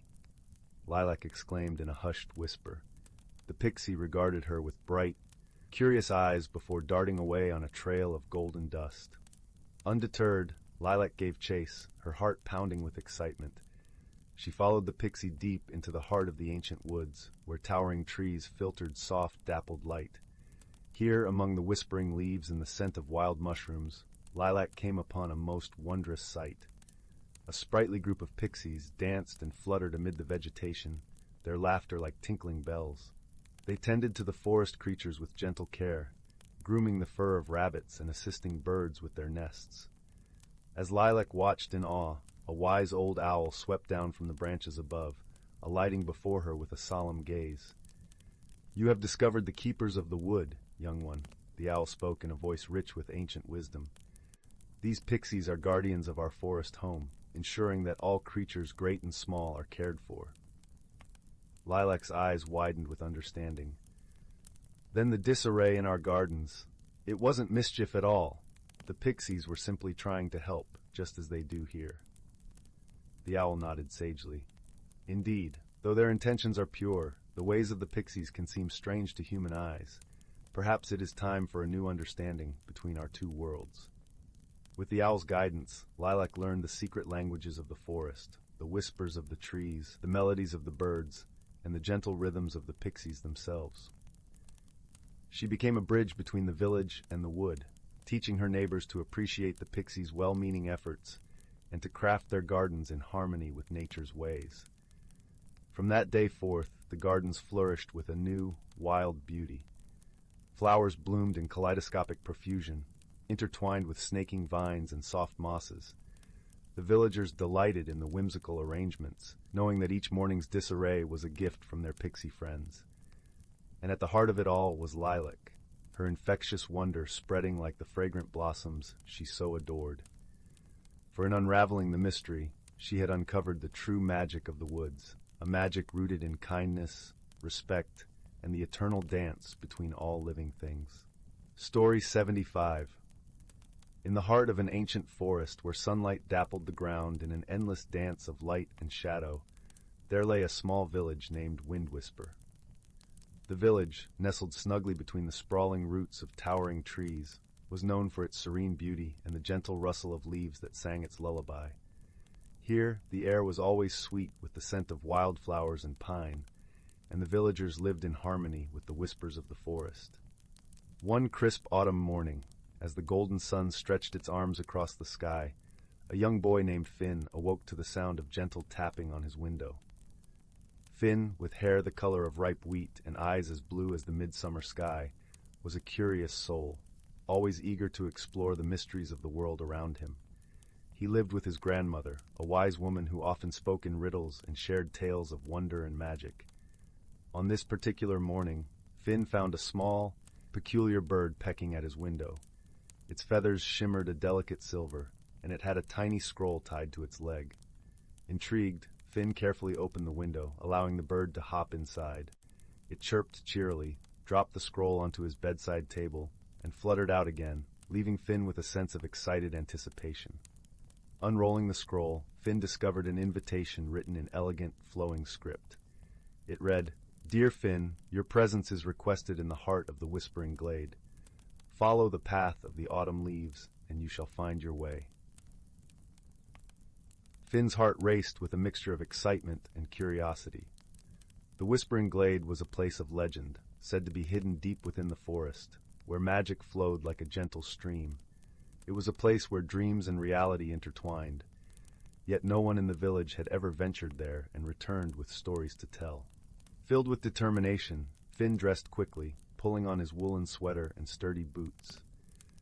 He grabbed a small satchel, placing inside it a loaf of bread, a flask of sweet apple cider, and a warm blanket before setting off into the forest. As Finn stepped outside, the morning air was crisp and invigorating. The forest was alive with the vibrant hues of autumn. Leaves of red, orange, and gold carpeted the ground, crunching softly underfoot. Birds chirped their morning songs, and the gentle breeze carried with it the scent of earth and wood smoke. He followed the trail of autumn leaves, as instructed by the mysterious invitation. The path wound through the forest, leading him past ancient oaks and whispering pines, through patches of sunlight that warmed his skin and cool shadows that sent shivers down his spine. The further he walked, the more the forest seemed to change around him. The air grew warmer, the colors more vivid, and the sounds more melodic. After what felt like hours, Finn found himself standing at the edge of the Whispering Glade. It was a breathtaking sight. A vast open meadow filled with flowers in every shade imaginable. In the center of the glade stood an enormous tree, its branches reaching skyward as if to touch the heavens. Its leaves glowed with an otherworldly light, casting gentle, dancing shadows on the grass below. Finn approached the tree, feeling a strange sense of familiarity and peace. As he drew nearer, he noticed a small door set into the tree's trunk, intricately carved with symbols and patterns that seemed to pulse with life. Without hesitation, he reached out and gently pushed the door open, stepping inside. To his astonishment, Finn found himself in a cozy, circular room. The walls were lined with shelves overflowing with books, jars of herbs, and curious trinkets. A warm fire crackled merrily in the hearth, casting a golden glow over the room. In the center, seated in a plush armchair, was an elderly man with a long, white beard and eyes that twinkled like stars. "Ah, Finn," the man greeted warmly, his voice as soft and inviting as the forest itself. "I have been expecting you." Finn blinked in surprise. "You know my name?" The old man chuckled, a sound like rustling leaves. "Indeed I do. I am the keeper of the glade, and I have long watched over these woods and all who dwell within them." Feeling a mix of awe and curiosity, Finn stepped further into the room. "But why have you called me here?" The keeper gestured to a small table upon which lay a beautiful, shimmering feather. "This," he said, "is a feather of harmony. It holds the power to bring peace and understanding, a gift that is much needed in your village." Finn picked up the feather, feeling its warmth and gentle pulse beneath his fingers. But how can a feather help our village? The keeper smiled kindly. The feather of harmony can reveal the hidden truths and secrets that bind or divide. You see, the forest and its magic have always been connected to the hearts of those who live within it. When balance is disturbed, the feather can restore it by guiding you to see what must be seen and understand what must be understood. Feeling the weight of the responsibility, Finn nodded solemnly. I will do my best. The keeper's eyes gleamed with approval. Remember, Finn, true strength lies not in might, but in understanding and compassion. Trust in yourself, and the feather will guide you. With these words echoing in his mind, Finn thanked the keeper and made his way back through the forest, the feather of harmony safely tucked into his satchel. As he walked, he pondered how best to use this magical gift to help his village. Upon reaching Wind Whisper, Finn was greeted by the familiar sights and sounds of the village. Children laughed as they played, the blacksmith's hammer rang out a steady rhythm, and the aroma of freshly baked bread wafted from the bakery. Yet, beneath the surface, Finn sensed a subtle tension, a quiet discord that had gone unnoticed before. Determined to uncover the source of this disharmony, Finn decided to visit the village square, where people often gathered to share news and stories. As he arrived, he noticed a small group of villagers deep in conversation, their voices edged with concern. Curious, Finn approached and listened as they spoke of a disagreement between the village and the neighboring town of Stonebrook. It seemed a misunderstanding over the shared use of a nearby river had caused growing friction between the two communities. Feeling the feather of harmony warm against his side, Finn knew this was the moment to act. He gently removed the feather from his satchel, holding it aloft for all to see. The villagers watched in awe as the feather began to glow softly, casting a gentle light over the square. With a deep breath, Finn spoke, his voice filled with the calm assurance of the forest. This feather holds the power to reveal truth and bring understanding. Let us seek its guidance to heal the rift between us and our neighbors. As the villagers gathered around, the feather's light expanded, forming a shimmering tapestry in the air. Within its glow, scenes of the past began to unfold. Images of joyous celebrations between the two communities, of shared harvests and laughter, and finally, the moment when a simple misunderstanding had sown seeds of discord. The villagers watched in silence, their hearts touched by the realization of how easily their friendship with Stonebrook had been clouded by miscommunication. When the visions faded, the feather's light dimmed, leaving a profound sense of clarity in its wake. Moved by what they had witnessed, the villagers resolved to reach out to Stonebrook, to mend the bonds of friendship and restore the peace that had once united them. Finn, feeling a deep sense of fulfillment, knew that the feather of harmony had served its purpose. In the days that followed, the air in Wind Whisper grew lighter, the tension easing as the villagers and their neighbors worked together to find a fair solution to their shared concerns. Meetings were held, agreements were made, and slowly but surely, the warmth of friendship was rekindled. As autumn gave way to winter, the village became a place of joy and unity once more. Snowflakes danced in the air, and the laughter of children echoed through the streets. In the evenings, as the sun set behind the forest, Finn would often sit by the fire with his grandmother, sharing stories of his adventures and the lessons he had learned. The feather of harmony was returned to the keeper of the glade, where it awaited the day it would be called upon once more. And though Finn's journey had come to an end, the wisdom and compassion he had gained would remain with him always, guiding him as he grew into a kind-hearted and wise young man. As the fire crackled softly in the hearth and the stars twinkled above, Finn closed his eyes, feeling the warmth of his grandmother beside him and the gentle embrace of the forest all around. He knew that, whatever challenges lay ahead, the bonds of friendship and understanding would always guide him home. And so, with a heart full of peace and gratitude, Finn drifted into a gentle slumber, dreaming of the wonders that awaited him in the magical world that lay just beyond the edge of the Whispering Glade.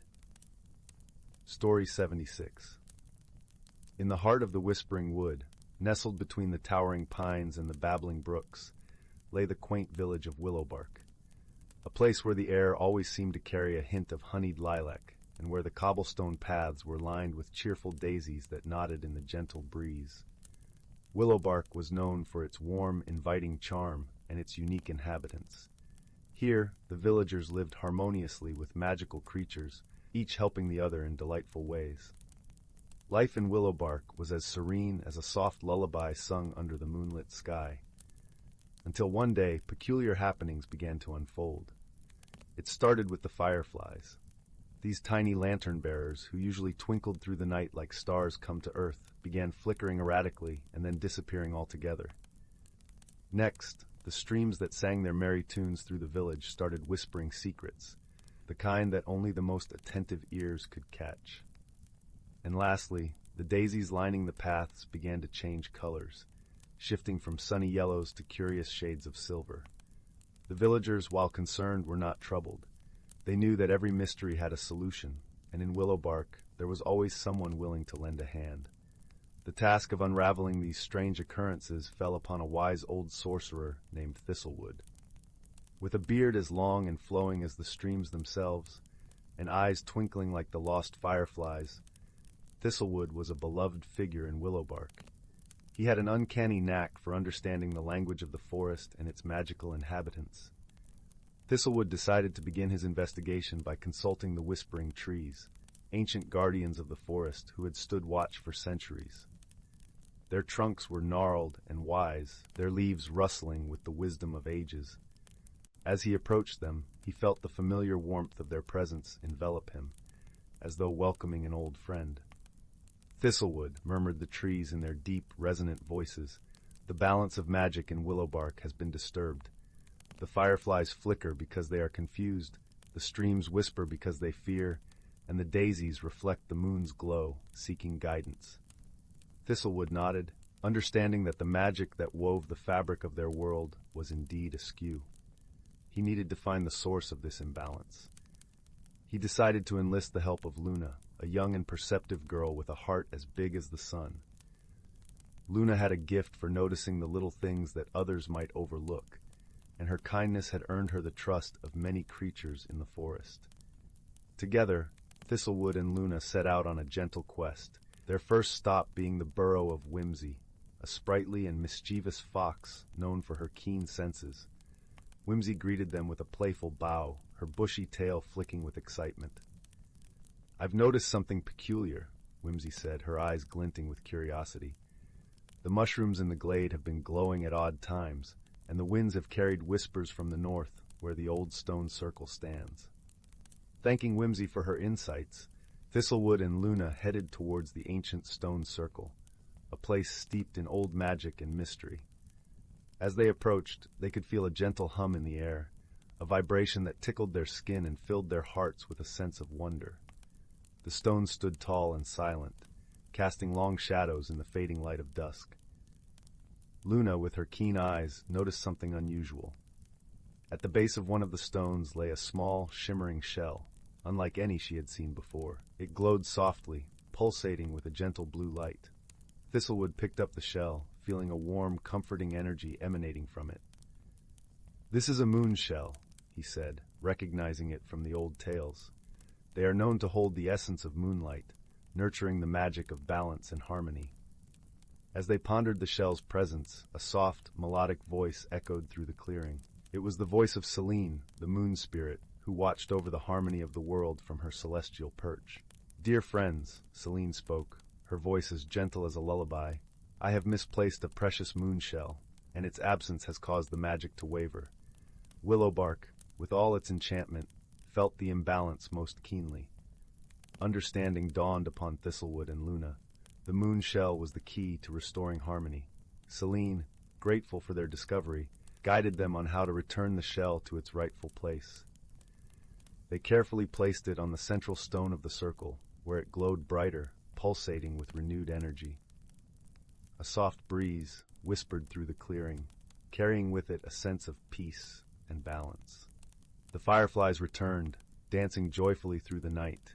The streams sang their harmonious tunes once more, and the daisies glowed with their familiar golden hues. As Thistlewood and Luna made their way back to the village, the stars twinkled approvingly above, and the moon cast a silvery glow over Willowbark, reflecting the harmony restored.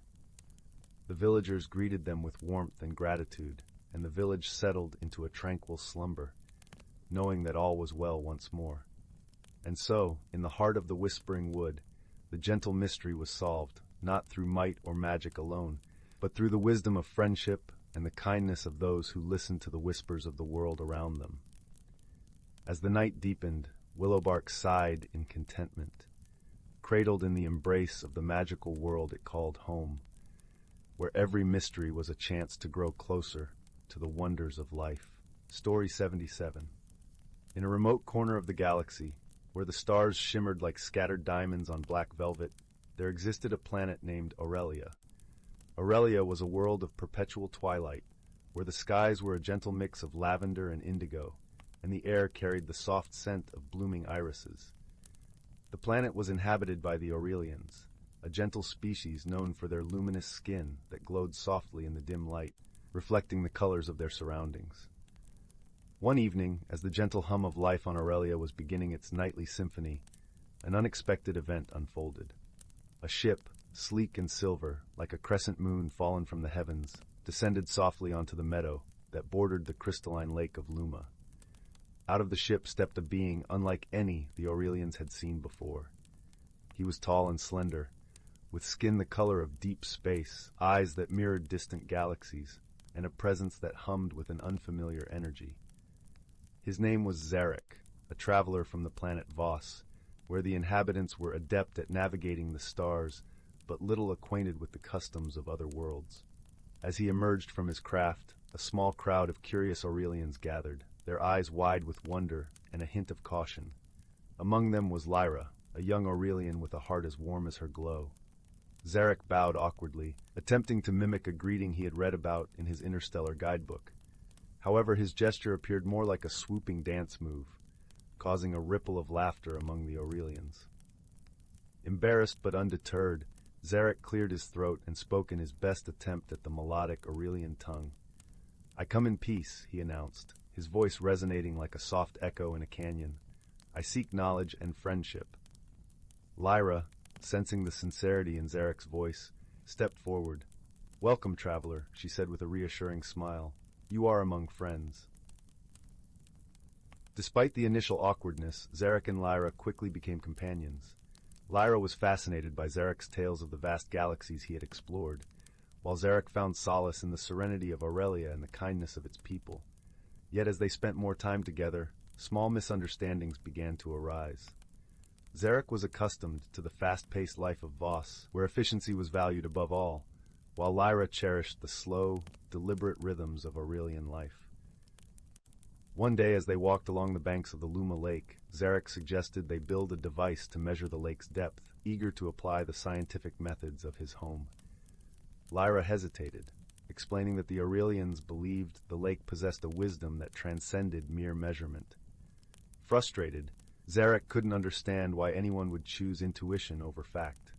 Sensing the tension between them, Lyra decided to share a tradition that might bridge their worlds. That evening, she led Zarek to a secluded grove where the trees whispered secrets in the night breeze. There, she introduced him to the Aurelian ritual of listening to the stars. As they lay on the soft grass, Lyra explained how the Aurelians believed the stars sang a song of harmony and understanding. "Close your eyes," she whispered, her voice a gentle lullaby. "Let the stars speak to you." Zarek, skeptical but curious, complied. As he listened, he began to perceive a faint melody, a soothing symphony that seemed to resonate within his very being. In that moment, Zarek understood that knowledge was not solely the domain of logic and reason. It could be felt, experienced, and shared. Their bond deepened further after an unexpected challenge drew them even closer.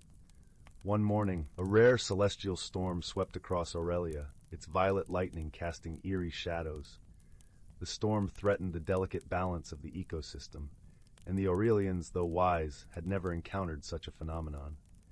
Drawing upon his technical expertise, Zarek proposed a plan to harness the energy of the storm, using a device he had once crafted on Voss. Lyra, trusting in their newfound synergy, helped gather the materials needed. Together, they worked tirelessly, their efforts a seamless blend of science and intuition. As the storm raged on, Zarek and Lyra activated the device, which glowed with an ethereal light. The storm's energy was gradually absorbed, its fury dissipating into a gentle rain that nourished the land. The Aurelians rejoiced, grateful to Zarek for his knowledge and to Lyra for her unwavering faith. Through this shared challenge, Zarek and Lyra discovered a profound truth. Friendship transcends differences, and understanding is born from the willingness to embrace another's world. The initial misunderstandings that had once seemed insurmountable now appeared as stepping stones on their path to a deeper connection. As they stood by the tranquil lake, watching the ripples dance on the water's surface, Zarek turned to Lyra, gratitude shining in his galaxy-lit eyes. "I've learned much from you, dear friend," he said softly. "And from Aurelia, I've gained a piece of wisdom I never knew I was missing." Lyra smiled, her glow warm and inviting. "And I from you, Zarek. Together, we've shown that there are many ways to listen to the stars." With their hearts full and their friendship cemented, Zarek decided to stay longer on Aurelia, his ship temporarily forgotten. The lavender skies above them stretched infinitely, a canvas of dreams and possibilities, and the gentle hum of life continued its eternal song. In this corner of the galaxy, where unlikely companions found solace in each other's company, the true meaning of friendship was discovered, not through words alone, but through the harmonious dance of two souls willing to listen, learn, and grow together. And as the stars sang their quiet lullaby, Zarek and Lyra knew that they were exactly where they were meant to be. Understanding, accepted, and at peace. Story 78. In a tranquil corner of the universe, where stars shimmered like scattered jewels across the velvety expanse of space, there lay a small, vibrant planet named Luminara. Its skies were perpetually painted with hues of soft lavender and gold, casting a gentle glow over its lush landscapes. Luminara was home to the Lumerians, ethereal beings with skin that glistened like opalescent pearls and eyes that mirrored the vibrant colors of their world. One serene evening, as the twin moons of Luminara sent silvery beams dancing upon the meadows, a peculiar event unfolded. A spaceship, sleek and metallic, appeared from the cosmos, landing softly in a clearing surrounded by whispering trees. From within emerged a traveler from a distant world, a diminutive creature covered in a mosaic of emerald scales, with large, curious eyes that shone with a golden light. This was Quillo, an adventurer from the water-laden planet of Oceania. Quillo's arrival startled the Lumerians, who had never encountered a being so different from themselves. Among them was Leora, a gentle soul with a heart as luminous as the stars. With a mixture of curiosity and caution, she approached the newcomer, her steps like whispers upon the grass. "Greetings," Leora said, her voice delicate and melodic, like the tinkling of distant chimes. "I am Leora of Luminara. What brings you to our world?" Quillo blinked, his eyes wide with wonder. "I am Quillo," he replied, his voice a soft ripple, akin to the soothing sound of a brook. "My ship wandered off course in a cosmic storm. I've landed here by chance, seeking refuge and perhaps a way to repair my vessel." At first, the Lumerians were wary of Quillo, their unease stemming from his unusual appearance and the unexpected intrusion into their peaceful realm. Yet Leora sensed a kindness in him, a warmth that transcended the barriers of their differences. "We welcome you, Quillo," Leora said gently, her smile a beacon of sincerity. "Let us help you, for it is in our nature to extend friendship to those in need." Despite Leora's assurance, misunderstandings began to brew as Quillo tried to adapt to the customs of Luminara. His attempts to communicate with the Lumerian flora, which hummed with a life force of its own, were met with bemusement, as the plants responded only to Lumerian touch. Meanwhile, Quillo's dietary preferences, which included a diet rich in seaweed and aquatic delicacies, puzzled the Lumerians, who thrived on the nectar of their luminous blossoms. Yet amidst these differences, a shared challenge soon arose that would bridge the chasm between them. One day, a peculiar shadow fell over the land, a swarm of shimmering, crystal-winged creatures known as the glimmerflies. These beings, though beautiful, were known to absorb the luminescence of their surroundings, leaving darkness in their wake. The Lumerians, who relied on the light for their energy and well-being, found themselves in peril. As the glimmerflies descended, dimming the vibrant glow of Luminara, Quillo stepped forward with an idea. "On Oceania," he explained, We have creatures like these that thrive on luminescent algae. Perhaps we can create a diversion, leading them to the lakes where the glow is strongest and away from your homes. Leora and Kilo worked together, combining their knowledge and strengths. Kilo, with his understanding of aquatic life, devised a plan, while Leora, with her connection to the land, rallied her people. They crafted luminous decoys from the glowing petals of Lumarian flowers, setting them adrift on the tranquil surface of the lake. With patient teamwork, the Lumarians and Quilo guided the glimmerflies to the lakes, where the creatures danced upon the water, drawn to the radiant decoys.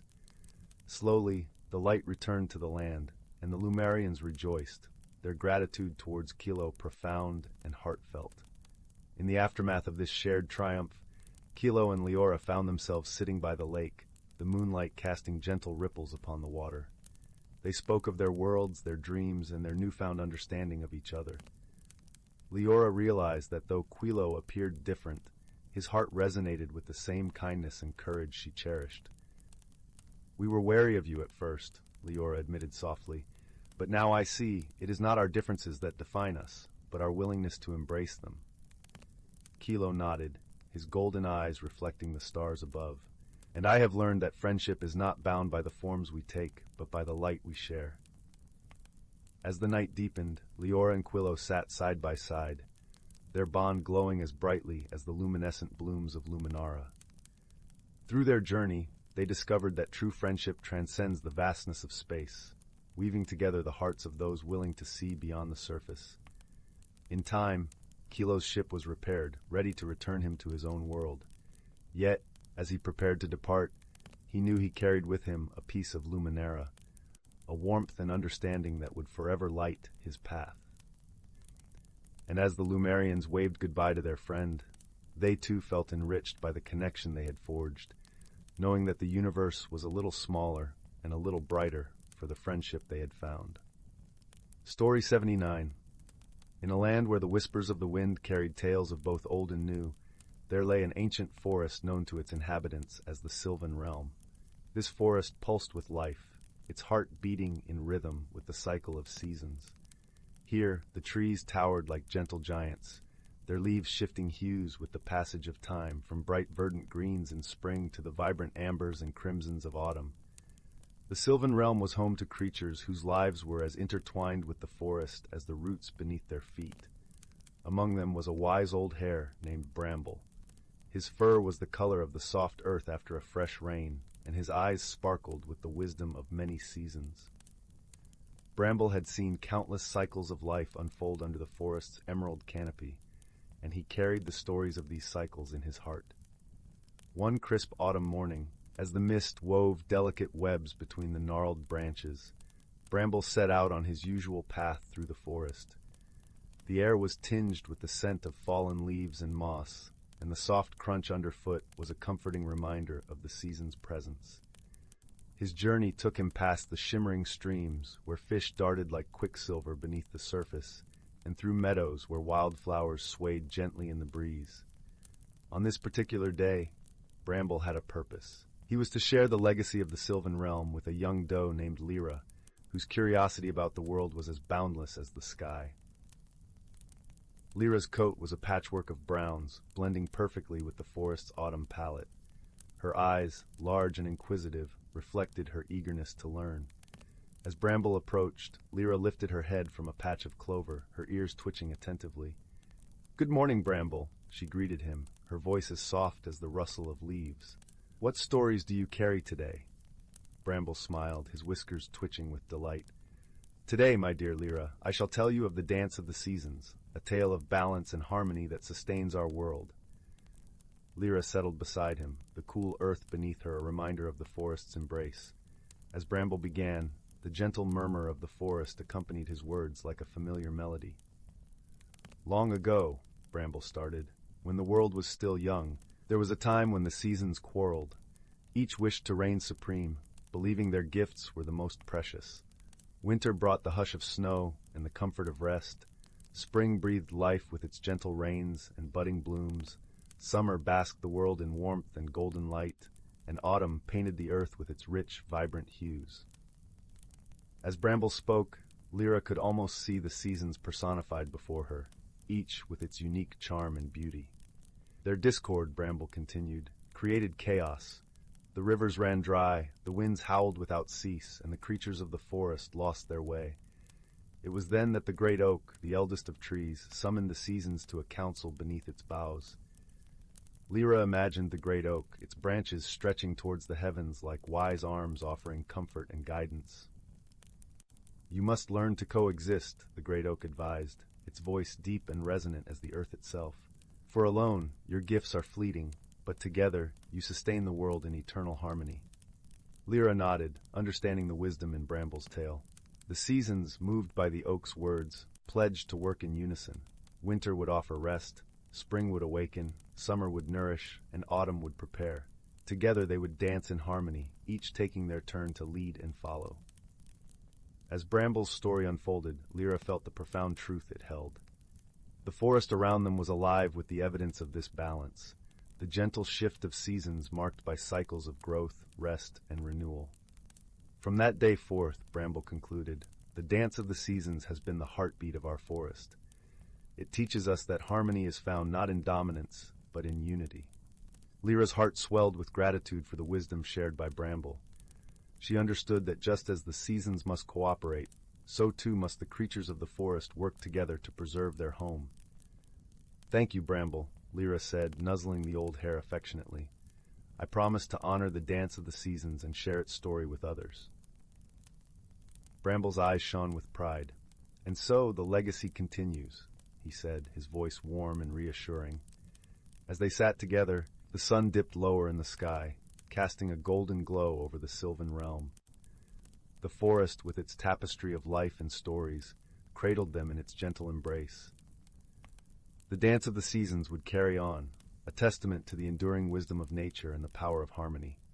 And so, as the stars began to twinkle in the velvet sky, Bramble and Lyra rested beneath the great oak, comforted by the knowledge that they were part of a world rich with magic and balance. The forest sang a lullaby of rustling leaves and whispering winds, a promise that the cycle of life would continue to weave its beautiful, eternal dance. Story 80. In the heart of a secluded valley, surrounded by whispering pines and the gentle embrace of rolling hills, there lay an old village named Eldergrove.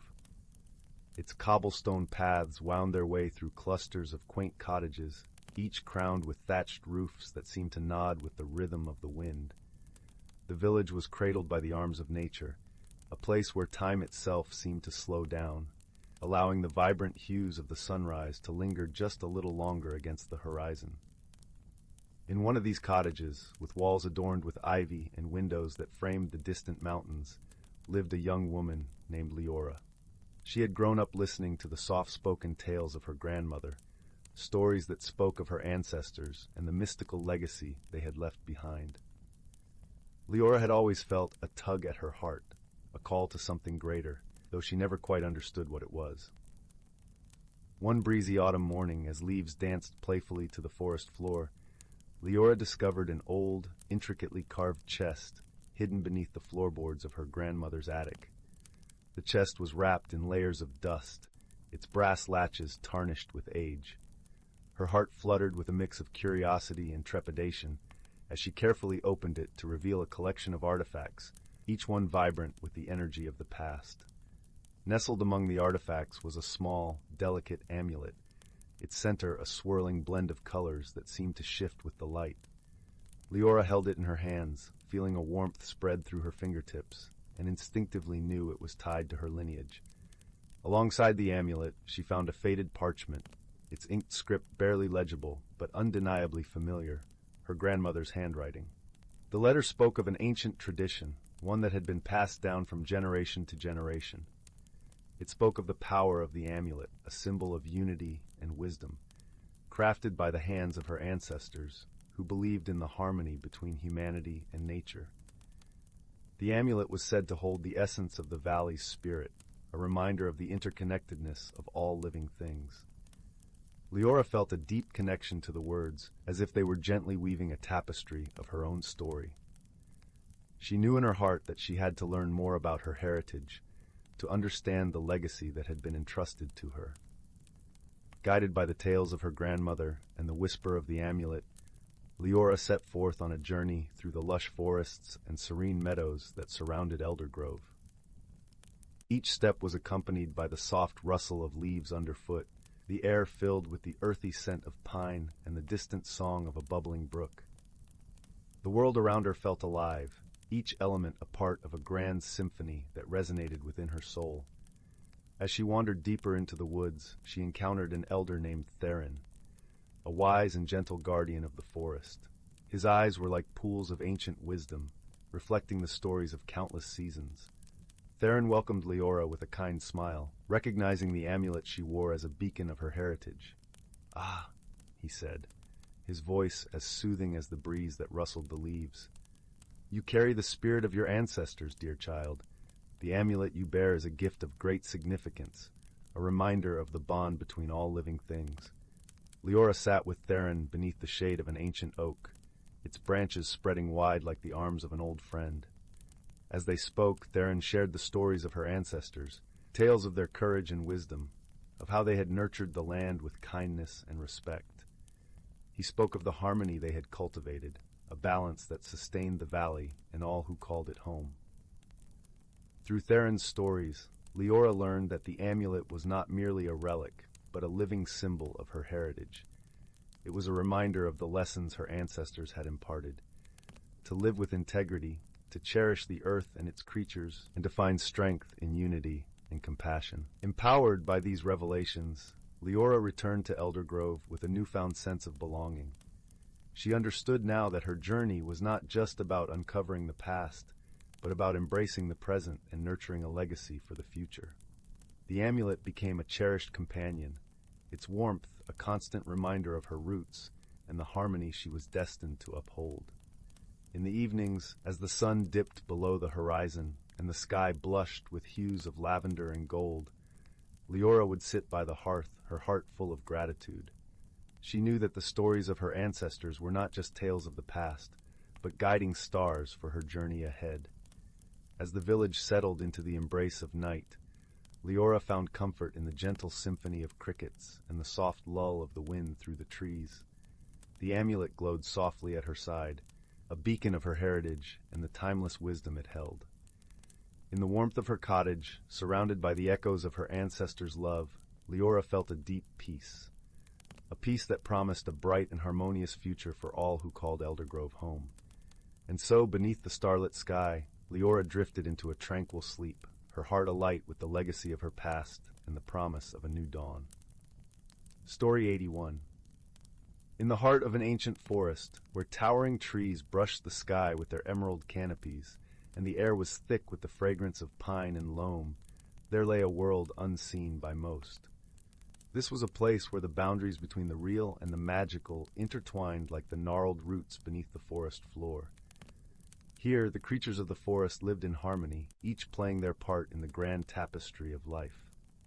The forest was alive with the soft murmur of the wind as it wove through the leaves, carrying secrets whispered by the trees. Sunlight filtered through the branches, casting a warm, dappled glow on the forest floor where the fallen leaves formed a russet carpet. Among these leaves, a gentle rustling betrayed the presence of a small, wise creature named Bramley the hare. Bramley had fur as soft as the moss that blanketed the rocks, and eyes as bright as the morning dew. He was known throughout the forest for his gentle heart and his wisdom, passed down through generations of hares that had called this forest home. Bramley spent his days tending to the needs of the forest, ensuring that balance was maintained and that each creature had what it needed to flourish. As the seasons turned and autumn cast its golden hues over the forest, a curious phenomenon began to unfold. The leaves, in their vibrant oranges and reds, appeared to dance with an unusual energy, shimmering as if touched by an unseen hand. The air crackled with a subtle magic, one that whispered of change and renewal. Bramley, sensing the shift, sought the counsel of Cedric, the ancient oak tree who stood at the heart of the forest. Cedric's bark was thick and furrowed, his branches wide and sheltering. His deep voice resonated through the clearing, a comforting sound like the gentle rumble of distant thunder. "Ah, Bramley," Cedric greeted, his leaves rustling softly. You have come to inquire about the dancing leaves, I presume? Indeed, Cedric, Bramley replied, his voice as soft as the breeze. There is something unusual in the air, and I fear it may disturb the harmony we have long cherished. Cedric nodded, his branches swaying thoughtfully. This is a time of transition, dear friend. The leaves dance because they are touched by the magic of the changing seasons. It is a reminder that all things are connected, and that harmony often requires adaptation. As Bramley listened, he felt the truth of Cedric's words resonate within him. He realized that the forest's balance was not something static, but a living, breathing entity that evolved with the seasons. With newfound understanding, Bramley set out to share this wisdom with the other creatures of the forest. He visited the burrows where the foxes slumbered, their fur rich and russet like the fallen leaves. He spoke with the birds who flitted through the branches, their songs a symphony of the sky. To each, he explained the magic of the changing seasons, and how they could embrace the shifts with grace and unity. As the days passed and the air grew crisp with the approach of winter, the forest creatures worked together to prepare. The squirrels, with their bushy tails twitching, gathered acorns and nuts, sharing their bounty with those in need. The beavers reinforced their lodges, creating warm havens for the smaller creatures to shelter during the cold months. One evening, as the sun dipped below the horizon and painted the sky in shades of coral and lavender, the forest gathered beneath Cedric's boughs. There, Bramley shared a story of an ancient time when the forest faced a great drought. It was the cooperation and kindness of all its inhabitants that had seen them through those difficult days. His words, gentle and soothing, wrapped around the creatures like a warm blanket. They listened intently, their hearts swelling with a sense of unity and purpose. As the stars began to twinkle above, Cedric spoke once more, his voice a deep, resonant echo through the night. Remember, dear ones, the magic of the forest lies not only in its beauty, but in the harmony of its beings. Together you form a bond stronger than any single force of nature. With Cedric's blessing, the creatures returned to their homes, their hearts light and hopeful. Each carried with them the knowledge that they were part of something greater, a community bound by the cycles of the earth and the magic of the seasons. Winter descended upon the forest, wrapping it in a blanket of snow that sparkled like diamonds under the moonlight. Despite the chill, warmth emanated from the hearts of the creatures who had learned to live in harmony, embracing the magic of change and the wisdom of the forest. And so, as the forest slept beneath its snowy quilt, a sense of peace and balance prevailed, whispered through the wind, sung by the trees, and held in the hearts of all who called this enchanted place home. Story 82, The Whispering Willow and the Tale of the Luminous Stone. In a small, secluded village nestled between gentle hills and lush, whispering forests, there existed a forgotten legend. The villagers spoke of a willow tree with leaves that shimmered under the moonlight, a tree that held secrets, whispered only to those pure of heart. Beneath this magical tree, hidden in the folds of its ancient roots, was said to be a stone of such radiance that it could illuminate even the darkest of nights. The story begins with a young girl named Lila. She was known throughout the village for her gentle nature and her deep love for the forest. Her days were spent wandering beneath the towering trees, her fingers brushing against bark and leaf, and her heart attuned to the songs of the woodland creatures. Lila had always felt a kinship with nature, as though the rustling leaves and babbling brooks were speaking directly to her. One cool autumn evening, as the sun dipped below the horizon and the sky turned a soft pink, Lila found herself drawn to a part of the forest she had never explored before. The air was crisp, carrying the scent of earth and the faintest hint of wood smoke from distant cottages. As she walked, the forest seemed to guide her, the path winding and narrowing until she reached a clearing bathed in silver moonlight. There, at the heart of the clearing, stood the legendary willow. Its long branches swayed gently, though there was no breeze, and its leaves shimmered with an ethereal glow. Lila felt an inexplicable pull towards the tree, her footsteps light and deliberate as she approached. As she neared, she noticed a peculiar stone nestled amongst the roots, its surface smooth and glowing with a soft, warm light. Curiosity piqued, Lila knelt beside the stone, As her fingers brushed its surface, a warmth spread through her, and the world around her seemed to shift. The forest grew silent, as if holding its breath. Then, with a gentle hum, the stone began to speak, not in words, but in feelings and images. Lila saw visions of the forest as it once was, teeming with life and magic. She saw creatures of myth and wonder, and a time when humans and nature lived in harmony. The stone whispered of a hidden world, a realm beneath the roots of the willow, where magic thrived and where the balance of the world was maintained. But this realm was in danger, threatened by the encroaching shadows of greed and forgetfulness. Understanding dawned upon Lila. The stone was not just a relic of beauty, it was a guardian of balance, and it had chosen her to help restore what was being lost. The task was daunting, yet she felt no fear. Instead, a sense of purpose filled her, and she knew she must embark on a journey of discovery, growth, and friendship. Determined, Lila set forth into the forest, guided by the soft glow of the stone in her pocket. Her journey led her deeper into the woods, where the canopy thickened and the air grew still. Here the forest was ancient, its secrets held close. As she walked, she began to notice subtle changes, a gentle nudge here, a whisper of encouragement there. The forest itself seemed to be guiding her, its spirit entwined with her own. It wasn't long before Lila encountered her first companion, a fox with fur as red as autumn leaves and eyes bright with intelligence. The fox approached cautiously, its gaze fixed on the stone. Lila, sensing the fox's curiosity, knelt and extended her hand. The fox sniffed her fingers, then nuzzled against her palm, its warmth and presence offering comfort. "Will you join me?" Lila asked softly, the words carried on the night breeze. The fox, as if understanding, gave a soft yap and began to trot beside her, its tail flicking playfully. Together they continued their journey, the bond of companionship growing with each step. As they ventured further, Lila and the fox came upon a babbling brook. The water sang a melody of its own, and beside it stood a creature unlike any Lila had seen, a deer with antlers that glowed like silver filigree and eyes as deep as the forest itself. The deer regarded them with a serene gaze, its presence both regal and gentle. Lila knew instinctively that this creature was wise, a keeper of the forest's secrets. She approached with reverence, the stone in her pocket vibrating gently as if acknowledging the deer's majesty. The deer nodded, a gesture of greeting, and a sense of peace washed over Lila. With the deer now joining their journey, the group pressed on, the forest becoming more enchanted with each passing moment. The trees seemed to part for them, revealing hidden paths and forgotten glades. The air was filled with the sweet scent of blooming flowers, and the gentle rustle of leaves sounded like music to Lila's ears. Their journey brought them to a mysterious grove, a place where the air shimmered with magic.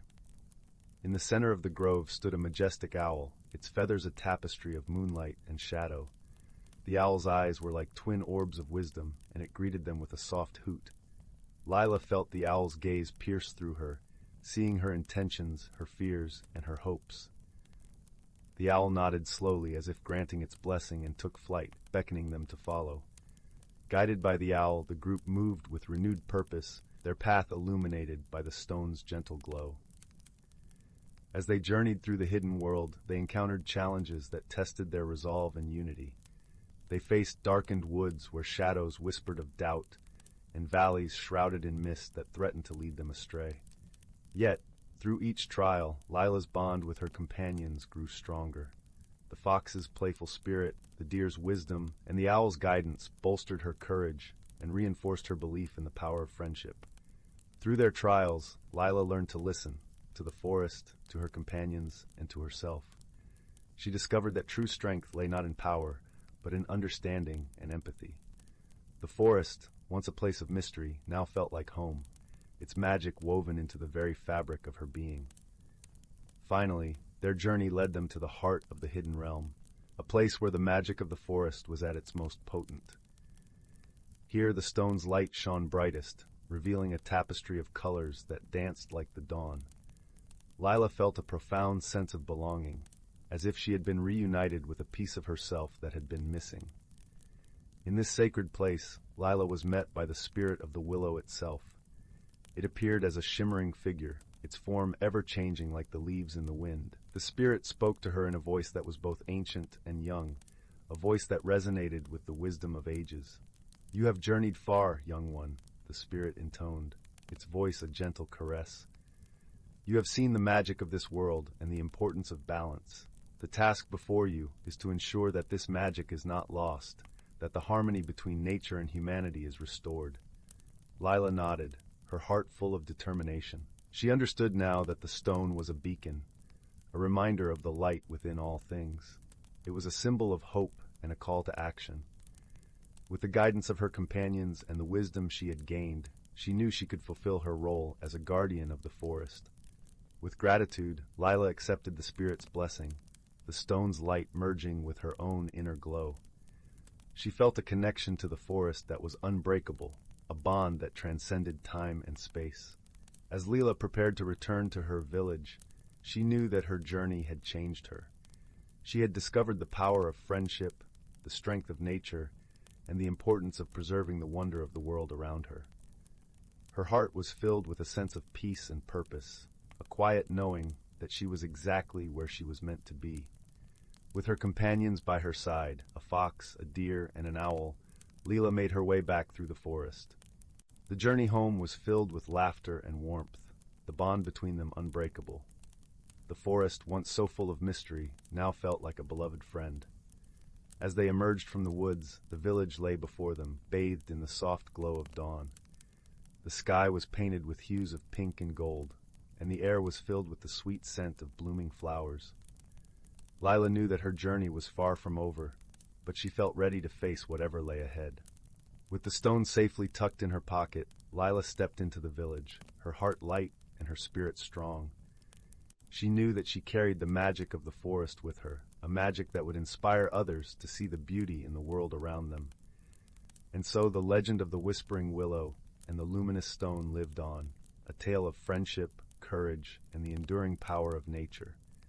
Lila's journey had only just begun, but she knew that with the strength of her companions and the wisdom she had gained, she could face any challenge that came her way. The story of Lila and the hidden world of the forest became a cherished tale, passed down through generations. It reminded all who heard it of the importance of harmony, the magic of friendship, and the beauty of the natural world. And though the forest remained a place of mystery and wonder, it was also a place of peace and belonging, a testament to the enduring spirit of those who had journeyed through its depths. As the years passed, Lila became a guardian of the forest, a keeper of its secrets and a protector of its magic. Her heart remained open to the wonders of the world, her spirit ever attuned to the whispering leaves and the songs of the woodland creatures. And in the quiet moments, when the moonlight danced upon the forest floor, she would sit beneath the willow, the luminous stone in her hand, and remember the journey that had changed her forever. In this way, the story of Lila and the Whispering Willow continued to inspire, a beacon of hope and a reminder of the beauty that lies within us all. For in the end, it is the journey that shapes us, the friendships that sustain us, and the magic of the world that guides us home. Story 83. Once upon a time, in a realm nestled between the waking world and the realm of dreams, there lived a young girl named Maya. Her eyes sparkled with wonder, and her heart was filled with an insatiable curiosity about the mysteries that lay beyond the boundaries of her quiet village. One evening, as Maya lay beneath the canopy of stars, a shooting star streaked across the sky, leaving a trail of glimmering stardust in its wake. As the stardust rained down upon her, Maya felt a strange tingling sensation coursing through her body. Little did she know, this celestial encounter had bestowed upon her a magical gift, the ability to communicate with the whispering winds and the rustling leaves. From that moment on, the world around Maya came alive in a symphony of whispers and secrets. The gentle breeze carried the murmurs of the ancient trees, regaling her with tales of forgotten times and hidden wonders. The babbling brook sang melodies of adventure, beckoning her to follow its winding path into the unknown. Captivated by these newfound voices, Maya embarked on a journey that would change her forever. With each step, she ventured deeper into the heart of the forest, where a hidden world thrived beneath the canopy of emerald leaves and twisted branches. It was here that she encountered a motley crew of woodland creatures, a wise old owl named Gwendolyn, a mischievous squirrel named Nutkin, and a timid rabbit named Thumper. At first, they were wary of this strange girl who could understand their language, but Maya's kind heart and genuine curiosity soon won them over. Together, they embarked on a series of adventures, exploring the enchanted glades and secret groves that lay hidden from human eyes. Maya learned the ways of the forest, listening intently as the trees shared their ancient wisdom and the animals imparted their knowledge of survival and harmony. But their idyllic existence was soon threatened by a dark force that lurked in the shadows. A greedy developer, blinded by the allure of profit, sought to level the forest and build a sprawling complex of shops and houses. Maya and her newfound friends knew they had to act swiftly to protect their beloved home. With the help of the whispering winds and the guidance of the ancient trees, they hatched a plan to thwart the developer's nefarious scheme. Maya's magical gift allowed her to communicate with the very roots of the forest, rallying the plants and creatures in a united defense against the encroaching threat. As the bulldozers rumbled closer, the trees stood tall and unyielding, their branches intertwining to form an impenetrable barrier. The animals scurried and scampered, diverting the workers from their path and leading them astray. And Maya, her voice carried by the winds, sang an enchanting melody that filled the air with a sense of wonder and reverence for the natural world. In the end, the developers' plans were foiled, and the forest was spared from destruction. But Maya's journey had only just begun. She had learned that her gift was not merely a means of communication, but a powerful tool for understanding the intricate web of life that bound all beings together. As she grew older, Maya became a fierce advocate for the protection of the natural world, using her ability to bridge the gap between humans and the wild. She traveled far and wide, sharing the wisdom of the trees and the animals with those who would listen, inspiring others to appreciate the beauty and fragility of the world around them. And whenever she felt lost or uncertain, Maya would return to the hidden world within the forest, where the whispering winds and rustling leaves welcomed her home. For it was here, amidst the ancient trees and gentle creatures, that she found her true calling, to be a guardian, a storyteller, and a steward of the magic that dwelled within nature's embrace. As the years passed, Maya's adventures became the stuff of legend, her tales passed down from generation to generation. And though her journey had taken her to the farthest reaches of the realm, her heart remained firmly rooted in the enchanted forest where it all began. A place where magic was not merely a whisper on the wind, but a living, breathing force that bound all life together in a tapestry of wonder and beauty. Story 84, The Whispering Grove. Once upon a time, in the heart of the emerald forests of Elderglen, there lay a grove known only to those who listened to the wind with their hearts. This place, the Whispering Grove, was veiled in a gentle mist that danced with the morning sun, its tendrils curling around the ancient trees like a lover's embrace. The grove was a secret world, hidden within the tapestry of the natural environment, where magic flowed like a stream under the earth, unseen but always felt. In this world lived a young girl named Lyra, whose auburn hair shone like burnished copper under the dappled sunlight. Lyra was a creature of the forest, her laughter mingling with the song of the birds and her presence as quiet as the falling leaves. She had always felt a peculiar connection to the grove, as if the trees themselves whispered secrets meant only for her ears. Her days were spent exploring the forest, her bare feet treading softly on the mossy carpets, and her eyes wide with the wonder of all the life that surrounded her. It was on one such day, as the sun dipped low and painted the sky in hues of lavender and rose, that Lyra stumbled upon something extraordinary. There, in a clearing she had never seen before, stood a tree unlike any other.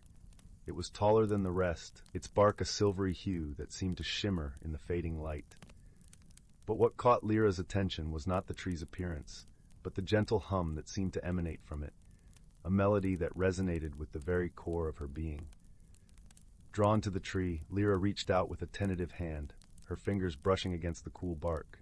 As she did, a warmth spread through her body, and a voice, soft and soothing, filled her mind. "Welcome, child of the forest," it whispered. "You have found the heart of the Whispering Grove." Startled yet entranced, Lyra stepped back, her wide eyes searching for the source of the voice. "Who are you?" she asked, her voice a mere breath among the rustling leaves. "I am the guardian of the grove," the voice replied, rich and warm as honey. "I have waited many years for someone with a heart as pure as yours to find me.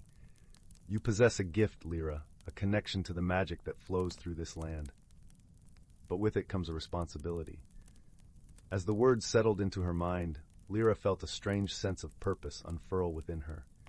"What must I do?" she asked, her voice steady despite the whirlwind of emotions swirling in her chest.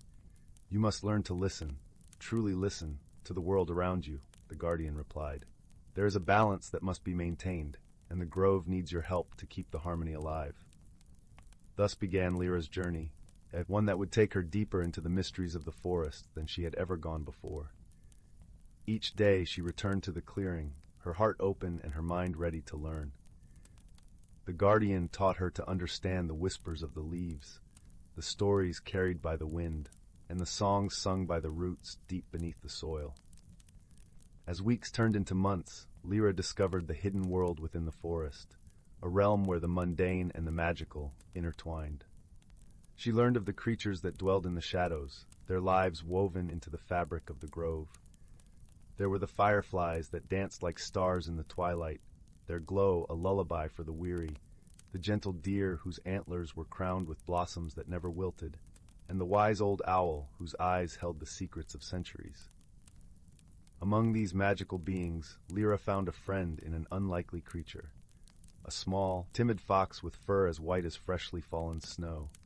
She named him Niv, and despite his wary nature, he seemed to understand Lyra's gentle spirit. Together they explored the depths of the grove, their bond growing stronger with each shared adventure. It was during one of these explorations that they stumbled upon a mystery that would change everything. Deep in the heart of the grove, hidden beneath a canopy of vines and wildflowers, they found a small, ancient stone altar. Intricate carvings covered its surface, depicting scenes of harmony between humans and nature, of a time when magic was not hidden but celebrated. Curiosity piqued. Lyra traced the carvings with her fingers, feeling the echoes of ancient power resonate through her. The guardian's voice, now a familiar comfort, filled the air around her. "This altar is a relic of the old ways, a testament to the bond that once existed between your kind and the forest. It has been forgotten, but its magic still lingers." As Lyra pondered the significance of the altar, a sense of urgency thrummed in her veins. The magic of the grove was fading, the balance tipping towards chaos, and she knew that the answer lay within these forgotten stones. Determined to restore the harmony that the grove so desperately needed, Lyra embarked on a quest to unlock the secrets of the altar. With Niv at her side, she ventured into parts of the forest she had never dared to explore. They sought the wisdom of the elder creatures, the keepers of knowledge long lost to time. Their journey led them to the Elder Tree, a colossal sentinel that had stood since the dawn of the world. Its branches stretched high into the heavens, and its roots delved deep into the earth, a bridge between realms. The air around it was thick with magic, and Lyra could feel the weight of its presence, like a gentle hand resting on her shoulder. As she approached, the tree spoke, its voice a deep rumble that resonated through the ground. "Lyra, child of the forest, you seek the secrets of the altar.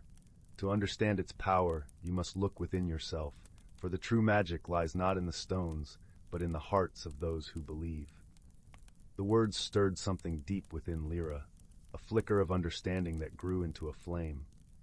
She realized that the harmony she sought was not something to be found, but something to be created, nurtured by the bonds of friendship and the love of the land. With this newfound insight, Lyra and Niv returned to the altar. As they stood before it, Lyra closed her eyes and allowed herself to feel the pulse of the grove, the rhythm of life that flowed through every leaf and root. She opened her heart, and in doing so felt the magic within her blossom like a flower in the spring sun. Guided by intuition, Lyra began to sing. Her voice was soft, a melody that spoke of hope and renewal, a lullaby woven from the whispers of the grove. As she sang, the carvings on the altar began to glow, a warm light that spread through the clearing like the first rays of dawn. The grove responded in kind, the trees swaying in time with her song, their leaves shimmering with a silvery light. The air hummed with a gentle energy, and the creatures of the forest gathered, drawn by the promise of a new beginning. As the final notes of her song faded into the evening air, Lyra opened her eyes to find the grove transformed. The magic that had once been hidden now flowed freely, a tapestry of light and life that shimmered in every corner of the forest. The guardian's voice, a gentle caress, echoed in her mind. "You have restored the harmony, dear child, and with it, the magic of the grove. Remember that the true power lies not in spells or charms, but in the connections we forge with one another and the world around us." With the grove renewed, Lyra felt a sense of peace settle over her, like a warm blanket on a chilly night. She knew that her journey was far from over, but she also knew that she would never walk it alone. With Niv by her side and the forest as her guide, she was ready to embrace whatever adventures lay ahead. And so, under the watchful eyes of the ancient trees and the gentle glow of the fireflies, Lyra and Niv began a new chapter, their hearts intertwined with the magic of the Whispering Grove. As the stars twinkled overhead and the moon bathed the forest in silver light, the grove whispered its secrets to those who would listen, a lullaby of love, friendship, and the eternal dance of life. The end. Story 85. In a corner of the world where the whisper of trees holds ancient secrets and the air shimmers with the faint glow of magic, there lay an enchanted forest known as Verdant Hollow. This forest was a tapestry of vibrant greens and gentle browns, woven together by towering oaks and delicate ferns that danced in the soft, dappled sunlight. The ground was a rich carpet of moss and fallen leaves, and the air was filled with the sweet, earthy scent of pine and damp earth after a gentle rain. Among the denizens of Verdant Hollow was a wise old tortoise named Terran. Terran's shell was etched with the patterns of countless seasons, each groove and ridge telling a story of years gone by. His eyes held the deep, knowing gaze of one who has seen many cycles of life. Terran was considered the sage of the forest, his wisdom sought by creatures big and small. One morning, as the first light of dawn kissed the treetops and painted the forest in hues of gold, Terran awoke to a gentle rustling nearby. It was Brindle, the playful squirrel, her bushy tail flicking with excitement. Brindle was known for her boundless energy and curiosity, her fur a soft blend of russets and creams.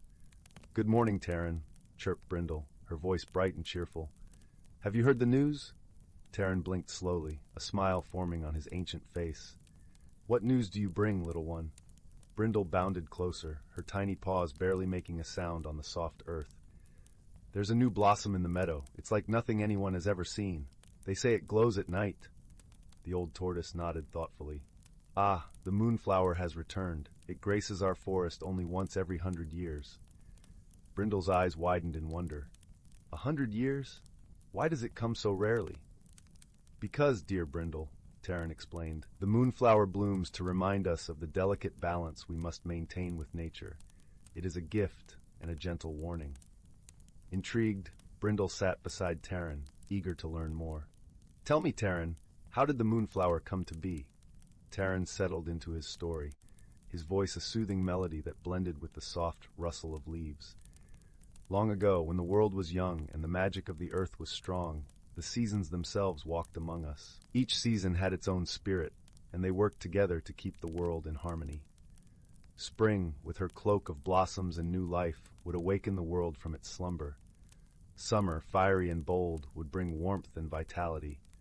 Autumn, in her russet and gold, would teach us the beauty of change. And winter, with her cool, serene presence, would provide rest and reflection. But there came a time when the seasons quarreled.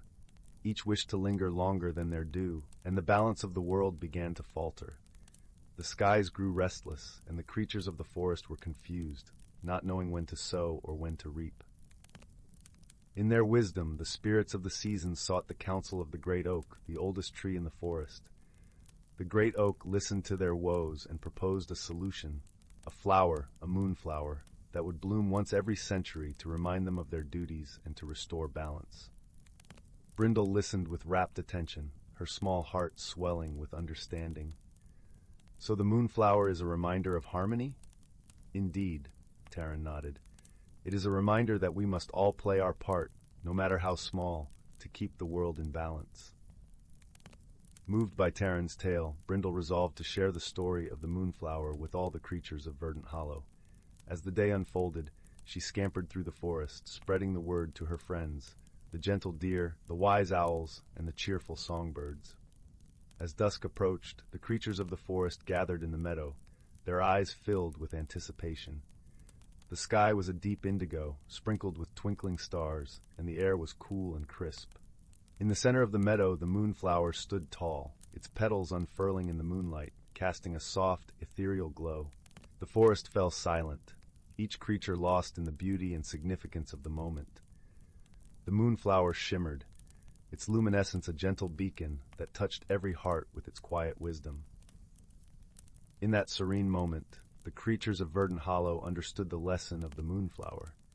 They saw the importance of living in harmony with the world around them, of respecting the rhythms of nature and the wisdom passed down through generations. As the night deepened, the creatures returned to their homes, their hearts filled with peace and a renewed commitment to preserve the balance of their beloved forest.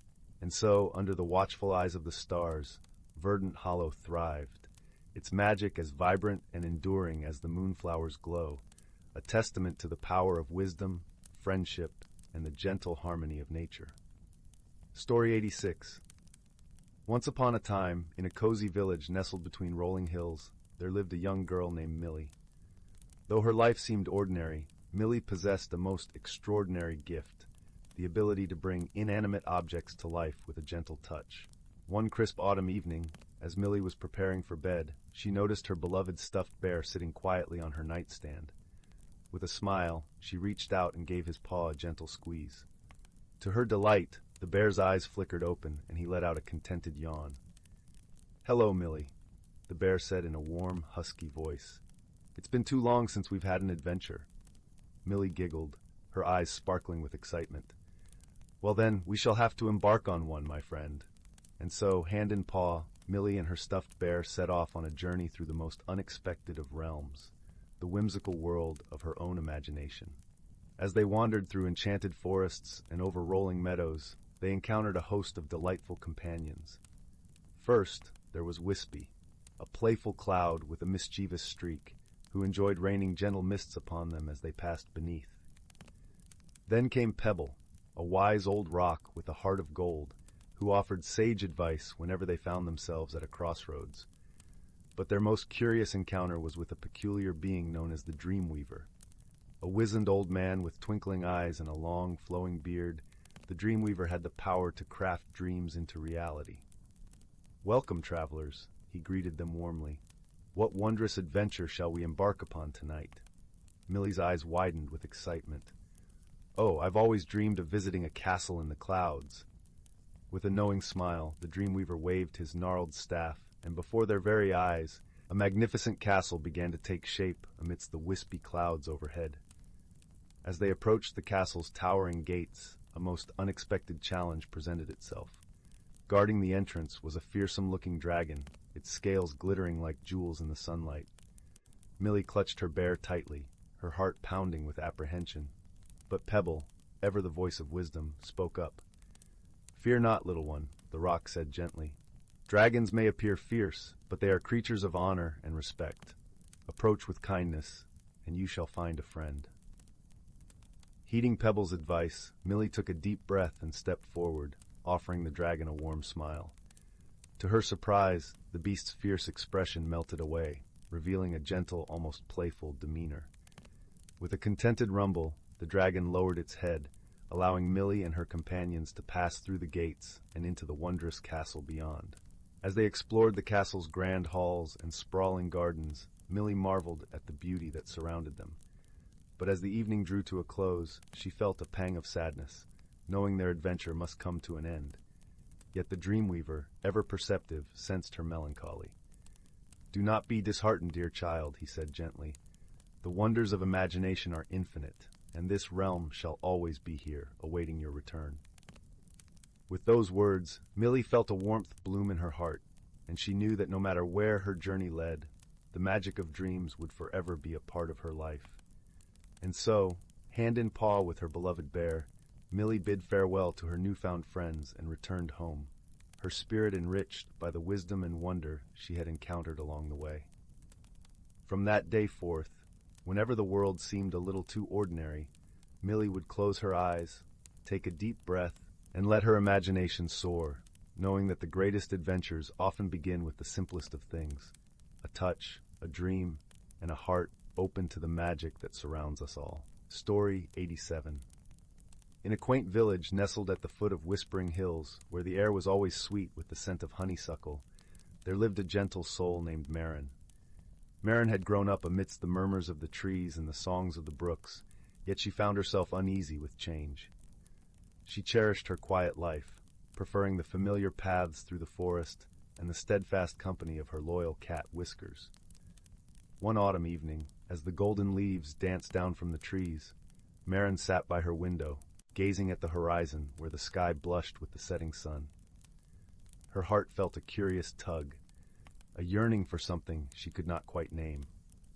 The world beyond her village seemed vast and unknowable, and the thought of stepping into it filled her with a mix of excitement and trepidation. As twilight deepened, Marin noticed a soft glow emanating from the old oak in the village square. Intrigued, she wrapped a shawl around her shoulders and ventured outside. The air was crisp, carrying the earthy scent of fallen leaves.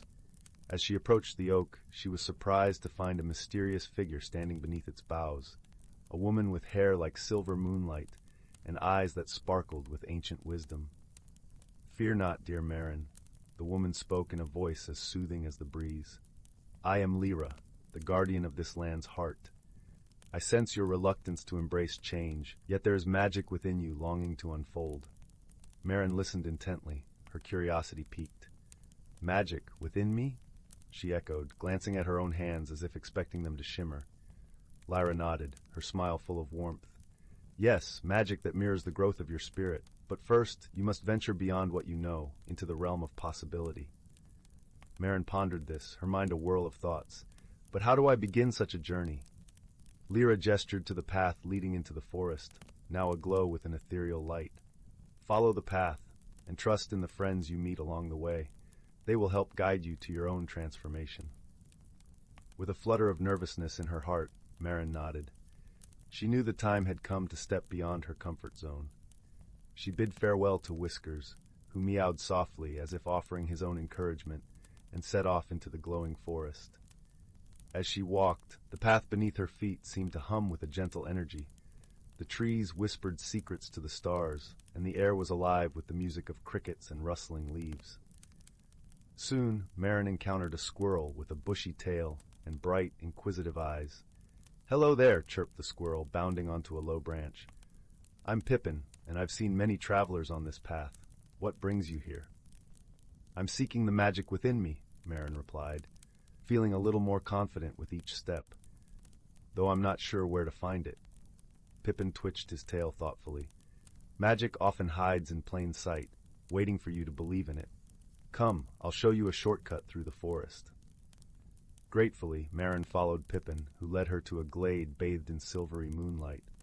There she found a circle of stones, each one inscribed with glowing runes. As she stepped into the circle, she felt a gentle warmth spread through her, as if the stones were whispering encouragement. "These stones are enchanted," Pippin explained. "They reveal the strengths you already possess." Marin stood still, listening to the silent language of the stones. She realized that each rune corresponded to qualities she admired in others: kindness, courage, patience. And yet, she felt them resonate within her own heart, as if the magic had been there all along, simply waiting to be acknowledged. With newfound clarity, Marin continued her journey, carrying the stone's wisdom with her.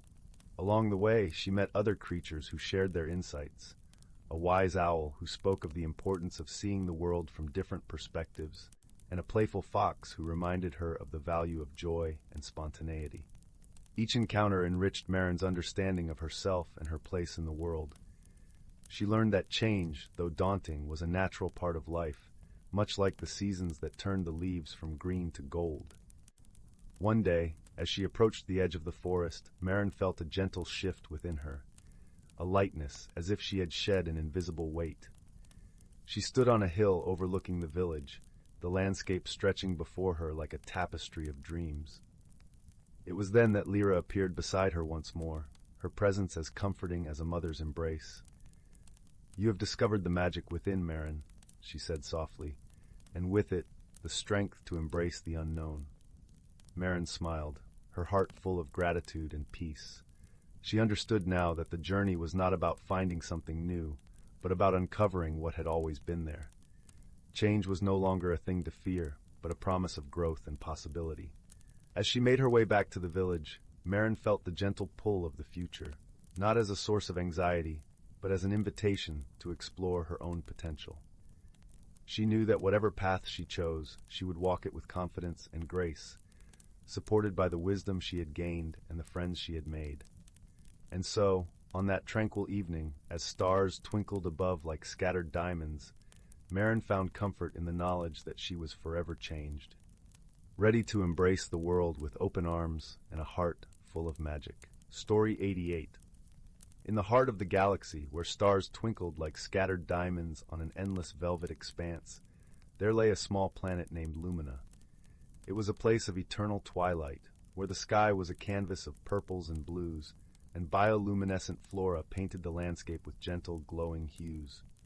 Lumina was home to the gentle seraphs, a species with translucent wings and eyes that shimmered with the light of 1,000 sunsets. Among the seraphs was a curious soul named Lyra.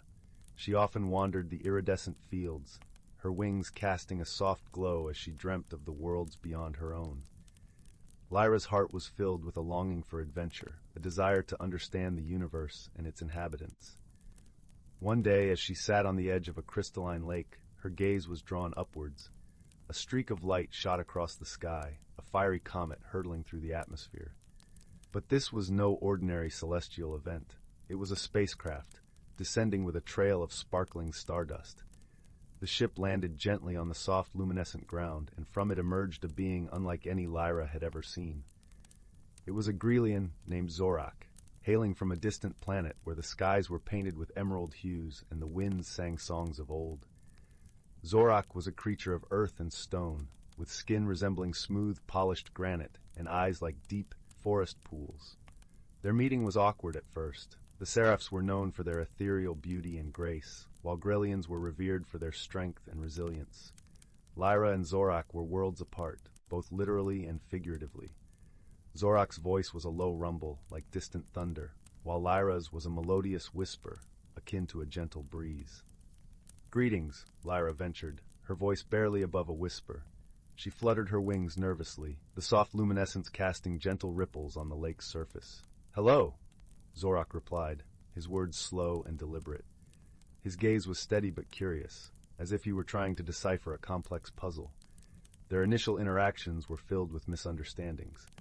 Lyra's delicate nature made her wary of Zorak's imposing presence, while Zorak found Lyra's ethereal ways puzzling and unfamiliar. Yet beneath their cautious exchanges lay a spark of curiosity, a desire to bridge the chasm between their worlds. Days turned into weeks, and slowly, gently, they began to learn from one another. Lyra showed Zorak the beauty of Lumina's landscapes, the whispering winds that told tales of old, the shimmering lakes that reflected the cosmos, and the flowers that sang softly in the twilight.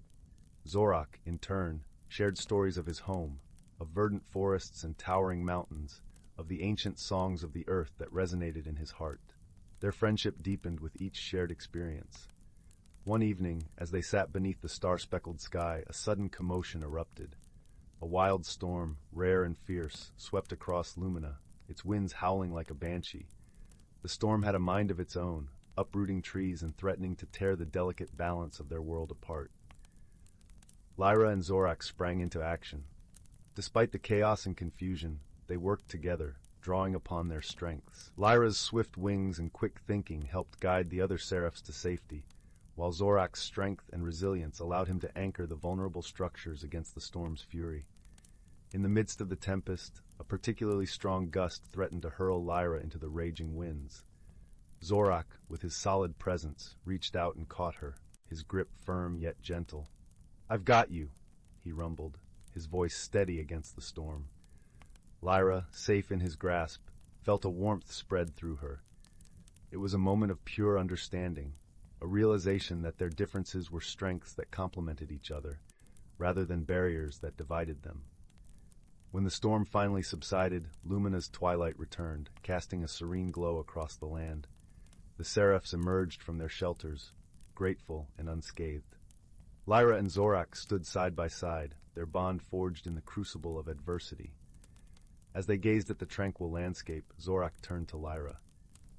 "Your world is beautiful," he said, his eyes reflecting the soft light of the bioluminescent flora. "And so is yours," Lyra replied, her wings gently brushing against his arm in a gesture of friendship. From that day forward, Lyra and Zorak were inseparable. They continued to explore Lumina together, and Zorak even taught Lyra the ancient songs of his people, their voices harmonizing in a melody that resonated through the twilight. Their friendship became a beacon of unity for both their species, a testament to the power of understanding and the beauty of diversity.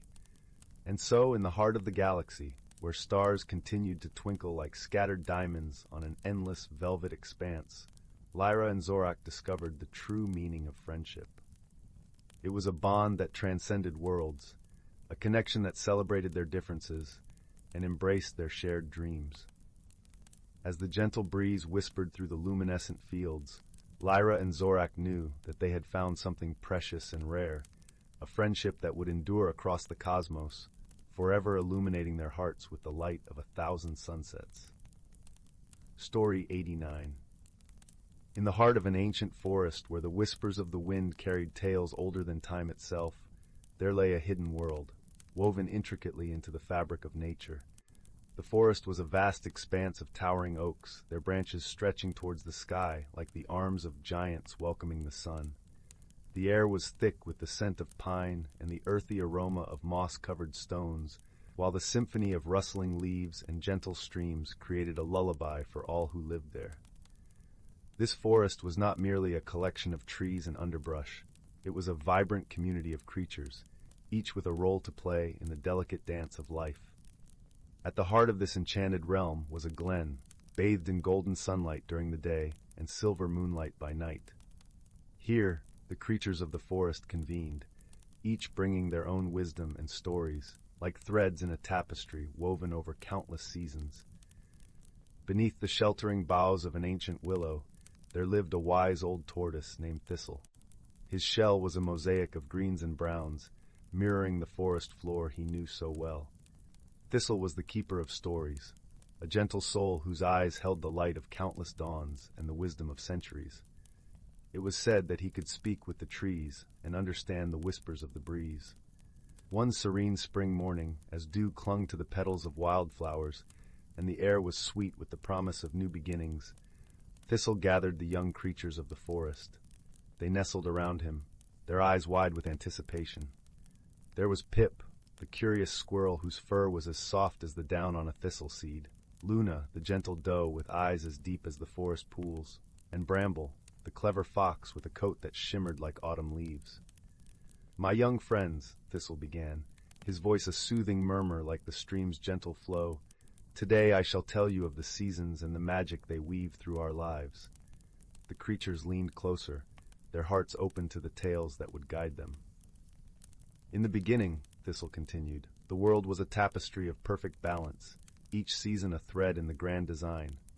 Spring, with its tender blossoms and soft rains, brought new life and hope. Summer followed, rich with warmth and abundance, the sun's golden touch upon every leaf and blade of grass.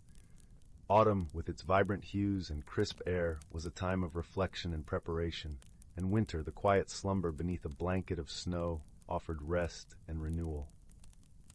As Thistle spoke, the young ones could almost see the seasons unfolding before them. They imagined the gentle rustle of spring leaves, the sun-dappled paths of summer, the fiery dance of autumn's leaves, and the serene, white silence of winter. "But," Thistle said, his voice taking on a note of solemnity, "there was a time when the balance was threatened. The creatures of the forest grew careless, taking more than they needed and forgetting the wisdom of the seasons." Pip, Luna, and Bramble exchanged worried glances, their small hearts heavy with the thought of such imbalance. "It was then," Thistle continued, "that the forest began to change. The streams ran shallow, the trees lost their leaves too soon, and the air was filled with an unsettling quiet. The creatures realized their mistake and gathered in the glen to seek a way to restore harmony. Thistle paused, allowing the silence to settle like a gentle fog before speaking again. It was the elders of the forest, those who had lived through many seasons, who shared their wisdom. They spoke of gratitude and respect, of taking only what was needed and giving back to the earth. The young creatures nodded, understanding the lesson that lay within the story. Together, the creatures worked to heal the forest, Thistle said, his voice filled with hope. They planted new trees, cared for the streams, and learned to live in harmony with the seasons. Slowly, the balance was restored, and the magic of the forest returned, stronger and more vibrant than ever. Pip, Luna, and Bramble felt a warmth spread through their hearts, a promise that they too could be keepers of the forest's wisdom. Thistle smiled, his eyes twinkling like stars peeking through the canopy. Remember, my young friends, the magic of our world lies in its balance. Cherish the seasons, honor the earth, and the forest will always be your home. As the sun dipped below the horizon, painting the sky in shades of coral and lavender, the creatures dispersed, their hearts light, and their minds filled with dreams of a harmonious future. They carried with them the wisdom of the ages, a gentle reminder that they were part of something greater, a tapestry of life woven through time. And so, beneath the ancient trees and the watchful gaze of the stars, the forest thrived, a testament to the power of balance, wisdom, and friendship, a story as old as time itself, whispered by the wind and sung by the trees. Story 90. Once upon a time, nestled in a small village surrounded by rolling hills and whispering woods, there lived a curious young soul named Rowan. Rowan had a heart as open as the sky and a mind that sparkled with questions like the stars in the night. The village was a charming place with cobblestone paths that wound between thatched cottages, each window glowing with the warm light of evening candles.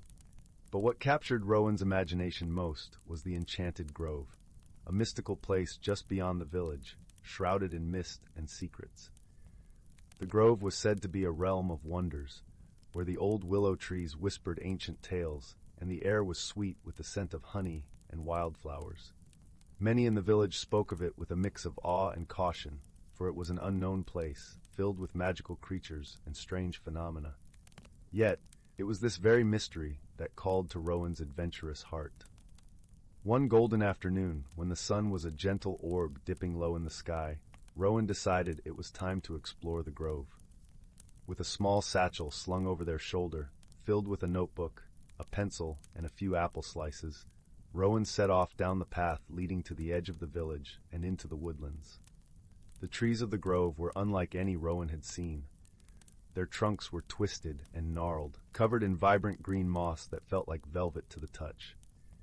As Rowan walked, the air seemed to hum with a soft melody, as if the forest itself was singing a song of welcome. Gentle beams of sunlight filtered through the canopy, casting a patchwork of light and shadow on the forest floor.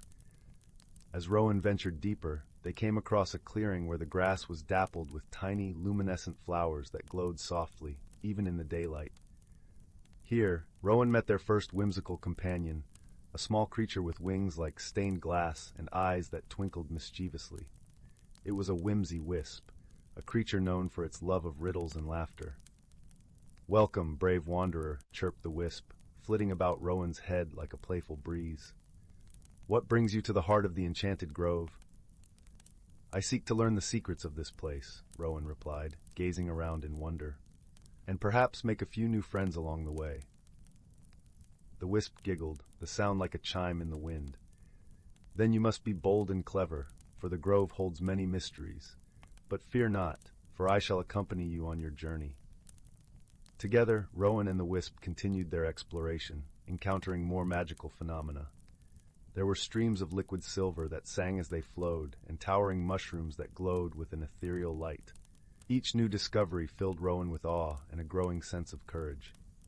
The grove, though unfamiliar, felt welcoming and alive, a testament to the beauty of the unknown. Their journey brought them to a small hill crowned by an ancient oak, its branches stretching wide like a protective guardian. Beneath its shade sat a wise old tortoise, its shell adorned with patterns that seemed to shift and change with the light. The tortoise regarded Rowan kindly, its eyes deep pools of gentle wisdom. "Ah, seeker of truths," the tortoise rumbled in a voice as soft as a lullaby. "What have you learned in your travels, young one?" Rowan thought for a moment, reflecting on the wonders they had seen and the new friends they had made. "I've learned that the unknown is not something to fear, but to embrace. Each new step brings its own gifts and lessons, and with courage and kindness, we can find our way." The tortoise nodded slowly, a smile playing at the corners of its mouth. "Indeed, courage and kindness are the keys to understanding the world and ourselves. Remember this as you continue your journey." With a heart full of warmth and newfound wisdom, Rowan thanked the tortoise and turned to make their way back to the village. The wisp, having enjoyed the adventure, fluttered alongside, promising to visit Rowan whenever they wished for more tales of wonder. As they emerged from the grove, the sun was setting, painting the sky in shades of pink and gold. The village lay before them, bathed in the soft glow of twilight. Rowan felt a comforting sense of belonging and a deep appreciation for the mysteries they had uncovered. That night, as Rowan lay in their cozy bed, the gentle rustle of leaves and the soothing song of the grove filled their dreams. The enchanted grove had shown Rowan the beauty of curiosity and the strength that comes from exploring the unknown. And though there were many more adventures to be had, Rowan knew they would always carry this journey in their heart, a beacon of light in the ever-expanding horizon of their dreams. And so, with a heart at peace and a mind at ease, Rowan drifted into a restful slumber, where dreams danced like fireflies in the night. The enchanted grove had not only revealed its wonders, but had also taught Rowan the quiet courage that comes from embracing the unknown, a lesson that would guide them through all the adventures yet to come. And thus, the night wrapped its gentle arms around the village, and all was well. Story 91. In a vast galaxy filled with twinkling stars and whirling nebulae, two unlikely companions found themselves embarking on an adventure that would change their lives forever. On the desert planet of Aurelia, a young creature named Zara stretched her delicate wings and gazed up at the twin suns. Her kind, the Aurelchians, were gentle beings with gossamer wings and a deep connection to the sands and winds of their home world. Despite her kindness, Zara often felt like an outsider, her curiosity about the universe beyond her reach. Meanwhile, on the lush forested moon of Sylvana, a mischievous robotic being named Sparky whirred and clicked with excitement. Sparky was an explorer droid, programmed to seek out new worlds and gather data, but his insatiable thirst for knowledge often led him into trouble. Their paths crossed in the most unusual way. Sparky's exploration vessel had crashed on the outskirts of Zara's village, and the Aureltians, unfamiliar with technology, feared the strange metal creature. Zara, however, was drawn to Sparky's friendly demeanor and endless questions. At first, communication was challenging. Sparky's robotic language was a series of beeps and whistles, while Zara spoke in a melodic tongue that sounded like the gentle rustling of leaves. But through patience and determination, they slowly began to understand each other. Misunderstandings arose, like when Sparky's enthusiastic probing caused Zara to accidentally shed her delicate wings, or when Zara's attempts to teach Sparky traditional Aureltian dances resulted in a comical tangle of metallic limbs. Yet, these moments only strengthened their bond, as they learned to appreciate each other's differences. Their friendship was put to the test when a powerful sandstorm threatened Zara's village. Sparky's advanced sensors detected the approaching danger, and together, they devised a plan to shelter the villagers in a series of underground caves. Working side by side, they rallied the Aureltians and ensured their safety, forging an unbreakable bond in the process. As the storm passed, Zara and Sparky marveled at the beauty of the newly formed dunes and the way the sun's rays danced across the shifting sands. In that moment, they realized that their friendship had transcended the boundaries of their different worlds.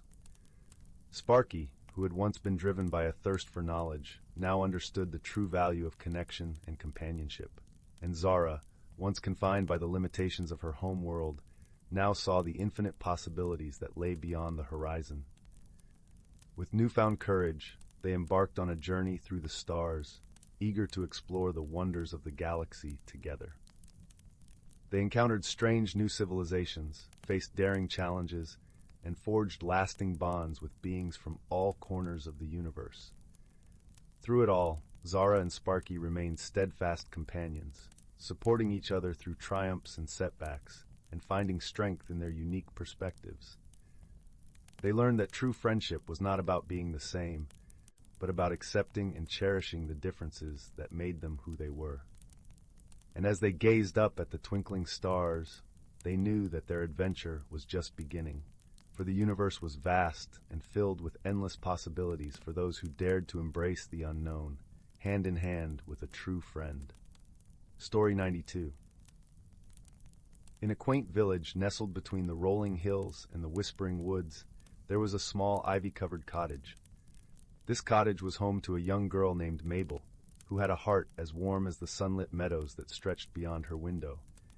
Mabel lived with her grandmother, a wise woman known for her tales of magic and mystery, stories that danced through the air like the gentle breeze that rustled the leaves outside. One crisp autumn morning, as the leaves blushed crimson and gold, Mabel was tidying the attic, a place filled with treasures from times gone by. Dust motes floated lazily in the shafts of sunlight streaming through the round window, giving the room an ethereal glow. As she moved an old trunk, something curious caught her eye, a peculiar ornate mirror with a frame carved from the wood of an ancient oak. The mirror was unlike any Mabel had seen before. Its surface shimmered, as if a gentle stream of water flowed just beneath the glass. Drawn to it, she reached out a hand, and as her fingers brushed its surface, the mirror began to glow softly, enveloping her in a warm, golden light. Startled yet intrigued, Mabel leaned closer and found herself gazing into a world that mirrored her own, but was filled with vibrant hues and dancing lights. Before she knew it, the mirror beckoned her through, and with a gentle breath, she stepped inside. On the other side, Mabel found herself in a land woven from dreams, a place where the sky was a tapestry of twinkling stars even in the daylight, and the air was filled with the scent of sweet lavender and honey. As Mabel explored this newfound world, she met a small, jolly creature named Pipkin.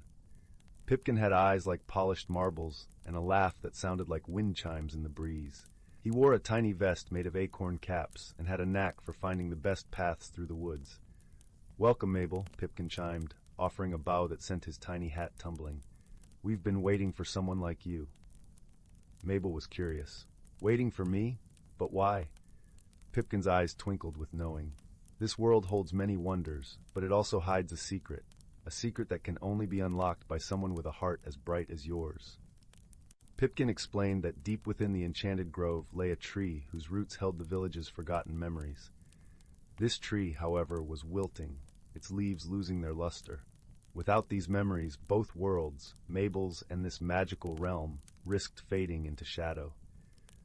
Together, they set off on their journey, Pipkin leading the way with his cheerful prattle, while Mabel listened, her heart open to the mystery of this place.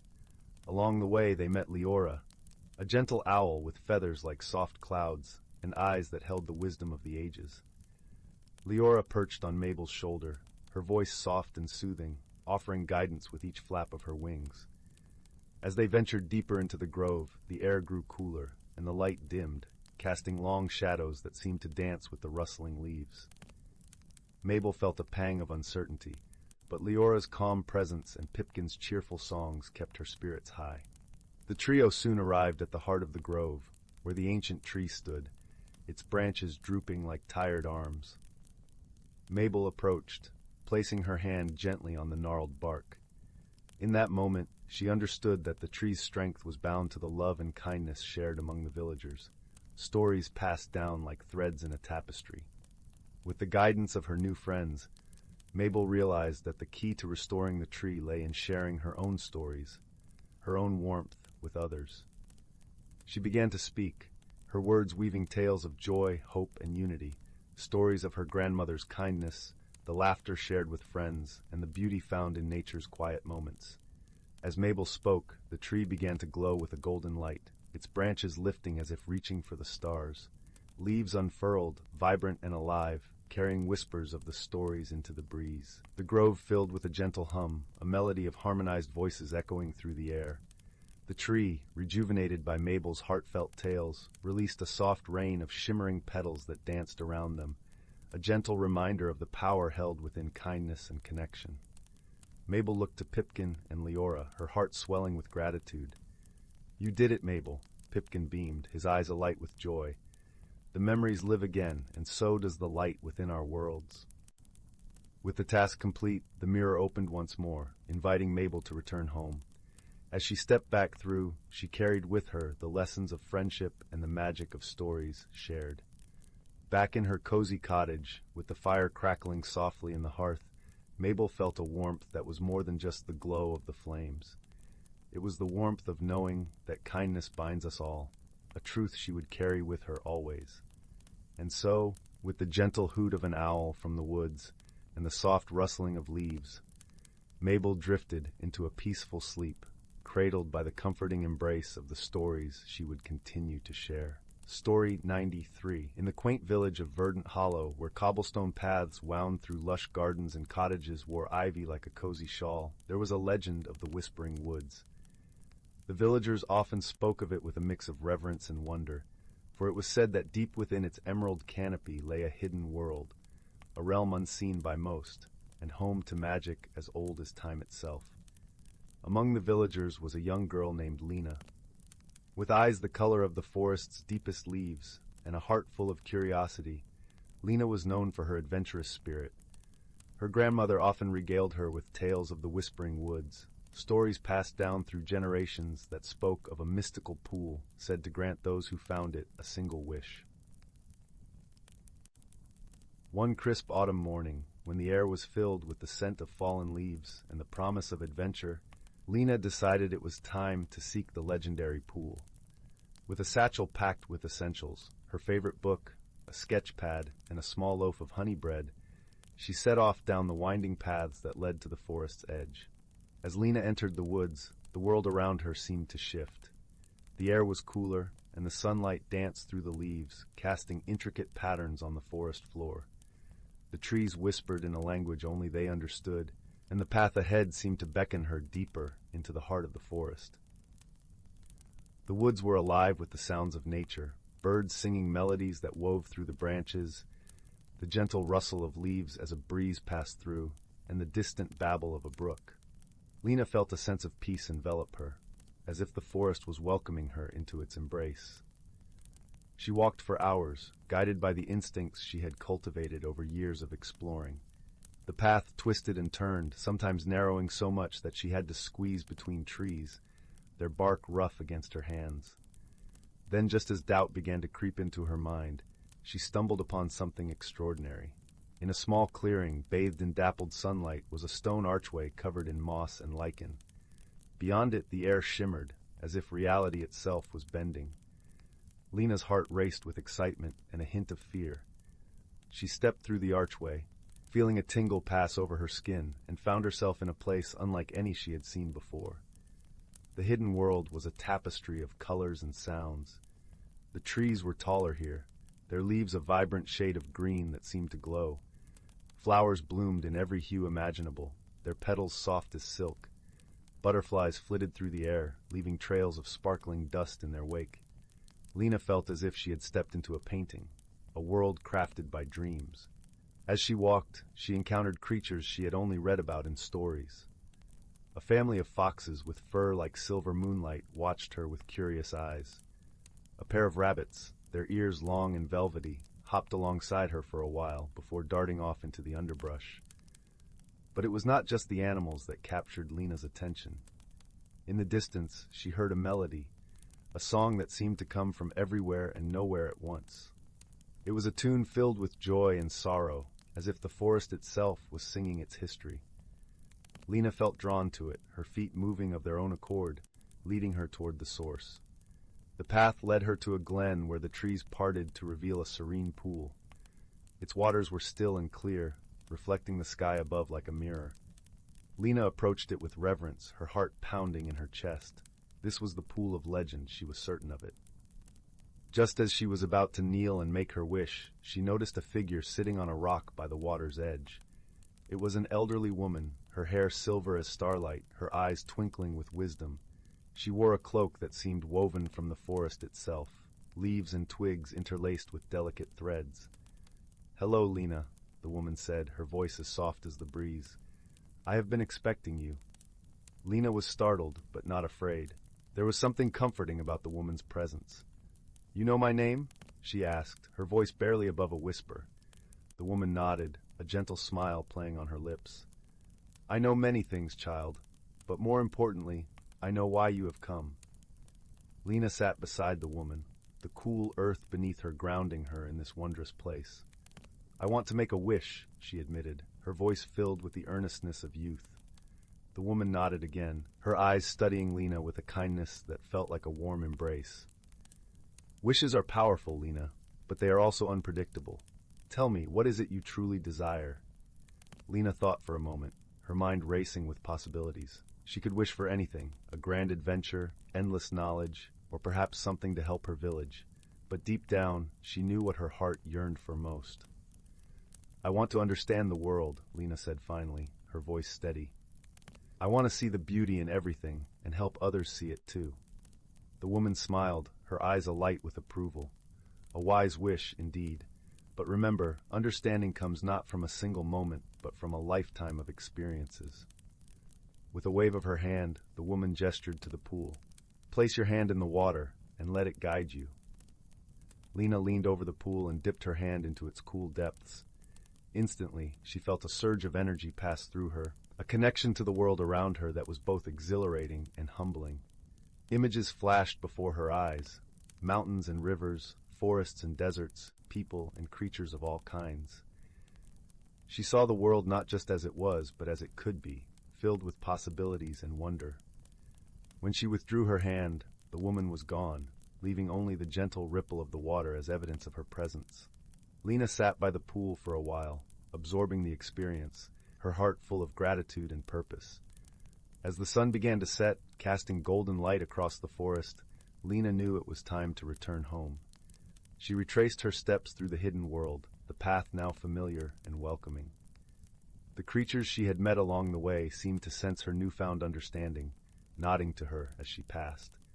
When she emerged from the whispering woods, the village lay before her, bathed in the warm glow of twilight.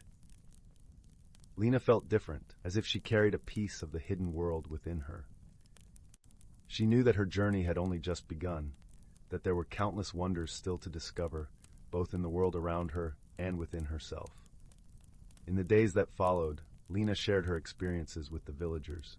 Her stories inspired others to look beyond the ordinary, to find magic in the everyday. She became a storyteller, her words painting vivid pictures that transported listeners to the hidden world she had discovered. And so, the legend of the Whispering Woods lived on, growing richer with each retelling.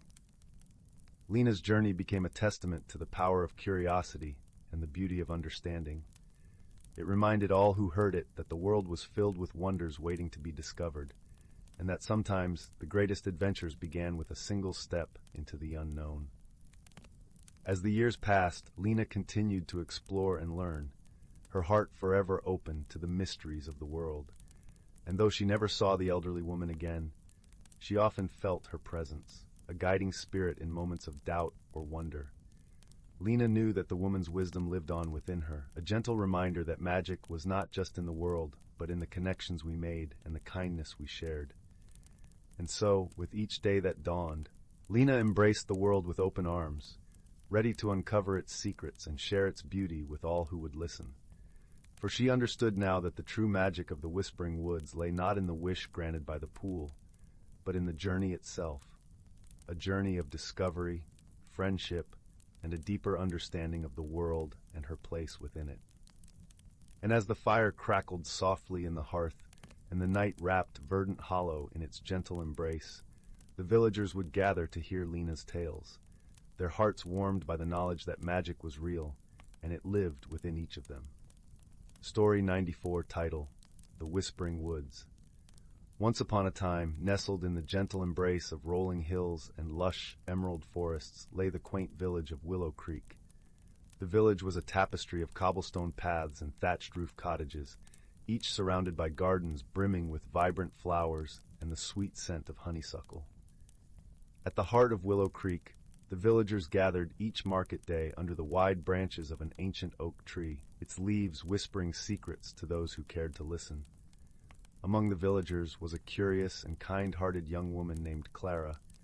Clara had hair the color of autumn leaves and eyes that sparkled like the morning dew. She lived with her grandfather, a wise old man, in a snug cottage adorned with climbing roses and sunflowers that swayed gently in the breeze. Clara's grandfather often regaled her with tales of the Whispering Woods, a mysterious forest on the edge of the village, where magic was said to linger in the air. One crisp autumn morning, as the sun cast golden rays through the trees, Clara set off on a walk to the Whispering Woods.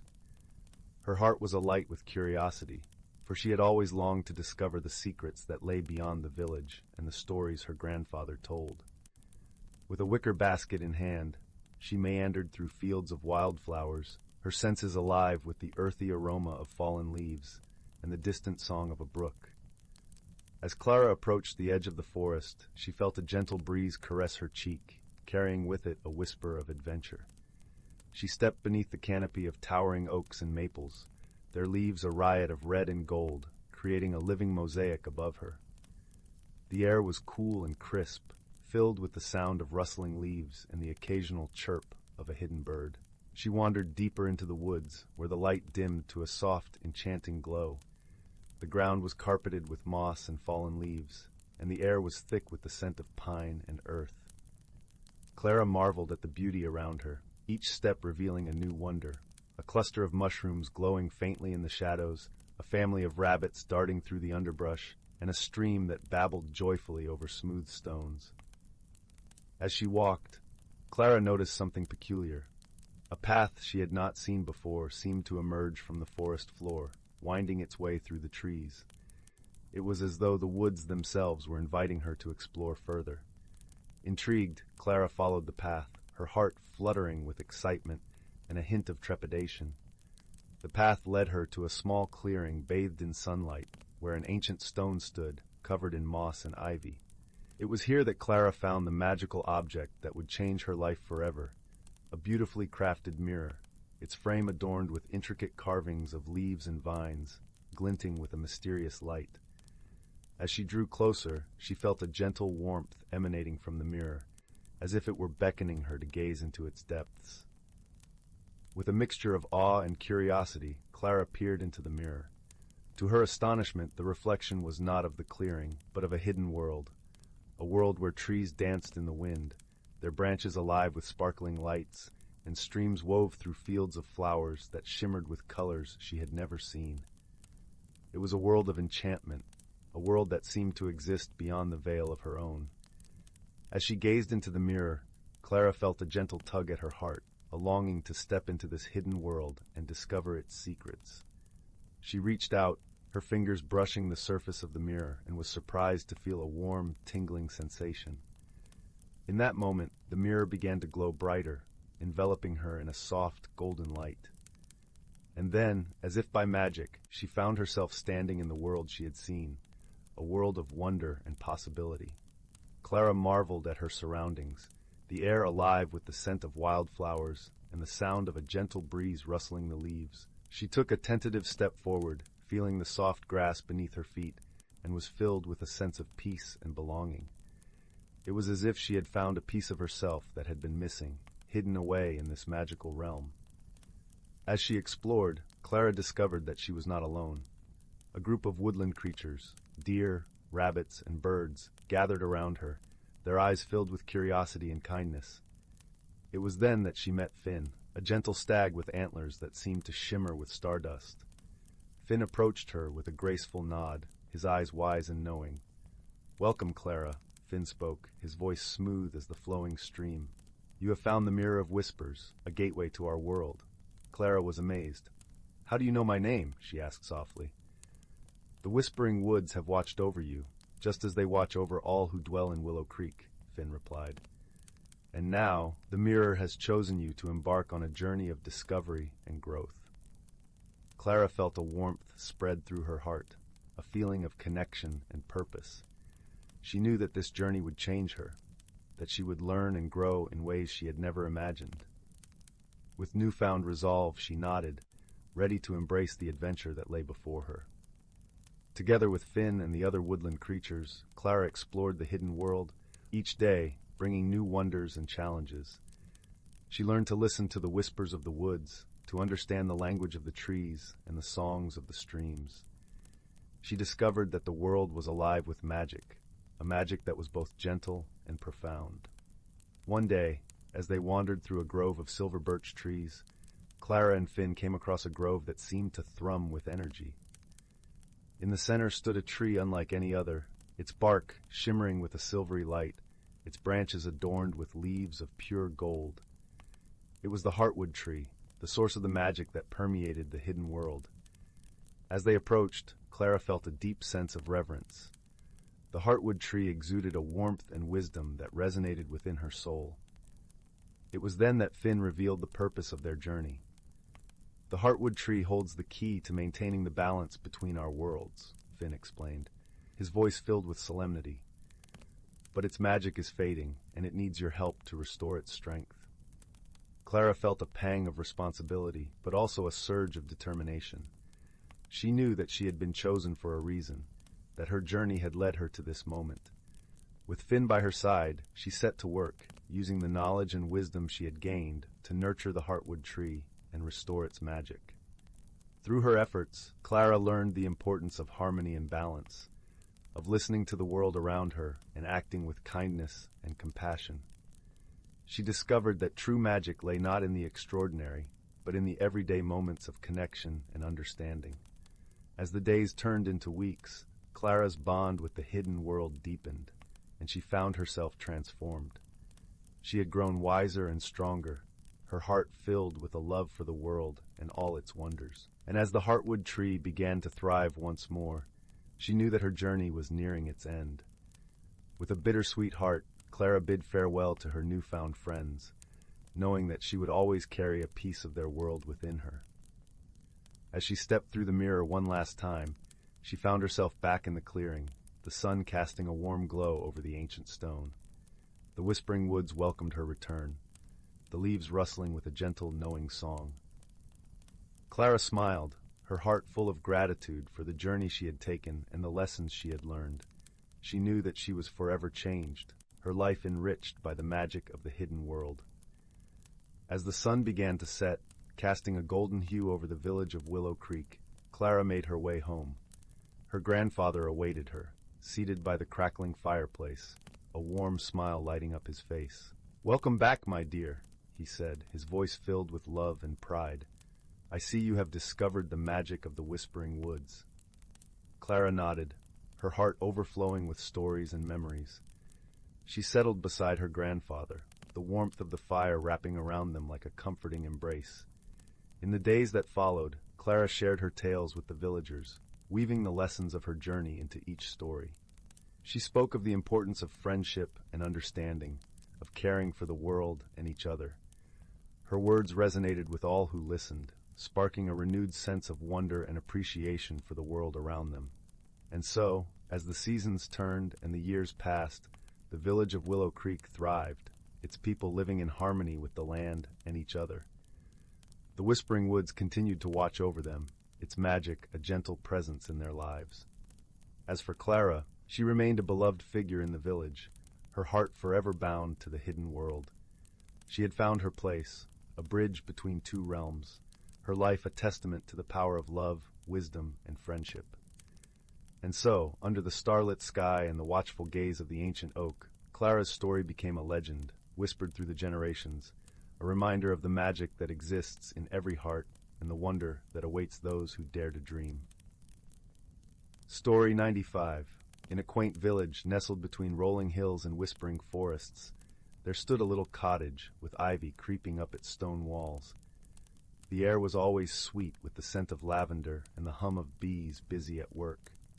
This was the home of a gentle soul named Marin, known for her kindness and a curious twinkle in her eye. Marin spent her days tending to her garden, where flowers bloomed in a riot of colors, and the vegetables seemed to grow just a little larger than those in the neighboring plots.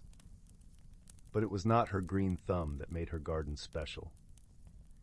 Hidden among the rows of carrots and sunflowers lay a secret that had been passed down through generations. One afternoon, as the golden sun dipped low on the horizon, Marin was pulling weeds when her fingers brushed against something cool and smooth. With a soft gasp, she uncovered a small, intricately carved wooden box. The box was adorned with delicate vines and tiny, twinkling stars, and it seemed to hum gently to the touch. Curiosity piqued. Marin carefully opened the box, revealing a shimmering, iridescent feather nestled inside. It was unlike any feather she had seen, a kaleidoscope of colors that seemed to dance in the fading light. As she held it, a warmth spread through her fingers, and she felt a gentle tug at her heart, as if the feather were whispering of distant lands and hidden mysteries. That night, as the wind whispered through the trees and the stars blinked lazily in the sky, Marin placed the feather on her bedside table and drifted into a deep, peaceful sleep. Her dreams were vivid and full of wonder. She saw herself on a journey through enchanted forests and over sparkling seas, guided by the feather's gentle glow. When she awoke, Marin felt a newfound sense of purpose. She knew she had to follow the feather's call, to discover the secrets it held and the places it longed to show her. With a small satchel packed with essentials, she set off with a heart full of curiosity and a spirit ready for adventure. As she traveled through the village and beyond, Marin met many creatures who joined her on her journey. First was Finn, a wise old owl with feathers as soft as moonlight. Finn had seen many things from his perch high above the world and was eager to share his wisdom. "The feather has chosen you for a reason," he hooted gently. "Listen closely to its whispers, and it will guide you." Next, she encountered Lila, a joyful fox with fur the color of autumn leaves. Lila had a knack for finding hidden paths and secret places. "The world is full of wonders," she chirped, her eyes gleaming with mischief. "Sometimes you just need to look at it from a different angle." As Marin journeyed on, she found herself in a lush emerald forest where the trees seemed to sing softly in the breeze. Here, in a sun-dappled glade, the feather's glow intensified, and Marin sensed her challenge awaited. A great ancient tree stood at the forest's heart, its bark etched with countless stories. It was guarded by a gentle, wise spirit named Elda, who watched over the forest and all its inhabitants. Elda welcomed Marin with a nod, her eyes kind and knowing. "The feather has brought you to a place of choice," Elda spoke, her voice a melody of leaves rustling and streams bubbling. "To unlock its secrets, you must show what lies within your heart." Marin pondered these words, understanding that force would not help her here. Instead, she closed her eyes, recalling the journey, the friends she had made, and the beauty she had witnessed. She thought of the kindness she wished to spread and the wisdom she hoped to gain. As her heart opened with these thoughts, the feather shone brightly, filling the glade with a warm, gentle light. The tree responded, its bark shimmering as ancient runes appeared, sharing their secrets with Marin. "The feather is a gift," Elda explained gently, "a reminder of the magic that resides in the simplest of things, in the kindness we offer and the wisdom we share." Marin thanked Elda and her companions, her heart full of gratitude and understanding. Her journey had taught her that the world was indeed full of wonders, and the greatest magic lay in friendship and the willingness to see the world through the eyes of others. With the feather safely tucked in her satchel, Marin returned to her village, her spirit forever changed. She shared her stories and the lessons she had learned with all who would listen, her words weaving a tapestry of warmth and wonder that wrapped around the hearts of those who heard. And so, in the little cottage with ivy-covered walls, Marin continued to tend her garden, now with an even greater appreciation for the magic in everyday life. The feather remained a cherished reminder of her journey and the endless possibilities that lay just beyond the horizon. As the village settled into gentle slumber beneath the starlit sky, Marin sat by the window, the feather glowing softly beside her, and smiled at the world she had come to love even more.